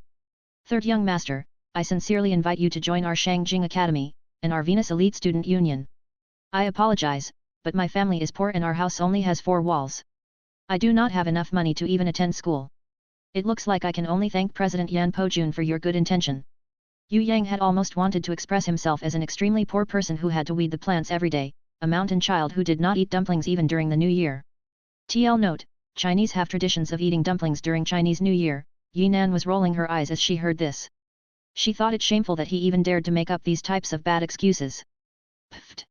Yu Bing giggled. "Third young master, you're joking now. There's no problem in attending school. We, the Venus Elite Student Union, can make an exception for elite students. Not only can we let you attend the school for free, but we will also provide scholarship funds for you. If the third young master is lacking in money, just tell us." Yan Pojun's face slightly twitched. He actually really wanted to strangle this shameless guy in front of him alive. Didn't he just want money? If so, he could have just said it directly. Why did he have to talk about his house only having 4 walls and nothing else? If the Yu family of the 4 great families only had houses with 4 walls, would there be such a thing as rich people in this world? Of course, Yan Pojun could naturally tell using his own perception that this third young master of the Yu family, this trash that was mocked by the world, was actually a shameless guy who disguised himself as a pig to eat tigers. This fellow definitely had strength, yet he kept it a deep secret and refused to reveal it. If he did not have strength, would Luohua City's mistress even allow him to lead a team to the campaign to the abyss? If he did not have strength, could he have come back unscathed? Not only that, he had also seized the crescent blades from the demon general's hands. If not for having incredible strength, would Xue Tanlang, who was like a block of ice, ever have opened his mouth to ask him for a fight to the death? In short, if anyone were to believe that this shameless guy was trash, that guy was probably about to be as unlucky as they could be in their lives. Yan Pojun felt that if this scheming guy, who possessed so much power but tried to keep his strength a secret, it would shake the entire world eventually. Thus, it would be better for him to rope him in while the iron was hot. After all, helping this shameless Yu family's third young master to rise up quickly would also be a powerful suppression against Yu Tian and Yu Yan, who had kept challenging his status. Even a dead person could hear the conflict within the Yu family. If this Yu family's third young master was to emerge suddenly within the family, he would definitely not let these 2 brothers have an easy time. Cough cough. Actually, with regard to where he studies, he must listen to this big boss. Fatty Hai suddenly stood out and arrogantly snorted, "He is my little brother. Wherever this boss goes, would he dare to not obediently follow me? Who are you?" Yan Pojun's expression towards him was like looking at an ant that was plumper than the usual ants. "What? You really don't know me? At Tongtian Tower's floors, have you been mingling around in places devoid of people? Who wouldn't know me, Master Hai? Although it's true that I keep a low profile normally, even though I own a summoning grimoire and a bronze-ranked level 2 iron-skinned rhinoceros, I don't go about showing them off. But, I have the strength after all. Even if I didn't want to become famous, it'd be impossible that I didn't." Fatty Hai expressed shock and exaggeratedly jumped with his hands raised up in the air. With his spittle flying around, he shouted, "I, Master Hai, am an elite in Ivy Academy. I'd recently brought a group of elites to steal the top 100 spots of the world's 100-school elite tournament, yet you actually don't know me." Fatty Hai's expression on his face had a look that seemed to cry, "Not knowing me is your loss." But, Yan Pojun recalled in his head for a long time and furrowed his eyebrows. Finally, he remembered, "Ah, I remember now. Weren't you the fatty that was instantly defeated and eliminated in a single move by my little brother during last year's qualifying elimination tournament? Indeed, you're pretty famous. You've broken the record for the 100 Schools Elite Tournament, losing on stage within 10 seconds. That was because I hadn't prepared well enough. Not only that, I'm a kind-hearted person. I was scared that if I attacked, I would have hurt your little brother. As Fatty Hai said this, Yan Po-jun nearly puked blood. Really? Then I really have to be grateful to you for holding back. Yan Po-jun finally found out that this fatty had skin that was 100 times thicker than what he had imagined it to be. You're welcome. The greatest merit of my character is being kind. Being humble can only count as my second greatest merit. Before Fatty Hai had finished saying it, the Li brothers could not take it anymore and went to find a place to puke. Are you attending Ivy Academy next year, third young master? Yan Po-jun ignored Fatty Hai, who was full of himself, and with a face full of smiles, turned towards Yue Yang. It's impossible for trash like me to go around without the boss covering. Whatever boss says, I'll do it. If he tells me to go east, I won't dare to go westwards. Yue Yang smiled humbly. We're all Xia warriors. Actually, it doesn't matter which school we attend, I hope that we can learn through each other's experience in a team next time. Yan Po-jun knew that he himself had far too close relations with Yu Tian and Yu Yan last time. Furthermore, he had supported Shen Tuhao to suppress Yu Bing. Wanting to pull this Yu family's third young master to his side within such a short period was not realistic. But, he was not so hasty. As long as he utilized the strife within the Yu family well, and let the three brothers duke it out between each other, he would succeed one day in beating down the Yu family. He rushed towards Yu Bing and smiled apologetically at her. He hoped to ease the burning anger within the girl and took the initiative to shake hands with Ye Kong and the others. Finally he left in an elegant manner. After he had gone, Ye Kong's face immediately darkened. This guy isn't simple to deal with at all. Yinan could not help but break into laughter, saying, aren't you talking rubbish now? He's one of the three great killing stars. There's no need to talk about how strong he is, and he's psychologically far more mature than the battle-crazed Feng Qixia and the cold and arrogant Xuetan Lang. As one of the three great killing stars, even after going through your snubbing and being hard on him, he was still able to talk to you with a face full of smiles. Is that what a normal person can do? In his eyes, I'm afraid that you all are insignificant people, but he still took the initiative to shake hands with you in a cordial manner. If you were him, could you do this? Yu Bing also nodded her head, saying, I've heard grandfather's evaluation. Within the three great killing stars, the one that will be the hardest to deal with in the future and the one that'll achieve the greatest success will be this Yan Po-jun. However, Yu Yang, the person who owned divine vision that could see through most of Yan Po-jun's strength, felt that he was unworthy of a high evaluation. Yan Po-jun's schemes were not bad, but the really powerful one was still that cool ice cube guy Xuetan Lang. However, he knew that silence was golden and did not speak of anything that his divine vision had seen. Rushing towards the warriors' auction house, they found it to be full of disappointed mercenaries. After asking around again, he found out that the Storm mercenary group that owned the Fruit of Wisdom and the Brilliant Branch decided to postpone the sale of these items till 3 days later due to issues not being settled, such as the base price and the packaging of the items at the auction. Their requirements were extremely weird. They were aiming for a favorable exchange and not an auction. The Storm mercenary group hoped to exchange their Fruit of Wisdom and Brilliant Branch for a strong beast that was bronze ranked and with a rating of at least 5 stars or above. Not only that, they were requesting for a young beast, and not a beast egg. I have a plan. Let's go. We're moving over to do the Heart of the Oak Tree mission at Blackstone Labyrinth. Yu Yang felt that if it was an exchange, then there was still hope. Does that have any relation to this? Yinan was stunned when she heard this. Yes. Yu Yang did not dare to say it out loud, as he was worried that he would scare Yu Bing and Yinan. This time, what he would complete was not only the Heart of the Oak Tree mission, but also to capture one of the 9-headed monster's juvenile beasts. This crazy action would not be easily achieved, but Yu Yang still felt that it was still possible to rack his small brain somewhat for it. Initially, Fatty Hai had thought that Yu Yang would advance with everyone together. But instead, he split the team into 2 groups. Ye Kong estimated that the difficulty of this training had just become at least 3 times higher just by bringing this fatty along.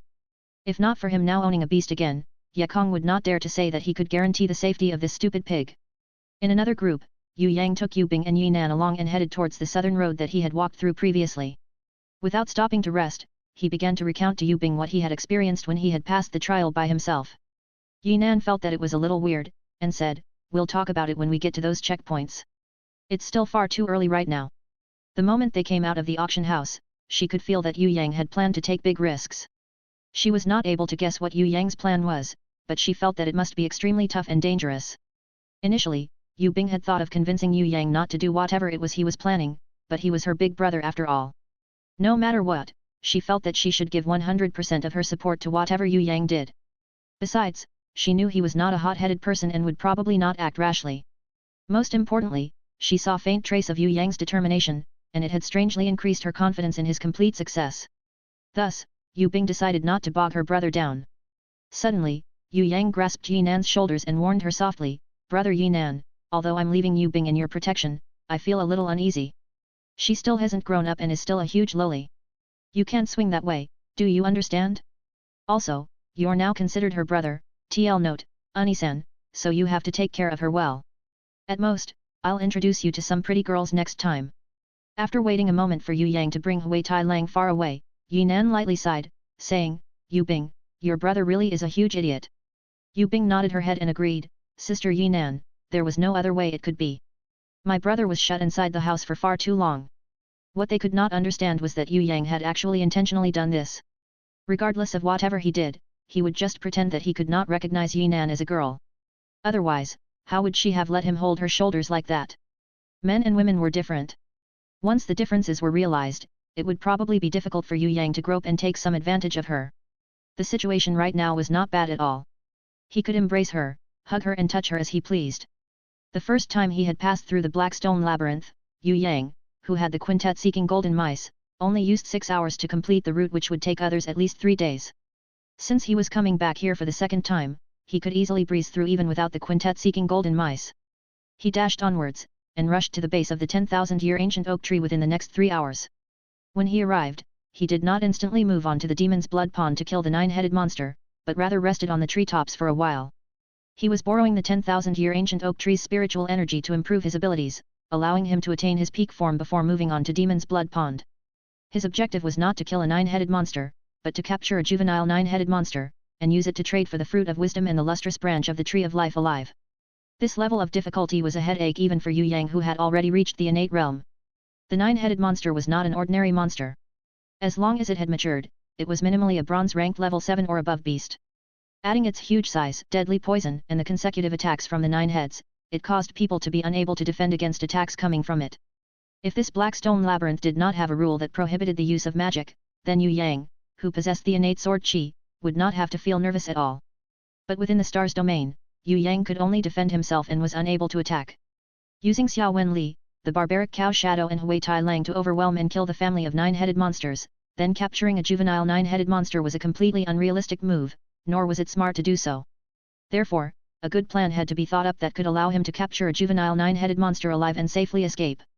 Therefore, long before they had come to the Black Stone Labyrinth, Yue Yang had already thought up of a good plan. But, it was extremely dangerous. A single misstep could cause his untimely demise. This plan was to use the teleportation scroll. He would lure a juvenile 9-headed monster out of the blood pond, then activate the teleportation scroll. If the teleportation succeeded, the 9-headed monster would be teleported with him in front of the Warriors Guild, or at the teleportation area set up secretly during the campaign to the Abyss. Although he could use his own power back at the Warriors Guild, it was extremely easy to expose his identity as an innate ranker. He could not say for certain that there would not be greedy mercenaries trying to steal it as well. What if someone was hurt or died in the commotion? The ancient code might cause him to hold responsibility for it. If, through an interpretation of the ancient code, it was decided that the death was caused by him, he could be punished like Shiming was by these ancient code and be sentenced to death via explosion. He did not understand the ancient code a single bit. If it was brain dead and made whoever started everything responsible for murder, then he would be in deep trouble. The second possibility was to teleport to the ancient battlefield in the Abyss. In that place, there was a high chance that there could be 100,000 demons that were preparing to storm into the Soaring Dragon Continent or Tongtian Tower at any time. If he teleported there, he would most likely be brutally surrounded by 100,000 demons. Since he was a man, he should be fearless and brave. Compared to the incomprehensible and uncontrollable ancient code, Yue Yang would rather choose the Abyss. It would be far better to fight against 100,000 demons than to helplessly explode and die. At least, in the Abyss, he could cut a path out of the battlefield. With the innate sword qi, 2 summoning grimoires, Xia Wen Li, the barbaric cow shadow, the mysterious gold beast and the golden thorny flower, even the quintet seeking golden mice and Hui Tai Lang. Would it really be impossible to come back after taking a trip to the Abyss? No. Yue Yang had complete confidence in himself. As long as he did not meet a strong foe who was of Demon Lord class strength, even if it was a demon general who initiated an all-out battle on him, he would not need to fear anything. Leaving from under the shade of the 10,000-year ancient oak tree, he saw a sky filled with stars. Yue Yang felt that he was so close to the stars at this moment, it was as if he could pluck them out one by one, just by stretching his hands out. Then, looking again, he felt that they were so far away, only small dots of starlight, not knowing how many millions of light years away it came from. The universe that contained the sky and the earth and the myriad of living beings was far too mysterious. After a brilliant sigh naturally formed in his heart, Yue Yang suddenly felt his mind begin to enter a strange yet wonderful state. It was as if his heart had opened up and expanded limitlessly, stretching to the furthest ends of heaven and earth. His body slowly disappeared, leaving his soul to fly freely around in the sky.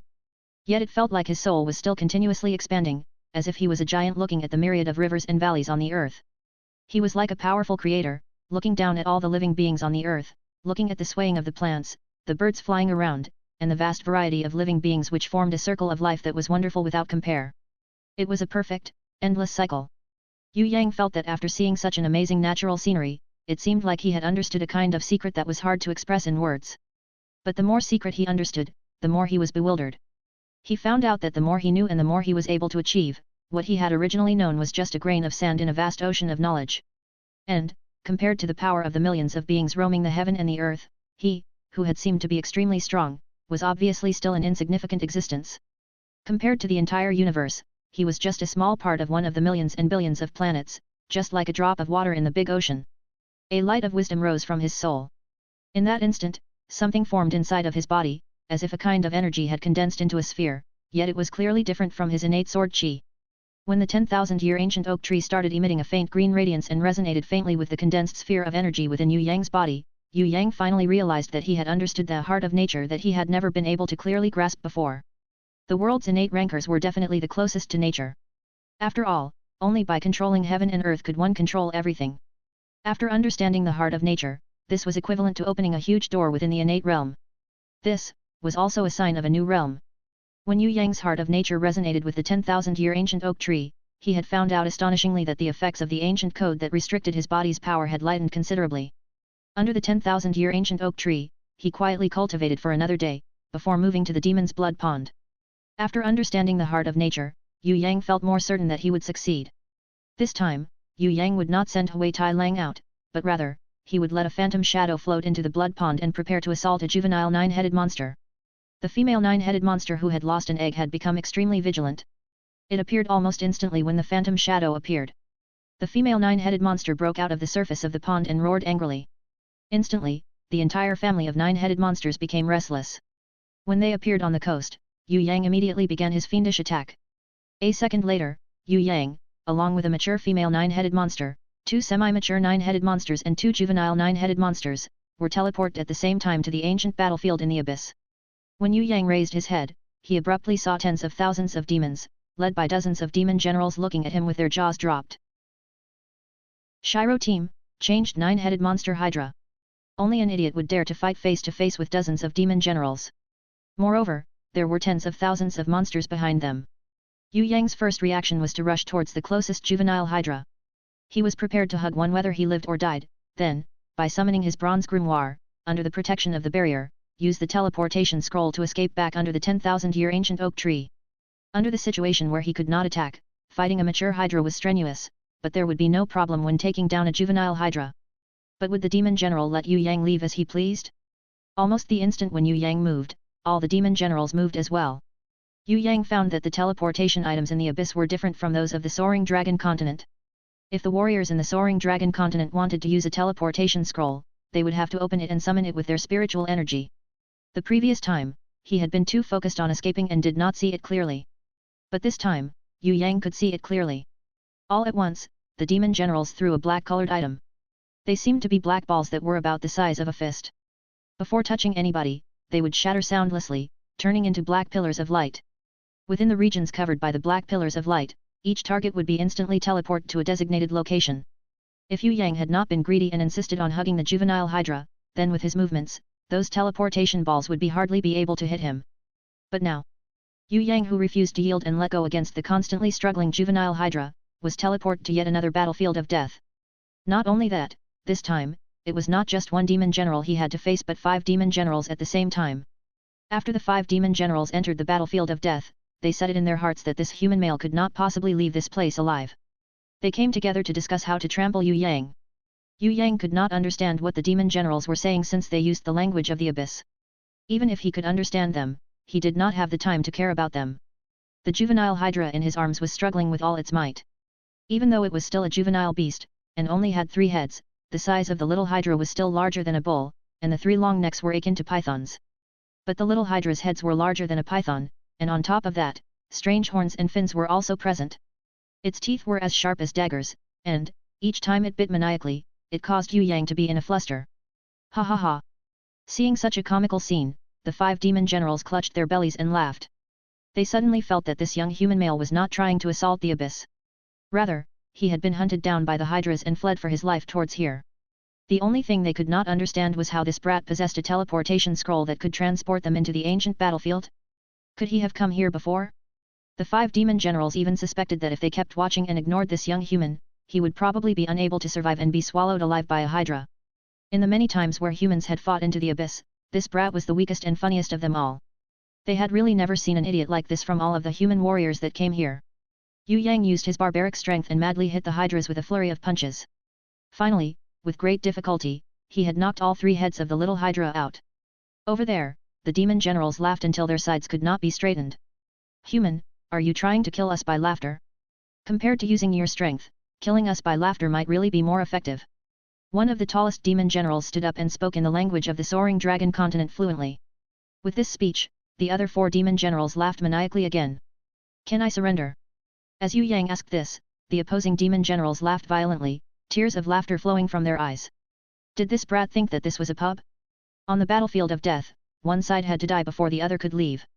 Otherwise, even a demon lord could not leave. The ancient laws could not be overcome. The shortest, most well-built demon general sincerely nodded his head saying, I'll allow you to surrender, that is, after you die. Ha ha ha.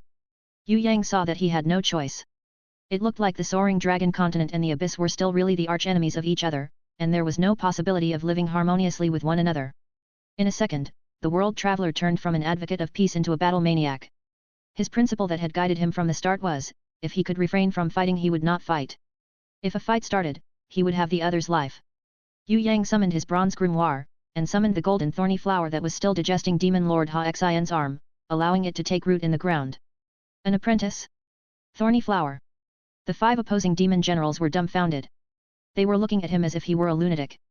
A person with the standard of an apprentice dared to fight in the abyss? TL, get wrecked, you can take your time to prepare. When you're done, tell us. The tallest demon general said this extremely generously. You can even choose the way you die. Being cut into pieces, hanged to death, drowned in water, or burned in fire. You can pick whichever way you want from all these, or you can think of a new unique way to die. There won't be any problems at all. Oh, that's right, how do I write your name on the tombstone? Is it fine to write "Be careful, my idiocy will infect you"? The shortest, most well-built demon general also said this seriously. Honestly, I feel that you'll be the first opponent I've met that I won't get any sense of accomplishment after defeating you, the winged demon general continuously sighed. I'll go to sleep for a while. Call for me after you kill him. The demon general, who was as fat as a demon worm, simply lay down to rest. Since all of you don't want to do it, then I'll do it. Towards humans, I've never held back. The shortest demon general and the only one who did not wear magic armor but rather an odd skin-tight black jacket came out from the crowd. From his dried-up face, a stream of black chi emanated, and 2 red eyes flashed. It brandished its hands with the claws of a demon, summoning a silver grimoire that lightly emitted black chi. Then, from the silver grimoire, a red light of summoning appeared. It seemed that it was whispering to itself. After a long time, the sharp hiss, that could make one's hair stand on end, was issued from the monster. Yue Yang trembled slightly as he saw the light. He felt the energy of the red light explode millions of times. If Hui Tai Lang had pounced into the center of this red light, he would definitely be blasted into pieces. Thankfully, he knew the dangers of the abyss already, and had decided not to bring Hui Tai Lang along. He had instead left it underneath the 10,000-year ancient oak tree, allowing it to wait for Yu Bing and Yi Nan. At the same time, he hoped that it would become one of his chess pieces by setting the teleportation mark on the floor. If anything went wrong, then he would be stuck in the abyss forever, unable to return. So, to be doubly safe, Yue Yang also placed a teleportation target on Hui Tai Lang's body. The red light exploded with a rumbling sound. The strong blazing wind had dissipated. The shockwave was so strong that it shook Yue Yang's light barrier until it was trembling. The earth ruptured, and red lava spewed onto the ground. The demon general in the black jacket lightly pressed down on the silver grimoire with its fine claws, and muttered a summoning spell again. A ball of fire flew up from where the lava came out, and a raging blaze instantly started to burn the surrounding area. The area where the lava was flowing out of was not large, and was only around 10 or more meters wide. But, with the buff of the fiery light, this area expanded and eventually formed a small stream of flames, flowing everywhere. An elemental-type summoned beast had such power? Yue Yang could not help but raise his eyebrows. As expected, demon generals with a summoning grimoire were hard to deal with. Luckily, it currently looked like the only demon general with a summoning grimoire was this thin demon and not the other four. The demon general in the black jacket was a true enemy. Even though he had displayed a sense of weakness just now, he still did not have any thoughts of underestimating Yue Yang. It looked like this guy would be the most formidable one and the hardest to deal with out of all the 5 demon generals. Through the demon generals act, Yue Yang understood many things. These demon generals understood the weak points of human beasts very well. Human beasts were mostly beast types or bird types. On the surface of this stream of lava and raging blaze, it was completely impossible for many of them to survive, not to mention fighting. If he had brought Hui Tai Lang, it would have probably only been able to act as decoration. Conversely, many monsters in the abyss did not fear flames at all, especially the monsters who were from hell. To them, the blazing flames would not kill them, but rather like a fish in water, allow their power to be increased many times over. Alright, we'll play together with you. Sometimes, provoking a little worm is also quite meaningful. The tallest demon general summoned black flames on his great sword, and walked out. As he walked with great strides within the raging flames, he was completely unhurt and only left a trail of flames as his footprints. I hope this brat won't die so quickly. The shortest, most well-built demon general brandished his sharp axe and summoned a skull head enchantment on top of his axe. The axe head turned into a terrifying skull axe. Its demon eyes flashed with green, and black spots that seemed like carrion flies as they revolved around the skull axe. It looked revolting and strange. Behind them, the winged demon general and the fatty demon general did not move and only spectated the fight with smiles on their faces. They did not think that the young human in front of them would be able to defeat 3 demon generals who were fighting together. Moreover, they were also under the buffs of the elemental beasts Lava Beast and Hellfire Beast. An apprentice could only summon a single beast. That brat had already summoned a thorny flower, and could not summon a second beast. Even if the thorny flower was a plant-type beast, which had a natural advantage against the creatures in hell and was gold-ranked as well, the level of the thorny flower was too low. It seemed like it could not be any higher than level 2, and it was still only a juvenile that was growing. How useful could it be? Summoning a thorny flower was just a futile struggle before he died after all. It looks like I have to be more careful. The thorny flower's spit is always pretty powerful. The tallest demon general started to mock and laugh at Yue Yang. I say, old friend. Look closely, it's not possible for this thorny flower to even spit if it wanted to. It's still digesting something. I'm curious, what in the world did it eat? We're already starting a battle, how come it hasn't finished its digestion? The shortest and most well-built demon general coordinated with the tallest demon general and surrounded Yue Yang as they attacked. Their intention was to break Yue Yang's barrier with the flame sword and skull axe, intimidating him, and using it as an opportunity to toy with him. As for the attacking power of the thorny flower, they completely ignored it. Seeing these two fellows walking over while chatting and completely ignoring their surroundings, a slight mysterious grin suddenly appeared on Yue Yang's face. The black jacket demon general was constantly observing Yue Yang's expression. He felt that this young human's behavior was very awkward, but he had never expressed any fear or despair. This was far too abnormal. Could it be that he was acting as if he was a weakling intentionally? This thought flashed across the black jacket demon general's head. Especially after he had seen that mysterious grin on Yue Yang's face. It was as if a thunderbolt had flashed across him. Before he could call out to warn his companions, Yue Yang had already dodged and flew out from his light barrier, cutting across them like a meteor. Nobody could see Yue Yang's movements or his figure clearly. When he reappeared again, the 2 demon generals behind him had already fallen with a loud bang. Ah, such great fertilizers! Yue Yang bent over and thrust his blades into the hearts of the 2 demon generals. Then, dragging the 2 demon generals who were bleeding profusely into the light barrier, he summoned 2 of the golden thorny flowers offshoots.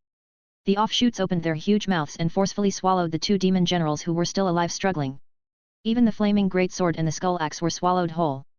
The offshoots then grew long roots, connecting tightly with the main body, causing the energy obtained from the digestion to flow continuously into the main body. Ah!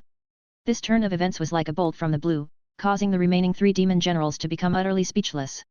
Those were 2 demon generals. How could they be swallowed by the thorny flower without any resistance? What was going on? Just what had that young human done? If he had fought them face to face, it would actually not be an easy feat for Yue Yang to take down a demon general. But, the demon general's strong body had a fatal weakness. If serious damage was inflicted upon their hearts, they would instantly fall, unable to get up. Of course, in comparison, humans had many more weaknesses.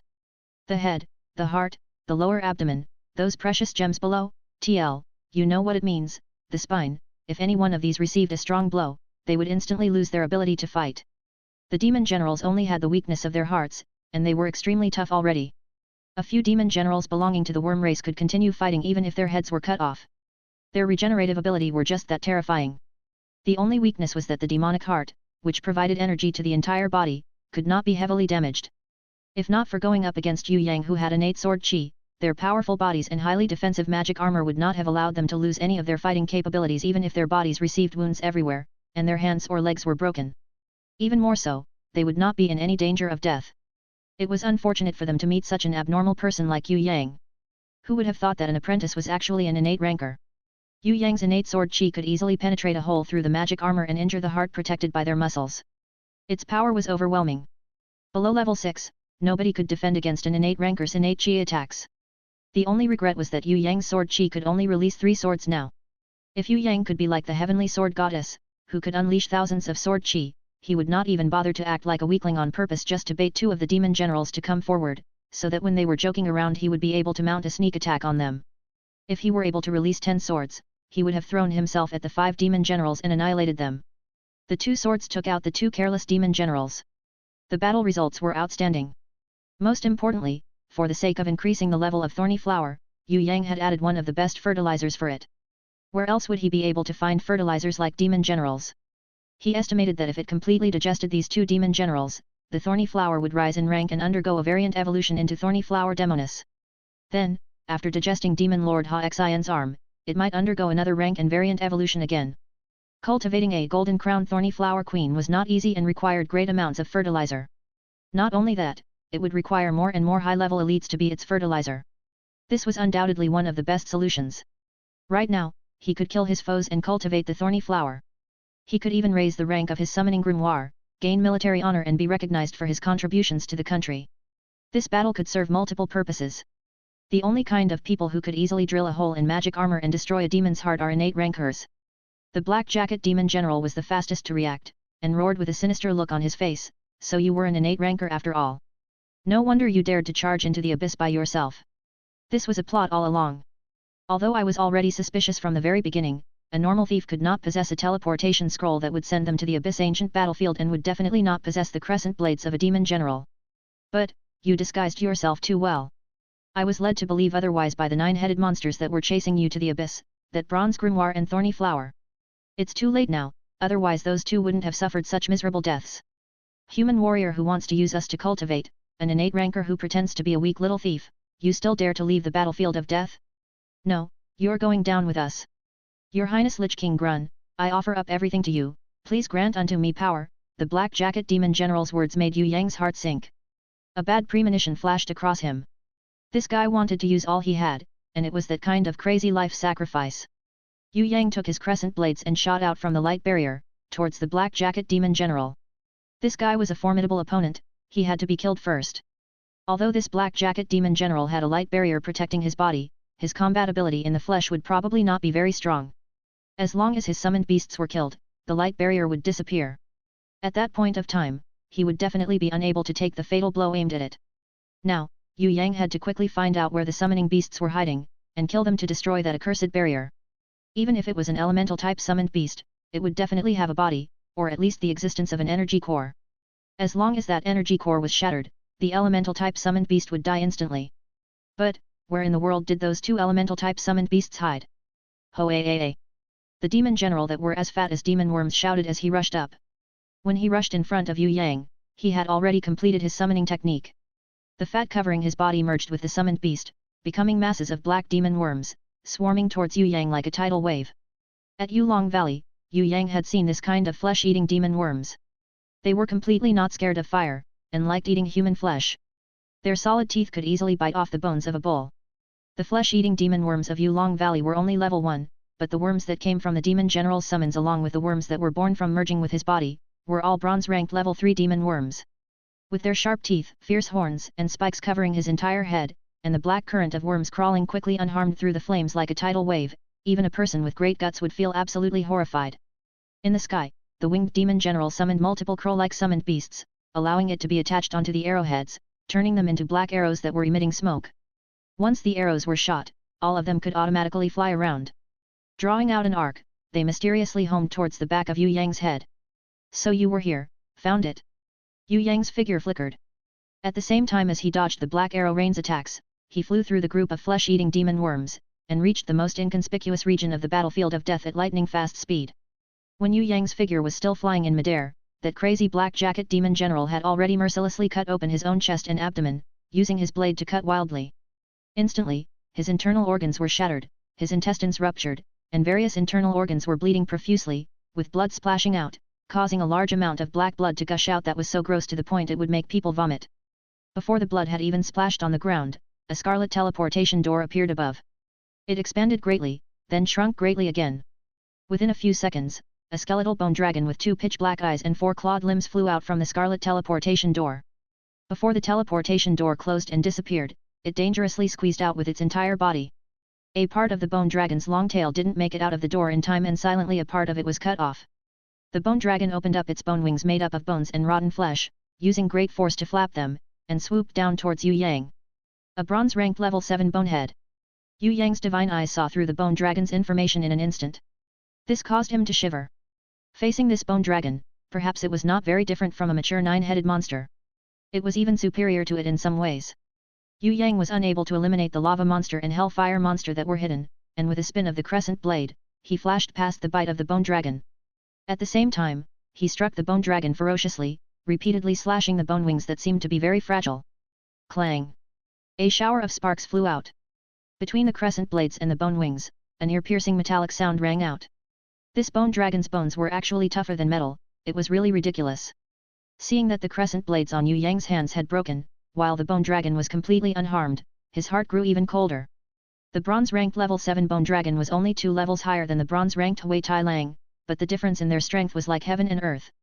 It looked like level 6 was really the divide between first class and second class.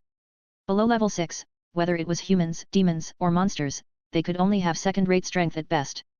No wonder this situation had happened. Only by surpassing level 6, could one really be called first class. This bronze-ranked level 7 bone dragon could not be hacked to death with these 2 crescent blades. Yue Yang had to think of a plan to shatter the demonified dragon crystal inside its skull. Otherwise, it was impossible to deal with this skeletal dragon who did not fear being cut down. Your Highness Lich King Grun, please listen to the appeal of your subordinate. Send a powerful beast, and exterminate the enemy in front of me. The Black Jacket Demon General's light barrier suddenly shattered and disappeared. His summoning grimoire also fell onto the ground with a dong sound. Yue Yang understood what was going on. This guy had summoned the bone dragon from the abyss to assist him, destroying the ancient laws within the space of the battlefield of death. He was not far from death, and would probably die by explosion. But, looking at this crazy Black Jacket Demon General, he seemed to not fear death and started laughing cruelly at Yue Yang, as if he had completed the one thing that he was most proud of in his life. In the midst of that terrifying laughter, a large yet bony black hand came out from the abdomen of the Black Jacket Demon General, extending out directly from it. 5 pitch-black long, sharp fingernails gathered blue electricity which made crackling sounds. Its palm held a ball of purple flames that were extremely condensed.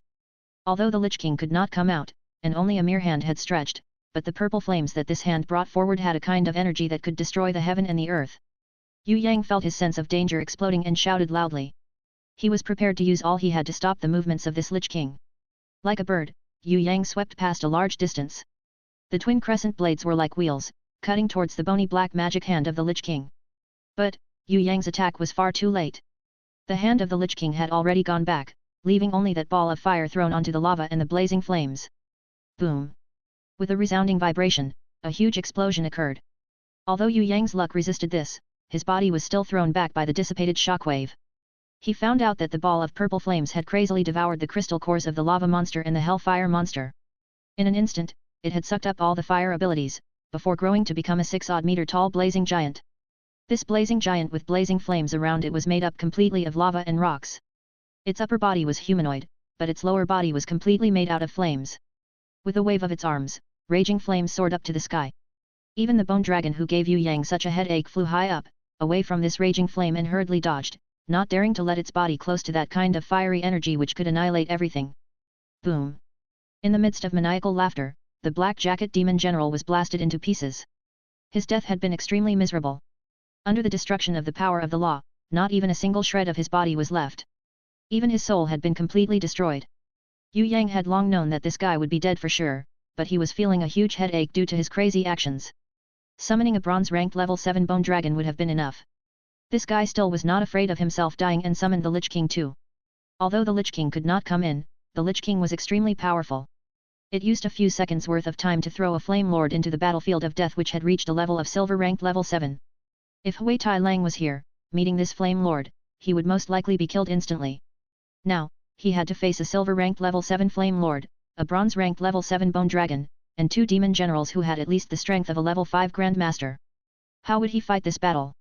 The most terrifying thing was, this was still the battlefield of death.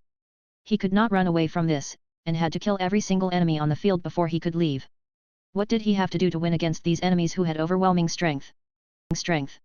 Shiro, OMG guys, sorry, I was using this Python program to automatically delete Chinese ROS from the translations text that contains Chinese ROS and the English translations. Turns out it deleted some of the English paragraph, which is why some parts of the story doesn't make sense. I already fixed chapter 79 again. Sredi, angry face, the Flame Lord created a ball of fire in its hands and viciously shot it towards Yue Yang. Although it hadn't reached him yet, it was moving towards him with a lot of force. The fireball that was shot out was just like a flame dragon's breath of fire. However, Yue Yang did not retreat. Contrary to expectations, he advanced and aimed at the Flame Lord's molten core, which was hidden secretly under its thick, giant chest. Yue Yang used innate chi to split its rock-hard chest open, then stabbed his crescent blades inside the opening. An audible buzzing sound could be heard as the blades sunk even deeper through the soft surface, exposed to a temperature so high it was capable of melting it down. Seeing this made Yue Yang's heart sank slightly. The Flame Lord's body flickered suddenly as it waved its fist that had been holding a fireball, sending it crashing down onto Yue Yang. The strength and momentum was overwhelming. Yue Yang immediately abandoned the crescent blade in his hands that had been embedded into the Flame Lord, turned around and retreated backwards. However, the Flame Lord did not chase after him. Instead, he slowly pulled out the crescent blade, whose body had already melted into bright red mass of molten iron, from its body. The extremely hard crescent blade had now turned bright red all over, and became soft like dough. The injury in the Flame Lord's chest spouted a wave of lava before suddenly returning to its original appearance. He opened his giant mouth filled with lava white and unexpectedly gulped down the crescent blade like he was eating a snack. Yue Yang never thought that he could injure the Flame Lord by using the crescent blade, but it seemed like there wasn't even an effect from this attack at all. As he considered this fact, he couldn't help but sigh in his heart. This silver-ranked level 7 demon was simply too frightening. He had a whole body burning with raging fire, molten magma as his body, flowing lava as his blood, intense flame as his armor and purple flame as his heart. What on earth did he have to do in order to defeat such a monstrosity? He only had one shot of his innate invisible sword chi left. If it didn't have an effect, what would he be able to do next? Furthermore, there was also the bone dragon who was flying in the air glaring intently, like a predator watching its prey, prepared to attack at any point of time. Seeing that the Flame Lord had started chasing after him, Yue Yang immediately retreated back into his halo shield. The Flame Lord also seemed to have sentience, as it didn't advance foolishly forward, spending a useless effort in trying to attack the halo shield that was protecting Yue Yang. Instead, it releases fire throughout the whole battlefield of death, filling the whole battlefield with raging flames, an environment that was best suited for optimizing the formidable power of his flames. The 2 demon generals hid far away in a corner. They didn't have to do anything now, they only need to wait for the Flame Lord and Bone Dragon to take care of Yue Yang. Yue Yang decided to adopt the strategy of bully the weak and fear the powerful. Because the Flame Lord was too powerful and the Bone Dragon's bones were too hard, Yue Yang had actually decided to take down the 2 demon generals first. The situation was just what the 2 demon generals had hoped for. As long as they hindered this brat, he would definitely die when the Flame Lord and the Bone Dragon caught up. Indeed, when the 2 demon generals assumed a defensive stature, the Bone Dragon flying in the sky immediately came down, its mouth filled with sharp teeth wide open, charging straight towards Yue Yang. There was a whole bunch of demon worms up front, and there were even black arrows that would automatically aim towards a target on the right and left side. The most frightening thing was that the Flame Lord would catch up really soon. Yue Yang's attack plan had failed. The plan that he envisioned where the demon generals would split to the east and west when they retreated did not happen, but instead, they faced the enemy unyieldingly. This made the Yue Yang who had a limited winning chance unable to unleash an attack that had the biggest advantage to kill off one of the demon generals. Yue Yang's 2 feet stopped in their tracks as he leapt upwards agilely. Like a white horse escaping through a crack of a narrow space, avoiding countless attacks, a mystery amongst mysteries, Yue Yang wonderfully avoided one attack after another, dodging all of the attacks targeted towards him. Before the Flame Lord unleashed its fists, Yue Yang somersaulted in the air 3 times, like a piece of blown leaf on the ground. The sheath of the crescent blade blocked all of the incoming black arrows. The bone dragon tried to smash him with its long tail, but Yue Yang's moved his upper body backwards and dodged it successfully. He also used the crescent blade to draw support from the bone dragon's flying momentum and flew backwards even more, returning to his halo shield once again.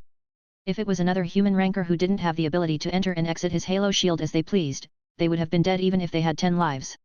The 2 demon generals watched with stupefied expressions. This young human ranker was even more unfathomable than any other human they had ever met before.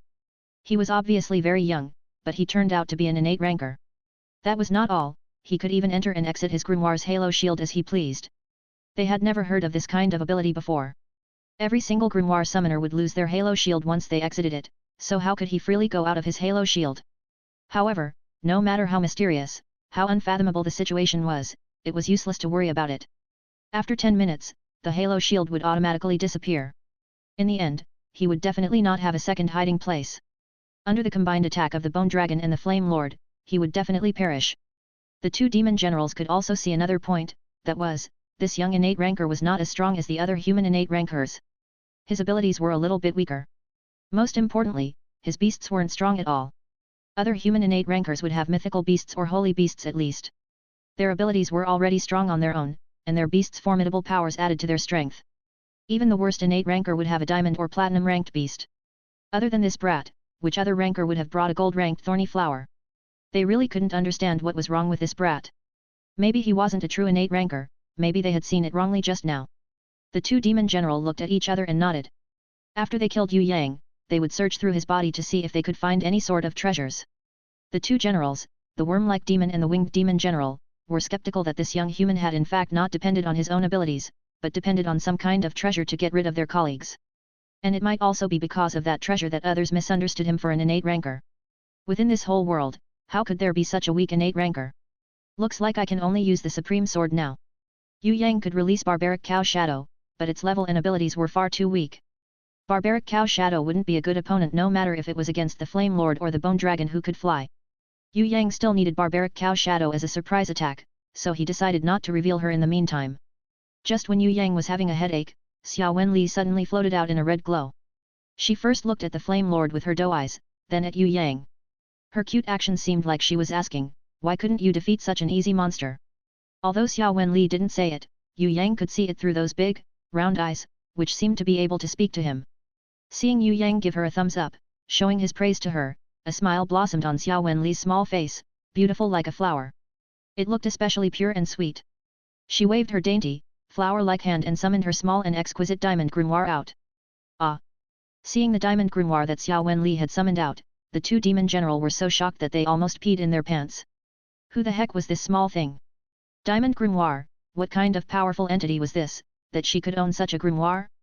In the abyss, let alone demon generals, even demon commanders, or the demon masters who were 2 levels higher, couldn't possibly have a diamond grimoire. If a ranker didn't have enough talent to step into the innate ranker realm, then platinum grimoires would be considered the limit for these non-innate rankers.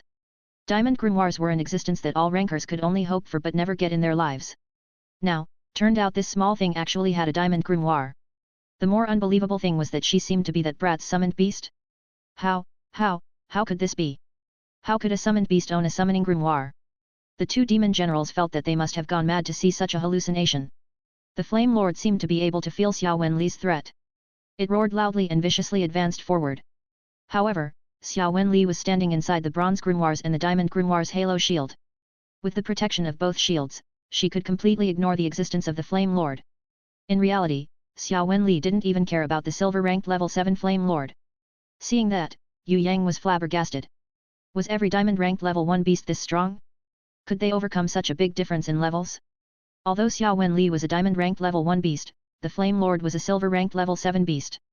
Furthermore, Xia Wen Li was just a toddler that had just been born. Could she really defeat the Flame Lord? A golden light first started to shine in the little lowly's hands, then on the pages of the diamond grimoire. It continued to shine brightly. Following that, a rainbow and flower-like existence suddenly appeared. It was different from summoning the stone element Medusa. This time, the summoning time was a little longer. Furthermore, the beast that appeared wasn't that Medusa whose head was filled with snakes. This time the beast that appeared from the summon was a girl that was covered with water. Her hair was like a waterfall of gold, her jade arms like a lotus stem, she had an untarnished, snow-white body. Other than a pair of pink scallop shells covering her chest, she was covered with nothing else. Under her beautiful waist was a graceful golden-colored fish tail. When Yue Yang saw this beast, he almost drooled. A mermaid. The beast that the little lowly had summoned this time was a mermaid with a golden tail and a snow-white body. Could it be that she wanted to use this mermaid, who appeared to have no battle power at all, to defeat those two powerful monsters, the Flame Lord and Bone Dragon? How could such a thing be possible? Not only Yue Yang, even the two demon generals couldn't believe it too. Most mermaids are special type summons to support battles, they almost have no battle power at all. If it was a mermaid warrior that wielded a Neptune's halberd, it could still probably pass the qualification as an opponent, but this mermaid was obviously not the battle type. Ha ha ha. The two demon generals started to laugh out loud in order to cover up their blunder just now, shocking Xia Wen Li hoo, but when the silver-ranked level 7 Flame Lord saw the mermaid appears, he immediately turned around and started to run away. Even the bone dragon in the sky looked a little bit panicked. It didn't dare to fly high up in the sky, but fell down to the ground and used its wings to cover its body that was full of battered bones. Ah! That's not right. What had actually happened? Xia Wen Li pointed with her snow-white fingers, and the graceful, golden mermaid immediately nodded. A snow-white conch shell with red stripes appeared out of nowhere, and the mermaid put it close to her mouth, blowing into it. In that moment, countless grey clouds appeared on the battlefield of death. The clouds then turned darker, and a violent wind that appeared out of nowhere started to wreck the whole of battlefield of death to shreds, like a demon claw. Rumbling. The sound of thunder suddenly exploded in the clouds and numerous hurricanes that looked like giant dragons appeared, absorbing the water in the clouds. The whole of battlefield of death turned into storms and whirlpools. Gales, rainstorm, thunder, lightning. Yue Yang stared dumbstruck. Isn't this overkill? It was really unbelievable. A mermaid without a single piece of armor on her body could summon a storm just like that. With a single conch shell, she had turned the whole battlefield of death into the eye of a storm. A strand of thought flashed through Yue Yang's mind. Right, Xia Wen Li had 4 different guardian spirit beast. One was the stone element Medusa, and the other was this storm mermaid. He didn't quite pay attention to it before, but he never thought that the storm mermaid could summon such a terrifying storm. No wonder Xia Wen Li had looked down upon the silver-ranked level 7 Flame Lord. No matter how powerful the Flame Lord was, when he met the storm mermaid, it was fated to be an instant defeat. Countless drops of water rained down on the Flame Lord's body. At first, the Flame Lord could still resist it tenaciously, evaporating the water falling on him. It turned into a large amount of steam and slowly rose up. But after suffering a few lightning strikes on its body, the Flame Lord couldn't take it anymore. It finally turned into lava and flowed away. Stuck in the middle of the gale that pounded rainwater on its body from above and the rainwater that had turned into violent waves on the ground, the Flame Lord struggled painfully, but its struggles were almost useless. Water extinguishes fire. The Flame Lord, who was originally aggressive and extremely arrogant, in the middle of the violent waves of rainwater, had turned into an extremely miserable existence. The whole of its big body started to solidify into stone slowly. However, after its hot molten and lava body hardened, another lightning struck down on it, shattering half of its head. Black rocks flew in all directions, exposing the large amount of magma inside its body. Following another conch whistle, another huge wave of rain suddenly appeared. At the moment before its death, the Flame Lord made a weird action. It tried to reach inside his body from the opening on its head with its already hardened, giant hand, and took out a brightly flaming, red-colored ball. It then threw it on the ground. In the next moment, its giant body shattered in the storm, collapsing down to the ground with a loud rumble. Its disintegrated body quickly became pieces of black rocks and ashes. In a blink of an eye, it was blown away, dispersed by the violent storm. There's a treasure. Seeing how the Flame Lord threw out that red-colored thing right before its death, Yue Yang's shrewd eyes immediately thought that it was its most precious treasure. He couldn't help but be extremely elated as he prepared to rush out into the storm, pick up the treasure and rush back into his shield. However, turned out somebody else was much faster than him. It was the gold beast that had turned into a bracelet on his wrist. It had turned back to its original appearance, slipped away and flew towards the red-colored thing. Seems like it was prepared to steal the treasure away from Yue Yang. Yue Yang was furious. With a kick from his foot, he sent the gold beast flying to 9 clouds and above. As a summoned beast, he already forgave it for not helping its master at all, but it actually dared to vie for its master's treasure? Such a bad habit, did it learn it from Hui Tai Lang? The demon generals standing on the sides immediately fainted after receiving a lightning strike. Their bodies were blown by the storm all over the place. On the other hand, the bone dragon wasn't that weak. Even after enduring through countless lightning strikes, other than a little black spot on its head and a few shattered bones, its body was still fully intact. The bone dragon wasn't a beast with a fire attribute. It also had a body made of bones. A storm and a gale wouldn't do that much damage to its body. It was only enduring through those lightning strikes that made it painful for the bone dragon to bear. Luckily, what the storm mermaid had summoned was a storm, not lightning. Yue Yang reckoned that if Xia Wen Li didn't summon the storm mermaid but summoned the thunderbolt naga instead, this bone dragon would probably not be able to take its attacks. Yue Yang's agile hands quickly picked up the red-colored ball that the Flame Lord threw out right before its death. However, before he could inspect it using his divine vision, he suddenly saw the gold beast, who had a fetish towards treasures and demon crystals, threw itself on top of the bone dragon's forehead. Ignoring the bone dragon's struggle to resist, it started to take big chomps on the bone dragon's impregnable bones. Seemed like it still wanted to eat the bone dragon's demonic dragon crystal. My dragon crystal! Yue Yang became extremely anxious. This prodigal brat, it was even worse than Hui Tai Lang 1,000 times, no, 10,000 times. It refused to eat other things and insisted on eating a dragon crystal instead. This dragon crystal, something that other people could only dream but not hope for, was now going to be nibbled raw like a crispy cucumber salad by this prodigal gold beast. With its head bitten, the bone dragon flailed its claws wildly. It kept trying to fly and then bang its head onto the ground repeatedly. The little gold beast was crushed by the bone dragon's immense power until it became deformed. But it quickly recovered to its original state, completely unaffected by the attack. On the contrary, it stuck like a maggot on the head of the bone dragon, biting huge chunks off the bone dragon's skull. Squeezing into the hole it made on the bone dragon's skull with its little figure, it then absorbed the demonified dragon crystal's energy inside at a mad pace. The bone dragon wobbled as if it was drunk on alcohol. When it flew up, it kept falling back down halfway in midair. It was also swaying from side to side as it walked. It was unable to use its claws to catch the gold beast.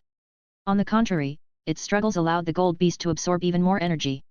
Yue Yang had rushed there, but was unable to get close to it. The bone dragon suddenly seemed to lose all its support, and its whole body that was made up of bones suddenly loosened up. Its spine fractured and broke, its wings disappeared with a puff of black smoke, its leg bones were broken into pieces, and the nails on its claws also fell onto the ground. Finally, only one large dragon skull was left, and it fell onto the ground with a thud. When Yue Yang was just about to stretch his hand to pull the gold beast out of there, the bone dragon's head exploded unexpectedly. A black ball of light shot towards Yue Yang like a comet. When Yue Yang wanted to use his innate sword chi to destroy it, he found that the black ball suddenly turned, and flew straight into the red-colored item in his hand like a comet. With plumes of black smoke rising, that strange red-colored item gradually turned violet-black and slowly changed in shape. As Yue Yang observed it, the red item that looked a little like a full moon at first had morphed into a badly damaged crescent-shaped blade. At the place where the crescent-shaped blade was badly damaged, there was an additional little purple ball fitted in. Shiro, this part is a bit confusing, so let me explain a bit. There was a black ball shooting out from the bone dragon's head, that was its dragon's crystal. It fused with the Flame Lord's molten core, red-colored item, in Yue Yang's hands. They turned into a small, broken crescent blade. The broken portion of the other blade had then grown a bony and densely packed with magical chi. On top of it, there was also a black ball shaped like a skull embedded at the hilt of the crescent blade. The new broken crescent blade was covered with purple ink and had mysterious, complex veins running across it. Around the two balls embedded on the blade, there also seemed to be the strange existence of blood vessels. This caused Yue Yang to misunderstand. He thought that the broken crescent blade had life and used his divine vision to analyze it. Yue Yang found out that the purple flame ball that had the greatest energy was the Flame Lord's inner core. In order to protect the inner core from being destroyed, it chose to attach itself onto the newly remodeled crescent blade. The other smaller skull-shaped black ball was a part of the bone dragon's inner demonified dragon crystal inside its head. In order to survive, the bone dragon had also chosen to be attached onto the broken crescent blade, completely giving up on its original bone dragon body. In reality, if the bone dragon did not escape quickly, it would probably take less than a minute for the gold beast to suck all its energy dry. Like a glutton, the gold beast stared at the broken crescent blades in Yue Yang's hands while drooling. Yue Yang kicked it flying.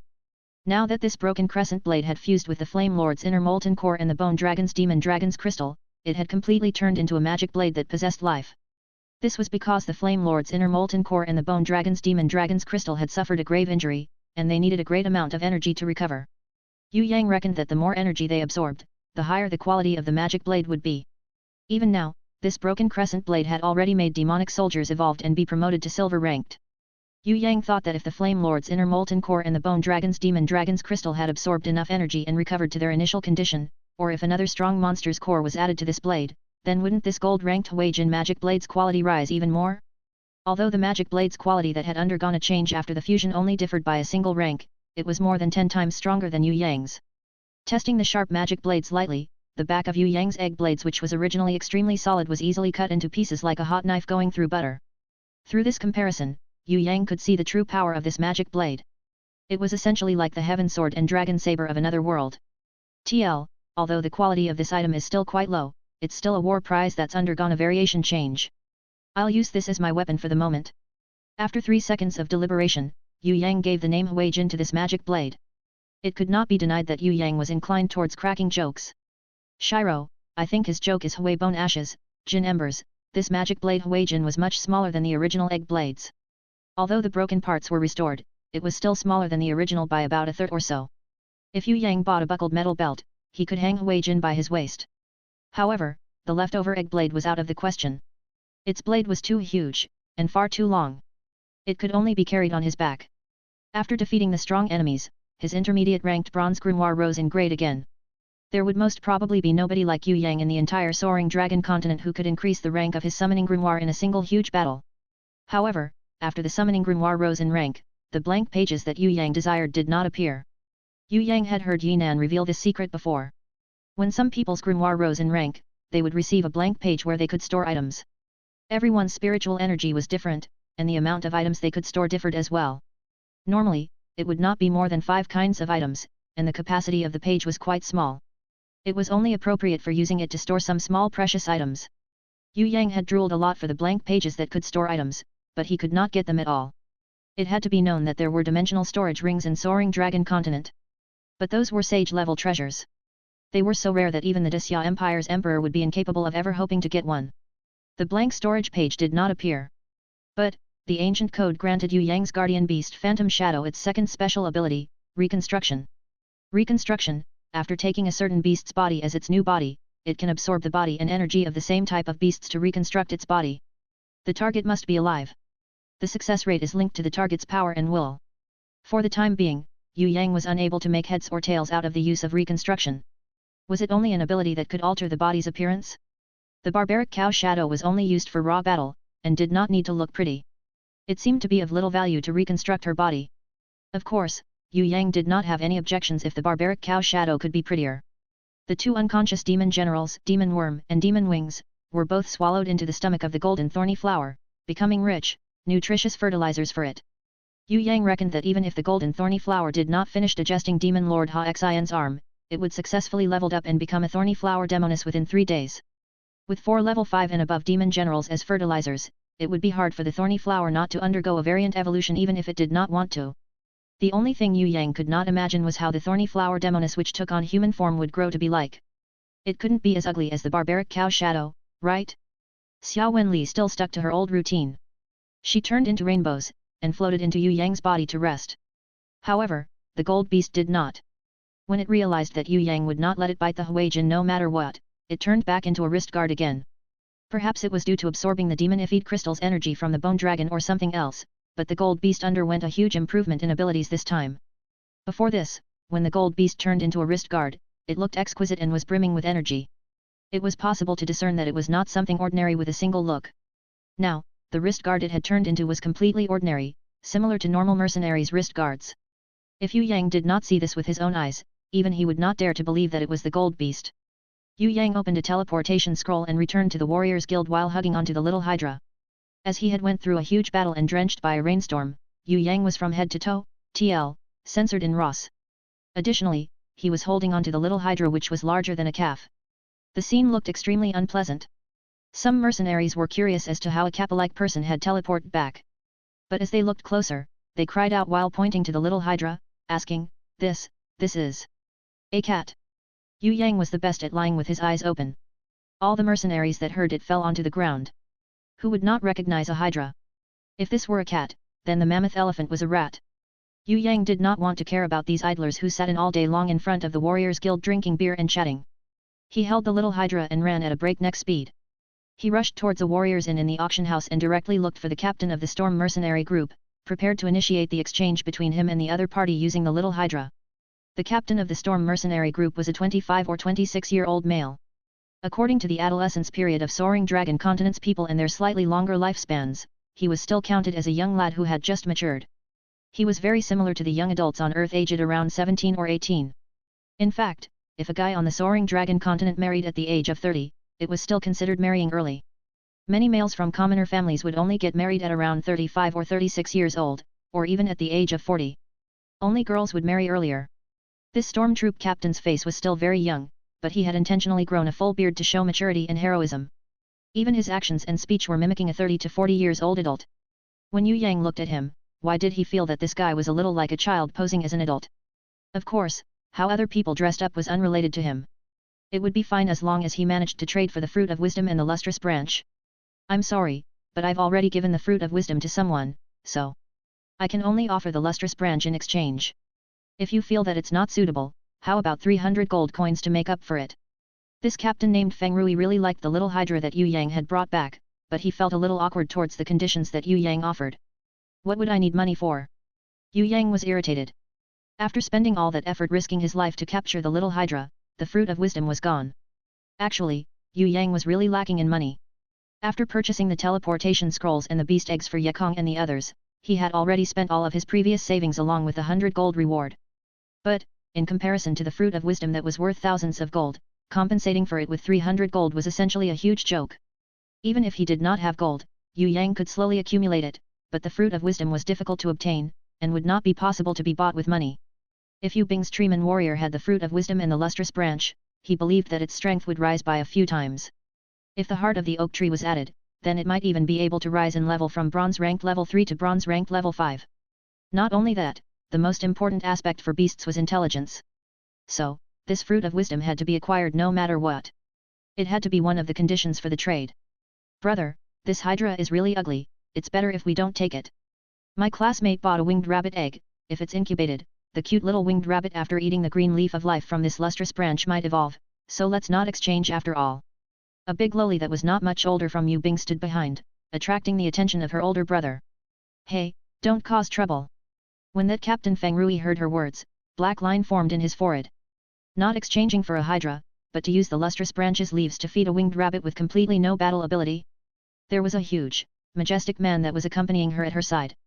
He was probably the guard captain of Feng Rui's group. He tried to persuade Yue Yang, saying, "Friend, we've already given the Fruit of Wisdom to someone. No matter what, it's not going to come back. From what I can see, we shouldn't give up on the trade. Right now, we don't have much money to make up for it, but we can still owe you one first. When we get another Fruit of Wisdom next time, we'll give it to you. Of course, we can give you gold if you want. We can pay you no less than 2,000 gold, but this will have to wait until the year ends since we don't have that much money at the moment. If you are willing, then we can sign an official agreement at the Warriors Guild." "Who did you give your Fruit of Wisdom to?" After Yue Yang learned that he could not get the Fruit of Wisdom, he started to have the crooked mindset of stealing the treasure from others. "It was given to me. What are you going to do about it? Do you want it?" At this point, a royal swordswoman clad entirely in plate armor with a great sword behind her back that was clanking resoundingly with her armor appeared. As she appeared, that huge man immediately shrunk towards the corner, becoming a little cat. Captain Feng Rui, who was acting like an adult, had also become so terrified to the point that he was choking, not daring to make a single sound. Yue Yang did not understand. Who in the world was this woman? How could she be full of airs? Could it be that she was a princess from the royal family? The royal swordswoman and Yue Yang stared at each other. Both of them couldn't help but shouted "ah" together, and at the same time, an incomparably shocked expression colored their faces. Yue Yang was shocked because he had never seen anyone in the Soaring Dragon Continent who focused on cultivating their physical skills like him. The first person he met was this short royal swordswoman. In Soaring Dragon Continent, physical skills were lowest of the low. Other than mercenaries who did hard labor, no one else cultivated their physical skills. Amongst his clan's people, other than the pitiful guy who couldn't make a contract with a summoning grimoire, Yue Yang had never seen anyone from the clan who was willing to cultivate their physical skills. This girl, how could she focus on cultivating her physical skills and gave up on her summoning skills? This royal swordswoman had a pair of sharp and brave eyes that were pitch black like lacquer. With her bright eyes full of expressions, it would seem like her gaze was penetrating into the other person's soul when she looked into their eyes. She had a weirdly tall build. She was a girl, but she was taller than most men by a head, taller than men with Yue Yang's height. However, although she was covered with heavy armor from head to toe, her beautiful waist could not be hidden. If one could peel off that heavy armor from her body, what kind of perfect, untarnished, lovable body would be hidden inside? When she used those long pair of legs of hers to walk, she looked graceful beyond compare, agile like a dancer, like a red-crowned crane flying in the snow. Yue Yang didn't doubt the possibility that the loyal Hua City mistress could defeat the royal swordswoman if she summoned a beast to attack her in a long-distance fight. However, it would be a different case in a short-distance fight. This royal swordswoman gave Yue Yang the feeling that even Feng Qixia, who had a reputation of being unbeatable in close combat, would not be her opponent in close combat. Yue Yang was able to deduce this from her loftiness, the way she walked, breathed, etc. This royal swordswoman was purely a warrior who used physical skills. Yue Yang wondered what materials the mysterious black giant sword on her back was made out of.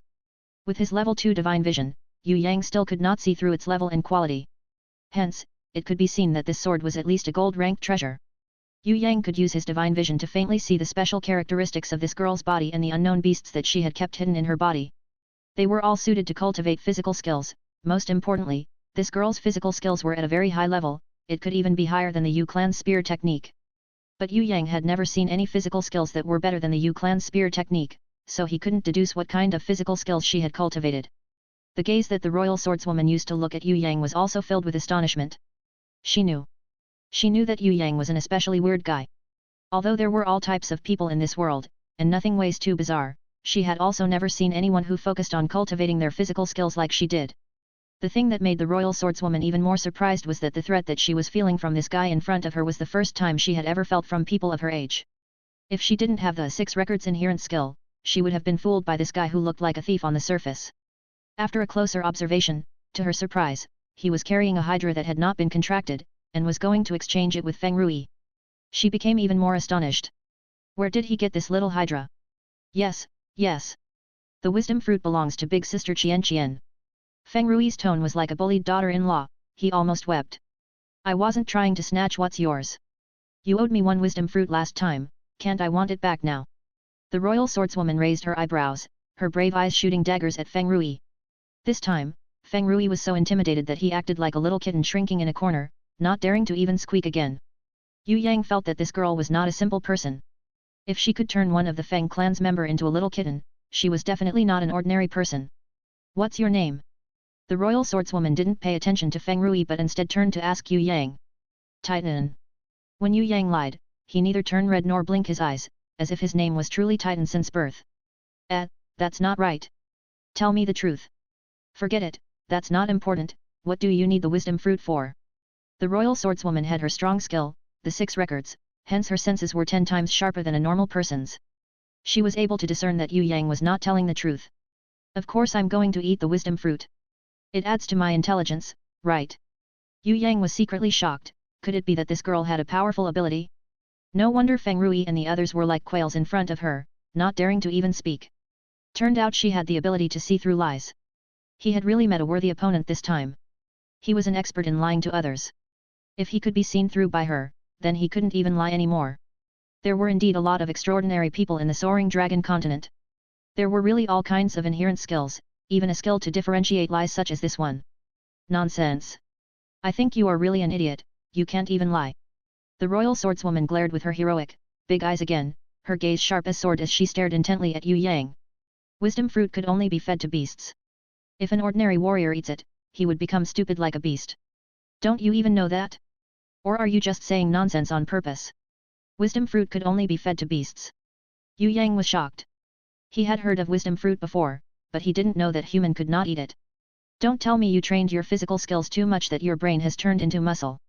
Seeing that this brat was actually telling the truth, the royal swordswoman was really worried about his basic knowledge in her heart. He didn't even know such a basic knowledge, what kind of environment did he grow up in?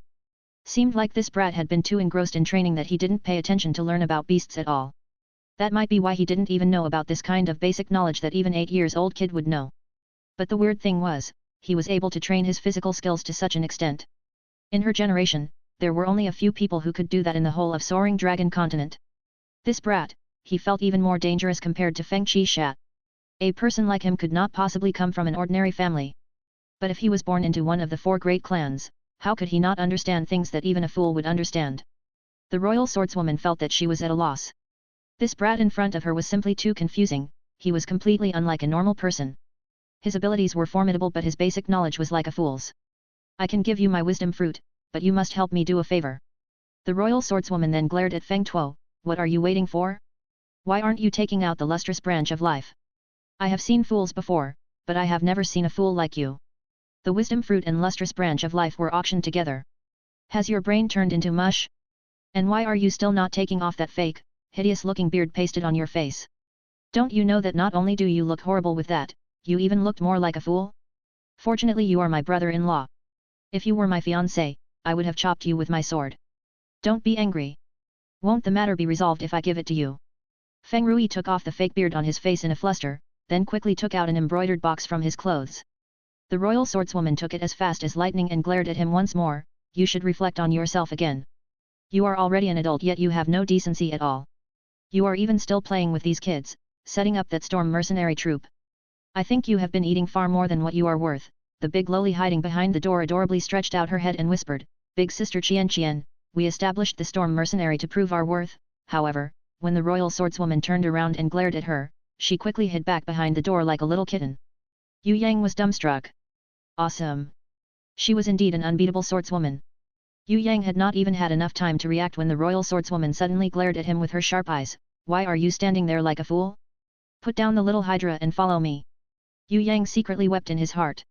Why is this girl even taking control of him now? Where are we going? Yue Yang was fully aware that the place this girl was taking him to could not be a good place, but the wisdom fruit and the lustrous branch of life were right in her hands. You are really a weird person. I have some questions to ask you. Don't worry, after I finished asking my questions I will give you the wisdom fruit and the lustrous branch of life. The royal swordswoman dropped her words and immediately went out of the door, the giant sword on her back clanging with her armor as she walked. Can you first give me the lustrous branch of life? If I had that thing in my hands, my heart would be more at peace, and I could answer your questions even more smoothly. Yue Yang hurriedly tried to catch up. He thought that as long as he could get the lustrous branch of life, he could immediately run away. And leave this scary swordswoman far, far away. He could think about the wisdom fruit next time. Otherwise, being interrogated by her, she might even guess his previous world. It would be fine if she was an ordinary person, but alas, she was a swordswoman Onichan who could discern the truth from the lies. Then it would be easy for her to expose his secrets. Before Yue Yang could even finish his words, he suddenly saw the royal swordswoman who was standing not even 3 inches in front of him turn around and use those pitch-black, ferocious tiger-like eyes to stare at him intently. Yue Yang couldn't help but flinch in alarm.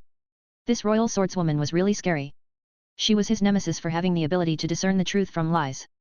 If he couldn't lie, or if he would be seen through every time he lied, he would lead a really miserable life. The royal swordswoman only replied with a sentence in a huff, liar. You have never said a truthful word since we've met. Do you think I won't be able to know it? If you intend to run away, I won't give the lustrous branch of life and the wisdom fruit to you. I would only give it if you answer my question honestly. Yes, I guarantee that I would be even more honest than the coffin seller in the Blackstone City who always sell their coffins at 80% off and even offers buy one get one free. Yue Yang felt beads of sweat forming on his forehead. You lied again. There has never been such a person in the Blackstone City. The royal swordswoman suddenly laughed. Her laughter was as fresh as the spring blossoms and morning Sunday. How do you know? Yue Yang was bewildered. Could it be that he really couldn't say a single lie in front of this girl? Because there are no coffin seller at all in the Blackstone City. They don't have a custom of burying the dead, they were cremated instead. The royal swordswoman said with a certain tone. But I see that whenever you speak, although none of them was true, your words are a bit teasing. Do you usually use these words to tease girls? Forget it, all these were unimportant. I only wanted to know, what family are you from? I am not from any clans, I am just a peasant. All 18 generations of my family are farmers to the core. We had always been commoners, none of us has ever become an official. Yue Yang then gave an example. Don't you see how haggard I look? You could see from this that I didn't have enough to eat and lead an arduous life, lacking in food and meat. You should also see my coarse hands, this shows the hard work I did every day tilling the ground. In order to feed myself, I was always constantly working, from sunrise to sunset, even when I got drenched from the rain. If you don't believe me, I could even compose a poem to prove myself. Listen well, farmers weeding at noon, sweat down the field soon, who knows food on a tray, thanks to their toiling day. You say, if I weren't a farmer, how would I be able to understand the laborious hardships of the farmers? Shiro, the royal swordswoman quietly listened and couldn't help but frown. Yue Yang was doing this on purpose. He spoke a bunch of nonsense and even recited a poem, the purpose was to disrupt this girl's ability to discern the truth. If she was attracted to that poem, then her concentration would be dispersed. As long as he held her interest, he believed he could sway her easily later on. Just when Yue Yang was pleased with himself secretly, the royal swordswoman suddenly said this, that's unexpected. I thought you were a spoilt brat from one of the great families. I didn't know that you still knew that there are such a thing called farmers in this world. This poem, did you plagiarize it from someone?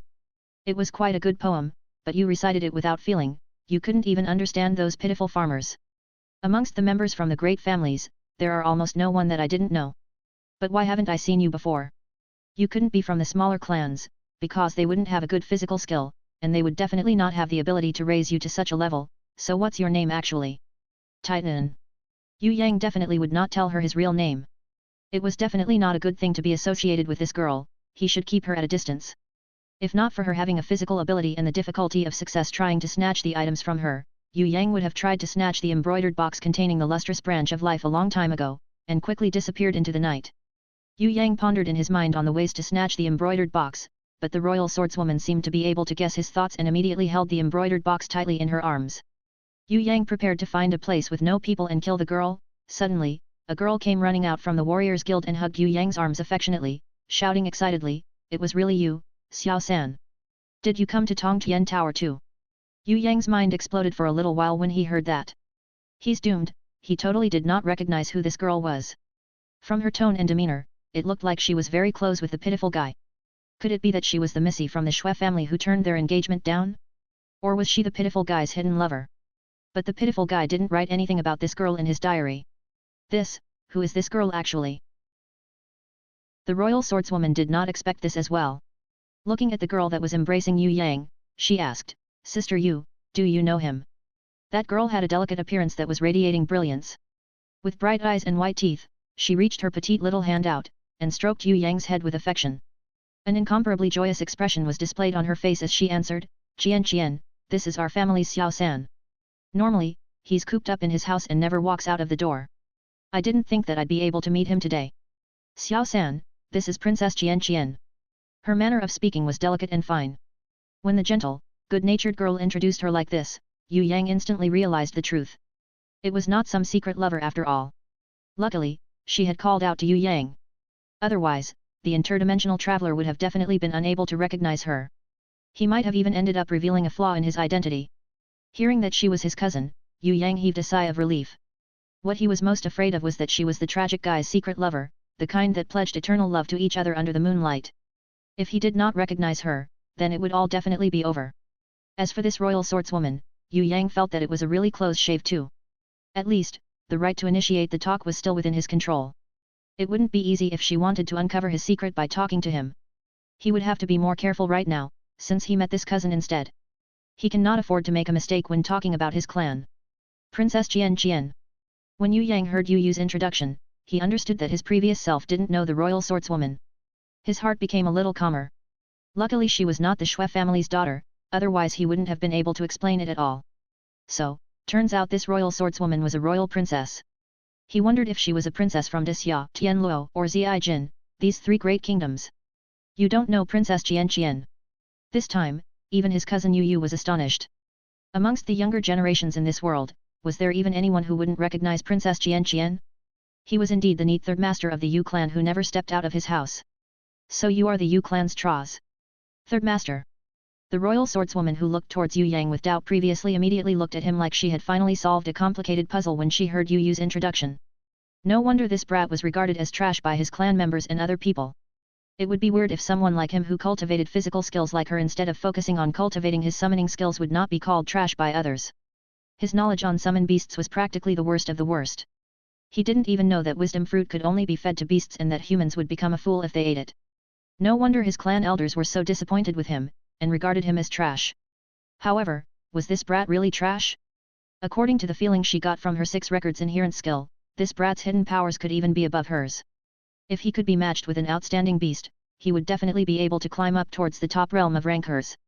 Thinking about it again, it actually made sense. His father, Yu Chu, became a level 7 overlord before he was 40. He was already near the innate realm. How could his son be a trash? This Yu clan's third master must have someone supporting him behind the scene, similar to her, who was taught by a talented master. Otherwise, he wouldn't be able to have such a shocking amount of power. She reckoned that his low-keyed behavior was something his master purposely wanted him to do. The royal swordswoman looked at the crescent blades on Yue Yang's back and the Huijin on his waist, and she became even more sure of her theory.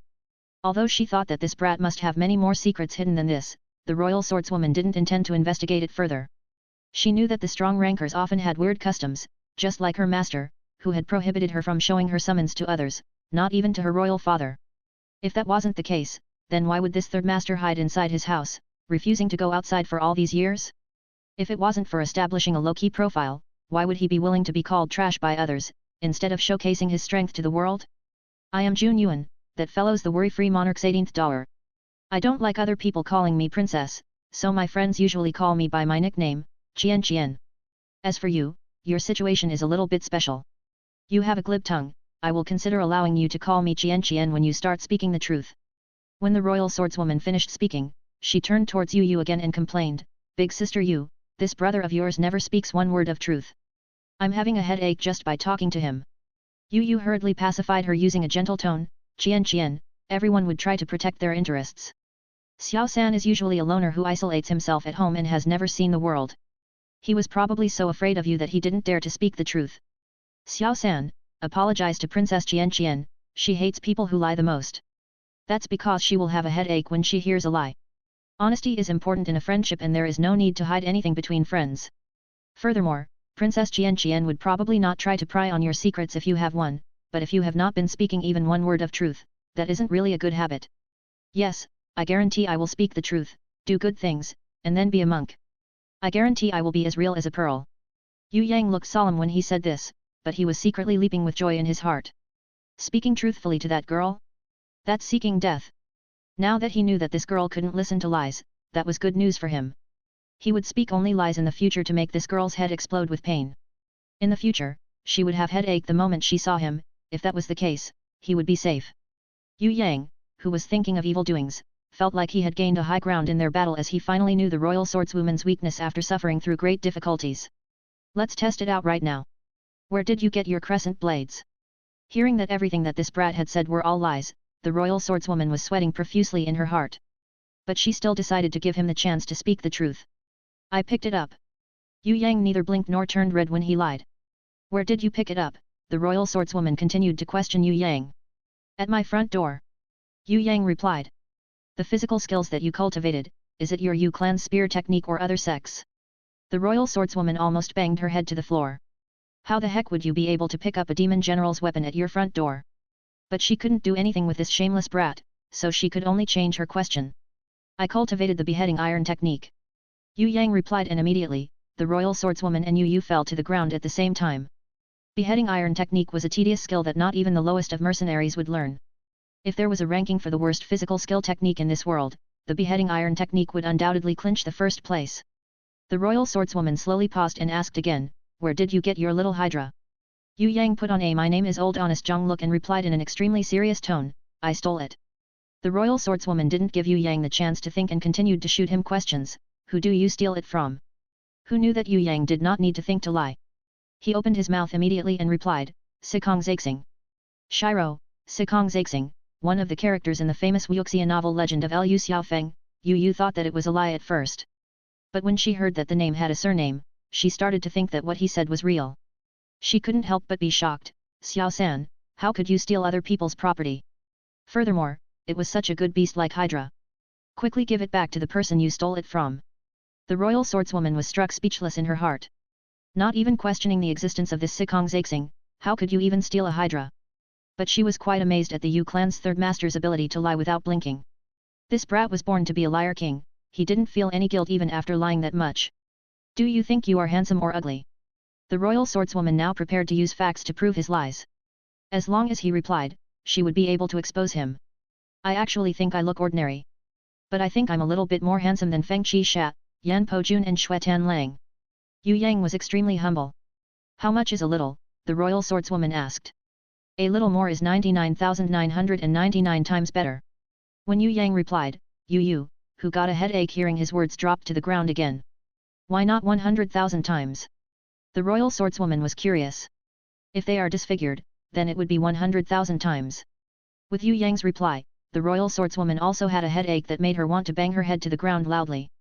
So what you meant was that compared to you, they are not any different than disfigured people. Looking at this brat's face that looked extremely honorable, the royal swordswoman sighed heavily in her heart. What a shameless person! How could you say that? Yan Pojun and the others are much more handsome than disfigured people. Yue Yang shook his head, showing his disagreement. The royal swordswoman was totally speechless when she heard that. Seeing Yue Yang's smirking face that had a smile as brilliant as a sun, she suddenly felt an urge to send him flying with a punch. She had met shameless people before, but she had never seen someone as shameless as this brat. How could there be a person in this world that had never even spoken a word of truth? If Lockheed was his master's orders, then shamelessness must be his original personality. It couldn't possibly have come from his master's teachings. Yu knew that if this went on, even if they asked a million questions, they wouldn't get a word of truth. This naughty little brother was teasing Princess Xian on purpose. She quickly did the honorable thing and asked, Xiao San, do you have a group to go to Tongtian Tower? If you don't, you can join ours. Her words made Yue Yang jump with shock. Joining Yu's party, if she somehow asked about their clan's matters, what would he do? Furthermore, with the royal swordswoman who can tell lies at his side, he must be careful with the words he said. Such a way of living was simply too miserable. It was much better if he stuck with Yekong, Fatty and the others and trained together. Furthermore, there was also that Yinan whom he could take liberties on. His happy life had just started. When he thought about this, Yue Yang hurriedly shook his head. Fourth mother wanted me to come here to search for sister Yu Bing, and now I plan on taking her home. This Princess Xian here is a violent robber. She snatched my wisdom fruit and lustrous branch of life. Those were presents that I planned to give to Yu Bing. After listening to your bullshit for so long, I finally heard truthful words. Although some of them were still lies, that was hard to come by. The royal swordswoman immediately sighed happily as if a bright sky had cleared the previously dark clouds hanging over her head. She patted Yue Yang's back. I didn't know that you, a shameless brat, can be such a good brother. A good brother would have an embroidered box that contained the lustrous branch of life and a wisdom fruit in his hands. Yue Yang reminded her that she had snatched his treasures. If she didn't quickly give it to him, he would start to kill for the treasure. I can give you the lustrous branch of life. Since you have finally said something truthful, the royal swordswoman gave the embroidered box that was still warm from her body heat and fragrant from her virgin scent to Yue Yang. What about the wisdom fruit? Yue Yang shoved his hand out, continuing to demand for his treasure. Treasure. I will give you the wisdom fruit only if you speak your first truthful words to me. The royal swordswoman's words made Yue Yang really frustrated. If Yu was not here, he would have used the magic blade Hui Jin to kill her. Xiao San, there's no more wisdom fruit. Princess Xian had given it to me to feed it to my Aquarius celestial goddess. I wouldn't have wasted such a precious wisdom fruit if I had known that the seventh sister also wanted it. Don't worry, I will go to Tongtian Tower's third floor with Princess Xian and finish the World Tree's quest. I will definitely get the wisdom fruit for seventh sister. Yu felt really guilty after hearing Yue Yang. She then pulled on Yue Yang's arms and asked, where is seventh sister now? Why isn't she with you? She's training in the Black Stone Labyrinth. Anyway, forget about the wisdom fruit, I will think of another way. Since the wisdom fruit had already been eaten by Yu's beast, Yue Yang could only give up in the end. However, the feeling of giving the wisdom fruit to his sister, Yu Bing, had become even stronger in his heart. Since the royal swordswoman had given the wisdom fruit to his cousin Yu, who had then given it to her Aquarius celestial goddess to eat, he couldn't get it even if he wanted it back. Seeing that the royal swordswoman was about to use her penetrating eyes to glare at him, as if she wanted to see right through him, Yue Yang immediately thought about how he could quickly get away from this place. He did not feel safe at all staying here with this girl, so he wanted to get away as soon as possible. It would be best if he didn't interact much with his cousin Yu in the meantime, so that she would not be suspicious of the gaps in his story. Speaking of that, we are actually short of a thief who can find the way in our group. Why don't you bring Yu Bing along, and we can finish the World Tree's quest together? The royal swordswoman almost seemed like she had made some sort of decision. Your Highness, though receiving the privilege to lead a member of the royal family is this humble commoner's greatest honor, please allow this humble commoner to go to the toilet first. Yue Yang would never join this dangerous royal swordswoman's group. He immediately fished out an excuse of going to the toilet and quickly ran away without waiting for the royal swordswoman to stop him. Even if there was no wisdom fruit, getting this lustrous branch of life was enough. If they could get Yu Bing's Treeman warrior to level up, he could think of a way to bring her along to Tongtian Tower's second floor. They could even go to the third floor. Since doing the World Tree quest would yield wisdom fruit as a reward, there was a way to obtain it. It was not as if there was no other way. Being in the same group as the royal swordswoman, it would be better to fight on his own. With her around, he couldn't expose Xia Wen Li, Barbarian Cow Shadow or Golden Thorny Flower. Since he could only use Hui Tai Lang alone, how would he have any kind of battle power? However, the Tongtian Tower's World Tree quest was not that simple. Yue Yang remembered that the pitiful guy had recorded it in his diary before. The World Tree quest consisted of 36 chain quests, and the last quest required one to climb up to the 6th floor to be completed. In hundreds of years, amongst the Yu clan members, only the pitiful guy's father, Yu Chu, was able to complete the quest.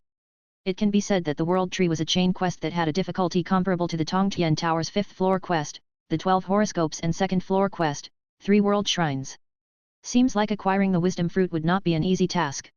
It was no wonder that the wisdom fruit was so expensive. Seeing that Yue Yang was about to go, the royal swordswoman sighed lightly. Sister Yu, did the elders in your clan really think that your younger brother was trash? Did they get so old that their eyes can't see clearly anymore? Yu slowly shook her head. I don't really know either. Seems like Xiao San has become a different person from the past. In the past he had always been low-profiled and low-keyed, but he has become very confident right now. Furthermore, his face is glowing with vitality. If I didn't meet him in Tongtian Tower, I wouldn't even believe that he would have such a face. Seems like the reason is because he has successfully contracted a grimoire. He has finally succeeded in contracting a grimoire and clean his reputation of being a useless person, so his personality has changed into a lively one. I don't really understand it, but this is good news. I am happy for him. Seeing him right now, I wouldn't have to worry about him jumping into the river and committing suicide anymore. The royal swordswoman raised her brows and thought for quite a while. Then, she asked curiously, how could a person like him initiate breaking his engagement with the miss from the Xue family? Yu was as clueless as others with regards to this question. With regards to this, Yu also didn't understand it at all. I don't understand either. The weirdest thing was that he tried to jump into the river and commit suicide not long after breaking the engagement. I feel that there must be something fishy going on. The royal swordswoman felt with her 6 records inherent skill that there was something wrong with the situation, but she couldn't grab hold of the problem. When Xiao San jumped into the river, I was having an examination in my academy. When I heard the grievous news, I almost fainted. I had almost wanted to go back to see the situation, but before I managed to go, 4th uncle had already sent someone to tell us that he was saved in time and had escaped death. And it seemed like he gained a good thing from his mishap by successfully contracting his grimoire. Yu also felt that the whole situation was weird, but she was more grateful for her younger brother successfully contracting his grimoire. Her brother who was looked down by others could finally clean his useless person reputation. It still doesn't make sense. I think your brother is hiding a lot of secrets. Maybe he has an innate ranker supporting him from behind the scenes, teaching him physical skills. He might have a situation similar to mine. When the royal swordswoman said this, Yu was greatly surprised. It couldn't be. How could Xiao San be similar to you? Yu knew that this Princess Xian was a physical skill talent that the royal family had longed for thousands of years. If she weren't a girl, but a guy instead, she would definitely be the emperor in the future. Even in Soaring Dragon Continent where males were regarded more highly than females, even in the Xia royal family that had always followed their traditions, everybody had been discussing whether they should change the laws their ancestors had decided upon. They had been talking about whether they should change their laws to allow females to rule as a regent and allow Princess Xian to ascend the emperor's throne, becoming the first female emperor in thousands of years of history. If it weren't for strong objections from a group of government officials, with the addition of the good health of the current emperor, who was still in his robust years and had more than 20 princes, Princess Xian's path to be the first female emperor would probably already be set in stone. Other than receiving the tutelage of 2 heavenly imperial guardians since young, she was also taught by a mysterious master. She was also the only person who could sit with the emperor to dine over the years. That honor, let alone the crown prince, not even the most favored imperial concubine could bear that honor. They all could only watch in envy. Someone who exceeded the 3 great killing stars, clinching the title of level 6 junior elder at the tender age of 20, that kind of 1 in a million talent, Princess Xian, could even say that her brother, who was looked down upon by everyone, regarded as useless by the whole family, was someone similar to her. That was really unimaginable. Yu couldn't believe her ears. Is this real? I have a feeling that your 3rd uncle didn't actually die that year. Maybe he had suffered an injury and stayed hidden behind the scenes, quietly teaching his son in secret. How could a talented warrior like him, the most talented person amongst the 4 great families, die in a single battle? That old grandpa in my residence had always thought that your 3rd uncle didn't actually die. He talked about it many times to me, and even searched the records for that battle and analyzed it. Although it was indeed an extremely dangerous situation that time, your 3rd uncle wasn't a normal warrior after all. He must have had a way to escape in the last minute. Sister Yu.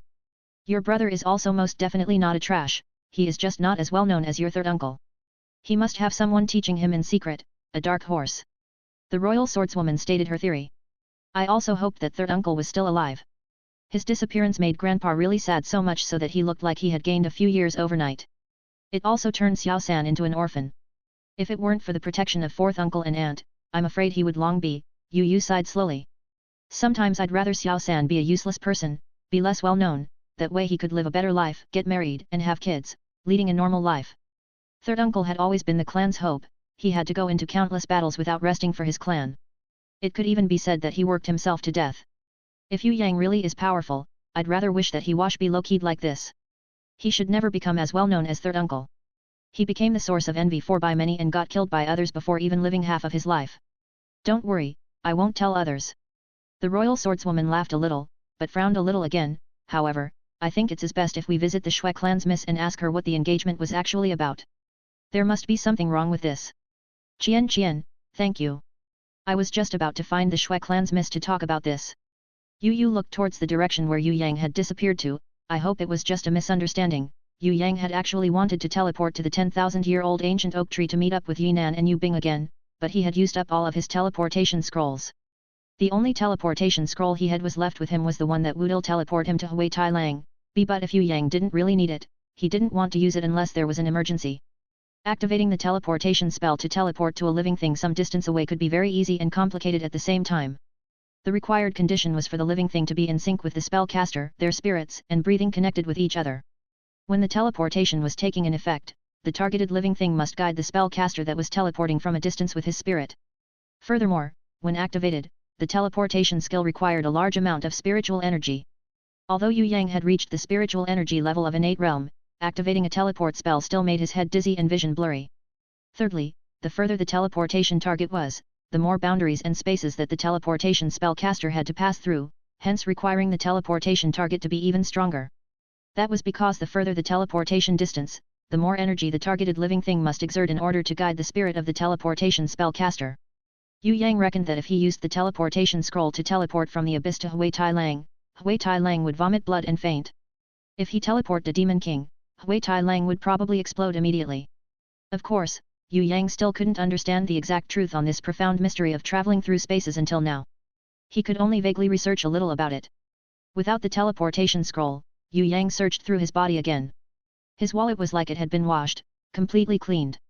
Previously the few dozens of gold he got from the tragic guy's savings and the 100 gold he got as a reward was completely used up to buy beast eggs and teleportation scrolls. Without money, it would be extremely difficult for him to take even a single step forward. Hence, Yue Yang decided to earn some money. Of course, he didn't intend to steal with his nimble hands. The mercenaries were mostly poor beggars, they would only have enough money to buy low-grade alcohols on their body. Normally, they would finish up their alcohol and get drunk, then sleep, then get drunk again after waking up. When they have used up their money, they would look for easy quests and get the reward money to buy alcohol again. Day after day, this was the lifestyle of a mercenary. Yue Yang thought about it as he ran straight back to the warrior guild's third floor. This place was pretty much the mercenaries' restricted area, since only those that had given special contributions or honorable achievements for the country had the privilege to come and accept a mission. Welcome, brave young one. Are you here to accept a quest or have you finished one and come to record the achievement? The attendants welcoming him weren't the same as those armored and forthright warriors on the lower level, but two cute beauties. They wore skin-tight, sexy dresses that exposed a lot of their white bosom, and their attitudes were respectful and humble. When they spoke, their words were gentle and soft, making anyone listening feel particularly accomplished. It was as if they were a great hero that had just returned from obtaining victory over many lands. Can you convert outstanding military service to gold? Yue Yang asked something that people probably never asked. Ah, you want to convert military service to gold? When the two beauties heard this, they were completely shocked, and also had the urge to rush forward and strangle the thief in front of them to death. I seem to have seen somewhere before that killing a demon general has a reward of 100 gold coins. Is that true? Yue Yang asked. That's right, that's exactly it. The two beauties were about to burst. What kind of rancor that could kill a demon general would be lacking in money? Who would convert military service to money? That kind of dishonorable action was something only boorish mercenaries would do. Killing a demon general was extremely difficult, and so this was an honor that brought glory even to one's ancestors. Yet this thief wanted to take this glory and change it to money. Was there something wrong with this person's head? Then please help me convert it to 500 gold coins. Yue Yang passed over a crystal card. Heavens! The two beauty almost fainted at the sight. Where in this world would there be a beggar with a crystal card? Had this guy stolen it from somewhere? Shiro, refer to chapter 41 for explanation about crystal card. It did not matter if it was a bronze, silver, gold, or crystal card. They were impossible to counterfeit. There was an extremely simple test. All one had to do was to touch it against the achievement crystal pillar, which would then accurately display any related information. When the two girls saw the faint white glow the crystal card was emitting, they realized that the card was indeed that guy's and immediately dismissed their feelings of contempt. Those able to use a crystal card couldn't possibly be ordinary people. They had boundless prospects as either the child of some clan or someone from the royal family. When they looked closer, they suddenly realized that the card had recorded him killing 6 demon generals. The eyes of the two girls practically bulged out from their shock. Putting aside killing a demon general, killing only a low-level green-skinned imp was already enough for many mercenaries to brag to others for years. Yet this guy had killed 6 demon generals? What kind of god was he? His name was Titan? Why hadn't they heard of his existence before? Even the 3 great killing stars had never had such achievements. Yet this unknown, minor thief that hadn't even been registered for half a month had already killed 6 demon generals. How was this possible? I also know that I cannot change all of my achievements to gold. That's why you only need to convert the achievements of killing 5 of the demon generals. Yue Yang had heard Ye Kong say before that there had been mercenaries that had exchanged all of their achievements as money before to buy drinks. However, once they were discovered, they would be punished by affiliates from the nation. In the worst case scenario, their mercenary title would be wiped, and their rank would be lowered. However, if you aren't exchanging them, allow us to report this to the nation. For sure, the Rancor Hall will reward you heavily with these kinds of achievements. I dare say that you'll get rewards worth much more than 500 gold. Why convert them into gold? The somewhat taller beauty quickly tried to dissuade Yue Yang from converting. If you're lacking money at the moment, I can lend you some. Although I don't have much, I still have at least 10 gold. The slightly shorter, but paler beauty was practically crying. Yue Yang was speechless. At that moment, a white-robed man strode over. His manner was like that of a famous scholar, he acted leisurely and at ease, unhurried and elegant. He waved a green sandalwood fan back and forth in his hands, giving him the appearance of a calm and clear-headed, very capable person. The two beauties hurriedly rushed over, and began to talk over each other trying to beg the man to come and dissuade Yue Yang. The most important thing was to make sure that Yue Yang wouldn't convert his achievements, no matter what. This was a glory that couldn't be sullied. He shouldn't give up this glory even if he was desperate for money right now. The scholar-looking white-robed man extended a hand to stop the girl's chatter. Fanning himself, he walked up to Yue Yang. With his nose raised high, the man arrogantly opened his mouth and lectured, "I say, young man, don't just run to us, the glorious 3rd floor, and show off when you've only killed a green-skinned imp, got it? I actually understand how youngsters like you all yearn to become famous, that others will welcome you and admire you, and beauties will cry out your name, but not everyone can be as outstanding as the 3 great killing stars. The most important thing for a person is to clearly understand their limitations, and recognize their standing. For example, a thief like you should just do thief-like things, and guide others the way you're supposed to, or scout out information. Don't go playing into the gallery, and definitely don't come here asking to convert achievements to gold after only killing green-skinned imps, those are only level 1 monsters. Killing one is only worth a few coppers. We only convert achievements that are worth at least a gold coin. No, that isn't right. We've never supported the conversion of achievements to money. I've seen many little thieves like you that get all pleased with themselves after killing only a minor monster. You can go and brag about it to your friends outside the warrior guild, that's your glory, so we won't object. However, coming here to show off isn't acceptable. Although I'm not a battle-type rancor, I've also killed 5 longhorned demons before. Those are level 3 demons, yet do you see me going around bragging about it? No, I've never done that, I'm not that kind of person. One must conduct themselves in a low-profile manner, do you understand, youngster?" Ah! Yue Yang's vision seemed to have blurred. Why did this guy's words seem to be similar to Fatty Hass? Could this guy be Fatty Hass' relative? The two beauties quickly reminded the white-robed man who had a scholarly appearance, but was actually just a talkative, gossiping person. "Director, what he killed wasn't a green-skinned imp." The white-robed man snorted in disdain, "Then was it a yellow-skinned?" "Yellow-skins and green-skins are the same, both are level 1 monsters. Although it can throw some rocks around, it's still nothing much." "No, it wasn't a yellow skin either." The two beauties were preparing to explain in detail, but the white-robed man stopped them from speaking anymore. "Even if he killed some level 2 tusked demons, it's no big deal. I killed tons of those things back in the day, at least 9 of them, and yet I never went around flaunting that. Actually, I have never even considered doing so. Someone with a low profile like me, who would ever thought or knew that I had killed 5 level 3 longhorned demons and 9 level 2 tusked demons? Nobody. I was just that low profile, living while being indifferent to fame and fortune." The white-robed man who looked like a scholar immediately swung the green fan in his hands. Yue Yang suddenly felt the urge to violently strike the guy in front of him. "That's not it at all, Director, what he killed wasn't a level 2 tusked demon." The two beauties lowered their heads in dismay. This kind of boss was really shameful. Then it's a level 2 rotting zombie. The white-robed man said, unstoppable, a rotting zombie is really easy to fight. Aside from its large body which has pretty good endurance, it is otherwise pretty useless. Back then, my group killed many of them. If we hadn't forgotten to bring our card with us that time, it probably would have been a dozen or more. It isn't a level 2 rotting zombie, nor a level 3 longhorned demon. It's a demon. Before the two beauties had finished speaking, the white-robed man waved his hand to stop them once more. Wait, are you saying it's a level 3 demon hound? An infernal demon hound? The white-robed man finally began to show some surprise. No, the two beauties were already about to give up. Couldn't he just let them finish speaking? Then a level 4 demon giant. The white-robed man was astounded. It's a level 5 demon general. The two girls were at a loss. Although they had finally gotten a chance to say the truth, it was a bit too late.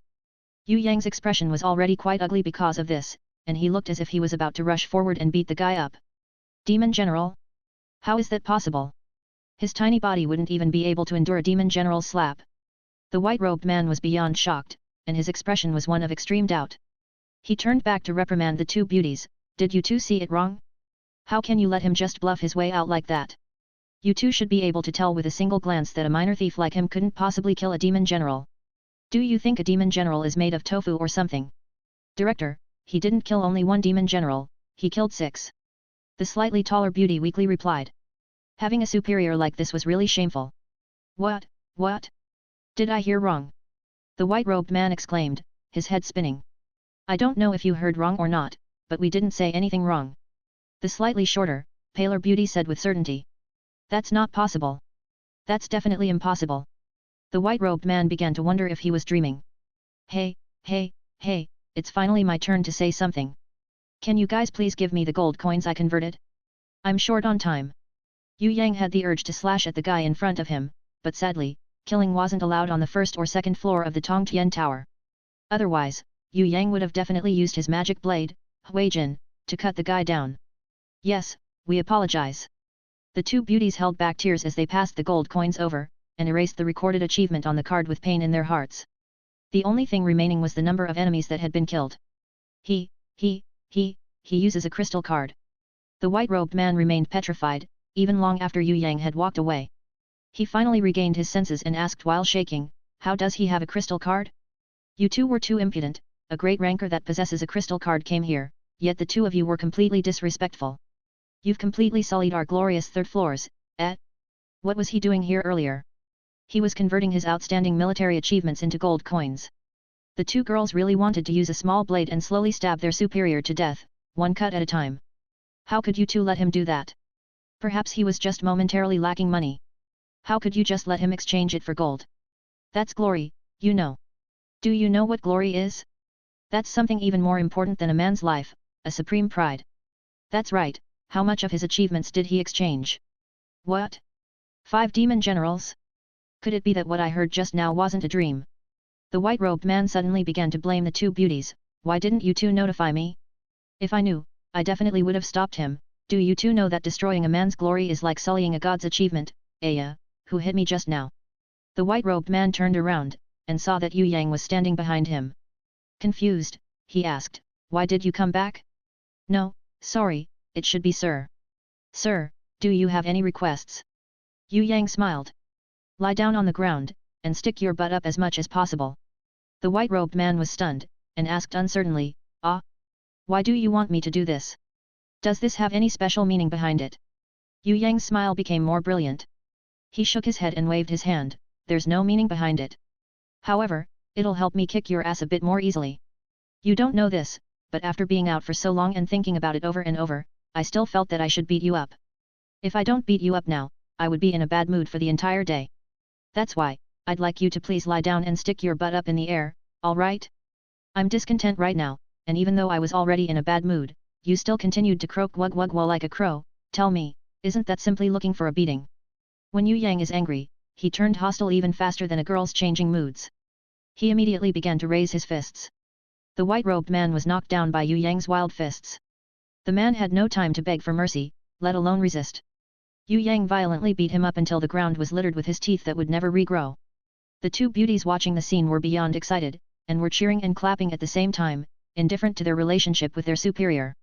Actually, they had wanted to hit him for a very long time now, they just hadn't been fortunate enough to get the chance. Do you two want to come and try? It feels quite good on the hands. Yue Yang warmly invited them. No, the two of us are fine. The girls began to decline. However, they were unable to resist Yue Yang's energetic urges, and eventually stepped forward and kicked the white-robed man a few times with their faces flushed red with extreme excitement. You two can take your time hitting him. I have things to do, so I'll be leaving first. Yue Yang hit the opposing party painfully one last time, and with a light mood, he slipped out of the building. 10 minutes later, Luohua City's mistress arrived at Glorious third floor, and asked what was going on. The two girls jumped in surprise and fear, and hurriedly began to explain everything that had happened. When Luohua City's mistress heard this, she burst out in anger, and then thundered at the beaten black and blue white-robed man, lie down this instant and raise your butt up. I command you to do it now. Why? The white-robed man was dumbfounded. Why did all the rankers have this kind of request? Because I'm in an extremely bad mood, and also want to beat you up. Luohua City's mistress angrily charged forwards and knocked the man down. She then promptly beat him up. Afterwards, she ordered the girls to continue beating him for her. The two of you beat him up in my place while I try to catch up with that fellow. Perhaps this titan is that young one. Was he really lacking money? Whatever, I won't bother pondering it further. It's best if I just hurry and catch up to him first. Yue Yang stored his gold and used the surplus cash to buy multiple goods. He was about to teleport to the Stars domain and continue his Blackstone Labyrinth quest. He reckoned that Yinan and Yu Bing must have reached the 10,000-year ancient oak tree by now, and might have already started doing the ancient oak tree quest. With Hui Tai Lang there, they would be able to feel assured when doing quests while waiting for him. With regards to Yekong, Fatty Hai and the others, Yue Yang reckoned that they would only be able to reach the 10,000 years ancient oak tree after another day passed. So there would still be time to meet up with them if he quickly returned now. So it was indeed you. Suddenly, Luohua City mistress caught up with him from behind, and she quickly grabbed Yue Yang's ears and pulled at it. Little thief, why do you always try to run away at the sight of me? Esteemed city mistress, please do not be that strict on me. I didn't do anything bad. Yue Yang quickly avoided her snow-white fingers. Seeing that the Luohua City mistress could find him that easily, he was quite astounded in his heart. But seeing that there was a cute little three-tailed snow fox trailing at the Luohua City mistress' feet, he finally had a revelation. So this little fox spirit was not only a good battling companion, it was also an expert in pursuing others' trail. The only thing that Yue Yang did not understand was the reason why the Luohua City mistress had come to find him. Luohua City mistress scowled grumpily as she looked at the Huijin blade that hung on Yue Yang's waist. Her voice sounded displeased as she said, "You idiot, why did you exchange your achievement points with gold? If you were lacking in money, why didn't you come and find me? Although I'm not a very rich person, I am still a city mistress. I can lend you a few hundred gold coins if you need it. There are many better, special uses for achievement points, do you know that? At the third floor of Tongtian Tower, there would be many places that require achievement points to enter. It won't be as easy as entering whenever you wanted to. Normally, where would there be so many demon generals waiting to be killed? Above the third floor, the demons above demon generals, demon commanders, and demon masters, usually travel in groups. Those fellows are a strong force due to their great numbers. They are also 10 times stronger than a normal human warrior. If you do not ambush them, it would be quite difficult to win the battle. Hearing this, Yue Yang started to sweat bullets. He didn't know about this at all. Who knew that battle achievement points had so many uses? This time, he was also forced to go to the Warrior Guild's glorious third floor to exchange his achievements for gold. If he had money, who would listen to that white-robed elder brother's nagging? That fellow really deserved a beating, even more than Fatty Hai. But speaking of that, could he really be Fatty Hai's relative? Seeing Yue Yang's face full of sweat and worry, Luohua City mistress's angry expression suddenly changed and she began to laugh out loud. She laughed until her fragrant shoulders shook and her beautiful body trembled. Laughing candidly had always been one of her distinguishing characteristics. When this girl laughed without restriction, she looked really sexy. Yue Yang felt a kind of wolfy desire surfacing in his heart. If it wasn't for some mercenaries sometimes passing by beside them, Yue Yang had really wanted to push the Luohua City mistress down to the ground and force himself on her. Of course, this feeling was just a passing desire that surfaced from her sexy laughter, nothing else. Yue Yang would probably say that his heart was made of iron. He saw every woman as an NPC in a game. However, the familial affection he had for fourth mother, Yu Bing, and the little girl was something he couldn't even deny himself. As for the bright-eyed Yinan, if somebody were to ask Yue Yang, he would definitely say he had no feelings for her. But whether it was the truth in his heart or not, because of Yue Yang's counterfeit inherent skill, nobody would ever know. If I say that you are clever, it's true that you are actually a sophisticated liar who can run circles on everyone you lied to, if I say you are an idiot, you are also an idiot who doesn't have any of the basic knowledge in life. If you haven't heard about it, why don't you ask around? You have a crystal card, you could go to the Warrior's Gold Bank to get an advance on your pay. Let alone the Xia Kingdom's banks, even the Tianluo and Ziai people would definitely not be stingy and lend you some gold, using the opportunity to curry favor with a strong ranker. You really made me laugh to death.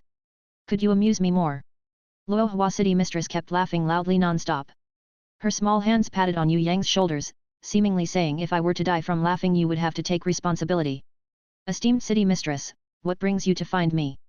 Yue Yang had an open thinking, even if he didn't want to convert now, he had already converted it. It was useless to regret his past actions. Furthermore, didn't he only exchange the battle achievements for 5 demon generals? He could just kill another 5 later on.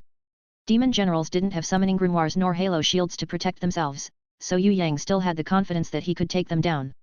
As for the demon commanders and demon masters above demon generals, Yue Yang had never seen them before, so he didn't know their abilities. But he had fought with the demon king Xian and Lich King Grun before. Although Yue Yang couldn't match up to them on his own, with Xia Wen Li's help, he could still retreat with his whole body intact, instead of being killed. As for demon kings, Yue Yang decided not to think about becoming a ranker that could fight on par with demon kings right now. Demon masters was already high-leveled enough. Yue Yang felt that 99% of demon masters would definitely have a summoning grimoire.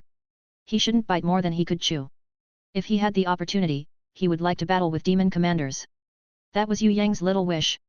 Luo Hua City Mistress slowly calmed her bold and sexy laugh and hugged Yue Yang's shoulders in a brother style, saying, seeing that you are my future guard captain, you would definitely benefit if I have something good. I was preparing to fight with a formidable demon, and I need a helper. Come, let's think about some tactics to defeat the demon. I'm not going. Yue Yang rejected her immediately. That was a redundant invitation. With this girl's violent strength, she wouldn't be going after easy monsters. Fighting a strong opponent, wouldn't that be seeking death? Also, discussing about tactics was not interesting to Yue Yang, unless Luo Hua City Mistress was inviting him to discuss about tactics in bed. He would definitely agree with her, gladly. Luo Hua City Mistress seemed to have predicted that Yue Yang would reply that way. She didn't mind it at all as she smiled, don't throw a child's tantrum on me. I wouldn't hurt you. Listening to my advice is the right thing to do. If you behave like a good boy, this big sister will give you some candies. Yue Yang's forehead was filled with black lines. He wanted to throw off the Luo Hua City Mistress who was hugging his shoulders and walk away, but the kind of soft, silky feeling that she gave was so wonderful that he hated to part with it a little. A faint, delicate fragrance came from her side, penetrating deeply into his heart. Although Yue Yang looked decent on the outside, in reality, he was already embarrassingly hard in some places. Luo Hua City Mistress's snow-white fingers hooked on Yue Yang's chin as she blew off a sweet scent. Little thief, don't you want beauties? A strong and beautiful beauty. I do, Yue Yang thought in his heart, isn't that obvious? Among all men, other than those that swing the other way, who would not like beauties? Could it be that his happy life had finally started? Was this Luo Hua City Mistress feeling lonely, and urgently needed him to comfort her? However, this girl doesn't seem like one of those kinds of girls who likes to seduce guys and have one-night stands. Her body scent was sort of similar to Yinan's, seemed like she was still a maiden. How could she ask him to have sex with her after only seeing him for 2 to 3 times? I know of a place where there is a strong yet beautiful beauty, let's go together and take her down. Luo Hua City Mistress was sparing no effort to incite Yue Yang's wolfy heart. You are saying, both of us? Yue Yang started sweating. Could this Luo Hua City Mistress be a lily? Shiro, lily equals lesbian, if I don't help you out, with your standard as a little thief, would you be able to take down a gold-ranked level 5 bloody queen? When Luo Hua City Mistress said that, Yue Yang immediately fell to the ground. Indeed, this girl didn't find him to go to bed with him. It was also not to chase girls. She was looking for him to make him do hard labor. Gold-ranked level 5? That strength was almost similar to that 3-headed chimera, and the monster's name itself already sounded terrifying. Bloody Queen, looks like it was at least a Golden King beast, if not, it should be on par with the Abyss King level demons. If it was only him and the Luo Hua City Mistress, he didn't even know if he would be the one being pushed down by the Bloody Queen or the other way around. Yue Yang immediately struggled to get away from Luo Hua City Mistress' arms and walked away, not going. I don't take pleasure in masochism. Luo Hua City Mistress chased after him and kept up her marketing campaign. Little thief, I don't need you to work hard. I will be the main attacker, and you would only be responsible to clear the small fries around. When we win, I will give the Bloody Queen to you. Think about it, if you could make a contract with her, with the golden ranked level 5 Bloody Queen, it wouldn't even be a normal battle when you summoned it out. It would sweep away everything on its path. I see that you are lacking a strong summon. Although that two-headed wolf has a bright future, it is still a beast type. It would only be able to fight on land. What would you do if you meet an avian-type beast? Don't tell me you would be defeated by a mere wind-breath seabird. It would be a different case if you had the Bloody Queen, because it is an existence second only to giant dragons. Then what does your excellency the city mistress need when we win? Yue Yang didn't understand the situation. Could it be that there was a selfless person like Lei Feng in this Soaring Dragon Continent? Shiro, stop spouting nonsense. Of course I want the best thing. When Luohua city mistress said this, Yue Yang secretly cried I knew it. However, when Luohua city mistress continued her speech, Yue Yang stared at her with a dumb look again. This was because the Luohua city mistress had said, what I want is the Bloody Queen's imaginary, beautiful demonic flower. You didn't know, but I only lacked the beautiful demonic flower as a decoration in my window, deal. When Yue Yang heard this, afraid that the Luohua city mistress would regret her words, he immediately grabbed her small hands and seized the opportunity to take advantage of her and get away with a cheap deal. I knew that you, this little thief, wouldn't be able to resist the temptation. Luohua city mistress almost seemed like she already knew that Yue Yang would agree, and laughed out loud, you, a fellow with no future, how could you believe in others' words so easily? Don't you know girls can be liars too? Receiving her lesson in life, Yue Yang couldn't help but sweat bullets. She continued to lecture about the good and the bad.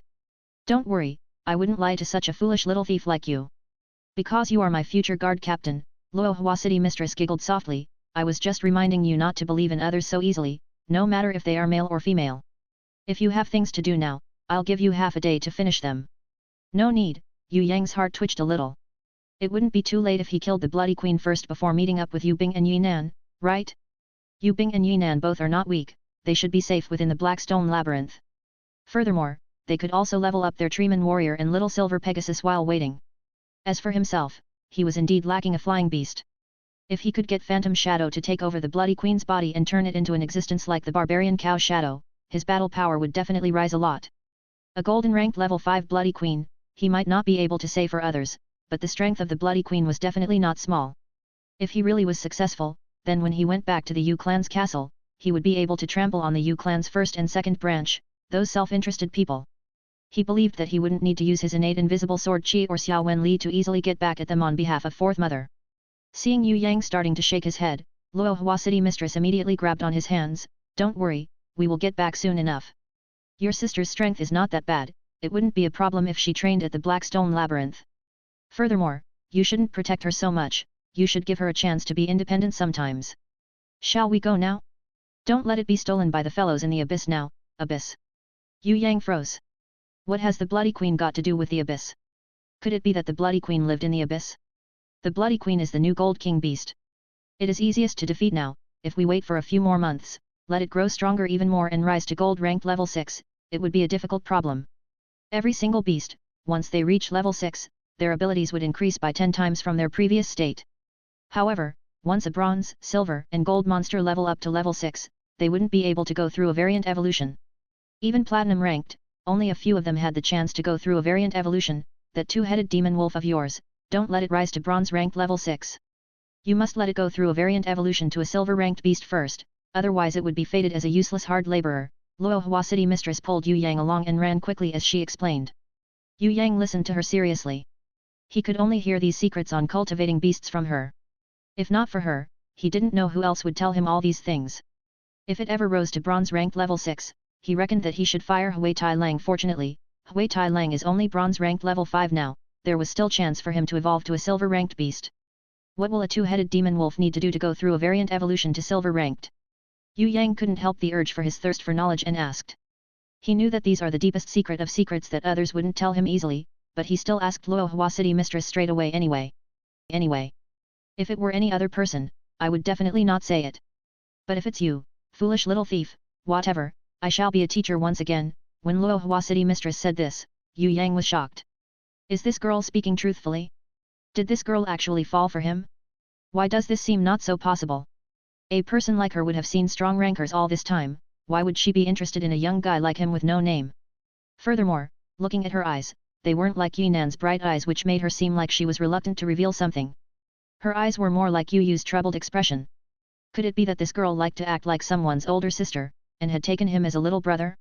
Along the way, in between her unique outbursts of laughter, Luohua city mistress gave Yue Yang a lot of secret advice on cultivating beasts. She told him everything, one thing after another, making Yue Yang gain a lot of benefits. When they reached the teleportation port, she took out a small seal.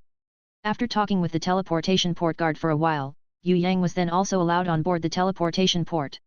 Before teleporting, Luohua City Mistress used a strict and serious tone to warn Yue Yang, "Little thief, I'd like to warn you to be careful. At any point of time, you must prioritize your life, do you understand? Right now there isn't a heavenly resurrection crystal, if you die in battle, I won't be able to save you, heavenly resurrection crystal." Yue Yang froze when he heard it. Legend says that it was the godly crystal that a top human ranker brought back from the legendary heaven realm. As long as a person hasn't been dead for long, and most importantly have all their body parts intact, you could use the supreme magical strength stored inside the crystal to resurrect the dead person. As there were many invasions from demons coming from the abyss during the past thousands of years, many important rankers died in battle. In order to keep the people's hopes alive, the heavenly resurrection crystals were all used up to revive the most important, most valuable, and most promising rankers. That's why, the originally small number of heavenly resurrection crystal was already used up a few hundred years ago. We have to be serious and bravely overcome dangers when we fight, but we must also tread carefully, because we won't have the chance to resurrect again. Luohua City Mistress's expression was currently full of strictness and solemnity. Is the existence of the heaven realm real? Yue Yang thought about how his master had said there was 3 realms.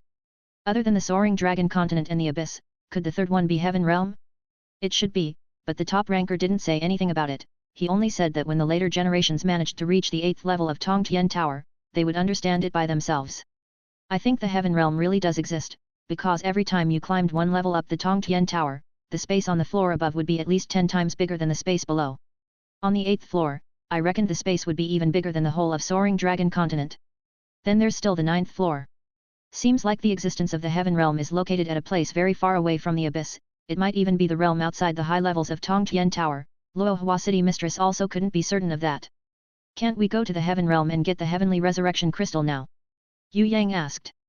I heard that the heavenly resurrection crystal is brought back from the floors above the 10th floor.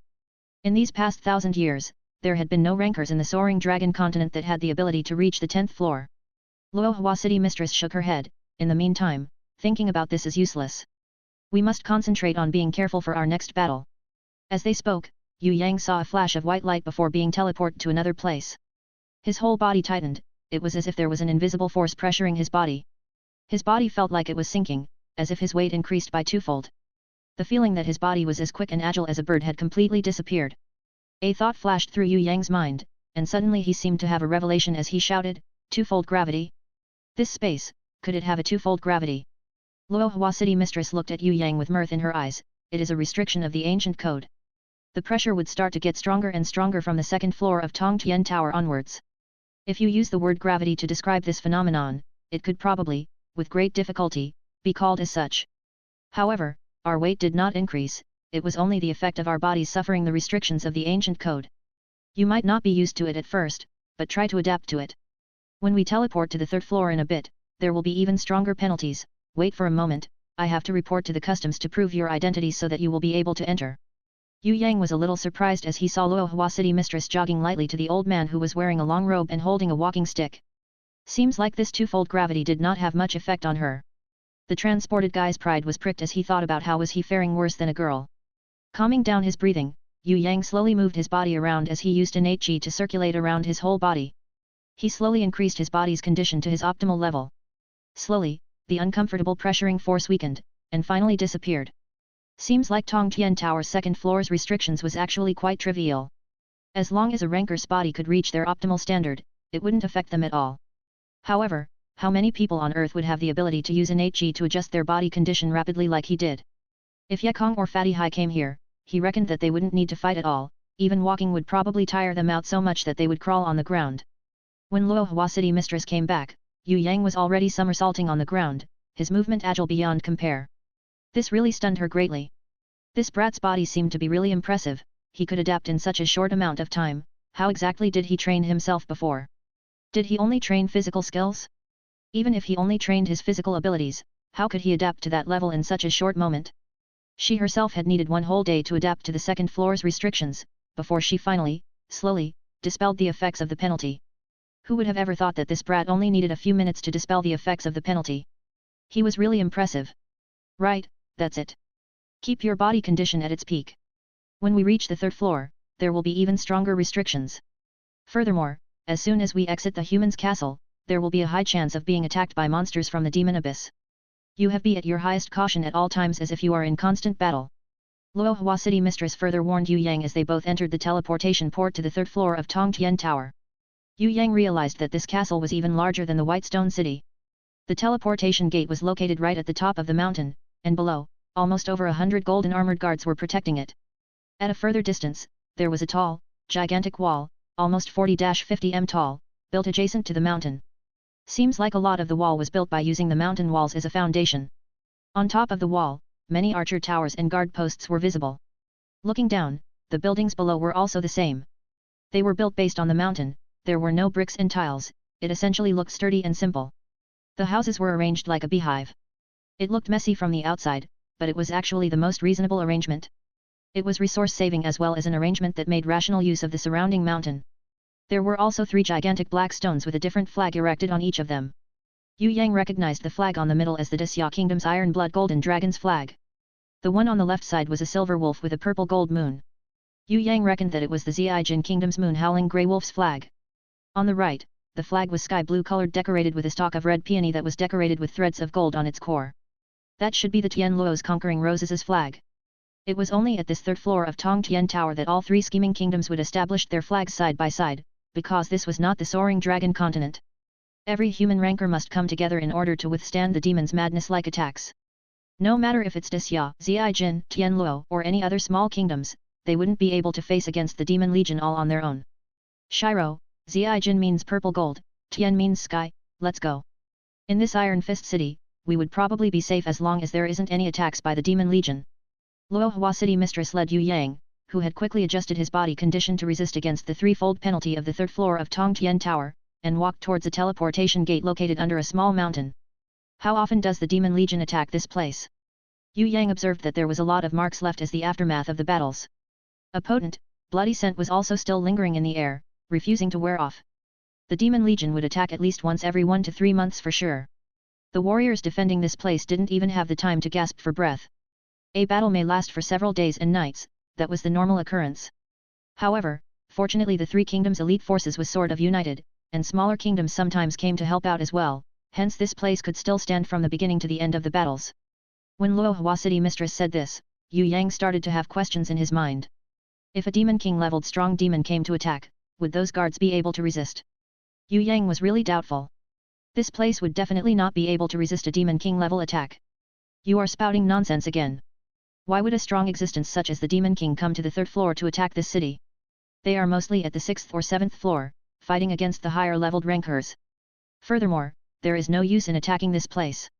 When the human rankers come back here, they would still be able to drive them away. Although the demons could gain the upper hand, it doesn't mean that they can destroy us humans. The demons' advance was only a form of training for the demon elites, and at the same time, making us mankind use up our strength. In any case, this is a competition between mankind and demons. Otherwise, why would they attack this place? The demons take our presence here as their sharpening stone, which is also the same case with us. This place is the filter between ordinary people and strong rankers.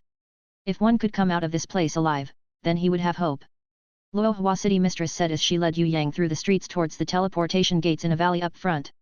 Esteemed City Mistress, please be careful, there might be demons hiding along your journey. One of the guarding gold-armored generals bowed respectfully to Luohua City Mistress. Are you the City Mistress of this city? Yue Yang was shocked when he heard it. This girl was simply too formidable. This City Mistress was indeed OP. No, how could I be the City Mistress of this lousy 3rd floor city? My city is on the 4th floor. Yue Yang immediately fell to the ground when the Luohua City Mistress said this. Powerful. This girl was 10 times more powerful than what he had initially thought. Other than the gravity increasing 3-fold compared to the 1st floor, the 3rd floor's space was also 100 times bigger than the 1st floor. When Yue Yang saw the 3rd floor's map, about 60% of it was occupied by the demons and 40% by humans.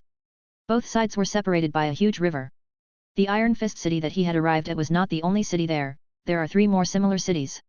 But the scale of those cities were not as large as the Iron Fist city, they simply acted as natural strongholds. On the map, there are close to 100 neutral areas that was denoted with silver circles. Seems like these were the Gold King Beast's domains. Since neither humans or demons could easily fight against them, these neutral areas were maintained. The bloody queen that Luohua City Mistress was bringing Yue Yang to kill was definitely locked up inside one of these neutral areas. However, if the strength of the Gold King Beast was shown by the diameter of the neutral area, from the looks of it, this Bloody Queen, amongst many other Gold King Beast on the third floor of Tongtian Tower, ought to be one of the weakest ones. This is because according to the map, the area that it influences with the strength that it emitted was almost the smallest amongst the Golden King Beasts. Don't get the wrong idea. Above the Bloody Queen, there were originally a stronger Empress whose area of influence was the biggest on the third floor.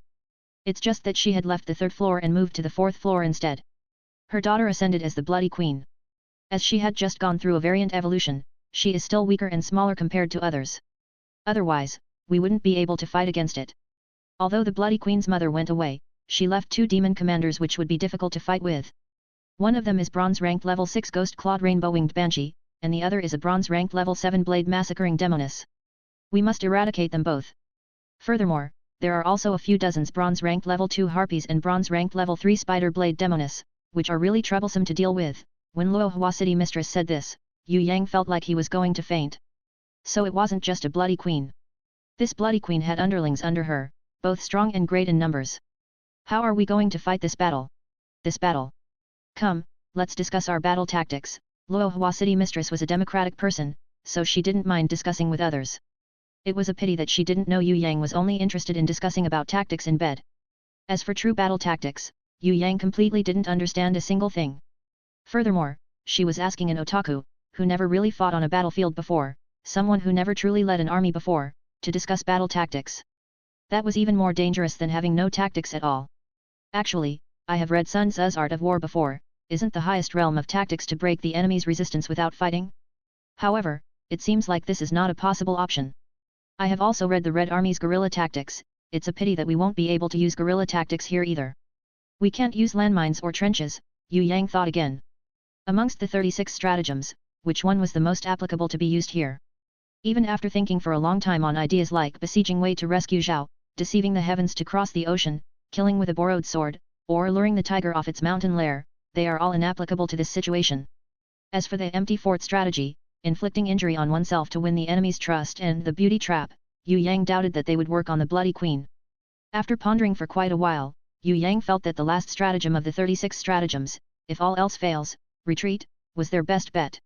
Shiro, Yue Yang had fought against a bronze-ranked level 7 bone dragon before. Its skull was extremely hard, and he wouldn't have been able to penetrate it without his innate invisible sword chi. Now there's another bronze-ranked level 7 monster, the Blade Massacring Demoness. He reckoned that it was better not to irritate this monster as well. There was even a bronze-ranked level 6 Ghost Claw Rainbow-Winged Banshee who was helping from the air. It was still okay if it was just these 2 monsters, but, on top of all this, there was the gold-ranked level 5 Bloody Queen too. What kind of existence was a gold-ranked beast like? Yue Yang could already imagine it from fighting the 3-headed chimera in the Ares temple. Furthermore, this Bloody Queen was also a Gold King beast. However weak she was still a queen. Luohua City Mistress kept motivating Yue Yang on their way, advising him to think more about having a gold-ranked beast to show off to others, so that he wouldn't give up so easily. The 2 of them passed through mountains and rivers, walking for more than 2 hours, before finally arriving near the domain of the Bloody Queen, the Flying Mountain. Flying Mountain is a name for a type of island that floats in the sky. They did not exist in the Soaring Dragon Continent but instead existed on every floor of Tongtian Tower. At least one was located on every floor, even from places like the surrounding walls of Black Stone Labyrinth of Stars domain, you could see that there were stones blocking your view of the sky, floating in the air.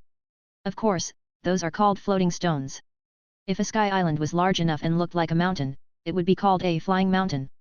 Still, a flying mountain-grade island in the sky wasn't really a huge sky island, it actually belonged to the smaller type of sky islands. It was said that, not only could a city can be built on top of a huge sky island, even kingdoms were possible. For example, Luohua City Mistress's Waterfall City, is built on a sky island. Under the flying mountain, there were 2 high cliffs linking to each other. There were also a lot of floating stones that took shape of a spiral ladder winding upstairs. On the tall mountain summit, which almost reached the clouds, there was a beautiful pavilion. It was not known how many years it had taken the mother of the Bloody Queen to build that kind of pavilion, which unexpectedly looked similar to humanity's architecture. If we can occupy this place, build a villa and let others come for a holiday, it seemed like a profitable business could be started, Yue Yang started to fantasize. Didn't Avatar simply just digitally create a few sky islands, find some actors to wear costumes, shoot a movie and suddenly become famous throughout the whole world? If he created a sky pavilion as a holiday resort, though it wouldn't compare to the Avatar's holy mountain, it would probably not be worse than the man-made coconut island of Dubai. Your idea is not bad, but I don't think anyone would want to take such risks to go to the third floor of Tongtian Tower for a holiday. That's not going for a holiday, that's going to your death. Luohua City Mistress started laughing until her back was sore.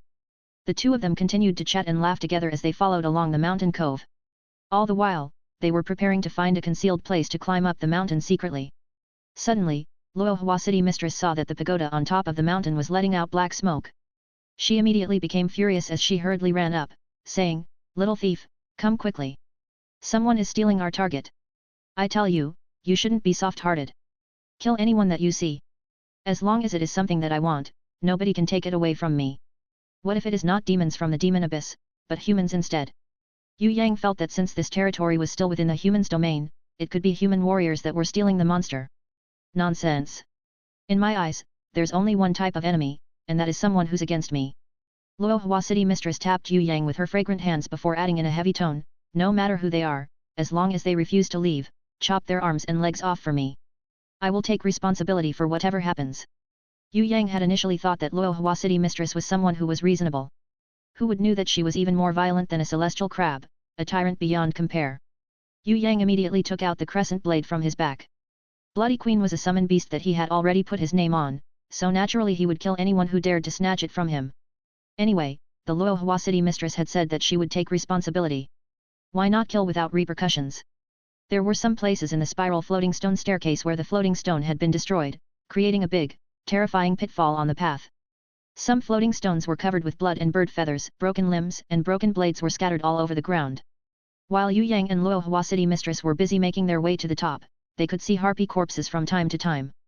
There were also some abandoned bodies of level 3 monsters that was shot by the harpy's feathers. A lot of the corpses were lying in a pool of blood, still moving. It was clear that they had not died yet. A spider's huge corpse was strewn all over the place in a hideous mess, some parts were still even on fire. The smell of burnt flesh and blood filled the air, stinging noses and making you want to vomit. It was obvious that this wasn't a human's attack but a large-scale, demon-led attack. Reaching the Flying Mountain's last floating stone step, Yue Yang and Luohua City Mistress found a level 4 demon giant's corpse. Its head was already cut off by a terrifying strength, its way of dying was simply bloody and horrifying. This time, there would definitely be a demon general, or even a demon commander leading the army. Luohua City Mistress further indicated for Yue Yang to be more careful. AI. When they reached the Flying Mountain, they passed through a narrow mountain path and climbed halfway up to the mountain. There, they saw over 100 monsters from the demon abyss surrounding the harpies, who had already been whittled down in numbers. There were at least 3 demon generals who were taking turns to attack, mounting a sneak attack on a blade-wielding giant, whose body was already covered in blood in this deathly battle. This blade-wielding giant looked a bit like a female ox-head monster, but it was much taller. Waving its giant blade that looked like a guillotine, it charged up against the demons, slaughtering dozens of low-leveled demons. Its strength was undefendable. Other than the few attacks from the demon generals that could cause injury to it, no other demons could stop this blade-wielding giant's charge. Even the level 3 long-horned demons were killed with just one swing of this blade-wielding giant, their corpses splitting into 2. On the other side of the battlefield, there was a bright-winged banshee that was much bigger than the size of a normal person. It was twined by countless spider threads, and was unable to flap its wings to fly into the air.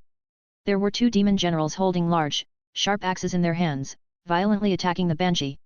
Although they couldn't kill the bright-winged banshee that easily, the banshee's body became filled with injuries under the storm-like rain of attacks. The bright-winged banshee let out a miserable cry, using all its might to struggle free from the spider silk, yet its wish couldn't hope to be fulfilled. It was clear that it had already been completely restrained by its opponent. Yue Yang reckoned that the demon generals had summoned a tarantula or trowelnet in order to fight against the bright-winged banshee, a flying-type beast. It seemed that the strategy had been to bind the agile banshee, whose flying speed was ultrasonic, with their spider's thread. Then, when the banshee fell to the ground and with its battle power greatly reduced, that was when they started to kill it. In Luohua City's mistress's eyes, she would probably be able to make a much stronger deducement with her experience. For example, she could guess that the blade-wielding giant must surely be suffering from the effects of the weakening demonic moth, bone-sucking maggot and manic red ant. Otherwise, as a bronze-ranked level 7 monster, it would not be injured so easily by the 3 demon generals. It was even more unlikely to have lost its sense of reason or be fighting disorderly instead. Ah ya ya ya! An ear-piercing scream suddenly rang out through the air, almost causing a shockwave of sound. No matter if it was a normal monster or a demon general, after hearing the extremely sharp, high-pitched and ear-piercing scream, everyone fainted and fell to the ground one by one, like harvested wheats cut down to the ground. Some low-leveled monsters even died immediately, their heads exploding like busted watermelons. Blobs of brains and flesh were strewn all over the place. Even the strong blade-wielding giant and the bronze-ranked level 7 blade massacring demoness dropped to the ground painfully, clutching onto its head. When Yue Yang heard it, he also felt a little dizzy. His vision turned black for a whole 2 to 3 seconds, as if someone had just knocked him from behind.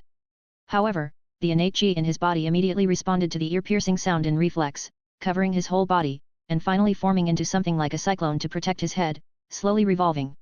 The dizziness in his brain slowly dissipated, replaced by a refreshing feeling that could not be described with words. The refreshing feeling filled his whole head. Not only had his condition improved, his head felt like it was 100 times clearer than usual. This innate ki reflexive reaction made Yue Yang very happy. Could it be that this is the second level of innate invisible sword chi, 5 insights back to 1? He had cultivated the second level of innate invisible sword chi for so long, but there were a lot of mysteries that he couldn't understand. Yue Yang always felt that he understood it somewhat, but at the same time, was somewhat clueless about it too. Under the 10,000-year-old oak tree, Yue Yang had a revelation about nature's heart that increased his mental realm by a big step. At the same time, he had also understood the method to go to the third level.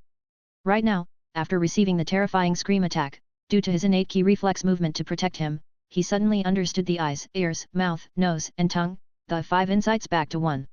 He had hugely increased the abilities of his 5 senses. Compared to him, Luohua City Mistress couldn't remove the effects as fast. She covered her forehead with her hands as she moaned painfully, this is the Bloody Queen's banshee scream. Looks like she had met a powerful opponent. I need 1 minute to fully recover back to my optimal condition. If you can move, then quickly take advantage while the stun effect of the banshee scream is still in effect, and kill those demon generals. Wait, don't go, there are some people in the air. Careful, this fellow is called Ma Liang, he's one of the 3 prominent demon generals. He's a flying dragon demon knight, his abilities might even be on par with mine, so this battle might be extremely hard to fight. You must remember what I said before, in whatever situation you are facing, you must first prioritize saving your own life. In the air, a dark figure suddenly descended on the ground with a thunderous sound. Thudding heavily onto the ground, the figure caused a burst of ashes and broken stones to disperse upon its impact. Yue Yang composed himself as he saw a demon knight riding on a black-colored flying dragon's back, wearing a full suit of armor. He and his dragon had fallen to the ground together. The black flying dragon's eyes had immediately turned white as it fainted to the ground. Dark blood oozed out of its mouth, eyes, and ears. As for the demon knight on its back, he was clasping his head as he looked up to the sky and screamed painfully, as if someone had punctured an iron nail into his head. He looked like he was suffering terribly. Towards such a result, Yue Yang didn't feel that it was weird at all. Separated by such a short distance, even he, who had reached the innate realm, felt like someone had knocked the back of his head with a hammer after hearing that ear-piercing cry. This fellow had received a direct attack from the cry at a short distance. It was already impressive enough that his head hadn't exploded and turned into mush. Seems like this fellow was that Ma Liang, so he was one of the 3 prominent demon commanders? 3 prominent? Sounds like they were powerful beings. In the sky, there was also another gold-winged girl tumbling in the air. Her body was covered with blood, staining her snow-white breasts and the rest of her body, which was equipped with a demoness armor. Something that appeared to be a dagger was embedded deep into her chest area. Fresh blood flowed endlessly, dyeing her whole body red. She hovered in the air with great difficulty, shuddering and trembling as she flew. She looked as if she wanted to escape from the battle. However, it seemed like she didn't even have energy to even flap her wings. In the end, she flew even lower and lower to the ground, and finally dropped to the ground in front of Yue Yang with a loud thudding sound. It looked like it was struggling to crawl up, but just as it was about to get up, it violently vomited a whole mouthful of blood and fainted to the ground in pain. Were both sides heavily injured? Had this bloody queen and demon commander both fought until they were so heavily injured? Yue Yang felt his heart thumping. He was so excited that his heartbeat had increased 3 times the normal rate. Doesn't this show that the heavens had sent him a bloody queen on a silver platter? If he still rejected this gift, he would probably receive divine punishment. You two can fight it out slowly, and I'll just pick this in the middle. He immediately flew towards the bloody queen that had fainted, and was preparing to use phantom shadow to seize her body. Suddenly, a fleeting breeze blew by. A figure had appeared at his back at some point in time. The figure was wielding a demon blade that was weirdly shaped and shining with a bright golden light, and was preparing to swing it towards the back of Yue Yang's head. The figure cut Yue Yang in 2 with the demon blade. At the same time, the figure smirked coldly, "Idiot." However, he immediately froze. He froze because Yue Yang's body had magically disappeared. The thing he had hacked into wasn't actually Yue Yang's body, it was just something resembling Yue Yang. So where had the real Yue Yang gone? I agree. You are an idiot. A crescent blade that shone brightly with a raging flame and glowed ominously with dark smoke suddenly appeared. In an instant, the blade was suddenly swung down fiercely towards the back of the figure, who was still holding his own blade, brilliantly splitting through the air. While the crescent blade was cutting through the demon's armor, a foot suddenly stuck out, vulgarly giving the figure's butt a violent kick. The figure involuntarily flew forward from the impact of the kick, flying straight on the ground like an arrow, hitting every single demon corpse on its path before finally crashing hard onto a mountain wall, making a loud, thundering sound upon the impact. The mountain wall shook as dust flew all over the place. On the ground, a long straight path caused by the figure dragging through the ground was left behind. Taking advantage of the enemy looking down on him, Yue Yang, whose sneak attack had been successful, cried for the loss in his heart. If he had his giant shadow to increase his strength by 100 times, then this awesome Ma Liang would probably have died. Right now, his strength was not high enough to injure him fatally. A loud boom resounded from the mountain wall as a dark figure brandishing a magic blade suddenly charged out. It was indeed the knight that was previously riding on a black flying dragon before. He was one of the 3 prominent demon commanders, Ma Liang. Although he had suffered the heavy brunt from Yue Yang's sneak attack, his face was still full of arrogance.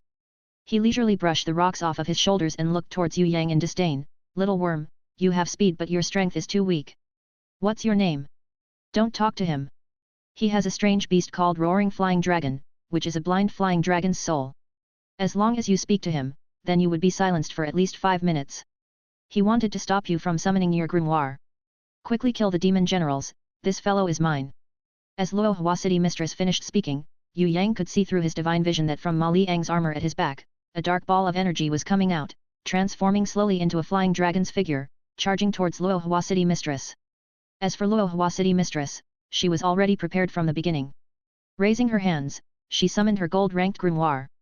A shield glowing with a bright golden color suddenly appeared, blocking the black energy that was shaped like a flying dragon just in time, keeping it outside the shield. "Luohua City Mistress, long time no see. There's no meaning in fighting you, we've fought a dozen times but always end up in a draw. I believe this time would be no different. I am really skeptical.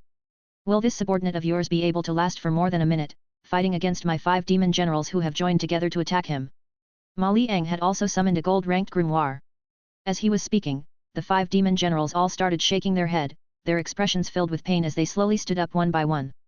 They hadn't been able to endure the Bloody Queen's banshee scream no matter how strong their abilities had been. Luohua City Mistress looked at Yue Yang and saw that the little brat had not suffered from any kind of effects, and her mind started to calm down. She didn't know why, but despite having only interacted with this brat for a few times, she could feel with her woman's natural 6th sense that this guy was worth depending upon. In her heart, she felt an unexplainable confidence in him. If it had been any other person, she wouldn't have taken a random little thief who was still going through refining on the 1st floor to go to the 3rd floor of Tongtian Tower in advance, let alone bringing that person along to kill the Bloody Queen. Against all expectations, without her even knowing why, she just had a confidence in him just by looking at him. It was as if he was her best choice for a partner to collaborate with. "Kill him for me." Ma Liang had been observing Luohua City Mistress's expression closely, but he found that she wasn't showing any kind of fear. He immediately felt annoyed in the depths of his heart. Could it be that she was that confident in that agile little thief? Facing against the 5 demon generals that he personally picked to be his trusted aides, coupled with almost 100 elite soldiers that he handpicked personally, could that agile thief really stand against them? Or could it be that this Luohua City Mistress was just pretending to be confident? With her astute calmness, she wouldn't have show fear even if she was in a disadvantage, so this could easily be a bluff. "Yes sir." The 5 demon generals loudly pledged. The 5 demon generals didn't attack together immediately, for they also did not feel that a little human thief deserves to fight against the strength of all 5 of them put together. If not for Ma Liang's order, they would at most ordered a few long-horned demons over and use their sharp claws to tear this little brat to shreds. One demon general started to step out from the crowd, preparing to attack, while another one watched over him from the back, just in case Luohua City Mistress suddenly mounted a sneak attack. The other 3 continued to observe the battlefield, prepared to ambush the blade massacring demoness. The ghost-clawed rainbow-winged banshee had successfully struggled free from the spider's net at some point in time, but it didn't continue to battle. Instead, it flew straight to the sky in panic. Maybe it was because the Bloody Queen had suffered a grave injury and was going to die soon. Furthermore, the battle situation didn't look good at all. This ghost-clawed rainbow-winged banshee had actually abandoned its Bloody Queen and the land it was protecting, escaping on its own. On the other hand, the blade massacring demoness that was waking up from its dizziness, the one that looked like an ugly giant ox head, decided not to retreat even when facing death. It charged furiously against the army of monsters, devouring them and attacking savagely. It refused to leave the battlefield no matter what.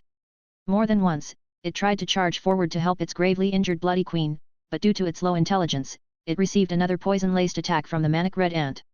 It became an easy target for the demon generals to attack. It was provoked to the point that it was in extreme fury and forgot its mission to save its bloody queen, only caring to pursue the demon generals instead. Otherwise, it would savagely attack the monsters beside it.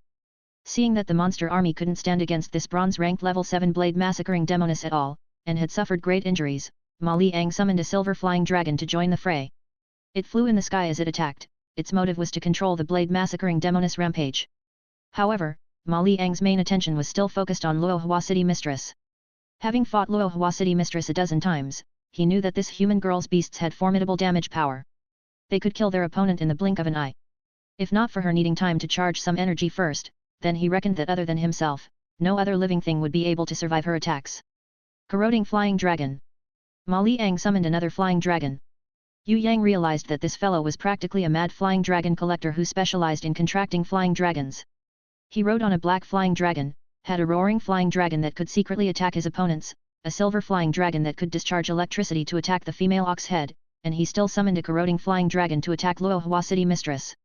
How many flying dragons did this fellow actually have contracted? Yue Yang was really speechless. Of course, flying dragon are good beasts, but is there a need to make all his contracted beasts flying dragons? Luo Hua City Mistress let the three-tailed snow fox between her feet stay inside her shield. This corroding flying dragon was Ma Liang's method to fight against the six-tailed fox spirit that her three-tailed snow fox would transform into. Six-tailed fox spirit was extremely pure, hence it was afraid of contamination. If its pure spirit was contaminated, then its battle power would be greatly reduced. She humped coldly as she summoned a bright fairy. She ordered it to hover inside, absorbing and storing its light ability rapidly. Be careful, if it gets really dangerous, summon your grimoire and hide inside the shield. Luo Hua City Mistress warned Yue Yang as she closed her eyes and concentrated, preparing to use the quickest method to store light energy and use it to immediately kill the monster army and the demon generals. Kill. Ma Liang obviously knew the terrifying power of her aura attack. He immediately raised his hands towards Yue Yang and made a signal to the demon generals to kill him. WTF? Do you think I'm a pig who would be slaughtered by your orders? Yue Yang was extremely dissatisfied. If he hadn't been thinking about seizing the bloody queen's body using his phantom shadow, he would already have killed those demon generals with his Hui Jin magic blade. Who would even let them have the chance to display their powers? However, the bloody queen's willpower was extremely strong, and Yue Yang had been secretly using his phantom shadow to seize her, but it was as if she knew that she would become a puppet after being seized, so she used all her willpower to keep her soul. Even if she was nearing death, she was still a gold-ranked level 5 queen. No matter how many times Yue Yang had tried, he wasn't able to succeed. Seeing that the bloody queen's willpower was simply too strong, and that she'd rather die than submit, Yue Yang was left with no other way other than to give up his intention to seize her soul. He prepared to keep his shadow and kill the rest of the demon generals who was brandishing their blades as they charged towards him. He would think about seizing her soul later. It would be a pity if the bloody queen died, but he couldn't seize her soul no matter what he did, so Yue Yang couldn't force his intention.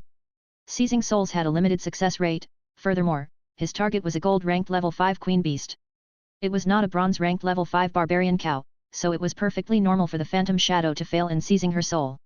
Yue Yang had just turned around, and he had already blocked an incoming attack from a demon general's swords as he waved his crescent blade using an insanely quick speed. He then swung his Hui Jin down to kill. Suddenly, a bright golden light shone from behind him, making everyone shocked beyond compare, locking their gazes on the source of the light. The thing that made Yue Yang almost go mad with joy while also making him stunned speechless was that once he had given up seizing the bloody queen's body, the queen immediately initiated to fuse together with the phantom shadow, and was contracted in just a moment. Seemed like she was afraid of death, but her pride as a queen made her want to die instead of letting her body become a puppet.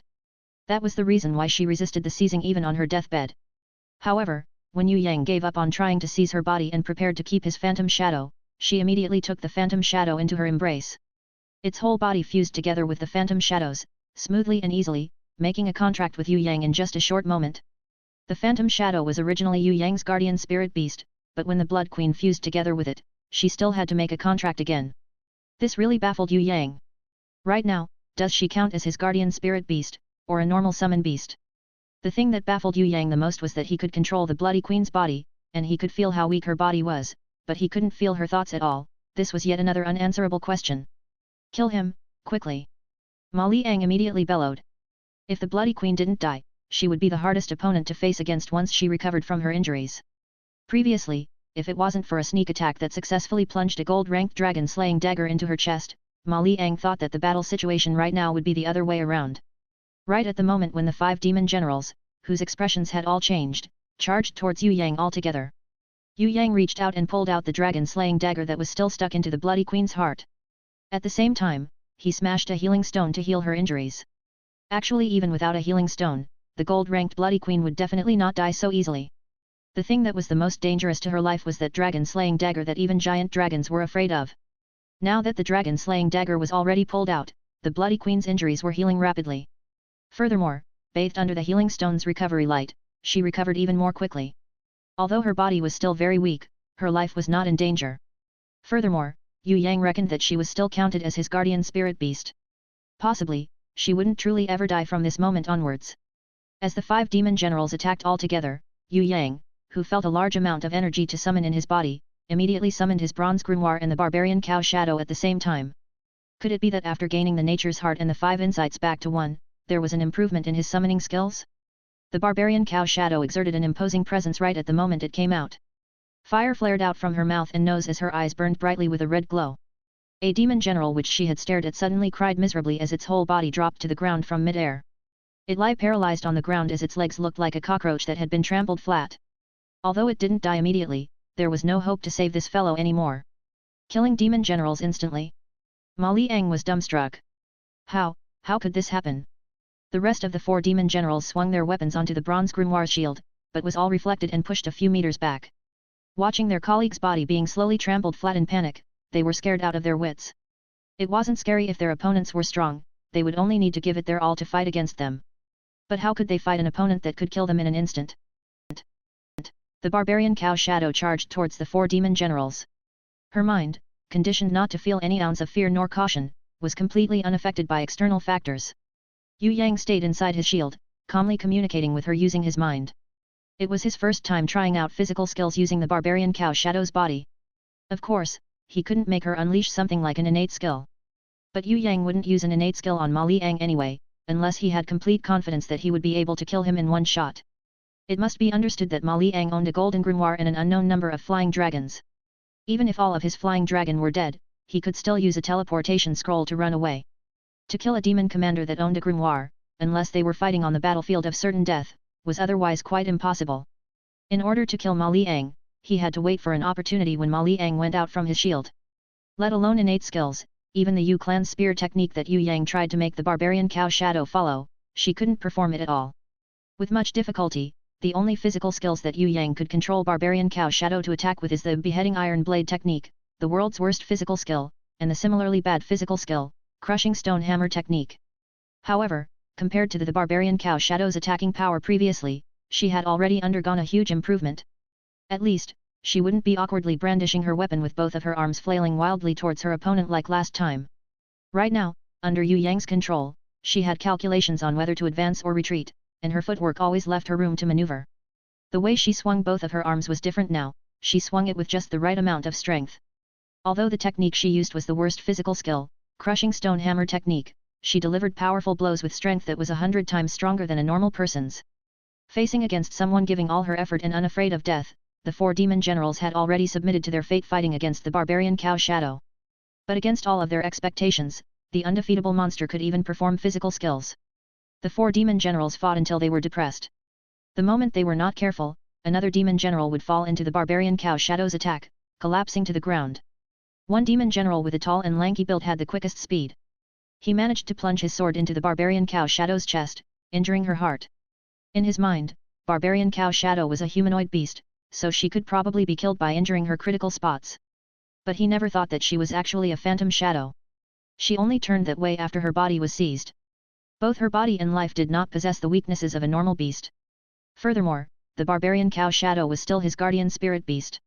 Even if her body was completely destroyed, she would still be fine. If her energy was used up, she would only return to the bronze grimoire to rest. Unless Yue Yang died, she would never truly die.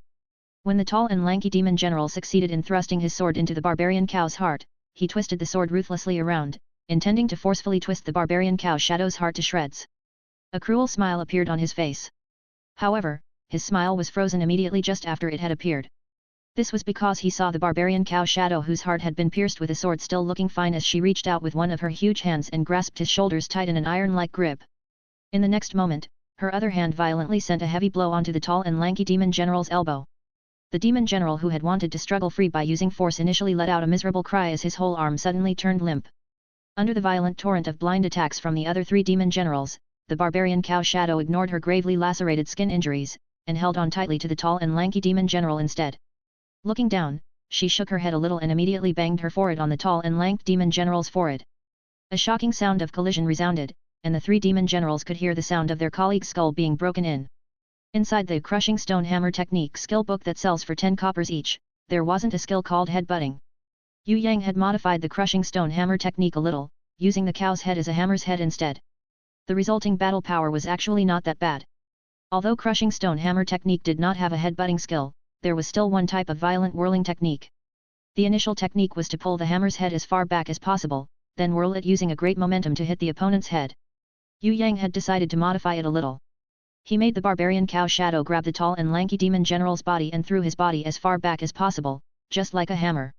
In the next moment, he made the barbarian cow Shadow pull the general's body to the opposite direction, smashing him down heavily to the ground. The next step was simple. Yue Yang simply let go of his mind control on the barbarian cow Shadow, letting her use her own abilities. The barbarian cow Shadow charged at the demon general, whose head had burst open and status as a living organism was questionable, and jumped high above him. Her large cow hoof landed on the demon general as she unleashed her trampling skill, stone crushing a crab. This time, let alone Yue Yang, even this demon general's three other buddies, or anyone else in that matter, felt that this demon general could still survive. After acquiring a little intelligence, the barbarian cow Shadow also seemed to be able to use weaponry. But she couldn't differentiate which things were weapons, and grabbed the corpse of the tall and lanky demon general instead to pound wildly on the three terrified demon generals that were pale as death. By the time the three demon generals had escaped backwards out of fear, the tall and lanky demon general had already been smashed to the point that only half of his badly mutilated corpse was left. The three demon generals saw that their future was completely bleak. The beasts that they summoned did not have an effect on the barbarian cow Shadow at all. It did not matter if it was the weakening demonic moth, bone-sucking maggot or the manic red ant, they were useless against the barbarian cow Shadow. When the tarantula and the trawl net spit out their silk nets, the three demon generals thought that they would be able to restrain the barbaric cow Shadow. But who would know that the barbarian cow Shadow could breathe fire? The spider nets were completely burnt away. The large-bodied tarantula that could only move slowly couldn't escape on time. It cried miserably as it was killed instantly by another Doom's Eyes attack. Today, Yue Yang's mood was quite good. The barbarian cow Shadow had unleashed Doom's Eyes twice in one battle today. His mood was really good, especially brilliant. However, this had instead become the start of the three demon generals' nightmare. Although they knew that this kind of attack that could kill instantly had an extremely low chance of success, they still couldn't confidently say that they wouldn't be the unlucky one. On the other side, Luohua City Mistress, who had finished charging her energy, unleashed a devastating aurora that exploded towards the demon army. As the blazing white light flashed, it instantly killed 10 long-horned demons. Even the blade massacring demonists that couldn't escape in time and the silver-spotted flying dragon were completely engulfed by the aurora, their bodies destroyed. They instantly fell to the ground, crying out in anguish. Ma Liang was seething with anger from the sudden turn in the battle situation. Why did he have to meet Luohua City Mistress, this strong opponent, here and had no way to escape from this situation? He summoned a flying dragon that was even many times bigger than the normal flying dragons, the round-horned flying dragon. He had wanted to use the round-horned flying dragon to swallow the barbarian cow Shadow whole, but upon seeing that the Luohua City Mistress was storing her energy again, he immediately ordered the round-horned and the corroding flying dragon to attack Luohua City Mistress, trying not to give her the opportunity to bring out the six-tailed fox spirit's formidable power. He knew that the moment the six-tailed fox spirit transform, this Luohua City Mistress's battle power would increase by 100-folds with the help of the six-tailed fox spirit. If he let her charge her energy for another aurora attack, even if he could withstand it with his shield, his flying dragons and subordinates would probably all die off. Quickly kill him, don't bother with that barbarian cow woman. This kind of beast that are not afraid of death would definitely have a summoning time limit. Furthermore, it must have consumed a lot of spiritual energy. As long as you guys break his shield and break his mental concentration, the barbarian cow woman would probably disappear on her own. Without the barbarian cow woman, he wouldn't even be worth mentioning, Ma Liang shouted. Yes. Come here and kill me quickly, I can't wait anymore, Yue Yang invited them full of sincerity. The barbarian cow Shadow indeed had a time limit, and its existing time limit was a little bit lower than the 10 days limit she had before. However, she could probably stay for 5 to 6 days from the day she was summoned without a problem. If Ma Liang were to know about this cheat time limit, he would probably be vomiting blood and die out of anger. Ma Liang really wanted to order the round-horned flying dragon to fly over and swallow the barbarian cow woman, ending the battle on Yue Yang's side. However, he was worried that Luo Hua City Mistress would use that opportunity to release another aurora that would kill his flying dragon that had the most battle power. In his eyes, the little thief Yue Yang who owned a bronze grimoire wouldn't even compare to one of Luo Hua City Mistress's hands even if there were 10 of him here. Hence, he had ordered the 3 demon generals to kill this little thief. The battle's main objective was still on how to take down that Luo Hua City Mistress. With regards to the heavily injured Bloody Queen, even if she wouldn't die, she would probably not be able to recover her battle capabilities immediately. Although he despised his 3 subordinates' incompetencies, Ma Liang still needed them right now to finish their tasks. Furthermore, he understood clearly that it wasn't because his subordinates were useless, it was because they had just went through a huge battle beforehand. If their summoned beasts had not been killed by the blade massacring demoness in the previous battle just now, their battle power wouldn't be as bad as this. You guys can hack on slowly while I sleep for a while, wake me up when you break through the shield, Yue Yang said as he ignored the 3 demon generals hacking on his halo shield. Yue Yang did not need to understand the nature's heart for this, even with the strength he received from stepping into the innate realm, he would not be affected by the little attacks to his halo shield. This attack might work for normal rankers, but it would not work for Yue Yang at all. He moved a stone over and lied on the ground, comfortably sleeping with the stone as a pillow. He placed both of his hands at the back of his head as he rested his leg on top of the other. He was even shaking his leg leisurely. Of course, he only did this for appearance. His main aim was to confuse his enemies and get their attention. Yue Yang's real intention was to control the barbarian cow shadow to move towards the blade massacring demoness who was heavily injured from the aurora. Yue Yang didn't know if this fellow's demon crystal would be beneficial for the barbarian cow shadow, but if it was really useful, then the barbarian cow shadow might even rise in level. Furthermore, there was still the reconstruction skill that he had never tried before. This blade massacring demoness also had an ox head, so it might even belong to the ox category. Shiro, reconstruction from Chapter 80, Phantom Shadow's new skill. After taking a certain beast's body as its new body, it can absorb the body and energy of the same type of beasts to reconstruct its body. The target must be a living organism. The success rate is linked to the target's power and will. At least, she's more cow-like than a snail or a long-horned beetle. She even looked a little like an ox demon queen. Shiro, cow/ox in Chinese is Niu, snail is Woniu and long-horned beetle is Tian Niu. Suddenly, Luo Hua City Mistress let out a ball of light like the aurora attack, exploding straight towards the corroding flying dragon and making it a barbecued flying dragon. Once its nemesis was dead, the 3-tailed snow fox immediately transformed its body to more than 10 times its original size. Its 6 long tails shook a little as the 6-tailed fox spirit let out a sweet-smelling scent. It sent a mouthful of white fog of perfume towards the round-horned flying dragon. The round-horned flying dragon's huge body immediately fell to the ground with a loud boom. It completely didn't have the strength to fly in the air, hence it could only fight the 6-tailed fox spirit on the ground. Although the 6-tailed fox spirit's body was big, it had a quick speed. Its 6 tails were like giant whips relentlessly attacking the round-horned flying dragon, making it scream in pain. Ma Liang's face darkened as he stopped paying attention to Yue Yang. He summoned another smaller dual-winged flaming flying dragon and ordered it to assist the round-horned flying dragon in attacking the 6-tailed fox spirit. Although the battle on Ma Liang and Luo Hua City Mistress's side was tense and vigorous, Yue Yang was leisurely relaxing on his side instead. He had controlled the barbarian cow shadow to first trample on the silver-spotted flying dragon alive, before dragging back the body of the blade massacring demoness that had been half destroyed from the aurora attack. The 3 demon general who didn't understand why Yue Yang had done that, were alarmed and retreated quickly. Yue Yang who had gotten up with one jump didn't show any mercy towards the blade massacring demoness who kept on struggling as it was dragged back. He activated Xia Wen Li's binding inherent skill and restrained it to the ground, before striking its chest with the golden dagger. When the gold-ranked dragon-slaying dagger penetrated inside it, even the strong bronze-ranked level 7 blade massacring demoness could not withstand the attack and fell dead on the ground. What the heck are they doing? Ma Liang stole a glance in the midst of his fierce battle and saw that his 3 subordinates were staring at the little thief like fools instead of attacking him. Ma Liang was immediately furious, he was so angry that steam almost come out of his ears. He could understand their actions if the little brat was hiding inside his shield, but he had walked several meters away from his shield. Why aren't they attacking him? He did not have the time to notice that Yue Yang's shield still exists even after he walked away from his shield. Similarly, Luo Hua City Mistress also couldn't multitask and pay attention to Yue Yang's battle situation. She closed her eyes and meditate, preparing to condense her spiritual energy, charging her next aurora sphere. She could hear Yue Yang's voice, so she knew in her heart that Yue Yang was fine. She had always thought that Yue Yang had been hiding inside his shield and jeering at his enemies, she didn't know that he had won a complete victory. Hearing Ma Liang's furious bellow, the three demon generals was so frightened that they started to tremble. They hurriedly charged forward, targeting Yue Yang instead of the barbarian cow shadow. As long as they kill this bizarre little thief, their battle would end. Just as they started to imagine their victory, a golden light suddenly shone from within the shield. That bloody queen that had been unconscious after suffering from her heavy injury slowly opened her light blue eyes that carried a tinge of purple. She opened her mouth and let out an extremely mournful scream.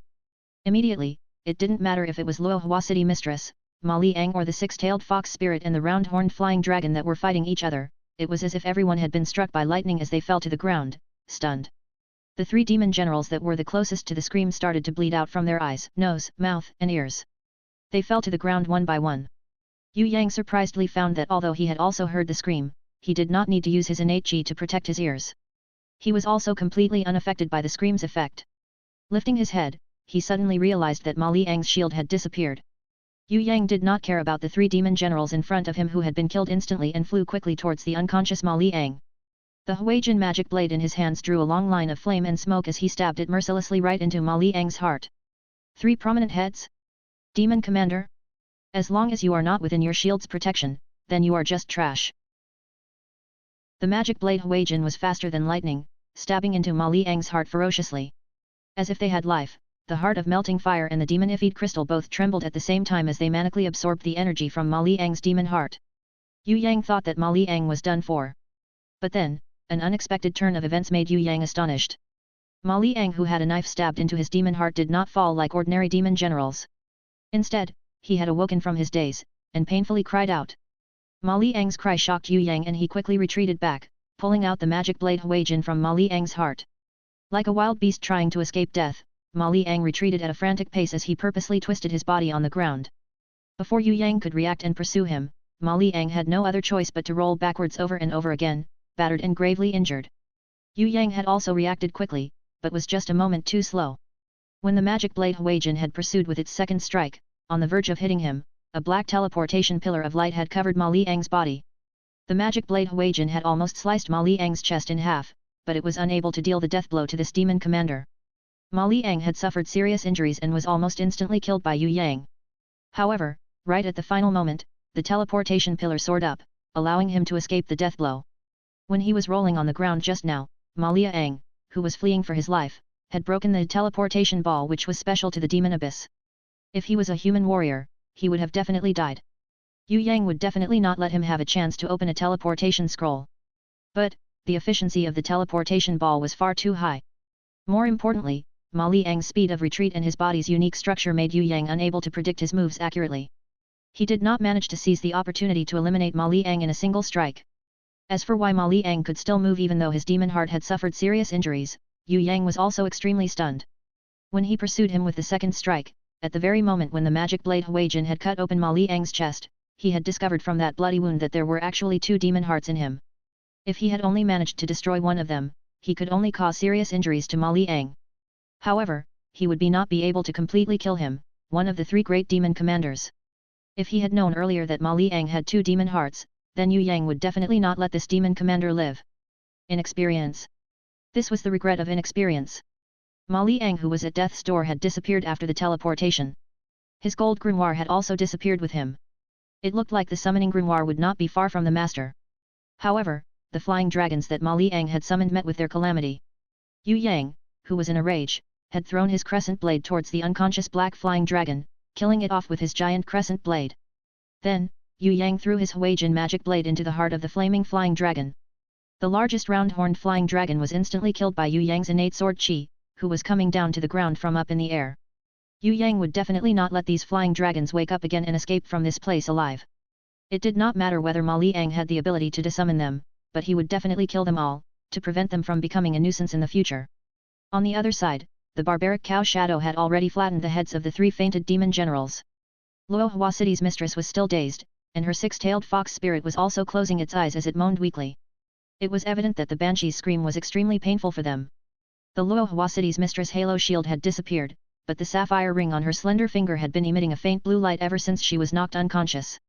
A soul with the appearance of countless drops of water balls surrounded her body, as if they were protecting her.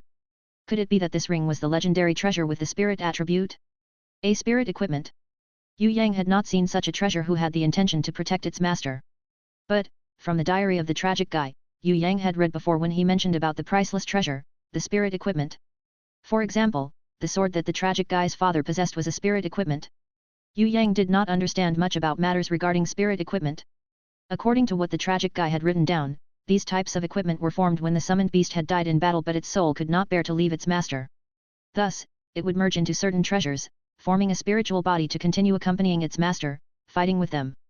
Spirit equipment could be said to be equivalent to a summoned beast which could participate in battle without requiring a summon. But, because it had lost its body, its power would be greatly diminished, so it could only support the master in limited ways. When Luo Hua City's mistress had fainted, it looked like the soul in the ring had the intention to protect its master and automatically came out to do so. Even if its protective ability was not powerful enough, it was at least a hard-earned feeling from the soul. Then, doesn't my Hui Jin count as a spirit equipment? Yue Yang had a bit of a headache now. The magic blade Hui Jin did not possess the souls of his beloved beasts that had died, but rather the Flame Lord and the Bone Dragon. If they still had consciousness, they would most likely hate Yue Yang to the bone, and definitely not protect Yue Yang if he ever fainted. He was unclear about matters regarding the magic blade Hui Jin. Yue Yang then looked at the Bloody Queen, so what had actually happened to her? Did she count as his own phantom shadow? Or was she just a normal beast? The only thing that Yue Yang could clearly sense was that this Bloody Queen was completely different from the barbaric cow shadow. She had her own thoughts and could move freely. For example, when she flew out of the protective barrier, it was completely of her own volition. Yue Yang had not given an order for her to do so at all. What was different from Xia Wen Li was that Xia Wen Li was not controllable by Yue Yang. The little snake Loli would come out whenever she wanted to, and rest in Yue Yang's body as she wished. If Yue Yang wanted her to join in the battle, he would have to call her in his heart, and could not control her. Yue Yang could forcibly control the body of this Bloody Queen. This was slightly similar to the barbaric cow shadow. Even if her body was extremely weak, the Bloody Queen stood up, straightening her body and opened her violet blue eyes that could move others' hearts, looking straight at Yue Yang. Only now did Yue Yang manage to see clearly what the Bloody Queen really looked like. A headful of blazing red hair was draped over her shoulders and back. Her curls looked like fire, and from time to time, a beam of gold would flash from her body. These beams of gold was to signify the aura of a gold-ranked beast. At her back, there was a pair of angelic wings, but the color of the wings was a brilliant gold instead of white. At the tips of the wings, sharp ends that looked like the wings of a devil were present, giving the sense of strangeness where good and evil coexisted together. Cephalia, Metatron, most of the skin in front was bare. However, she had a few golden bands around her arms. Her chest was covered by some type of crimson plate armor. On top, a violet-black cufflink connected a few pieces of silk between her two breasts. This crimson plate armor was clearly a special clothing. It barely covered the top of her areola that looked like a flower bud, giving people a kind of alluring sexual appeal. If she let out even more attraction than this, it would be fatal to anyone. Her stomach was smooth, with a deep and full navel, splitting her body into sections with a golden ratio. Her bewitching body looked even more perfect under this contrast. Below, the same kind of armor covered her. It was just small enough to cover her most sacred little garden.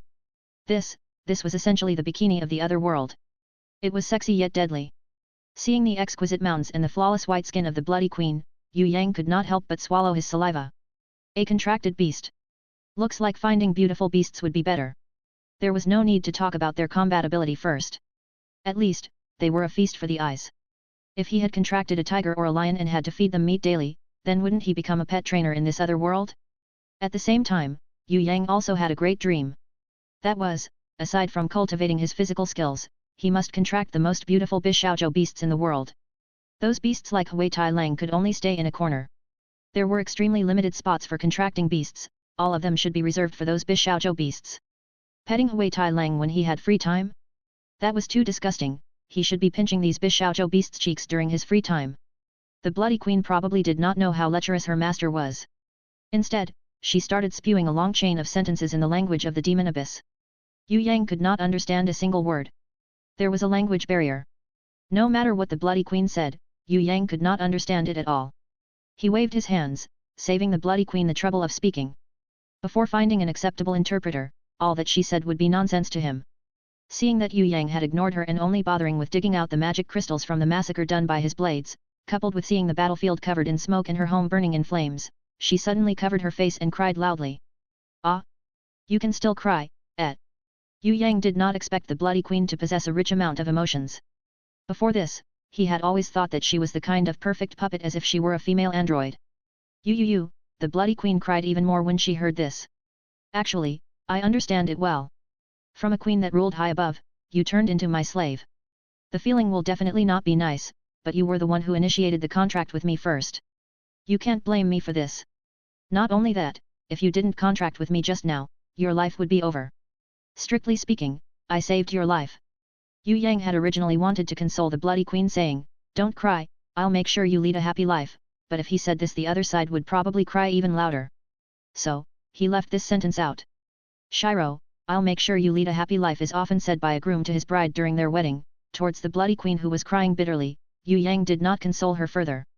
This was because the more he tried to console her, the more she would cry. Yue Yang dug out all of the magic crystals of the flying dragons and the blade massacring demoness before offering them up to the barbaric cow shadow. In the end, she only took the blade massacring demon as she leveled up along with Yue Yang's bronze grimoire. The bronze grimoire was finally history.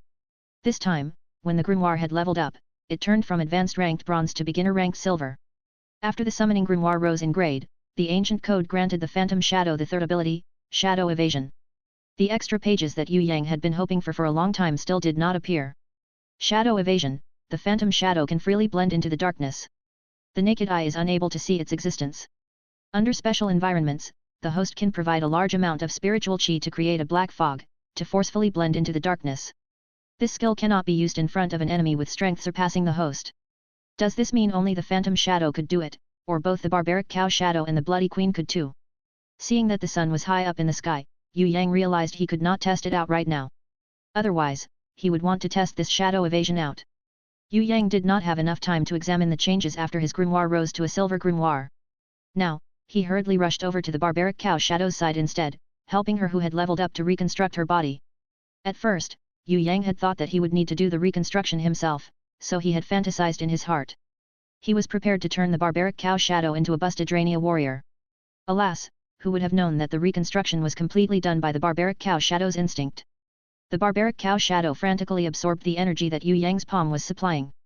Her entire body started to slowly change shape. The reconstruction process was actually very fast.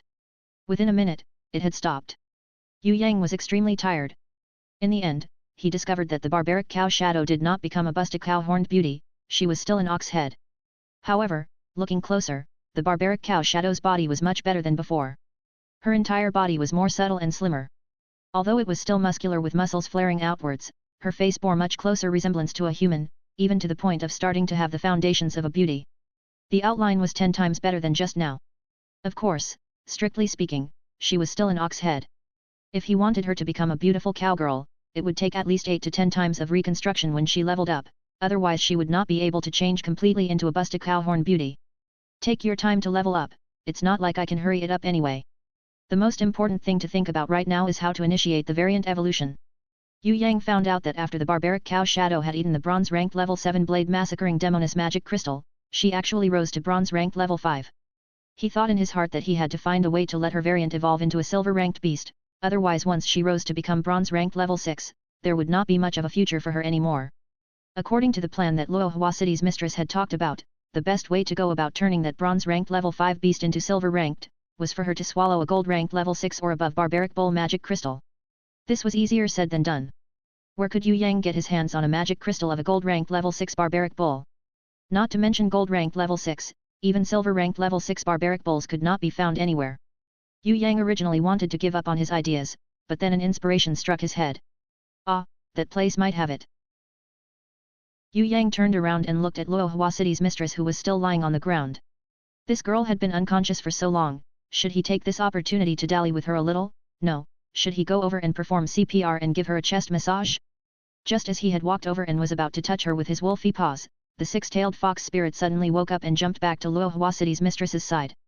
It didn't look at Yue Yang with hostility, but used its black, intelligent doe eyes to look at him warmly instead. Those eyes looked extremely similar to a person's eyes, full of spirit and intelligence. Yue Yang suspected that it had the ability to have a spiritual connection with Luo Hua City's mistress. If he tried to grope her with his wolfy paws, maybe the fox spirit would record it down and report it to its master later on. At that time, his image of a decent man would probably receive a huge damage. On the other hand, the bloody queen who had finished her crying bout was also secretly observing Yue Yang's movements, as if she was examining her future master's character. He could let the six-tailed fox spirit pass, since it could not talk anyway. But the bloody queen could talk. If by any chance she was unhappy one day and decided to leak the secret to Luo Hua City's mistress, then his perverted nature would come to light. Yue Yang's eyeballs made a turn as he set his heart down. He assumed an air of calmness as he reached out and feel the pulse on Luo Hua City's mistress's wrist, just like those old physicians in ancient China.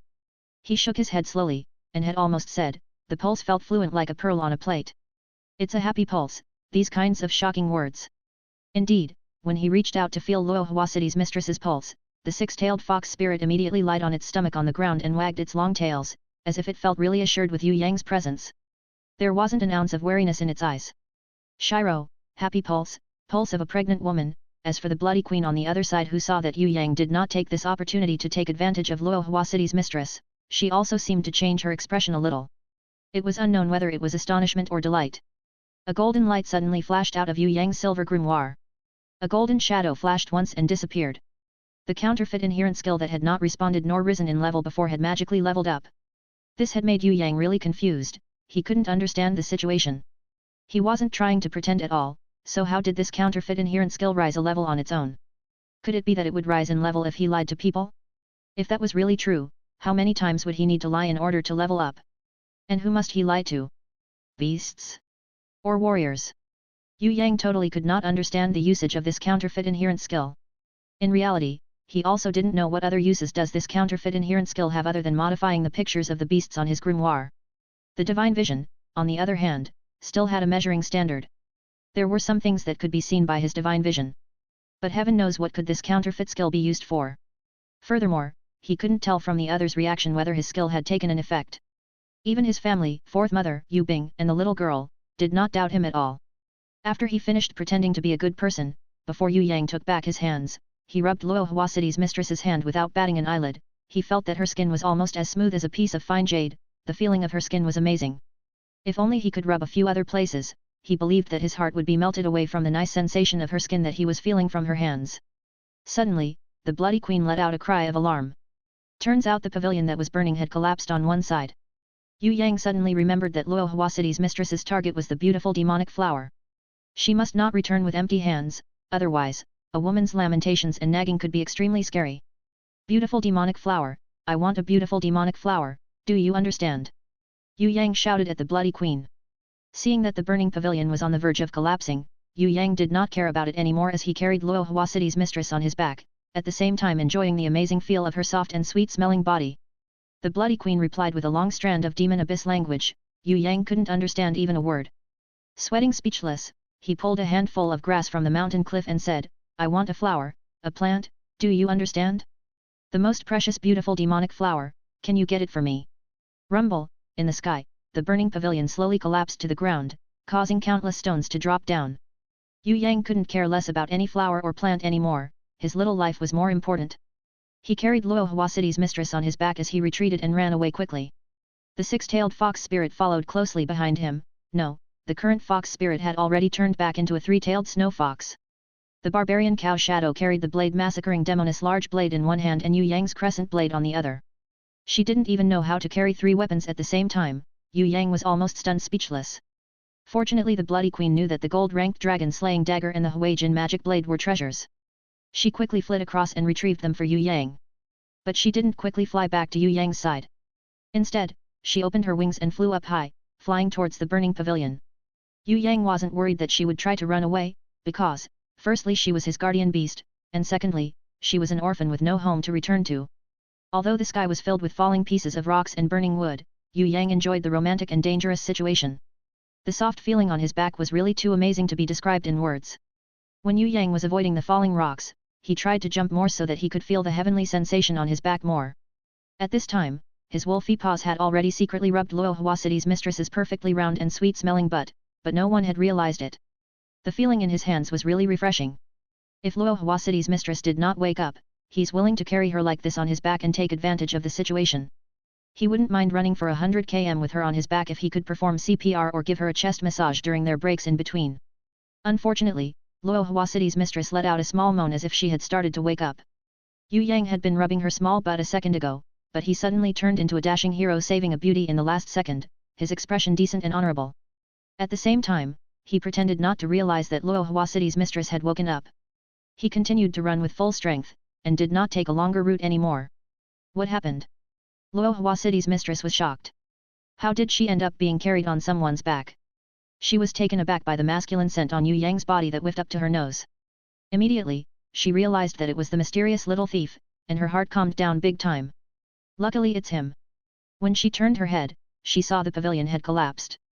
She then thought that Ma Liang had chased after them from behind and this little brat had escaped while carrying her on his back. She couldn't help but feel really moved in her heart. The pavilion is completely burnt. There was no other way, I could only carry you on my back and escape. I couldn't get the beautiful demonic flower. Yue Yang knew clearly that he should put Luohua City's mistress down at this time, but he couldn't bear to part with the soft and sweet feeling of her body from his back. He pretended to forget to put her down, and continued to carry her on his back. Forget it, I have already told you before, you must place your life as the utmost priority. You have done the correct thing. Luohua City's mistress saw that even when this little brat was trying to escape, he had tried to think about her well-being. A warm feeling appeared in her heart again. At the foot of the mountain, she struggled to get down. Looking back to the peak of the flying mountain, she felt that something was wrong. Why haven't Ma Liang and his demon generals chased after them? Could it be that they had stolen the treasure in the pavilion and had left? How would she know that all the demon generals and flying dragons had all been killed by Yue Yang? Initially, she was still a little doubtful about Yue Yang's capabilities, but after seeing the barbarian cow shadow that followed him from behind, a bronze-ranked level 5 beast who was also his guardian beast, the doubt in her heart had completely disappeared. With this barbarian cow shadow that was equipped with a physical skill, he could kill 5 demon generals. The specific secrets that he didn't say, according to the ranker's norms, she should respect his privacy. She should just forget about this matter. In the sky, a golden light suddenly flashed. The Bloody Queen kept her wings as she lightly descended in front of Yue Yang. She didn't carry any kind of beautiful demonic flowers in her hand, but she had a small silk pouch. When Luohua City's mistress saw the contracted sign on the Bloody Queen's heart and the spirit energy that was faintly connected to Yue Yang, her small mouth immediately opened wide for a long time as she asked, "Little thief, did you contract the Bloody Queen?" It couldn't be. When Yue Yang was contracting the Bloody Queen, Luohua City's mistress was concentrating on her meditation to store her spirit energy. She completely did not notice that the golden light was caused by the Bloody Queen and the Phantom Shadows fusion contract. She was only joking with Yue Yang previously, and she never thought that he would successfully contract a gold-ranked king beast. After all, the chances of success of the contract was extremely low. Who would have known that this lucky little thief had really managed to make a contract with the Bloody Queen? She took the initiative to contract with me. At that time she was near death and if she did not contract with me then she would have died, Yue Yang explained it a bit. Sounds like that was quite possible, congratulations, little thief. With this, you have completely stripped away your useless guy's reputation. When you bring a gold king beast home, with that grandpa of yours that loves good fame and reputation so much, his beard would probably stick up and he would faint out of happiness. It seemed like Luohua City's mistress was familiar with Yue Yang's family. Of course, this wasn't something weird. Other than this guy who had transcended dimensions, who wouldn't know of the Yue clan who was one of the 4 great clans in this world? Besides, this was the Yue clan master who was the leader of the clan. Then, suddenly Luohua City's mistress snatched over the silk pouch that the Bloody Queen brought. Opening it, she immediately shouted with joy. Ah! As Yue Yang was enduring the scream that was louder than the banshee's scream, he didn't have the time to react before Luohua City's mistress suddenly hugged his arms, pulled him down excitedly and kissed him on the cheeks. She cried loudly, "This is the beautiful demonic flower seed, there's so many of them. My room, my window, no, there was also my garden, I can plant all these beautiful demonic flowers now, little thief. You are really my lucky star." With regards to Luohua City's mistress's reaction, Yue Yang could only be stunned speechless. Isn't it just the seed of some flower? As for being so happy, of course it's a good thing that she was happy. After all, she had seemed to forget everything just now and given him a kiss. Seems like if her mind was clear-minded, she would definitely not do something like this. Since she liked flowers so much, maybe he would give her an expensive flower next time. Maybe she would be so happy that she would push him down instead. As Yue Yang started to imagine stuff, he started to get hard in some places. While Luohua City's mistress was still like a little girl hopping up and down, the Bloody Queen had silently put the dragon-slaying dagger into the small silk chain on her waist. The Huajian magic blade in her hands was also not given to Yue Yang like how the barbarian cow shadow had with the other 2 blades. When Yue Yang saw that she had started an unhealthy habit, he immediately ordered her to take it out. Treasures are owned by the masters, and only when the master bestowed it to his slave, would it be the slave's. The Bloody Queen hesitated a little before returning the Huajian magic blade to Yue Yang. However, she wouldn't give him the gold-ranked dragon-slaying dagger even if she died. Her mouth kept blabbering a chain of words as she refused to give him the dragon-slaying dagger. Ah! You can speak? What a highly intelligent beast, Not bad. Luo Hua City's mistress knew a little demon abyss language, but after talking to the Bloody Queen for a while, she turned towards Yue Yang with a headache. I think it's best if we find a translator. Demon abyss is simply too big, it is 10 times larger than our Soaring Dragon Continent. This kind of language, I could only understand 1 or 2 words, and that was only guessing. Where can we find a good demon abyss language translator? Yeah, there's one person, he is qualified to translate, just that his appearance deserves a little spanking. Who is it? Yue Yang didn't believe there was anyone on earth that deserves spanking more than Fatty Hai. It's that Sanhe that you had beaten up in the Warriors Guild glorious 3rd floor. That fellow was a traveling minstrel previously, he traveled through almost the whole of Soaring Dragon Continent and was proficient in many languages. Even the Demon Abyss language, he was proficient in over 100 Demon Abyss languages. If he can't translate it, then we don't have to find another person to translate anymore. Luo Hua City's mistress giggled amusedly, but that fellow is rather crabby, since you have beaten him up so much, he would probably harbor hard feelings towards you. If you wanted to ask his help to translate, I'm afraid it would be a little difficult. We need to think of a good idea. Don't worry, I have a way to handle crabby people. Yue Yang felt that he was an expert in handling crabby-ass people, didn't they only need a beating? Then, what are we waiting for? Let go and ask what this Bloody Queen actually wants to say. Maybe it's something important. Seeing that Yue Yang was still looking at the crumbling pavilion on the mountain, reluctant to go, Luo Hua City's mistress comforted him. Don't worry, the Iron Fist City would order some people here to clear up the mess. If there is any good stuff, they would safeguard it for us. This is our credit, they wouldn't dare to be greedy about it. At the most, they would just ask for a little reward. Say, what could this Bloody Queen want to tell you about? Luo Hua City's mistress's inner gossip girl's heart had suddenly burst open and indicated to Yue Yang to use a teleportation scroll to teleport straight back to the 3rd floor, then teleport again to find that white-robed brother. Yue Yang was also a little curious. What secret does this Bloody Queen actually have? Returning to the Iron Fist City, Luo Hua City's mistress placed an extravagant amount of 20 gold in the Warriors Guild for a credit retrieval mission. In the end, 2 rather strong-looking mercenaries accepted it. Moving corpses and cleaning up battlefields were not a difficult mission, but they wouldn't know when Demon Abyss soldiers might appear, or if they would encounter any mishaps on the way. Hence, the gold reward must be 10 times more than the usual. If you can clean up the remnants of the battlefield well, I will give you 1% of the total as a bonus. Yue Yang felt that although the pavilion had been burnt by the Great Fire, the remaining things would probably be worth some money. Giving them a bonus would increase these people's proactivity and productivity. Yes, we will honestly carry out city mistress orders. The 2 mercenaries looked at the gold-ranked Bloody Queen beside Yue Yang and were immediately filled with respect for him. With regards to the newly promoted Bloody Queen, anyone from the 3rd floor would know about it. But no one had dared to harbor any intentions towards the Bloody Queen, it was a Gold King beast after all. Even though she had just been promoted, and was only level 5, killing ordinary mercenaries instantly would be an easy thing for her. Furthermore, she also had a bronze-ranked level 6 and a level 7 commander under her orders. Ordinary mercenaries couldn't hope to climb up to the pavilion and battle with the Bloody Queen. Even when they were just starting to climb the mountains, they would probably be ganged up and beat up alive by the 100 over bronze-ranked level 3 harpies. The unfathomable thing right now was that this Bloody Queen had actually been subdued by another person, and had been successfully contracted. In this world, how many people would be able to make a contract with a Gold King beast? A strong ranker who managed to do that, don't they need to serve him with the utmost respect and attitude? Although the mercenaries didn't recognize Yue Yang and didn't know what kind of person this bizarre little thief was, they still recognized Luo Hua City's mistress. Luo Hua City's mistress was the city mistress of Tongtian Tower's 4th floor. Of course, she was also a ranker that they wouldn't dare to face upward to. Hence, when they heard Yue Yang giving them an additional bonus, they immediately thanked him profusely. In reality, Luo Hua City's mistress was not worried that these people would think deviously or wouldn't do their work properly. Doing missions in the Soaring Dragon Continent might allow for a greedy intention, but inside the Tongtian Tower, this would get you nowhere. The moment these people accepted this mission, even if they tried to deceive one single copper, their honor points would become negative.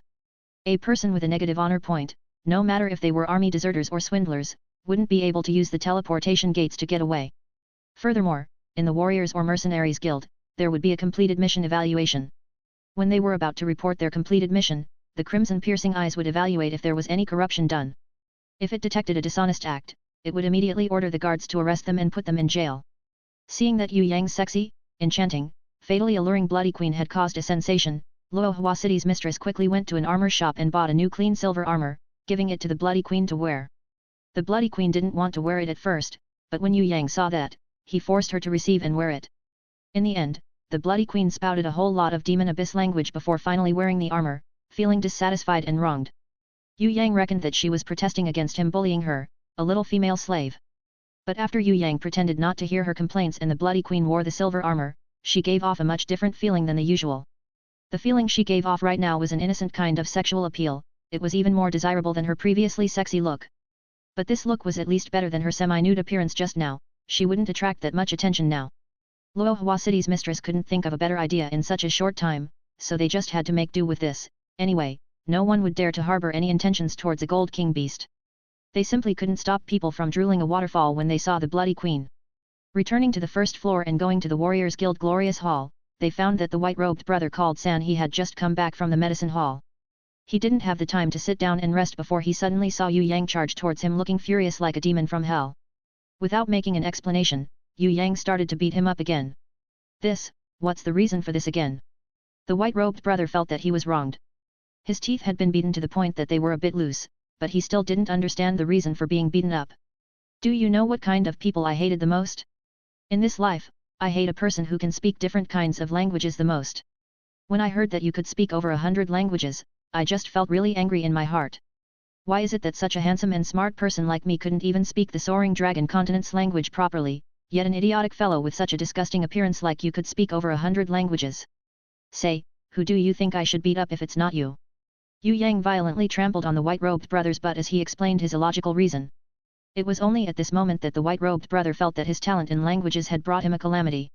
However, even though he was beaten up, he felt a little proud in his heart. Isn't he a powerful ranker?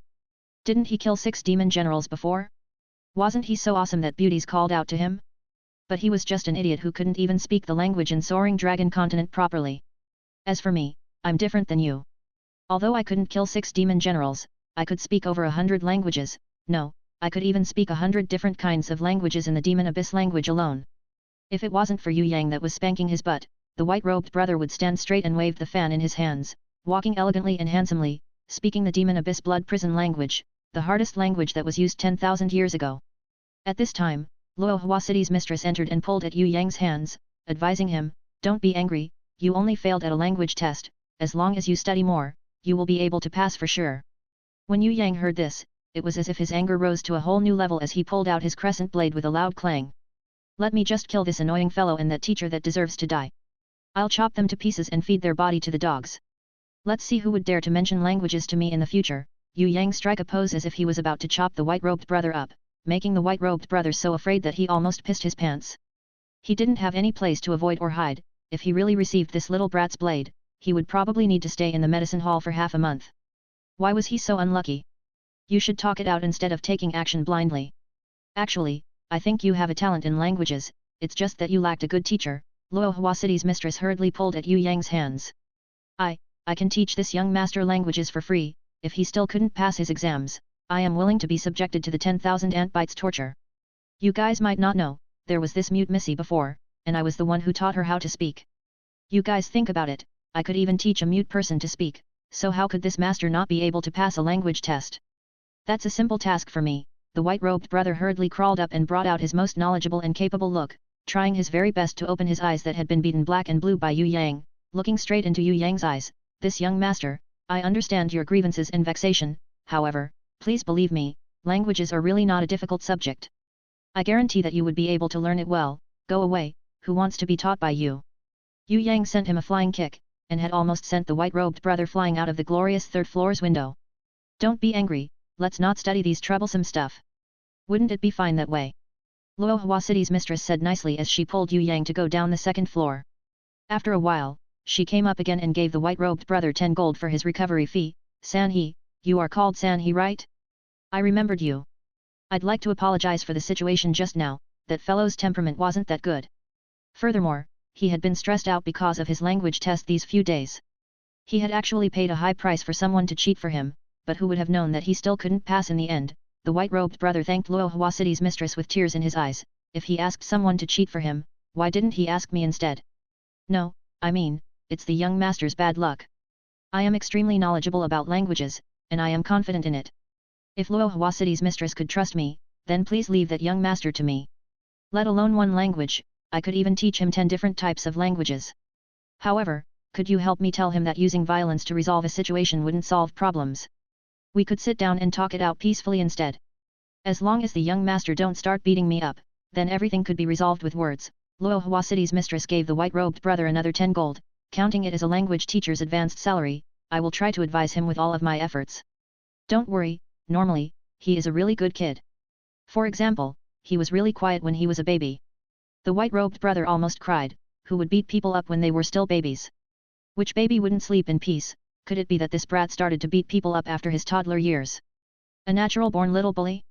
He didn't know that this Yue Yang and Luohua City's mistress was acting out a play. If they had brought the Bloody Queen and asked the white-robed brother politely to translate the secret that the Bloody Queen wanted to say, then it would be weird if his nose didn't grow as high as the roof. Hence, Yue Yang adopted an idea. This idea had been used by the female Emperor Wu Zetian of ancient China before, and the effect was actually very good. Now that he and Luohua City's mistress used it, it seemed that the effect was not that strong. However, at least they had successfully wrapped this white-robed brother around their fingers. Luohua City's mistress then talked to the white-robed brother for a while, imitating what the Bloody Queen had said. She tried to test out the white-robed brother's reaction. The white-robed brother's reaction was extremely positive. The young master's test was regarding a story of a treasure in the demon abyss. I guessed it's that way, but there was only one-sided speech, so I am not 100% sure. In this type of demon abyss language, there were some phrases that are related to treasures, such as Dragon's Nest, Godly Stone, Connecting Realms, Dragon Slaying Dagger and Teleportation Gate. I am 90% sure that this is a story about a demon abyss treasure hunt. The content of the school's test are mostly the same. It is either seeking for treasures or refining, otherwise it would be a love story between a prince and a princess. One of the most extreme ones would be poems. If you give me time, I have the confidence to be able to teach the young master this language in a month. No, I can teach him 3 different types of demon abyss languages. After a few variations, these 3 demon abyss languages would allow him to understand any kind of commonly used demon abyss languages. The white-robed brother wasn't suspicious at all, but Luohua City's mistress's heart had started to thump. If she tried to connect Dragon's Nest, Godly Stone, Connecting Realms, Dragon Slaying Dagger and Teleportation Gate, there was no need to translate anymore. She could more or less guess what the Bloody Queen had meant. The Bloody Queen had held a big secret. Maybe she had wanted to use this secret to exchange something with the little thief. Previously, Luohua City's mistress had not understood how the Blood Queen's royal mother could evolve so quickly. Not only did she become the strongest Gold King beast, far above the others, she could even leave the 3rd floor and fly up to the 4th floor. Seems like it was because that royal mother had gotten a secret treasure and gained a huge advantage. That was the reason for her quick growth. Right now, since the Bloody Queen had turned into a summon beast and had to left her sky pavilion, she couldn't be a queen anymore. Hence she wanted to tell this secret to her master and initiate an exchange with him. She wanted him to increase her level at the same time when he was raising his capabilities. She would also gain more respect from her master this way. When Luohua City's mistress left the Warriors Guild and went to the Warriors Inn to find Yue Yang, she told him everything and added with a worried tone, if it was really a treasure that was protected by a dragon, then it would definitely not be easy. Furthermore, I feel that we shouldn't be too anxious about this matter. It's best if we don't let He understand the whole situation. You also knew that a person like him wouldn't be able to keep any kind of secrets. If he knew the whole truth, that would definitely not be a good thing. How about you learn some demon abyss language from him, then talk it out with the Bloody Queen slowly. With regards to the treasure, if you want to brave the danger together, then fresh flowers, spirit grasses and seeds, these kinds of items must be given to me first. I want to at least have that priority. As for demon crystals and gold, on the contrary, I'm not that interested in them. You are the man here, so you should make the final decision. Alright, let's do it that way. Yue Yang listened to her logical plan and nodded, showing his agreement. Then we should separate for the time being. I would go back to my house to plant these flowers, while you could rise the Bloody Queen's abilities in the meantime. I see that she had fallen down in rank after contracting with you. Right now she was only gold ranked level 3. You should first raise her rank to gold ranked level 4 or 5, then we could go and find the treasure together. With regards to the cleaning up mission, I asked them to report to you on the 1st floor instead, so I'll leave it to you to handle it. If there's anything, leave a message for me in the Warriors Guild. If your handwriting doesn't look like a dog's scrawl, you could also write a letter to me. Otherwise, we could promise to meet within 3 months. With the beautiful demonic flower, my beasts would probably be able to level up too. If we look for the treasure then, we will have more assurances to get the treasure. Little thief, at the end, I'd like to thank you for saving me. You are really an unpredictable little fellow. Train hard properly, you are a guy, so you shouldn't be like me who only plant flowers day and night. You have to aspire to travel the world, go for an expedition to explore the demon abyss and heaven realm. Luohua City's mistress hooked her slender fingers on Yue Yang's chin, her bright eyes locking into Yue Yang's.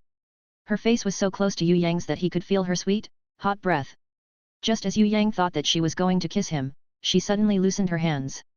She laughed loudly, her laughter sounded so sweet that flowers seemed to blossom around her. Finally, she walked out the door, still laughing out loud. Leaving behind a trail of her sweet scent, amidst her special straightforward laughter, she waved her hand and walked out elegantly and unrestrainedly. Yue Yang was a little at a loss with Luohua City's mistress. Did she actually have an interest in him? Or did she actually not feel anything for him at all, and was only teasing him for fun? Thinking about it again, Yue Yang decided to forget about it. If he could push her down in the future, she would pant and moan underneath him sooner or later. There's no hurry now, they could flirt with each other first. When Yue Yang recalled the earlier, extremely wonderful feeling of carrying her on his back as he ran down the path, a certain place had shamefully grew hard. From that Luohua City's mistress's outer appearance, it was hard to see her ample bosom, it seemed like 3/4 c, and just a bit less than 3/6 d. However, after coming into contact with them, he realized that they were extremely well developed underneath her cotton clothes. In combination with her slender figure, she was really just perfect. As for the white-robed elder, Yue Yang wouldn't bother to waste time learning the demon abyss language from him. He could just order Ye Kong and the others to learn it. People like He Ziyun and Qi Yang rely on their speaking abilities to earn money, they would probably learn the language fast. When they have finished learning the language and completely wring out every bit of knowledge from the white-robed brother, they could slowly teach him about it. There was still time for that. Right now, what he needed to do was to help Yu Bing and Yinan to finish the Oak Tree's Heart quest, then bring Yu Bing back home. New Year's had almost come. When he and Fourth Mother returned to the Yu clan's castle, he would definitely properly trample on the members of the second branch and help Fourth Mother take revenge on her past grievances. He must make the whole of Yu clan members, who originally drove her away, beg on the floor for Fourth Mother's return. Moreover, he will let the everyone of the Yu clan, who originally drove her away, feel ashamed, regret, be so ashamed that they won't show their face. What reaction would Yinan had when she saw the sexy and enchanting bloody queen? Hate? Jealous? Or would she pretend to be calm? Yue Yang was looking forward to Yinan's expression. It surely would be quite marvelous. When Yue Yang rushed to the 10,000 years oak tree's heart, he found Yinan and Yu Bing chattering animatedly. It was unclear what they were talking about, but their laughter sounded clear and beautiful like bells ringing. Hui Tai Lang's reaction was the fastest. The moment it saw Yue Yang appear, it immediately showed the expression of a loyal watchdog and flew straight to Yue Yang to welcome him. It even wagged its tail energetically as it surrounded Yue Yang's legs and encircled him endlessly. When Yue Yang gave it a kick, Hui Tai Lang felt so much pleasure that it turned over and exposed its stomach, showing a face filled with satisfaction and ecstasy. Maybe the demon qi in its body was tormenting it and making it feel a little uncomfortable. Yue Yang's kick came just at the right time, it was so comfortable. Seeing that Yue Yang had returned, Yinan and Yu Bing was also overjoyed. Yu Bing flew towards Yue Yang emotionally, as if she wanted to throw herself into Yue Yang's embrace. However, she realized that it might not be good to do that afterwards, so the little miss slowed down her steps. When Yue Yang reached his hands out to caress her head and gave her the embroidered box containing the lustrous branch from the Tree of Life, Yu Bing couldn't endure it anymore and threw herself into her brother's embrace, hugging him tightly. Her tears fell continuously like a pearl necklace that had snapped off. She had thirsted for a strong and warm brother who could protect her, but her wish had never come true. Until she saw her brother again in the Tongtian Tower, when she finally realized that he had become the family's main pillar without her knowing. The feeling of having a brother to look after you was really good. Yinan had also came forward and consoled her with a few words. Yu Bing had a strong personality, she immediately wiped off her tears and looked towards Yue Yang with a smile amidst her tears. After a rain, the sky looked much clearer and captivating. The current Yu Bing did not wear that black veil in front of Yue Yang anymore. She understood in her heart that her brother would never give her up. Even if her fate wasn't that good, and she became a widow before even becoming a wife, she was still his cherished sister that he would love and protect. Compared to Yu Bing, Yinan was paying more attention to the bloody queen that was wearing a silver armor, following right behind Yue Yang. At the start, she was a little uncomfortable, to the point that she didn't even want to welcome him. Although she clearly was not related to him in any way, she still felt an unexplainable sour feeling in her heart. If not for Yu Bing here, she would probably throw a tantrum at him and walked away with a sulk, then find a place with no one present and cry her heart out. She had been waiting for him here, but he had brought another woman back instead, but when she looked at her more clearly, she realized that there was something not that right with her. So she looked at her even more closely, observing the bloody queen from head to toe as she consoled Yu Bing. Only then did she realize a contracted beast seal pattern on her forehead. You are a humanoid beast. Yinan had never seen humanoid beast before, but she had never seen such a sexy and enchanting beast like this bloody queen. Gold-ranked humanoid beast, when Yu Bing saw her, she had a feeling like she was about to faint. Where did you get her? Yinan knew that there wouldn't be any shop supplying a gold-ranked beast in this floor. Where did he get this sexy and enchanting gold-ranked humanoid beast? Actually, this is what happened. Today, Luohua City's mistress needed a thief who can scout ahead and met me on the way.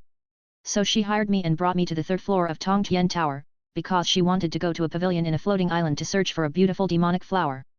Unfortunately, we met a demon commander called Ma Liang who brought a few demon generals to kill the Bloody Queen. At that time, the Bloody Queen was almost dead, so when she saw me coming near, she immediately initiated to make a contract with me. Then I came back here. Yue Yang played down what really happened when telling them the story. Bloody Queen. Yu Bing was so excited that she almost jumped. So it was not only a gold-ranked beast, it was a gold king beast? Third floor? Demon commander bringing a few demon generals. Yinan was a little petrified when she heard this. In addition, there seemed to be over 100 demons, but they were all killed instantly by Luohua City's mistress. Yue Yang tried hard to put all the credits on Luohua City's mistress. Where's Luohua City's mistress now? Yinan couldn't help but ask. After acquiring the beautiful demonic flower, she had returned to her home to plant them. Yue Yang vaguely hinted that Luohua City's mistress and him were only passing strangers, they were not close at all. Then where's that demon commander called Ma something?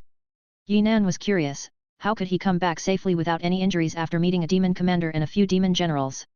Ma Liang suffered a grave injury, he ran away the moment he saw me. Yue Yang also didn't say that Ma Liang's injuries were actually caused by his Huijin magic blade, and only told them the most important part. These words made the two girls misunderstood that Ma Liang had fought with the Bloody Queen until the two of them were gravely injured, so he ran away the moment he saw Luohua City's mistress, and they didn't battle at all. Fortunately, otherwise it would have been very dangerous. You are indeed quite lucky, a gold king beast that was nearing death had actually initiated to make a contract with you. Yinan thought that this little brat was indeed born under the world's #1 lucky star. If word spread that he had a bronze-ranked level 5 Hui Tai Lang who kept following him no matter what without even being contracted, a lot of people would probably die of envy. Right now, there was this gold king beast who initiated to contract him. Isn't he too lucky? What's the reason for anyone striving to live if he existed? Yinan could imagine Ma Liang's depression. He had painstakingly taken down the Bloody Queen with a grave injury, but he couldn't reap the benefits, and instead allowed this little brat to make a contract with the Bloody Queen. Seems like he would be vomiting 3 days and 3 nights worth of blood when he got back, otherwise he would probably die of depression. Yu Bing was so ecstatic that she almost fainted. She already thought that it was impressive for her brother to own Hui Tai Lang, a bronze-ranked level 5 beast. She reckoned that if her clan members saw Hui Tai Lang, they would probably be extremely jealous of him.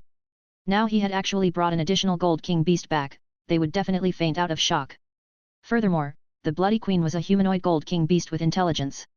Maybe she could even go through a variant evolution and turn into a platinum, diamond-ranked beast. It was really unimaginable, what kind of marvelous expressions would her clan's elders and members have when the Bloody Queen appeared in front of them. Wow, Hui Tai Lang wasn't really bothered with the Bloody Queen, because she was not its opponent. She is also not someone he could fight against. Furthermore, it was not as if it had never seen a strong humanoid beast. For example, that snake loli was even a diamond-ranked. This gold-ranked beast wasn't something special at all. Hui Tai Lang wagged its tail, the most important thing to him is still to gain favor from Yue Yang, his master. Yu Bing and Yinan both cheered aloud for the success of contracting the Bloody Queen, unable to contain their joys. Let alone Yu Bing, who had tears overflowing her face, even Yinan couldn't help but to secretly wipe the corners of her eyes. Having a bronze-ranked beast was enough to fulfill the qualification of someone impressive and outstanding. If he had another gold king beast as a summon, then it would even be difficult to downplay his contributions in the future. Let alone normal warriors, even princes and kings of small countries could only have a few gold king beast at most. It was even a humanoid gold king beast. As the Bloody Queen, a gold king beast with a humanoid appearance, intelligence and gold ranked, it seemed like her star evaluation should be at least 7 stars?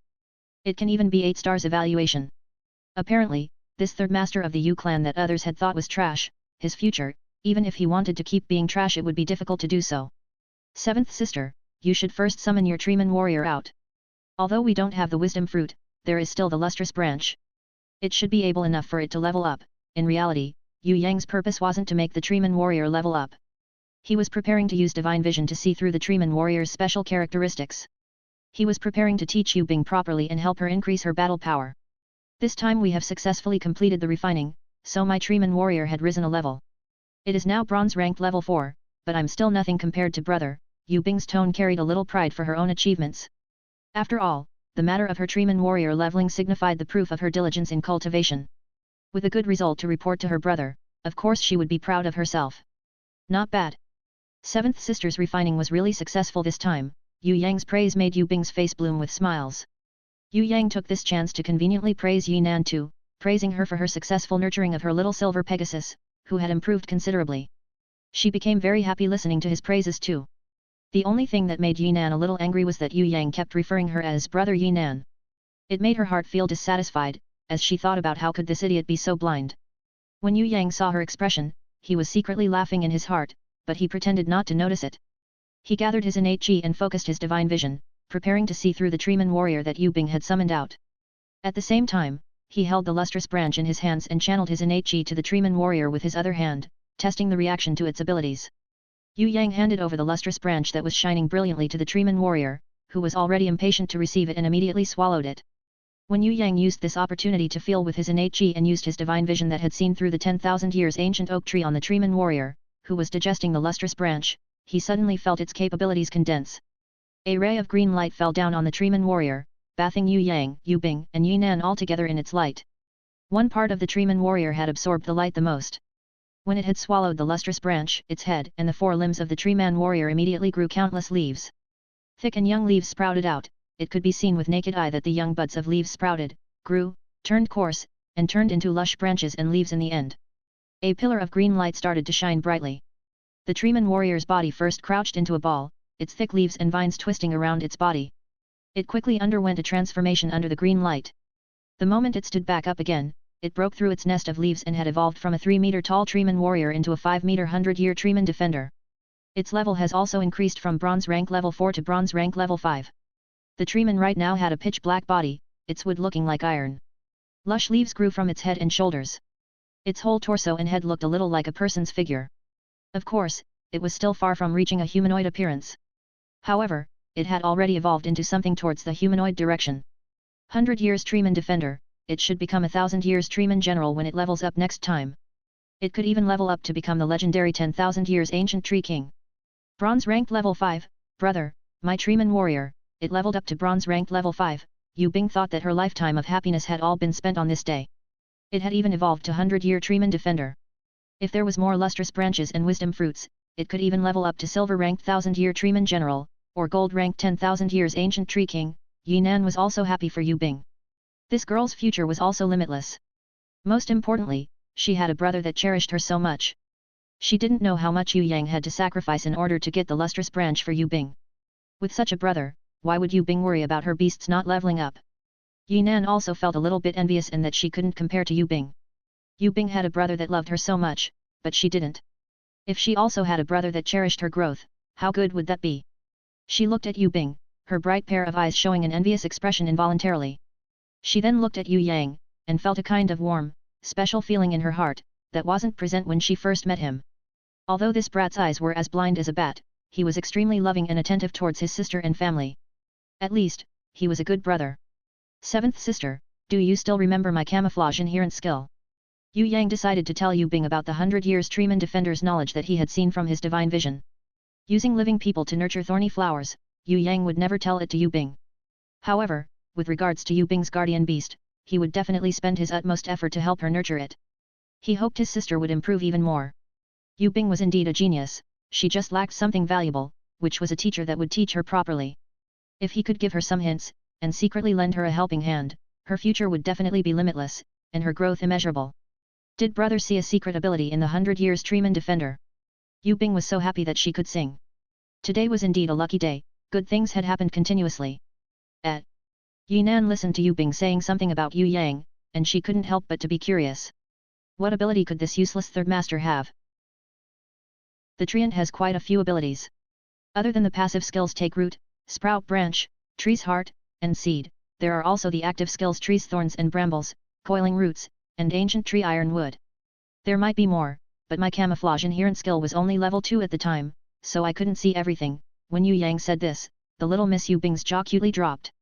She had studied in the academy for 4 years, but she only knew about take root and sprout branch. She had heard of coiling roots before, but she heard that it was only a battle skill that very high-level treants could execute. Even the teachers in her academy couldn't grasp the skill very well. Since the teachers couldn't teach it, whoever wanted to learn it had to pay 100 gold to learn the skill. Previously, her mother had saved 1,000 gold to buy the Spirit Beast Awakening Knowledge Pill that would increase the chances of her brother being able to contract a grimoire. How could she possibly have 100 gold to learn a skill? As for the reward money she received from her clan, she had also given it to her father to buy the Spirit Beast Awakening Knowledge Pill. Luckily, her brother had finally grown stronger. Not only did he manage to contract a grimoire, he had also become the family's pillar. Now that her brother could teach her skills instead, that was even better. Yue Bing was thoroughly overjoyed. She turned into a model student as she quietly listened to her brother's teachings. You can use Take Root fairly well, however with regards to Sprout Branch, other than using the treant's arms to attack your opponents, you can make the treant sprout a new branch and remove it from its body. Then, the treant can use the branch to attack its opponents. Most importantly, Sprout Branch can allow the treant to generate a new limb. For example, if the treant's arms were cut off by its opponent, it could use Sprout Branch to regrow its arm. That's the real use of Sprout Branch. When Yue Yang said this, even the knowledgeable Yinan was astounded. Yinan couldn't help but cry out and said, if that's true, then plant category beasts aren't actually weak, but very strong instead? If a beast or bird category had their limbs torn off in a battle, they definitely would not be able to regrow them. Once they are destroyed, they would be destroyed forever. If the plant category beasts could regrow their body parts through Sprout Branch, then wouldn't they be undefeatable? Plant category beasts were originally very strong. Yue Yang smiled lightly, they are considered weak because the people who use them misuse them. If others can't utilize them, it doesn't mean that plant category beasts are weak. Brother, please teach me about the tree's heart and seed. Yue Bing was anxious and couldn't wait to learn the treant's secrets. Seed and tree's heart are higher leveled skills. When a treant evolves into a 1,000-year-old treant general, it will have a tree's heart. As long as the tree's heart is not destroyed, the treant will not die. When it evolved into a 10,000-year-old ancient tree king, it should be able to use seeds. As long as you plant these seeds in a suitable place, you will be able to summon treant warriors from these seeds. I will teach you when we get there. Yue Yang stroked Yue Bing's head lightly and smiled. As for the ancient tree ironwood skill, it is a skill that a 100-year-old treant defender will naturally have. It will increase its defense by a lot. There is no need to explain it in detail, I will just teach you the main points. As long as you learn trees, thorns and brambles and coiling roots, I can guarantee that anyone who fights against you in the future will die of depression. Really? Yue Bing was so excited that she almost jumped 3 meters high. Yinan saw how cleverly Yue Yang had amused the little miss and saw that he really was a good brother. Tisk, he had become quite a good brother, indeed. Trees, thorns and brambles is the treant's AoE attack that can be used in both long-ranged or short-ranged situations. It will use its thorns for short-range and brambles for long-ranged attacks. The moment it pierces an opponent with its thorns, you can use your intense poison inherent skill to kill the opponent. As for brambles, other than having the ability to surround and restrict your opponent, when your treant levels up and becomes a 1,000-year-old treant general, it can even suck the opponent's blood. You can control the treant to use its brambles to surround your opponents with its thorns from all directions, then release poison and suck their blood. No matter how strong the opponent's beast is, it probably won't be able to withstand that attack. When Yue Yang said this, the little Miss Yue Bing nodded her head profusely. The treant had a weakness, and its weakness was its extremely slow speed. It wouldn't be able to chase after its opponents easily. But right now, with the tree's thorns and brambles that could be used in both short and long-range situations, its biggest weakness has been covered. If such a treant fought against an opponent's beast, it would be weird if the opponent didn't die from depression. Yinan slowly frowned. The beast category beasts are indeed afraid of poison, but the demon, underworld, or ghost category beasts do not fear poison-type beasts, especially the beasts in the ghost category. Those disgusting beasts are a poison in itself with its corpse body and rotting flesh. Yue Yang waved his hand and indicated for her to not be so anxious. As far as I know, plant category beasts are the nemesis of the demons. Although it's not every beast, but demon, underworld, and ghost category beasts will become quite pitiful if they were to meet a plant category beast. This is because plant category beasts are the best in emitting spirit chi. Emitting spirit chi will not have an effect on beast or bird category beasts. In fact, they could even be healed as an effect from the spirit chi. However, the demon and ghost category beasts will have a really bad time, because their demonic chi will be purified. As an example, a demon general's weakness is his heart. As long as you can destroy its heart with the treant's thorns and channel spirit chi into it non-stop, the purification would destroy the demon general's heart, and that demon general would definitely die. But the demon general's speed is too fast. How could we target him? Yue Bing asked like a curious student. Using coiling roots. Yue Yang smiled slowly. Coiling roots is a skill that will make your opponents depressed. As long as one root had successfully coiled around the opponent, unless the treant dies, it will be extremely difficult to struggle free from its grasp. It is usually not used as an offensive maneuver, but rather it's used as a sneak attack instead. When the opponent draws near to attack, or if the brambles attack is successful, you should immediately order the treant to unleash its skills. First take root in front of the opponent, then use coiling root to bind them. After that you can just attack the opponent continuously without mercy. If the opponent is a ghost category beast, order your treant to emit its spirit chi and purify its opponent, no matter what kind of opponent you face, even if it's a flying dragon. If you bind them with coiling root then it will definitely die a tragic death. Yue Yang taught Yue Bing about every single ability that the treant had. Last time, Yue Yang still had some reservations towards her because he had just been transported to this world. However, right now, he had been moved by Fourth Mother and was determined to blend into this warm family. Hence, he naturally didn't hide anything from his younger sister. Of course, he only told her about the abilities of the treant warrior. As for the secret method of nurturing thorny flowers by feeding it living people, he would never tell her such a scary method. Yue Yang would never tell anyone the secret to obtaining a golden crown thorny flower queen. He would make that his own secret weapon. When Yue Bing and Yinan heard about it, they were stunned to the point of speechlessness for quite a while, before mumbling the same thing at the same time, so the plant category beasts were actually this strong. Yue Yang laughed. Actually, plant category beasts still have a weakness. For example, this treant, its weakness is not actually not slow speed. It's in group fights. In a one-on-one battle, the treant will have an absolute advantage as the coiling root would lead to victory no matter what. However, in a group battle, it would need to take root in front of its target, and can only focus on one target. So it would be very difficult to unleash coiling root in a group battle. Its effects are limited. Treant's biggest weakness is also its low numbers. Seventh sister, you can only summon at most 2 treant as of now, right? That's why treants would have an advantage in one-on-one battle and lose out in group battles, but the guy who transcended dimensions did not say that the treant's weakness did not exist in Thorny Flower. This was because when the Thorny Flower leveled up enough, it could use division propagation and multiply in great numbers. Other than its main body, it had a secondary body and a cluster of stalks. When it turned into a Thorny Flower Demoness, it would have multiple secondary bodies and dozens of young clusters of stalks. When it turned into a Golden Crown Thorny Flower Queen, it would become even more frightening. As a queen, it would have countless thorny flowers under her control. It could even be described as a sea of thorny flowers. Therefore, 3,000 years ago, the Thorny Flower Fairy had used the sea of flowers to drown an entire demon legion. Even if it was an army, they would meet their tragic death against the sea of thorny flower. The treant also had a fatal weakness. It was not afraid of fire or ice, but it was afraid of thunder.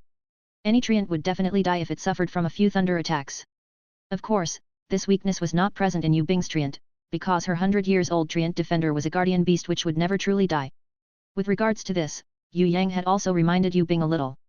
If she were to meet a thunder-type beast, she must prioritize killing it first. Otherwise, her treant would easily suffer grave injuries. Yinan had also yearned for Yue Yang's pointers, but she didn't feel comfortable asking him. But Yue Bing was attentive. Seeing that Yinan's expression was a little different, Yue Bing had immediately helped Yinan to ask. Yue Yang was actually even more fond of Yinan than Yue Bing. She was still the one person whom he had not pushed down yet. He also didn't know what thought she had about him, so of course he would tell her anything she wanted. Yue Yang told her about a few abilities of her little silver Pegasus, and also its weaknesses. He told her to focus more on her beast cultivating methods, then gave an excuse that his camouflage inherent skills level was too low and wasn't able to see any deeper. He retained the majority of the secrets. Even so, Yinan was extremely happy as she nodded her head excitedly. She now trusted this selfish guy completely. The two girls continued to chatter in exhilaration about the different summoning skill practices. Especially Yue Bing, after receiving her brother's pointers, her control over her 100-year-old treant defender immediately improved by leaps and bounds. Everyone believed that in due time, she would definitely be an opponent that would make others suffer painful headaches. At least, the demon, underworld, and ghost type, all these demon abyss beasts, would probably be depressed meeting her. Night slowly descended. Yue Yang brought Yue Bing and Yinan over underneath the 10,000-year ancient oak tree and spent a peaceful and happy three-persons world. Yue Yang's jokes made the two girls laugh non-stop. Although they knew that Yue Yang was only amusing them for their pleasure, they also wanted to enjoy the moment. Laughter that sounded like silver bells ringing resounded from time to time, underneath the 10,000 years ancient oak tree.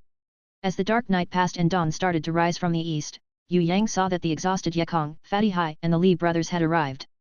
From the stat, Fatty Hai was like a half-dead person. Ye Kong needed to trample on him from time to time before he would move a little. However, when he saw the Bloody Queen, he immediately changed. He flew towards the Bloody Queen with a speed that a normal human would never reach. Along the way, he even took out his comb and fixed his disheveled hair neatly and immaculately. He also tidied his clothes, which were a complete mess, and made them look as good as new.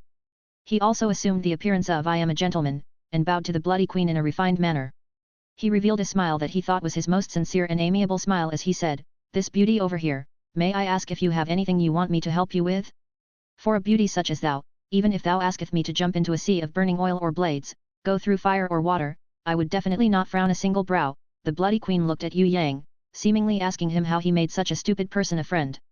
"My name is Hai Dafu, dearly called Master Hai by others. I'm 22 years old this year, still single so far. I've been waiting for 10,000 years to find a true girlfriend. No, beauty, I've been waiting 100,000 years, for you alone. I had deeply fallen for you the moment I laid my eyes on you. Maybe you noticed my dashing outer appearance, but let me tell you, other than having an extremely great body, I also have the strong, unyielding heart of a rancor." "What? Don't you believe that I'm a rancor?" "No, you are mistaken. A person as low-key as myself is often mistaken by others, but I have never corrected them before. Did you think I would easily say to others that I am a grimoire contractor who owns a bronze-ranked level 2 iron rhinoceros? No, I'm not that kind of person." Fatty Hai had not yet finished his speech when he was already sent flying by the bloody queen's kick, who could not take his nonsense anymore. His figure flew high up with the curve of a parabola as he landed 10 meters away. "Master Hai, you are so silly. How could you not be able to differentiate between a person and a summoned beast?" Yinan was secretly laughing in her heart. She herself had almost seen wrongly, but luckily she didn't get jealous at that time. Otherwise, it would have been very awkward. Yue Yang would also probably think that she was a girl who liked to sulk and get jealous easily. Whatever, didn't he still think of her as brother Yinan? This blind asshole, she really couldn't stand his presence. When Yinan looked at Yue Yang, her attitude was completely feminine as she stared at him with a girl's rebuking eyes. Yue Yang had definitely seen it, but he pretended not to see. When Yue Bing saw this, she immediately covered her mouth and laughed secretly. Seems like with this idiot brother of hers, Sister Yinan would have to confess to him like how Fatty Hai did with the bloody queen. Otherwise, he wouldn't be able to see that his brother Yinan was actually a girl. On the other hand, Ye Kong and the Li brothers dropped their weapons to the ground as their jaws dropped open, wide enough for a mammoth elephant to be stuffed inside, gold-ranked humanoid beast. After knowing that the bloody queen was a gold-ranked human beast, Fatty Hai could not stop crying. According to him, this was the first time he had expressed his love to a girl. Fatty Hai did not think that his heart would hurt so much. Yue Yang consoled him, "Master Hai, you have so many school beauties infatuated with you, with each of them willing to die for you, you're better off thinking of a way to deal with them. Don't be too greedy and lust for the possessions of others." Fatty Hai cried even more after that. Actually, everyone knew that nobody liked this Fatty Hai. Whatever things he said about school beauties loving him, were just lustful imaginations in his mind. After crying loudly for a while, Fatty Hai suddenly expressed his wish to protect his first love. He clenched his fist and swore that race was not a problem. Even if man and beast had differences, it could not stop pure love. In the end, before he could even finish talking, Ye Kong and the others took him behind the 10,000-year oak tree and gave him a good beating. The reason for this was that Ye Kong and the others felt that the existence of a pig head like Fatty Hai had completely destroyed the dignity of the human race. Fatty Hai's love between man and beast was destined to be an ill-fated relationship. Let alone now, even if he was 100 or 1,000 times stronger, the bloody queen would probably see him as unqualified. Very quickly, Fatty Hai, who was given a beating, did not mention anything about his first love anymore. "It's decided then, as your boss, I want to make an example for you to follow. In the future, if I want to contract beasts, I will contract strong beautiful beasts. I don't want those of bronze ranked and silver ranked, they must at least be gold ranked. Monkey Ye Kong, all of you have to follow the boss example." Fatty Hai's words caused everyone to roll their eyes. Ye Kong and the Li brothers were even more direct, giving him the middle finger. This vulgar and aggressive action was something they learned from Yue Yang. They felt that giving the middle finger was the pinnacle of insults, being better than the millions of phrases available to them. It was a wondrous territory of being able to win an argument soundlessly. But Fatty Hai possessed the almighty armor of thick skin, the middle finger was completely ineffective against him. He did not dare to provoke the bloody queen again, as she could easily send his huge body dozens of meters flying away with a single kick. But as for Yue Yang, the world's luckiest person, Fatty Hai still wanted to bribe him, saying, "As the boss, I've covered you for several days, but I haven't been able to treat you all for a meal. Today, I'll treat everyone. Do your best, get the most expensive stuff on the menu. We definitely won't go find the warriors inn that only those shitty mercenaries visit, we'll go to the Zhenwei restaurant. After eating and drinking our fill, we can go out and find a beast store. You can find me a gold-ranked egg, and take note, it has to be a Bishaozhou beast. You say, if I, the boss, don't bring along a Bishaozhou beast, how would that work out? This is how you act as a boss." Yinan was sweating to death from this. "In your dreams. Yue Bing could not take this anymore. If the beast stores were selling gold-ranked beast eggs, would there be any weaklings in this world? Not to mention Bishaozhou beasts, if Fatty Hai wanted to stick to this desire of contracting only Bishaozhou beasts, he would probably never contract anything again except for his bronze-ranked level 2 iron rhinoceros. Yue Yang was better at smooth talking. He did not strike a blow in Fatty Hai's sexual fantasies, but had instead consoled him, saying, "Your bronze-ranked level 2 iron rhinoceros is also a female. If you cultivate it, who knows? It might become a gold-ranked rhinoceros beauty. But, this needs your hard work and effort to achieve. You're the boss after all, I'll definitely support you. Relax, I'll support you fully from the side." After saying this, Yinan and Yue Bing both snickered while covering their mouths. Not to mention the difficulty of evolving the bronze-ranked level 2 iron rhinoceros, just by looking at the build of the rhinoceros, how would it be possible for it to turn into a Bishaozhou beast? This difficulty was probably much greater than cultivating a normal house rat to become a divine beast which could raise the heaven and the earth. Ye Kong really wanted to tell Fatty Hai this: if he was able to evolve a bronze-ranked level 2 iron rhinoceros into a gold-ranked Bishaozhou beast, then he would run an entire round around the Soaring Dragon Continent naked. Ah! Why didn't I think of this? Fatty Hai revealed an expression of enlightenment. He gripped Yue Yang's hand tightly, saying, "When my rhinoceros beauty comes out, then the two of us brothers can make a Bishaozhou beast killer duo." This name. Yue Yang was nearly struck to death by Fatty Hai's words. What's wrong? Puzzled, Fatty Hai looked at Yue Yang's weird expression and asked. "I'm full of praises for you. It's settled then, work hard to cultivate a rhinoceros beauty. I'm looking forward very much to the birth of the Bishaozhou beast killer duo." Yue Yang answered this completely deadpan, causing Yinan and Yue Bing to laugh until their tears were flowing out. Ye Kong and the Li brothers instead rolled their eyes. They felt that if Fatty Hai really wanted to cultivate the iron rhinoceros into a rhinoceros beauty, it would be better to just cultivate himself into a male rhinoceros. The difficulty level would be much lower that way. While waiting for Fatty Hai, Ye Kong and the others to complete the missions for the oak tree's heart, another day had passed. This time, Yue Bing had already learned trees' thorns and brambles and coiling roots. The only problem was that her activation speed was slightly slower. If Yue Bing wasn't ambushed by a sneak attack, her beast-type opponents who could not fly would probably die a horrible death. After completing the missions of the oak tree's heart, Ye Kong and the Li brothers had a rise in level. Only Fatty Hai's iron rhinoceros stayed as a bronze-ranked level 2.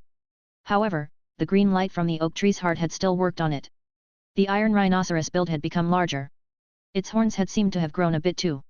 Everyone felt that although it was impossible to hope for it to turn into a Bishaozhou beast, but there would be no problem for it to turn into a war machine that could charge head-on against the enemy. If it rose to bronze-ranked level 5 or above, its build would not differ much with beasts that were specialized for war. Yue Yang also felt that Fatty Hai's white rhinoceros still had some potential for the future, since it was a guardian beast. If he were to use a peak ranker's words to express this, there is no useless gift in the world nor useless beasts, only useless people. Yue Yang agreed wholeheartedly with this. The thorny flower could be considered trash among trash in the hands of other people. However, he could turn it into a golden-crowned thorny flower queen who had the power to decimate an entire demon legion. The treant warrior was also considered to be trash among trash, but in the hands of Yue Bing, it would be able to cause her enemies to be extremely depressed. Fatty Hai's white rhinoceros if used better could turn from being trash too. The reason why Fatty Hai did not use it well was mainly because he wanted it to be his mount. Not only that, he completely overlooked the fact that this iron rhinoceros was weak against water. If Fatty Hai could grasp how the special characteristics of the iron rhinoceros grew, he could potentially more than double its strength. After returning to the Warriors Guild, the two mercenary captains had already transported the blade-massacring demoness, the flying dragons and the demon general's corpses to the warehouse designated by Luohua City's mistress. They had been waiting for Yue Yang to come back to turn in their mission. Luohua City's mistress has already paid our wages. The roots and medicinal herbs that we obtained from clearing the battlefield was already taken by the mistress. All that's left now are 600 gold and a few military armors from the demon generals, please look through them. If you don't mind, we are willing to give up the prize money to exchange for the corpses of those demons and the rainbow-winged banshee. Us brothers need a lot of commendations. The two mercenary captains knew that it was too much for them to ask for. Because, the value of those corpses was definitely over 100 times higher than the prize money that Yue Yang pledged to them. These corpses were highly useful to them, but completely useless for the ranker. Therefore, they mustered their courage to request this from Yue Yang, hoping that this young ranker would be a bit kinder, and allow them to surprise their brothers who had taken all the effort to transport the corpses back. Your mission was completed very well. I accept your request. The moment Yue Yang nodded his head, he gave a few gold as a reward for the Warriors Guild's notary. We are deeply moved by your kindness. The two mercenary captains were so emotional that their tongues were tied. As for the mercenaries who was waiting somewhere far away for good news, seeing their own captain waving the fist, doing the gesture that they had agreed on before, all of them started cheering. After moving the demons and the rainbow-winged banshees' corpses away, exchanging them for commendations at the Warriors Guild, the two mercenary captains even dug out the small magic cores embedded within the magic giants' hearts, cleaned them, and gave them to Yue Yang in a neat stack. Towards the possessions of an ranker, they did not dare to be greedy at all. After all, Yue Yang had already given verbal consent for them to claim possession of those corpses. The notary was also smiling from cheek to cheek. He had never seen such a kind ranker in his life. His occupational duty was a notary, and did not require additional rewards. Not only that, providing for rankers was the honor for their warriors' guild. After happily accepting Yue Yang's reward, he respectfully bowed and said, "If you would permit, I can find the best leather worker for you immediately, and the best auctioneer for you as well. From wyvern skin, wyvern leather armor can be created which even kings will like. From the meat and bones, it can be used to make exquisite dishes. As for the teeth and eyes, they can be auctioned. As for the demon generals, I'll take care of the demon generals myself." Yue Yang wryly smiled. "I'll leave the wyverns for you to handle for these few days. If it's done remarkably, I'll reward you with another 10 gold. I do not dare to ask for more rewards. It is my honor working for a ranker." The notary was extremely grateful, and after respectfully bowing to him, he flew off to find the people. Facing the frozen corpses of Blade massacring Demonis, 5 wyverns and 5 demon generals in the warehouse, Ye Kong and the others were dumbfounded. They did not know how to react to it for the better half of the day. After a long time, they finally recovered. Everyone looked at Yue Yang with extreme shock. "Did you kill all these?" Seeing that everyone was scared stiff, he quickly waved his hands, saying, "No, it was Luo Hua City's mistress, but she didn't like corpses, only flowers. So, she sent them to me." Most importantly, when the Bloody Queen screamed, the demon generals and Blade massacring Demonis that were fighting each other until they were both heavily injured, all fell. Fatty Hai did not really believe this. He felt that even if the Bloody Queen's seduction was very useful, how could her voice be so powerful? However, towards this, Yinan believed it firmly and nodded her head. "Fatty Hai, was the time attending school wasted on you? The Bloody Queen is a banshee, her scream is of course powerful. Also, with greater injuries, the scream becomes shriller, and the power of the scream becomes even greater. She was originally a Golden King beast, screaming at the brink of death would probably have a power that's 10 times more fearsome than it normally is. These demon generals had already suffered serious injuries, dying from the scream is very normal." Yu Bing, Ye Kong and the others also nodded in agreement. Only, Yu Bing and the others missed out on a point. If the exploding scream from a banshee killed even the demon generals, how did Yue Yang come out unscathed? Because, they never doubted Yue Yang, in the end, they had forgotten about this little detail. "I'm preparing to handle the wyverns. Ye Kong, I'll hand over the Blade massacring Demonis corpse to your beast. Although it still primarily relies on devouring magic crystals to improve, the Blade massacring Demonis is a strong beast that's bronze ranked level 7, the corpse is also a little useful. You can use it to feed your beast. As for the magic armor from the demon generals, all of you can take and use it. It's more important for everyone's fighting capabilities to increase. No need to be shy. However, I want the corpses of the demon generals."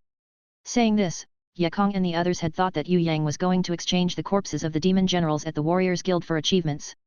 They would never think that Yue Yang would be using them to cultivate his thorny flower. Then, Yue Yang gave a few magic cores of the magic giants to Ye Kong, allowing him to freely allocate them to the others. As for Yu Bing and brother Yinan, each of them was given a wyvern's magic core. Yu Bing did not think too much, and happily received it, thanking her brother repeatedly. As Yinan received it, she blushed slightly. "That's too much, it's embarrassing to receive it." However, her little fist grabbed tightly onto that lightning wyvern's magic stone, refusing to let go. This magic stone would benefit her little silver Pegasus greatly. Moreover, how would she refuse something that Yue Yang was giving her? After a while, the notary brought a few people running towards Yue Yang. 2 old men threw themselves on top of the wyverns. They did not care about anybody else, even when the notary told them to greet Yue Yang first. Even then, they did not answer in a good mood. "We aren't here to greet people. The wyvern skins are still fresh right now, if we tarry the resultant quality will fall. Don't bother us." The notary had a huge headache, but he knew all too well the eccentricity of these 2 people. He could only turn back and introduce Yue Yang to the other few merchants and the auction manager who would buy the wyvern meat and bones. After all the negotiations were done, the notary then produced a letter with refined handwriting from his shirt, and offered it up respectfully to him, saying, "This letter from your house was received yesterday. But, I didn't know your name nor Miss Yu Bing's name before, and was unable to send it to you on time, please forgive my crime." Mother's letter. Just by looking at the handwriting, Yue Bing knew from the first glance that it came from their mother. Could it be that something had happened at home? Yue Yang was startled and quickly took the letter, opening it. He opened up the letter and saw that it was actually only a letter from the beautiful woman expressing her longing for her son and daughter. She asked how they were doing, and whether Yue Yang had found his sister. If he had found her, then he should return home early, to quell the concerns in her heart. This letter from home, although it was a simple and ordinary narrative from the beautiful woman, Yue Yang could still feel the warmth and affection from this ordinary letter from home. He could feel how much fourth mother missed her daughter and son, how anxious and worried she had been. A letter from home truly was a priceless treasure. Perhaps the feelings of jubilation and affection that the poet sage Du Fu felt at that time, were the same as when Yue Yang had received fourth mother's letter. Shiro, with someone caring for him, worrying about him, thinking about him, wishing blessings to him from a distant home, this feeling, was truly good. After Yue Bing had finished looking through the letter, her eyes reddened slightly, nodding her head, yet not crying at all. She only spoke softly to Yue Yang, "Brother, let's go home. The new year is almost here, we have to go home and give mother a surprise." Go home? The current him had finally had a warm home to return to. In the small home, there was fourth mother who was as gentle as water and the little gluttonous girl waiting for him to return. What else could be more important than reuniting with his family members at home? Besides, the new year was drawing close, the beautiful woman would definitely have to return to the Yue family's castle to pay respects to her elders. Without Yue Yang and Yue Bing by her side, she would definitely be bullied by the others. He had to accompany her and support her as much as he could, so that he could help her release her resentments. He could go to Tongtian Tower to cultivate at any time. After the new year, he could squash those geniuses from the Yue family and snatch some dignity back for the fourth mother. He would take back justice for this fourth mother who was expelled from the Yue clan castle for protecting the tragic guy. He would also uncover the truth behind the cancellation of engagement between the tragic guy who jumped into the river and Miss Xuet. When he returned to Tongtian Tower again afterwards, it would not be too late for him to cultivate. Thinking about the beautiful woman who used all her assets, even her accessories, to buy the Spirit Beast Awakening Knowledge Pill, making her only wearing hairpins that were all made of wood, he could not help but be touched by the maternal love she displayed. Fourth mother, how would it be possible to find a second fourth mother in the world? Although they received the beautiful woman's letter, Yue Yang did not immediately bring Yue Bing home. He decided to prepare well and give the beautiful woman a big surprise. At the same time, he wanted to teach the Yue clan, those self-interested people, a lesson. Yinan pulled Yue Bing away to buy some items. She didn't think that Yue Yang would understand which items would be suitable as presents for fourth mother. Furthermore, there were some stuff that a girl would be more suitable to buy, for example, hairpin ornaments, makeup powder and so on. It would be strange if a guy knows how to buy these. They prepared to give fourth mother and the small girl some good clothing material to make a few new clothes for the New Year's. Yue Yang also knew that buying the Spirit Beast Knowledge Awakening Pill for the pitiful guy had made the whole of fourth mother's family live frugally for a long time. Although he wasn't the pitiful guy, he had received all of their love. Naturally, he wanted to repay fourth mother back. Yue Yang gave 50 gold to Yue Bing, telling her to buy everything she would need. Yue Bing had obviously not gotten so much pocket money before, she kept rejecting them. In the end, she was persuaded by Yinan and accepted it happily. Ye Kong and the Li brothers were preparing to fetch Wen Li Mo, He Ziyun and Qi Yang, the three similarly aged brothers here. Although they didn't have any battle capabilities, no one would be more suitable to learn the Demon Abyss language than them. Maybe they had decided to follow Yue Yang, this Yue clan third master who had a bright future ahead, in the future. Ye Kong also didn't reject the money he received from Yue Yang. He accepted it and nodded, then went away with the Li brothers. As for Fatty Hai, he was drooling in anticipation. He didn't lack money, but seeing that everyone received their pocket money, he couldn't help but feel envious towards them. However, his identity was the group's boss. Even if he wanted pocket money as well, he couldn't say it to Yue Yang. "I want to buy some stuff, but I don't know the place," Yue Yang secretly laughed in his heart, preparing to trick this fatty. "What? As your boss, I can very responsibly tell you that in Tongtian Tower, there is no one that I, Master Hai, don't know of. There is also no one who wouldn't recognize this Master Hai. Say, what do you want to buy?" The moment Fatty Hai heard that the items that Yue Yang wanted to buy were simple, daily necessities, he immediately slapped his plump chest with great strength, causing his fats to vibrate. He said in a heroic tone, "Let alone these items, even if you wanted to buy a whole mountain, I can help you buy it. Furthermore, we are all great brothers, how could I use your money to buy these small things? I actually wanted to see you off, but you pushed this money onto me. If you did it like this, you aren't really respecting me as your boss." "Alright, even if I am your boss, but I will respect your opinion." Fatty Hai hugged the 10 gold that he received from Yue Yang and went away happily. The amount of money doesn't matter. More importantly, Yue Yang had given him money too. Furthermore, he even asked for his help. This way, he, the boss, could raise his head in front of Ye Kong and the others. Yue Yang had actually used 10 gold to make Fatty Hai go away. That was because with Fatty Hai at his side, he couldn't summon the thorny flower which was still digesting the demon generals. Thus, in order to hide this secret, Yue Yang would rather give him 10 gold and send him away on an errand. Everyone in the storage house had left, only Yue Yang was left. When the gold-ranked thorny flower was summoned, he saw that it would probably only need one more day at the most to evolve into a thorny flower demoness. It hadn't finished digesting the demon king Ha Xian's arms, but previously it had used division propagation and eaten 4 demon generals. These demon generals had almost been completely digested. The thorny flower was currently 6 meters tall and its stalk was as thick as a bucket. Its flower was even larger than a round table. At its side, 2 secondary stalks with mouths as wide as bowls had also grown. It also had a cluster of stalks. They were all connected by division propagation, absorbing the nutrients carried from the division propagation continuously. After Yue Yang made the thorny flower use its cluster of stalks to swallow the 5 demon generals, he only saw that this thorny flower that was about to evolve into a thorny flower demoness had suddenly shrunk. Turned out that its thin leaves had turned bigger without him realizing in the end, the leaves wrapped around the thorny flower who had curled into a ball, just like a piece of cabbage. Yue Yang couldn't understand what was happening. This didn't look like an evolution to become a thorny flower demoness. Could it be that it had broken through another realm? Not only the main body, even the other 2 secondary stalks wrapped themselves with their leaves, turning into 2 small wrapped lumps of flowers. This was definitely a variant evolution, but it was not within Yue Yang's knowledge and estimation.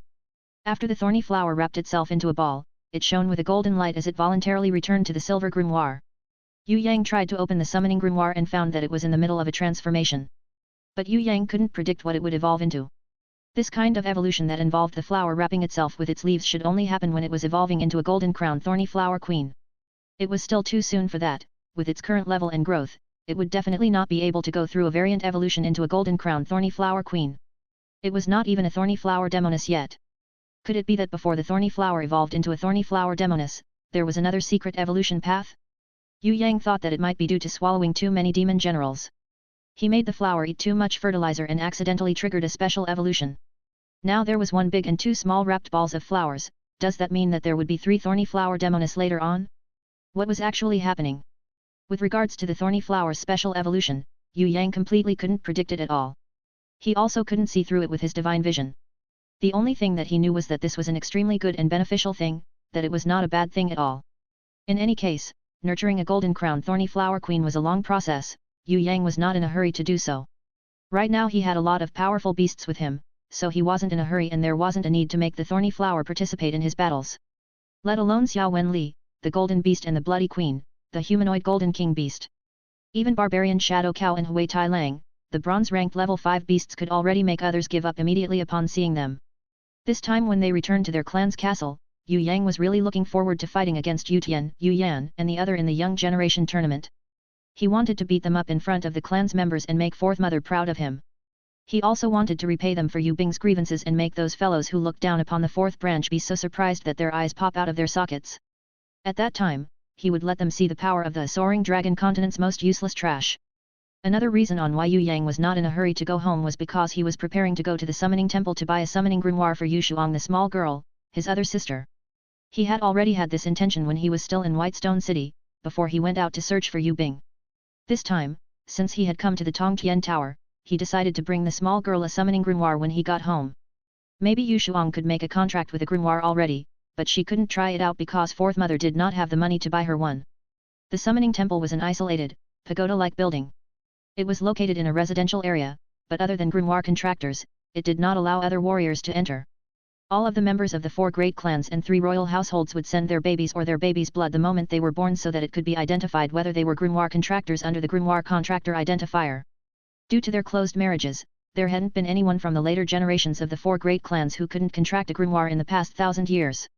As for the royal households, although there might be some who weren't grimoire contractors, these people would never be recognized by the royal households, they might not even be able to live. They would think that these people were bastards and not of pure lineage of the emperor, which would make them fake princes and princesses. Once it was clear that they couldn't contract a grimoire, the royal household would quietly dispose of the mother and the baby. They would announce to the public that it was a difficult birth, and that neither the mother nor child managed to survive. As for all the other families in this world, they would also do the same test for their child.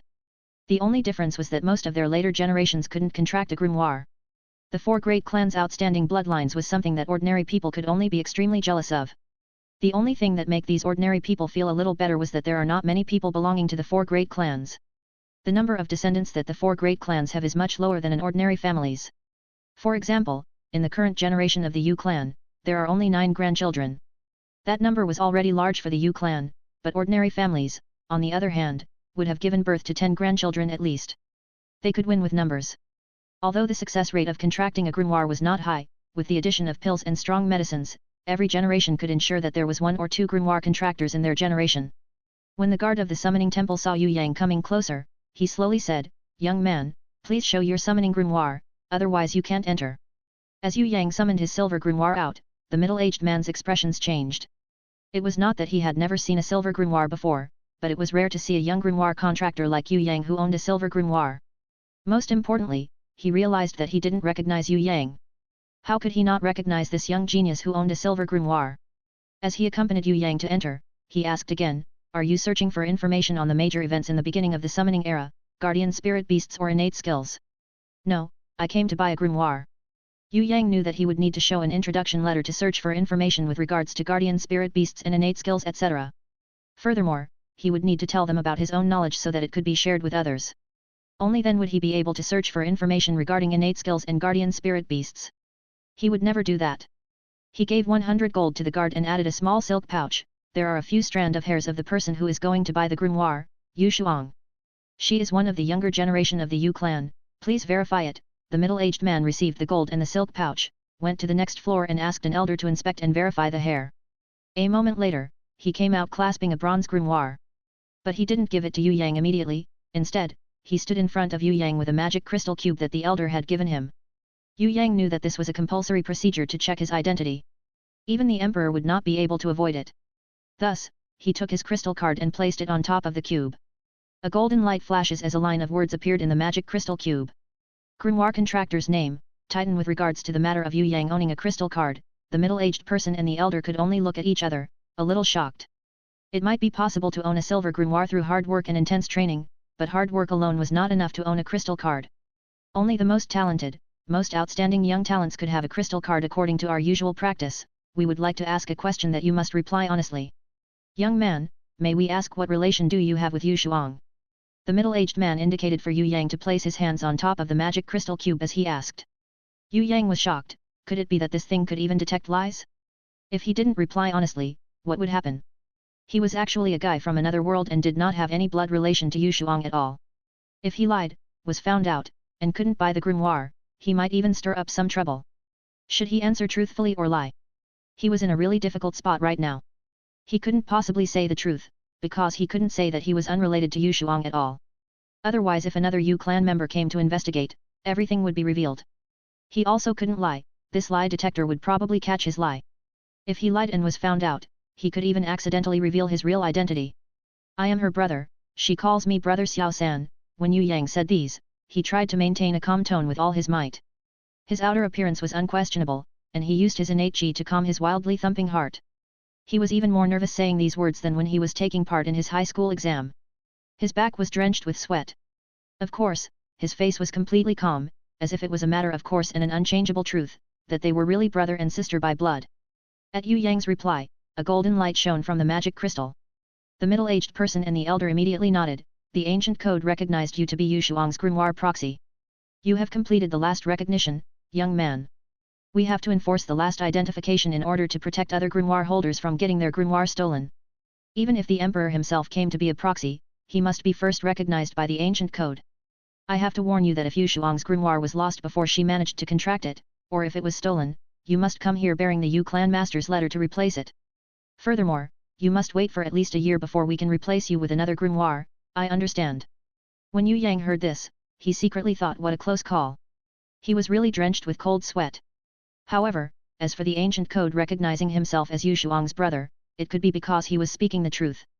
He didn't say that he was the pitiful guy or was blood related to Yu Shuang, he only said he was her brother. Fortunately, he had a fast reaction and noticed a hole in the argument. Furthermore, now that his words had been recognized and verified, he could better hide his own identity. When Yue Yang exited the building, the middle-aged man and the elder started shouting at each other with shock. that brat just now, could he be the Yu clan third young master that everyone called trash? Oh my god, didn't they say he couldn't contract a grimoire at all? He already owns a silver grimoire, but the rest of the world still think that he was trash. He was really a little fox that managed to keep his talents hidden. Did you see the beast he brought with him? It was a bronze-ranked level 5 two-headed demon wolf, yet he didn't value it at all and did not form a contract with it. I dare say he has been pretending all this while to deceive others and make others think that he was trash. He is even more outstanding than his father, and more cunning to boot. He is different from his father who was honest and upright, the one who issued his crystal card should be that person. All this years, only she managed to get a crystal card, the others could only get gold cards at the most. Even when the three great killing stars entered Tongtian Tower, you also knew about it, they were only issued gold cards. I have really never seen anyone who managed to get a crystal card. The elder's body suddenly trembled. Didn't I say it before? How could Yu Chu's son be trash? Seems like she was the only one who could truly see his potential, yet, when the middle-aged man heard that, he suddenly realized, I was actually really baffled when I saw that brat taking out a crystal card. So turns out she was the one who issued it to him. This brat, although he holds the title of trash, she would definitely not see someone wrongly. Compared to her, we are no better than a blind man. The elder was full of respect for the big-breasted royal Onichan that had welcomed Yue Yang when he first entered Tongtian Tower. He didn't even dare to say her name out loud. Elder Ma, we have been truly thoroughly deceived by rumors. If that brat is trash, then my son is shit that couldn't even be compared to trash. My son had even dared to call himself a genius. That idiot, he doesn't know what genius means. The real genius should be like that brat just now, who is already standing proudly above every other young rankers without anyone even realizing it. The middle-aged man laughed bitterly as he shook his head, as if he felt ashamed for his own son. Yu Hai, that old man, is really fortunate. Why couldn't I have such a good grandson too? The elder sighed regretfully. Yue Yang didn't know that there were people talking behind his back as he brought Hui Tai Lang back to the warrior's lodge. Not long after, Ye Kong and the others who used a teleportation scroll returned. When Umo, Xia Yun and Qi Yang were extremely moved when they saw Yue Yang, because Yue Yang's existence had thoroughly changed Ye Kong's and everyone's lives completely. But they were all men after all, they wouldn't say it out even if they feel extremely grateful. They only nodded their heads as they carved him into their hearts, and did not say anything else.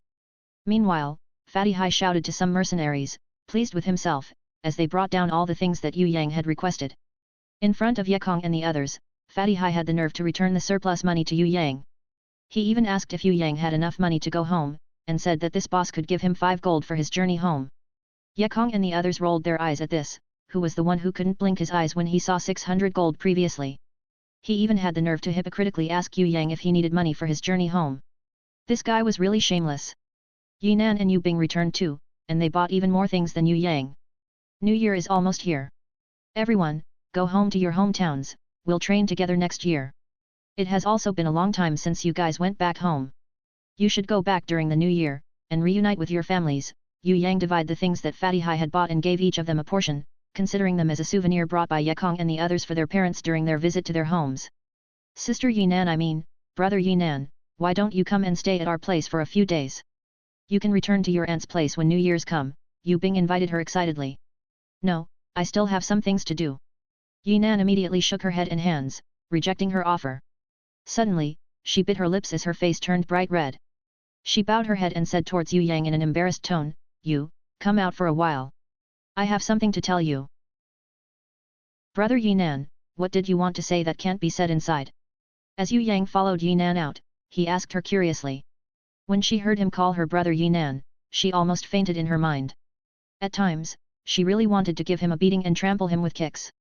If she still could not feel appeased even after that, she could bite him hard too. She had seen idiots before, but she had never seen an idiot that was this stupid. Yinan was very angry in her heart, but she pasted a smile that was as refreshing as a spring breeze and said, Actually, I'd like to ask you. With regards to the matter of you and Miss Xue breaking your engagement, what had actually happened? Yue Yang was also completely unaware of the situation. How would he know the answer? If there was really some enemy that ordered an assassin to kill the pitiful guy and make it seem like he had jumped into the river, then he should quickly dispose of this enemy. Otherwise, since he had replaced the pitiful guy's identity, others might start to get suspicious of him. Of course, Yue Yang, who has a powerful strength right now, wasn't afraid of anyone pulling tricks on him. He would counter every trick with another trick. No matter what the enemy would use to attack him, he would always have a way to deal with it. The only thing he was afraid of was that the beautiful woman, Yu Bing, and the others would be sad when they found out about it. Yue Yang would secretly try to find out what had actually happened. Sooner or later, he would find out the truth. Looking at the circumstantial evidence, it was highly probable that the pitiful guy had drowned himself. This is because if there really was an assassin who was after his life, after taking over the pitiful guy's identity for so long, why haven't Yue Yang met any enemies who tried to attack him? Yue Yang decided to investigate the truth so that this complicated, unclear situation would come to light. This does not only concern Miss Shue's marriage, it also concerned his identity. As for Yinan's question, of course Yue Yang didn't tell her the truth. He opened his arm and placed it around Yinan's shoulders suddenly, hugging her intimately. Brat, you really made me worry for nothing. I thought you wanted to hit on my sister, so turned out you aren't, brother Yinan, my sister is still young. Furthermore, her birth chart isn't that good, so I would dissuade you to pursue her. Actually, there are a lot of pretty girls in the world, as long as you make the correct move, they would be queuing up in front of you naked waiting for you to make a move on them. Don't be too anxious, after the New Year's, I will accompany you to find girls. You can choose any girl you want, choose the one with the biggest boobs if you want. We'll work together to make you lose your virginity, then we'll slowly research on bed techniques. When our battle prowess has reached the master level, we'll write our girls' encyclopedia together. Meanwhile, Yinan's body had been petrified because Yue Yang, this shameless guy, had hugged her. Although she knew clearly that this brat didn't take her as a girl, and only thought of her as a brother who he can pour his heart's troubles to, she still couldn't stand him getting too intimate with her. Her stomach was in butterflies after smelling a particularly masculine scent of a male from Yue Yang. Her body felt a little weak. If it wasn't for her forcing herself to calm her thumping heart and continued to pretend to be his brother, she would probably be running away from embarrassment long ago. With regards to Yue Yang's words, Yinan didn't think it was funny at all. Although this brat was quite a good brother, but as for his treatment of girls, she reckoned that his thick skin would probably only be second to Fatty Hass in the whole of Soaring Dragon Continent. At least, Fatty Hai could recognize that she was a girl. Yue Yang on the other hand, he was simply as blind as a bat. But speaking truthfully, Yinan actually liked the silly Yue Yang who could not recognize her as a girl. This way, she could hear his innermost feelings.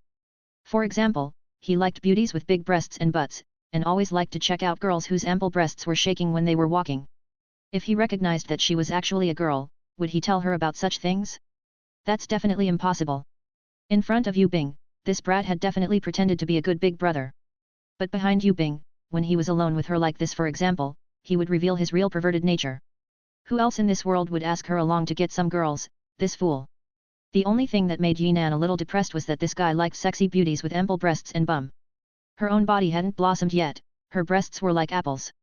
She reckoned that even after growing them for another 2 years, they would probably be only as big as pears. She was fated not to have ample breasts like papayas or coconuts.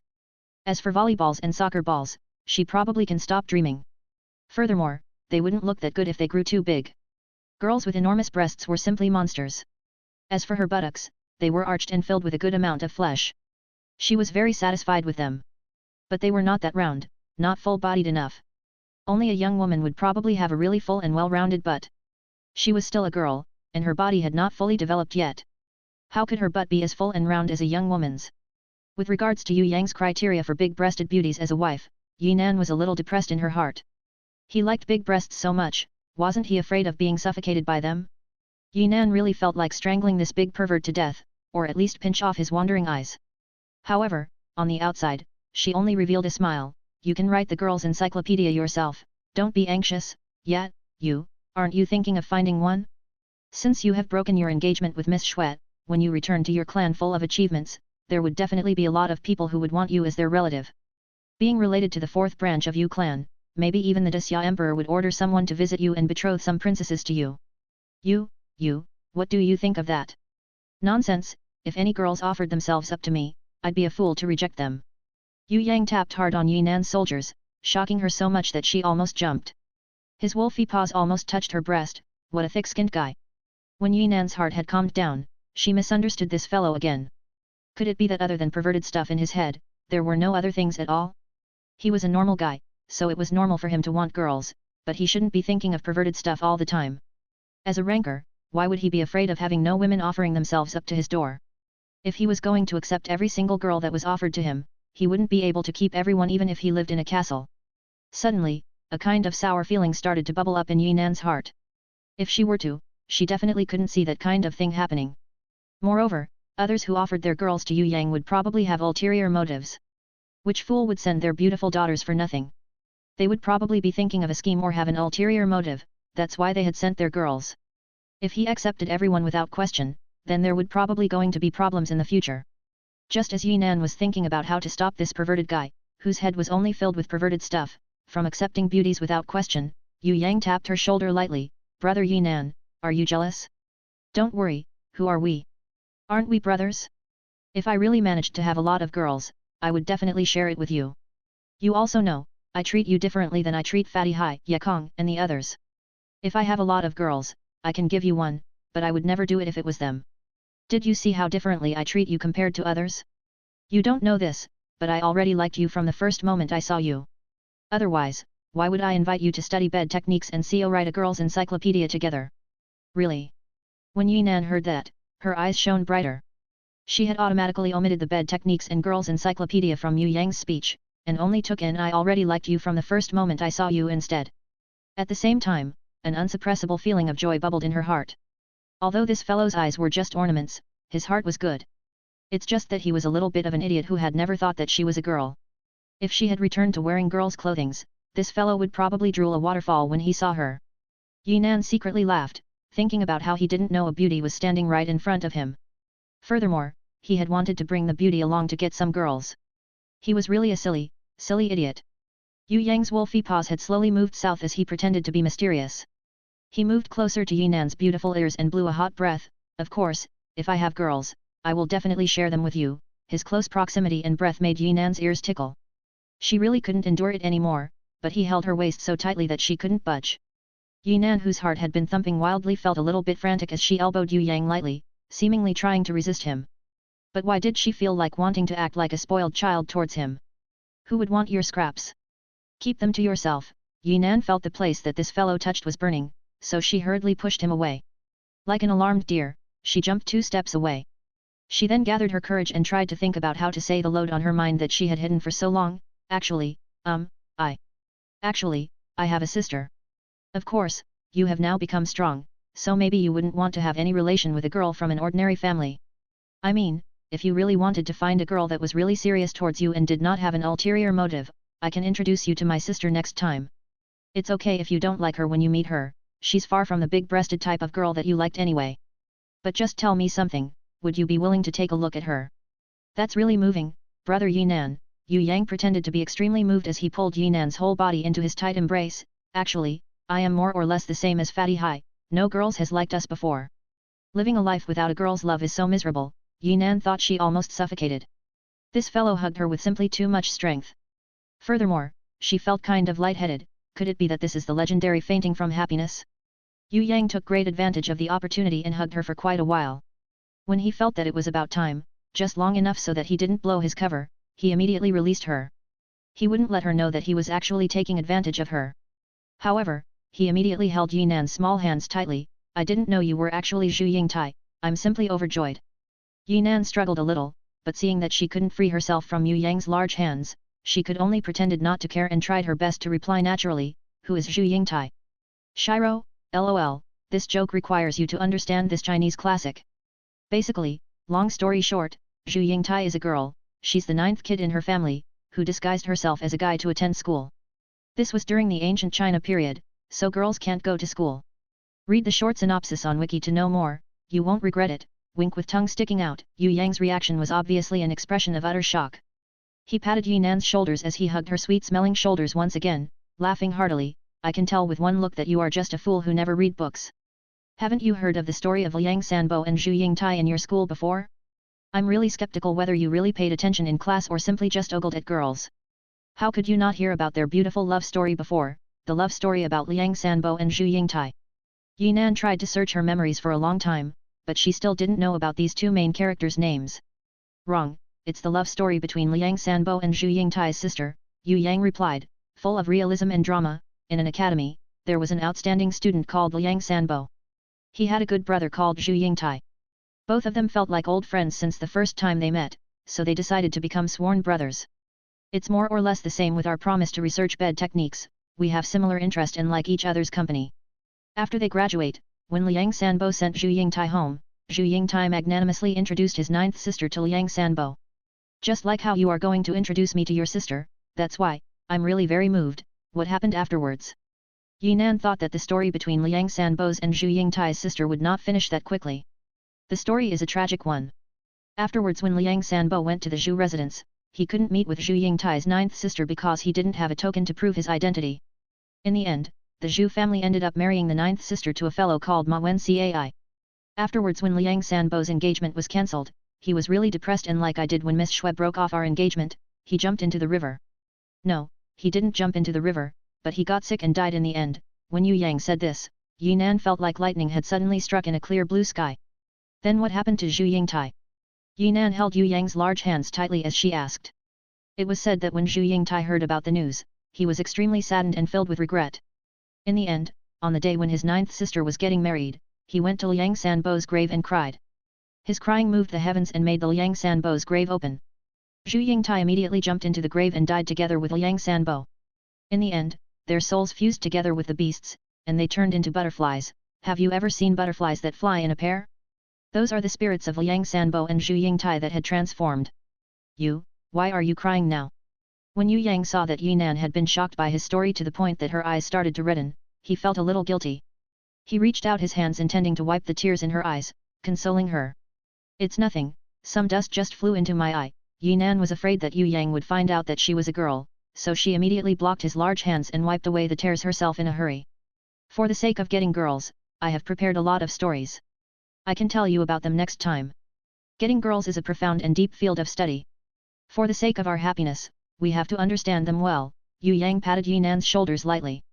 When Yinan heard that, her tears immediately turned into laughter. This fellow was really an idiot. If she really let him know that she was a girl, she couldn't imagine what kind of expression he would have. Suddenly, she remembered about the keepsake from the story. She immediately removed the jade pendant necklace on her neck and put it on Yue Yang anxiously. This is my sister's keepsake, you must never lose it. Don't ever become like Liang Sanbo, who had to break his engagement because he didn't have a keepsake to prove his identity. Don't ask me anything first, I will explain everything to you later. If you ever lose it, I will never forgive you.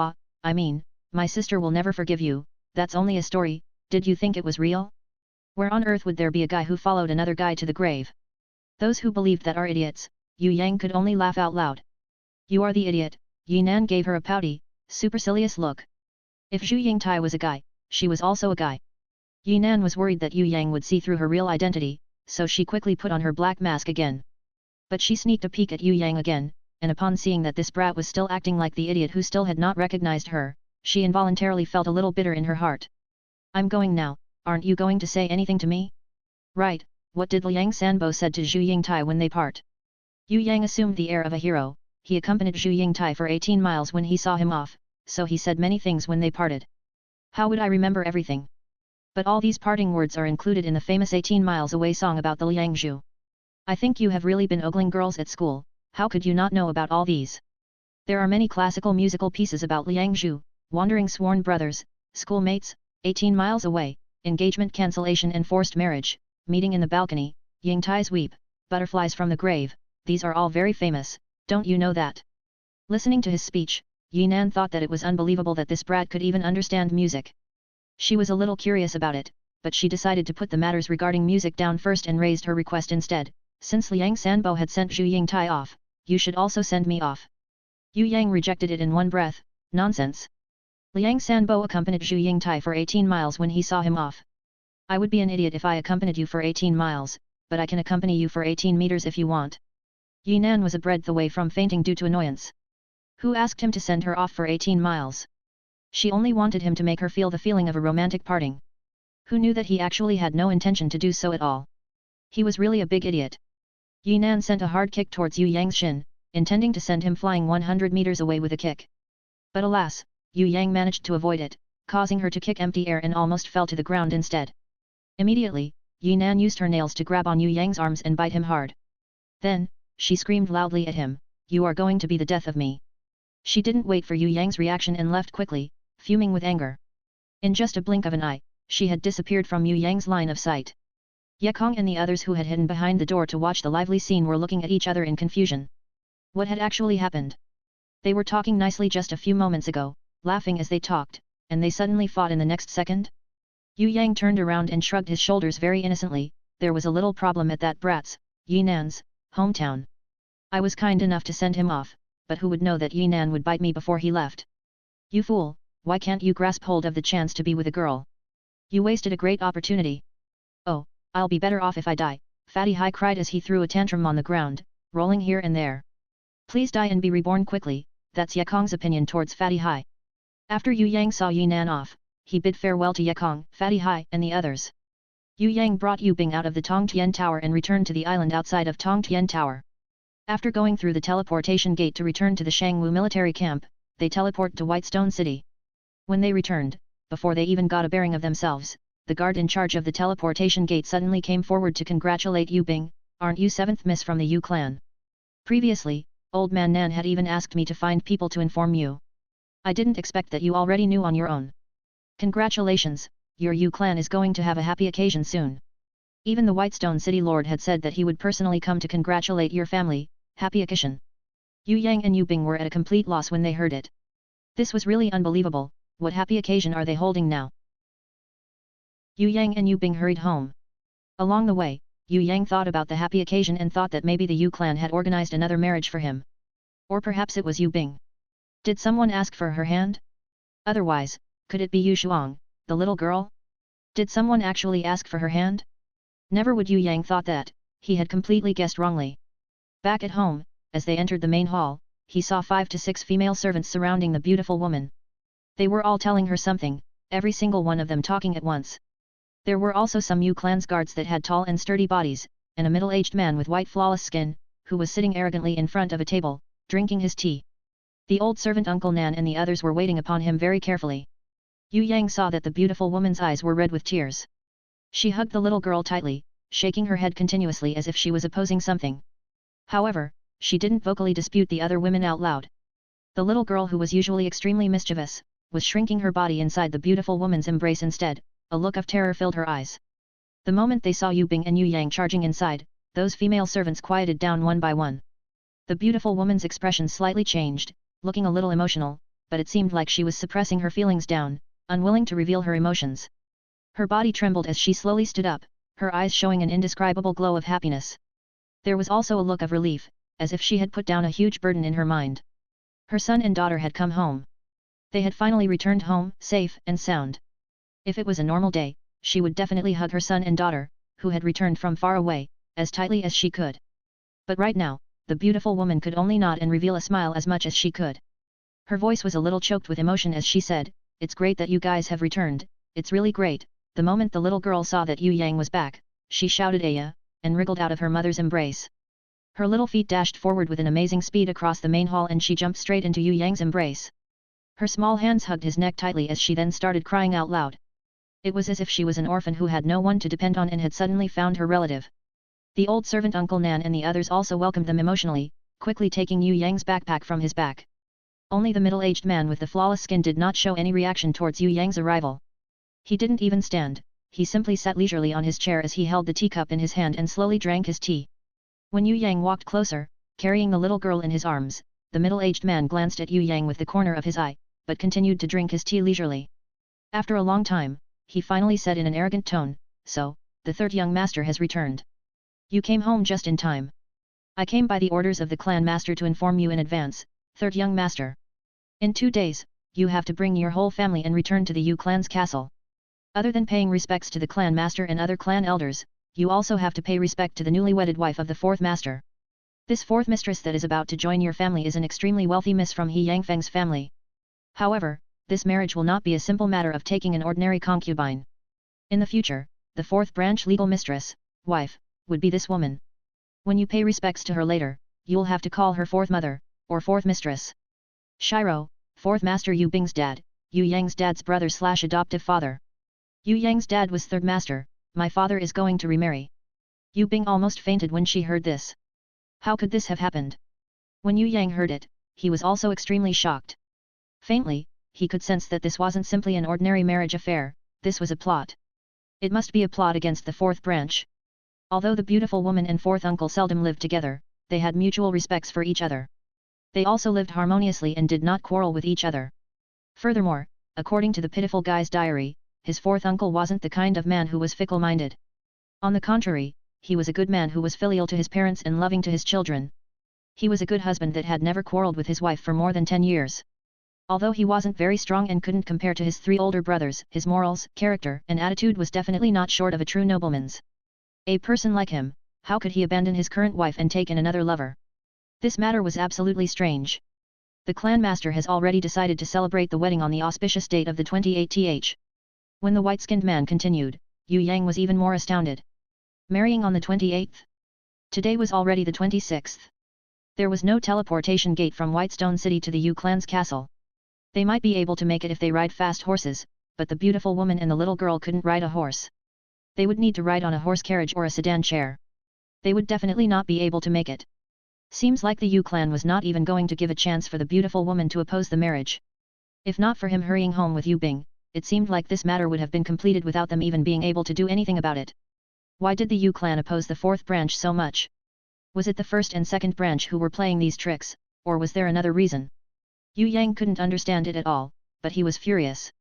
He had wanted to return to the Yue clan's castle and fight for the justice of 4th mother's resentments, he wanted to help her take revenge on those people. However, they had actually bullied them to this extent instead.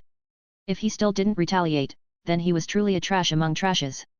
My mum is the true official mistress of the 4th branch, so even if she wanted to enter into our family, she has to be a concubine. How could you make her the legal wife? Then what do you guys regard my mother as? Yue Bing was so angry that her face had turned white. Not only did the miss from the He Yangfeng's family want to marry into their family, she also wanted to become the legal wife? What kind of reasoning is this? If they really let this matter go, then the 4th branch would really not have a position in the clan anymore. Yue Bing decided to be violent. She would definitely not endure someone bullying the 4th branch so much. Although Mistress Xian is a faithful and virtuous wife, everyone knows that 4th master didn't have a son. Without a son, it would be difficult to continue the line. The clan master's intention was to hold this happy occasion as soon as possible, since the 4th master is still young and has an affinity with Miss Feng. Otherwise she might get pregnant and give birth to a child before marriage. This matter would not sound very nice if it was spread to the public. 3rd young master and 7th young mistress shouldn't complain too much, this is a grown-up matter. You two are still young, so you wouldn't understand. Actually, when Miss Feng joins the family as the legal wife, Mistress Xian could only be treated as a concubine. However, Miss Feng is a highly intelligent woman with high principles and morals. She knows that Mistress Xian has worked hard for the 4th branch for many years, and can be credited for being a virtuous wife. She couldn't bear to let Mistress Xian be a concubine, let alone making the 4th master write a divorce letter and send it home, hence Miss Feng has already said that she is willing to call Mistress Xian older sister. In the future, she wanted to create a harmonious 4th branch and share a husband with Mistress Xian peacefully. A middle-aged female servant suddenly stood up and chattered a whole bunch of rubbish. We actually have to thank her for not chasing my mother out of the house. Hearing this, Yue Bing simply felt like a bolt of lightning had struck under a clear sky. Is there such a reasoning? Isn't this 100 times more uncivilized than those cannibals who said that they wouldn't be full unless they eat a person? Yue Bing glared at the woman full of anger. Didn't my mother also marry my father as his legal wife? Didn't she also come from a wealthy and prominent family? Furthermore, how could the 4th branch not have a descendants to continue our family line? Don't we have 3rd brother? Seeing Yue Bing's angry glare, the female servant jumped with fright and retreated back. The flawless-skinned middle-aged man let out a cold laugh instead, snorting without any ounce of care at all. 7th young mistress, did you know who match-made Mistress Xian, and who vouched for her? Also, did you know who gave her dowry? If it wasn't for the 3rd master trying to protect the 4th master's reputation before, he wouldn't have stood up to become their matchmaker. Strictly speaking, Mistress Xian only followed 4th master back, without a name nor background. But seeing that she was kind and virtuous, everyone had let it go. If everyone make too many complaints about it and the news gets out to the public, the Yue clan will become a joke. 2nd branch butler, if the Yue clan insisted on holding the marriage ceremony, I would actually not oppose it at all. However, please do not slander others.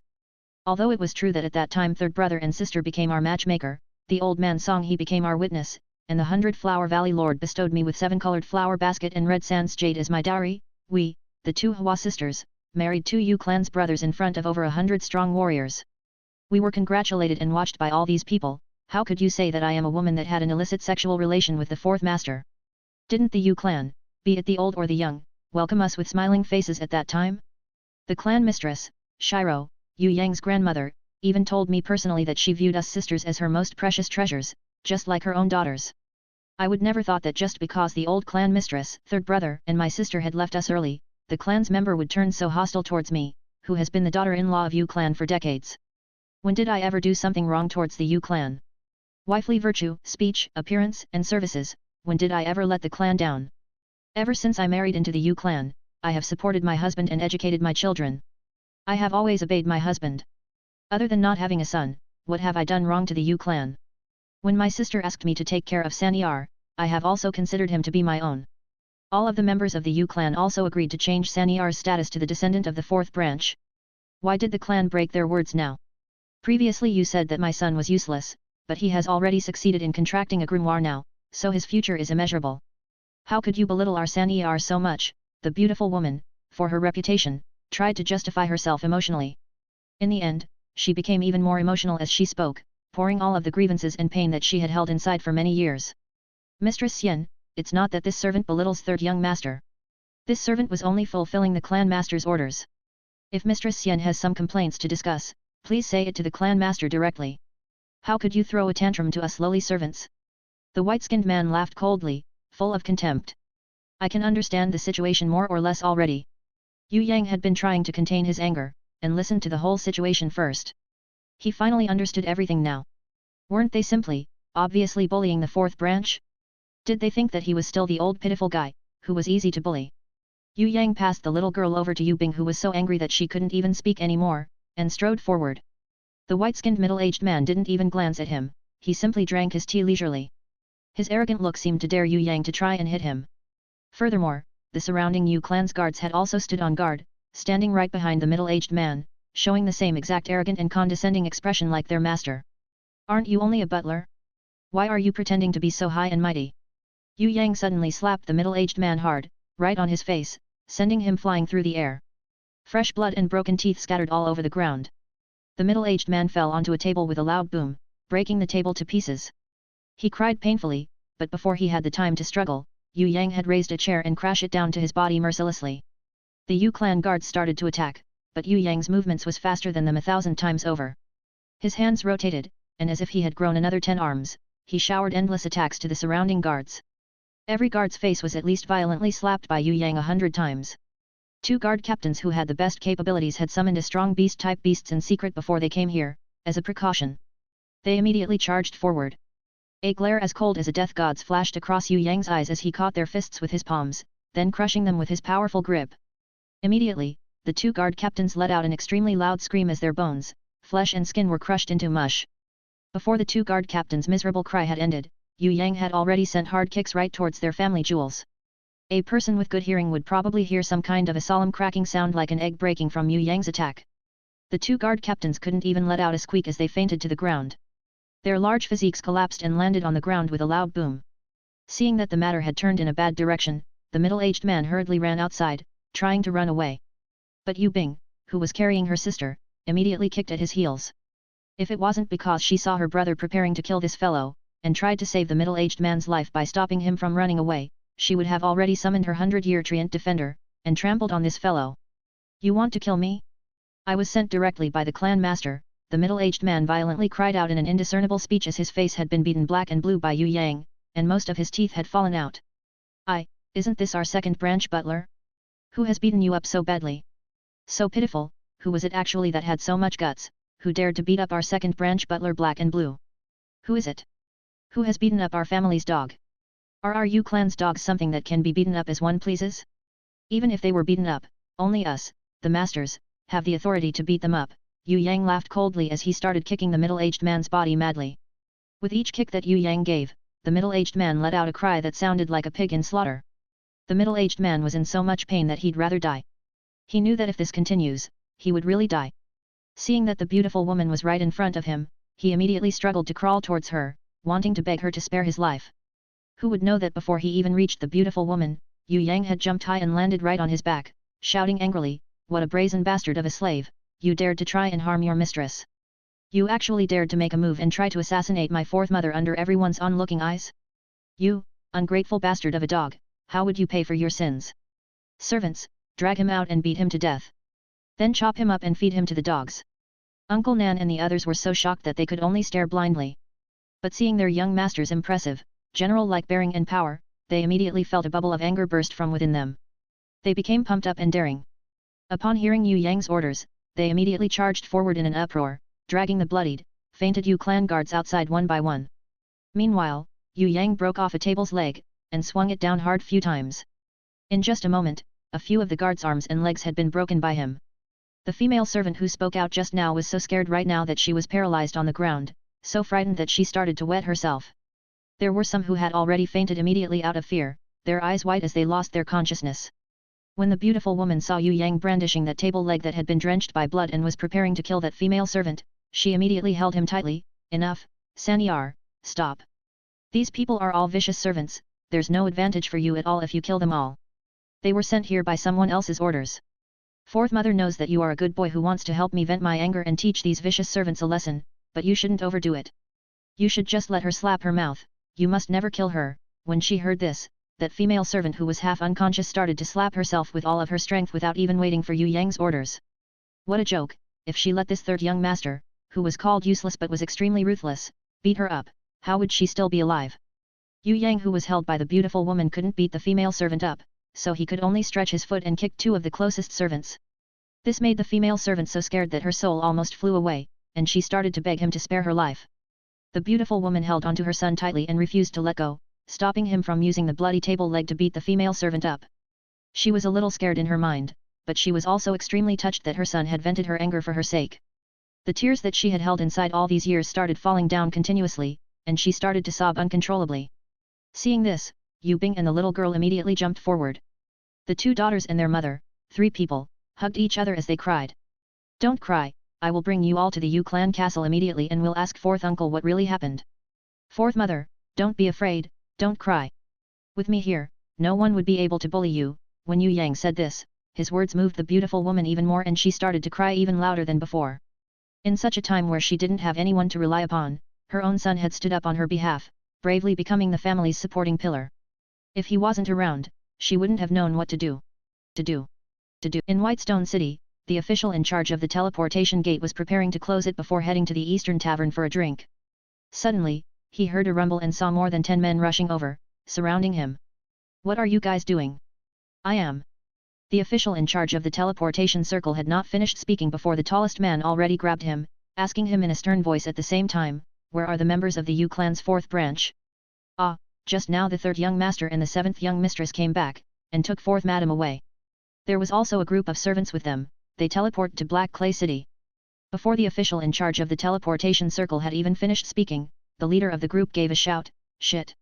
Randomly throwing aside the official, he led the team to depart with loud stamping sounds. The official in charge of the teleportation portal unhurriedly got up from the ground, patting his chest. As expected, the 3rd young master was right.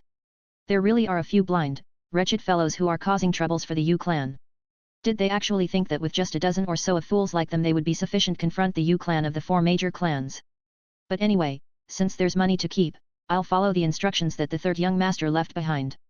When he discovered that the gold coins in his pocket were still there, he was immediately in a better mood. He had been rewarded with an ample amount of 5 gold coins simply by helping the Yu clan's 3rd young master tell a small lie. Where else would he be able to find such a good deal? Yue Yang did not guide the beautiful woman to Black Clay City, but rather, to Green Bamboo City. After reaching Green Bamboo City, Yue Yang gave the old servant Uncle Nan and the others 5 gold as living expenses, telling them to go back to the Yu clan castle only when the new year began. For now, they would first find a place to rest for 2 days. Uncle Nan and the other servants also knew that they were a burden to the young master, so they nodded and agreed to find a place to stay at in Green Bamboo City. Yue Yang carried the little girl, who had been so tired that she ended up falling asleep, brought the beautiful woman and Yu Bing to rent the biggest, most comfortable, enclosed 4-wheel carriage he could find and headed straight for the Yu clan castle. If it was just Yue Yang alone, or even bringing just Yu Bing, Yue Yang would have definitely chosen to teleport directly to Black Clay City, which was the nearest city to the Yu clan castle. There were reasons as to why he had chosen to go to Green Bamboo City. The first was because Green Bamboo City was not much further than Black Clay City, and there was a main road that would lead directly to the Yu clan castle. The second was that according to a normal person's line of thought, one would think that Yue Yang, Yu Bing, and the others who were rushing, would head straight to Black Clay City, and thus overlook Green Bamboo City, which was slightly further away. Although he did not know if people would come to intercept them mid-journey, it was still best to be prepared. Now that he was bringing along the beautiful woman and the little girl, his speed could not be too fast. Apart from ensuring that the trip would not be too exhausting for them, he also could not let them be put in any danger. Thus, Yue Yang got the best four-wheeled carriage he could find and had the beautiful woman, Yu Bing, and the little girl to sit inside, while he alone sat next to the coachman, taking note of the changes in their surroundings. If there were any people attacking, Yue Yang would just let Hui Tai Lang play with them. Lately, Hui Tai Lang was living like a prince, doing nothing but eating and sleeping, and there were even hints of him getting fatter. He even gave the coachman a huge amount of gold to get him to drive through the night. After driving through the entire night, at the break of dawn on the second day, they managed to arrive at the Yu clan village, which was 10 miles away from the Yu clan castle. These were the living quarters of the Yu clan branch members, the descendants of extended family, and distant relatives. Although this was called the Yu clan village, it was similar in size to Whitestone City. Within the village, there were even city walls and facilities such as a mercenary guild, a warrior guild and taverns. The Yu clan village was actually the first gate of the Yu clan castle and was located in the middle of a deep valley. After passing through it, there would be 2 large roads winding up towards the Yu clan castle, which towered halfway up the mountain. "Young master, there is someone blocking the road ahead of us." The coachman was so scared that his entire body was trembling. Of course, it was not his first time going to the Yu clan castle, but he had never seen such a situation like this before. Almost 100 Yu clan guards were defending the front of the Yu clan village, all looking ferocious at his arrival. It wasn't usually like this. Although there had always been someone to interrogate at the Yu clan village, apart from their attitudes being slightly arrogant, they would never obstruct. Right now, it seemed as if this young master was not a member of the younger generation of the Yu clan, but more like someone who had come to carry out a vendetta. But if he had come to carry out a vendetta, why would he bring 3 women, both big and small? What was this all about? The more he thought about it, the more scared the coachman became. Soon, he had become a trembling lump and was no longer willing to urge the horses forward. Once Yue Yang saw this fellow's good-for-nothingness, he smoothly grabbed a handful of gold coins, shoved them into the coachman's pocket, then kicked him off with one leg and took control of the carriage himself. "Xiao-san, what is the meaning of this? Don't tell me you want to force your way in." From within the guards of the Yu clan, a mighty and dignified purple-robed warrior strode out with a smiling face and stopped in front of the carriage. "According to the servants' reports, not only did you oppose your father's marriage and disregard the clan master and the clan elder's decision, you even cruelly beat up the second butler that the clan master had sent to persuade you and turned him into a disabled. Now the elders are furious, and they entreated the clan master to give an order to punish you severely. You can go up the mountain, but you must get off the carriage, offer a humble apology and walk up one step at a time. 8 Mistress husband, why do you impose on us a criminal charge without distinguishing right from wrong?" Yu Bing pushed aside the curtain covering the carriage entrance and got out of the carriage, asking indignantly. It was obviously the first house's dogs that were relying on brute force to bully others when they were showing off their strength at our house. My elder brother took action to teach those evil servants a lesson. What's wrong with that? We definitely won't offer a humble apology. What's more outlandish is that you even have the gall to come and cause us difficulties. You are part of the younger generation, yet you do not respect your superiors. Is this how Lady Xian raised her children? Again, a lanky male emerged from the crowd. Xian does not know how to support her husband, nor does she know how to educate her children, and it just so happens that she is going to see esteemed father and will beg forgiveness in his presence. The beautiful woman had already received Yue Yang's instructions beforehand, and only replied with one sentence. She had entrusted Yue Yang to take care of everything. The beautiful woman felt that her son had grown up so much and was no longer the shy, little boy who did not dare to let go of her hand all those years ago. I'm disrespectful? I'm afraid that it's some people who have no respect for the old. There are some things that if said, will only let the whole world ridicule them and let the younger generation be humiliated. Yu Bing had never contradicted her elders and originally was still slightly inwardly timid. Once she saw that her elder brother was next to her nodding in encouragement, she suddenly felt a surge of courage and not even worried that she was facing 2 elders. She displayed not a single sign of weakness. The young lady thought, since she and her elder brother had not committed any wrongdoings, they were only being bullied intolerably. It wasn't as if only the main house and second house were allowed to bully people, and the rest were not allowed to resist, was it? Whether you are right or wrong, the clan head and elders will determine so. We will not ask any more. Right now, unless you want to sacrifice your life, follow the clan master's orders, get off the carriage, obediently climb up the mountain, then beg for forgiveness from the clan elders. The purple-clad warrior gave a heavy snort. May I know, what are the consequences for our crimes? It couldn't be beheading, right? Yue Yang gave a small smile. Since they're going to play, let's play with bigger stakes. The clan master issued his commands. Lady Xian was unable to raise her children properly. Xing Hall asks for 10 strikes with a rod. On account of the many years of being virtuous, filial daughter-in-law and not causing any trouble, your name can be cleared, and your children are permitted to substitute half of the beatings for you. Yu Bing provoked her elders and assisted her elder brother in assault. On the account of being underage and ignorant, 15 rod beating. Shuang Er is still young and ignorant, so she can be pardoned. As for you, Xiao San, you are the main culprit, you badly injured others, were vicious, threatened the clan's unity, ruined the clan's reputation, and, the most grave of these offences, disrespecting the clan master's order. It is hard to appease the public without harsher punishment, so in addition to 100 rod beating, you will be confined so that you can reflect on your sins for a year. You will also be paying for the medicine as a compensation. The fourth house will also have to pay another 100 gold, as compensation for the injured butler and guards, to settle the incident. When the lanky male read all this out loud, his lips curved into a smile. He felt that Yue Yang would definitely not accept this punishment. If this trash third young master was impetuous and refused to accept, or even tried to break through forcefully, then there would be even more injuries, and it would become an even bigger crime. When it came to that, even if they were reasonable before, it would still become a huge blunder. Once Yu Bing heard this, her small face became deathly pale. This was essentially forcing them to rebel. Putting aside herself and her elder brother, they even wanted to beat her mother? They had really gone too far. Regarding everything that they were seeing and hearing, Yue Yang felt that it was very normal. This was just a big trap, and they wanted for him to jump into it. If not, it wouldn't matter who was sent to report the news, even sending just a letter was fine. Why was it that they sent the arrogant butler? It seemed that the other side had already calculated everything, no matter whether the fourth house acted or not, it would still be hard to escape from this scheme. For example, the two in front of them, if they really wanted to settle the incident, why did they not send two kind-hearted and amiable elders to mediate? With such unyielding attitudes and threatening people in such a way, the reason couldn't have been more simple. It was to oppress them. Once this plan was successful, perhaps Fourth Mother would have no foothold in the Yu clan. She and himself, along with Yu Bing and Yu Shuang, would probably be evicted, and the Feng clan's young mistress, she would smoothly marry into the Yu clan, becoming Fourth Uncle's official lady. However, no matter how well they have tried to prepare themselves, they still could not predict the future. The current Yue Yang was not the same person as the pitiful guy, and absolutely not that previously weak and powerless San Er. Instead, he was an extremely daring guy from another world. He possessed the innate invisible sword Qi, the serpent lily Xia Wen Li, the golden beast, the golden king beast bloody queen, barbaric cow shadow, Hui Tai Lang, the future golden crown thorny flower queen, and 2 summoning grimoires. With all this, did he still need to be scared of them? Don't even mention that first uncle Yu Xian, who was only a temporary clan master. Even if the real clan master, the Xia Empire's Marshal Yu Hai, that old man, wanted to give an order to flog Fourth Mother, Yue Yang would definitely become hostile and rebel. As long as he, her son, was there, no one would be allowed to even think of touching one strand of hair on Fourth Mother's head. The Soaring Dragon Continent was a world of warriors.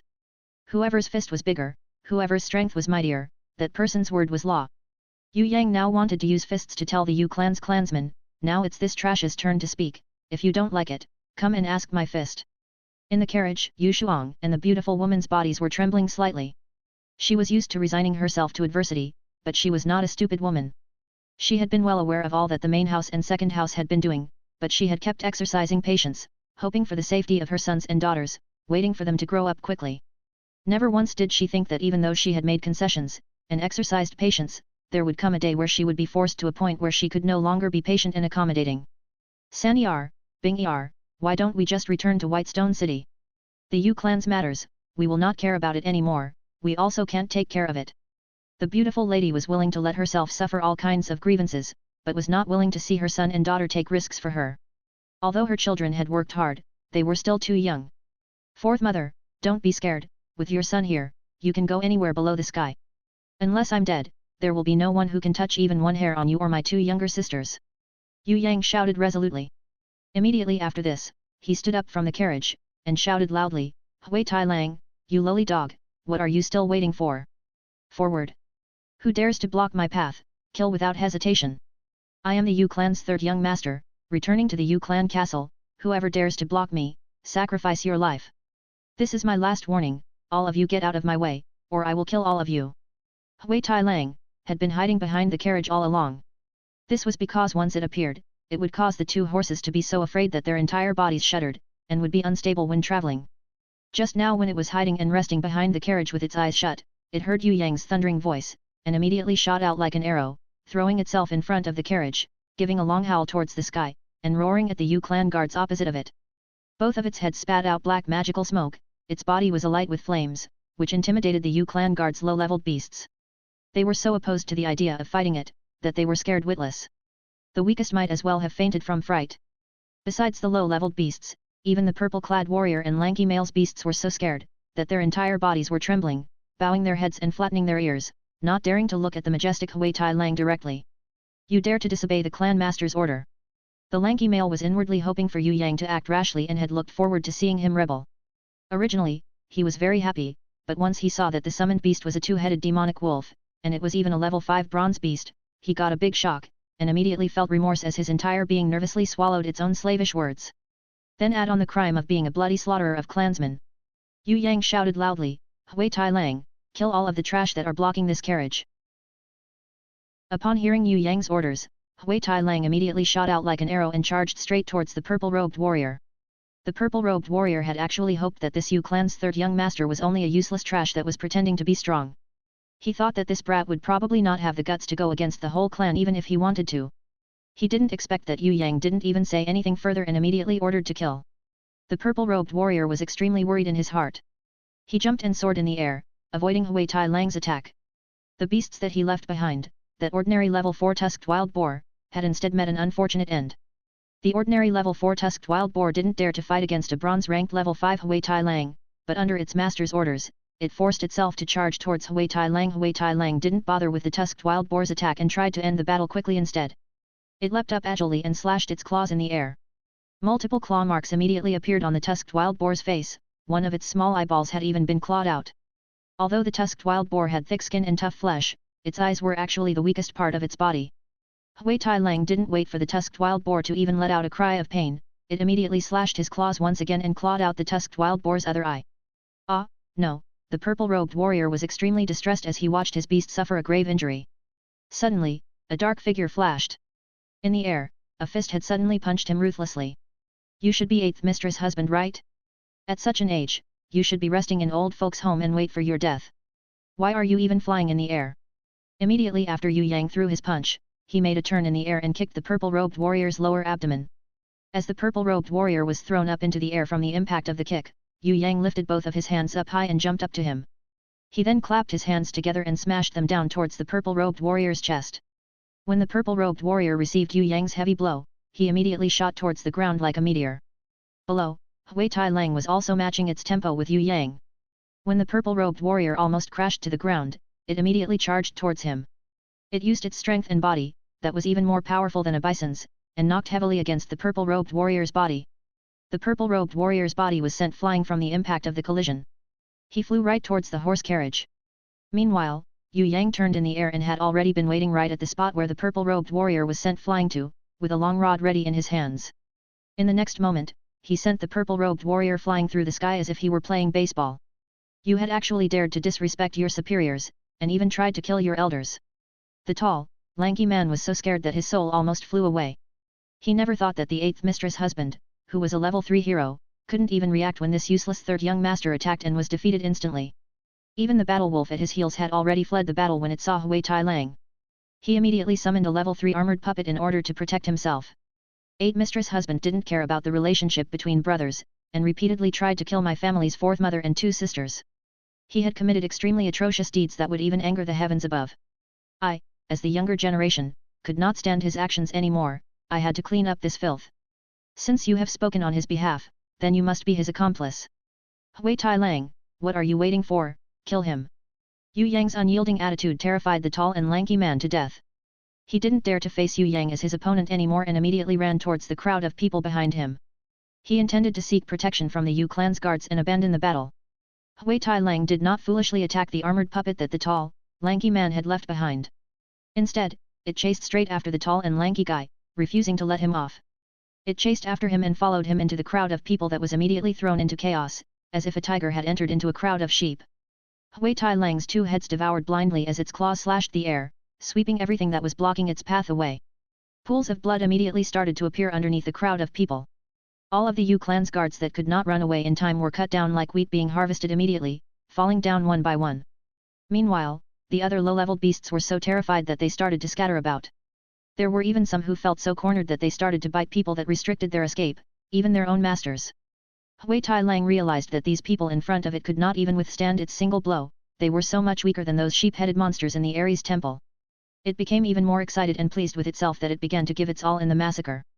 It swept its claws violently and swatted the people and beasts who could not run away in time like houseflies, to the side. However, it still kept its target on the tall, lanky man. The Yue clan guards were so frightened that they ran for their lives, dispersing in all directions. How they wished they could grow another pair of legs to run faster. Even so, there still were some unlucky ones which were swatted away like a fly by Hui Tai Lang. Upon impact, their muscles were torn and bones were broken. Blood flowed continuously as they gasped with their labored breaths. Although they were feared by others and had lived a good life assisting someone that was doing evil deeds, after meeting Yue Yang, this extremely powerful brat who was not afraid of any consequences in killing people, their good life had come to an end. The tall, lanky man tried to escape frantically. But how could he escape Hui Tai Lang's chase? When he turned his head back in despair, he found that Hui Tai Lang had almost caught up to him. He started crying out in fear, but how could Hui Tai Lang be courteous to him? With a slash of its claws, both the tall, lanky man's clothes and flesh were torn as they scattered in the air. The tall and lanky man cried miserably as he immediately tried to roll away like a gourd. A trail of blood was left on the ground as he rolled. Before he could even cry out and beg for forgiveness, Hui Tai Lang's two heads had bent down on him, and with a kaka sound, it broke two of his legs. The tall and lanky man's cries resounded through the whole of Yue clan's village, making others who heard his cry tremble in fear. If Hui Tai Lang wanted to kill the tall and lanky man, it simply need to open its mouth wide, but it was a clever dog that knew how to seek favor from his master. It didn't devour him immediately, but instead forcefully dragged the tall and lanky man to Yue Yang. Placing him right in front of Yue Yang, it wagged its tail wildly, giving off the feeling that it was saying, "I'm a qualified thug, aren't I? Spare my life, third young master, please spare me," the tall and lanky man cried in fright. "Cry out louder, I can't hear you." Yue Yang's heart was definitely made of stone. In his eyes, in the Yue clan, other than fourth mother and his family, the other members were all just NPCs. If he was in a good mood, he could probably chat with them a little, but if they tried to seek trouble with him, it would be pointless to listen to their excuses, he would kill them immediately. A group of people hiding within the Yue clan village could no longer sit and hide in secret as they watched the scene and saw what was happening. They immediately charged out, one by one. The leader of this group of people was a bald, elderly man riding a tiger puppet beast. Seeing the appearance of this hidden group of people, Yue Yang laughed bitterly in his heart. Just as expected, this was a plot. They had already predicted that he and his family would retaliate against the clan elders. However, they might not have anticipated that the one attacking would be him, the useless third young master. They had miscalculated, those low-leveled, but agile beasts were probably summoned to fight against Yu Bing's treant originally. Who would have imagined that he would use Hui Tai Lang instead, which happened to be these beasts' exact nemesis? With regards to the appearance of this baldy elder, Yue Yang was not surprised at all. It could even be said that this was the moment he had been waiting for. Since he had decided to fall out with his clan, then he should play the game with higher stakes.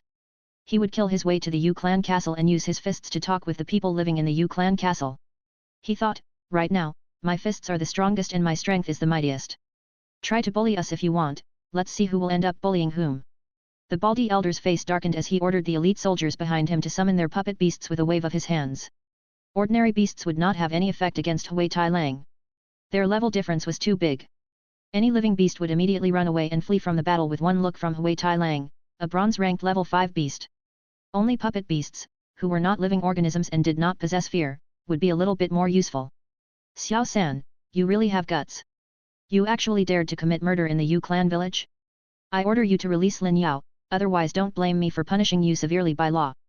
The baldy elder seemed to be an influential person. He was riding on a bronze-ranked level 4 tiger puppet beast. The two red-clad guards behind him also had bronze-ranked level 3 tusked battle tigers ready.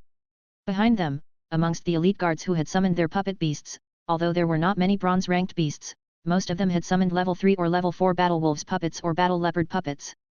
Hui Tai Lang was the highest leveled beast in the area, but his oppressing aura did not have any effect on these puppets who did not possess any intelligence. The baldy elder was fully confident that he could take control of the whole situation. He didn't know how that useless third young master got his hands on a bronze-ranked level 5 two-headed demon wolf.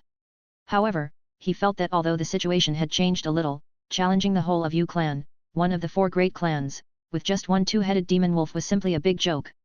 The baldy elder also didn't believe that Yue Yang would dare to oppose him, who was an elder with a high position in the clan. This trash, in the past, Yue Yang would immediately tremble with one look from him, he couldn't even speak properly in his presence. With just the power of this brat alone, he still wanted to pick a fight with him? Old geezer, what did you say? Say it louder, I couldn't hear you. Yue Yang pretended that he couldn't hear properly as he continued to use the wooden rod to forcefully beat the tall, lanky man. Yue Yang used just the right amount of force to break the bones in his body. He ensured that the tall and lanky man wouldn't be beaten to death or beaten unconscious. Yue Yang wanted to let him suffer a pain so painful that he would rather die but wouldn't be able to. Xiao San, you actually went as far as going against my orders.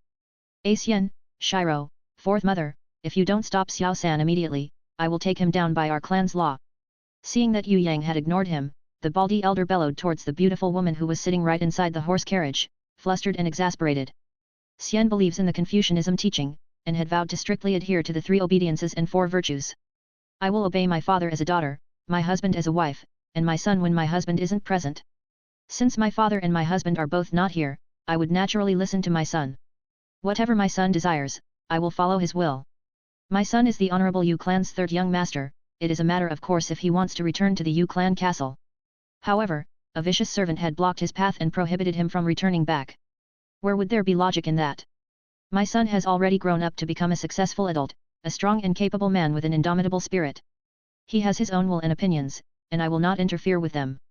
Speaking about crimes, why don't you wait until we return to the Yu clan castle and discuss it with the other elders? Surrounding us like this intending to kill my son, is this what you call the clan's laws? The beautiful woman rejected the baldy elder's orders with one breath. Shiro, Xian, you actually followed your son and become his accomplice in this heinous crime? Well, well. You really have a lot of guts. The baldy elder was so furious that his face had turned red and green, just like a chameleon. Hui Tai Lang, kill this old fart who intends to sexually assault my 4th mother. Yue Yang decided to place the crime of sexually assaulting a daughter-in-law from the clan on this baldy elder first. As for whether or not this crime could be established, it would depend on whether his fists were strong enough to speak for themselves. Xiao San, you, how dare you slander others? The baldy elder didn't think that Yue Yang would be this shameless. He bellowed loudly, furious to the point that his lungs almost burst. Old fart, are you senile, or brain dead? Do you think that a fool like you can call me Xiao San? Address me as 3rd young master. Old dog, have you forgotten how to greet your masters when you see them? Now call me 3rd young master. If it was the pitiful guy in the past, he would probably be afraid of the baldy elder. Unfortunately, Yue Yang was a guy from another world. He completely didn't recognize who this baldy elder was. Since they had already fallen out with the clan, Yue Yang didn't even bother with being courteous anymore. With his rampant and aggressive speech, he made the baldy elder so angry that he almost burst his veins. The baldy elder's vision turned dark for a moment and he fell down from his tiger puppet beast's back. Sanji, Yu Bing sweated with worry. It seemed like her brother had gone mad with all the killings. He even called the torture chamber elder, whom he was so afraid of in the past, an old dog. Who's this idiot? Yue Yang was curious, could it be that this fellow was a person that he couldn't afford to offend? He is the torture chamber elder, Yu Bing explained worriedly. She had wanted to tell Yue Yang that this was the person that he was most afraid of in the past, but who would know that Yue Yang had immediately laughed out loud the moment he heard that, isn't he just a torture chamber elder? You gave me a fright. He's just an insignificant old geezer, he is so old that he already went senile and even has difficulty stabilizing. What are you afraid of? Don't be afraid, brother will put him in a coffin immediately. Everyone, take this little brute who has no respect for elders and the clan's law down. I will uphold our clan's law. The baldy elder was saved by his subordinates, but upon hearing Yue Yang's words, he immediately vomited a mouthful of blood. Someone like him who had always been respected and looked up to, it was really the first time in his life suffering through such vicious ridicule and humiliation. Under such embarrassment and humiliation, he was so angry that he had actually threw up blood. I think you are already tired of living. An old dog like you would only waste food and resources living in this world. Elder, let this junior pay his last respects to you. All of you, come. I'll kill whoever opposing me, it doesn't matter if I kill one or everyone one of you. That way I could end this battle faster. Hui Tai Lang, send this elder to his way. Yue Yang smirked a little. This old fellow must be one of the conspirators against the 4th branch. He must have an undeniable relation with regards to the matter of 4th uncle marrying a new wife and the cancellation of the pitiful guy's engagement that made him drown himself in the river. If Yue Yang didn't kill him, then was he really expected to treat this fellow as an elder? Beating a bastard slave in the open wasn't awesome enough. If he wanted to beat someone, he should beat them up from the most powerful, the mightiest elder onwards. A flash of demon-like glint crossed Yue Yang's eyes. The show is just starting now.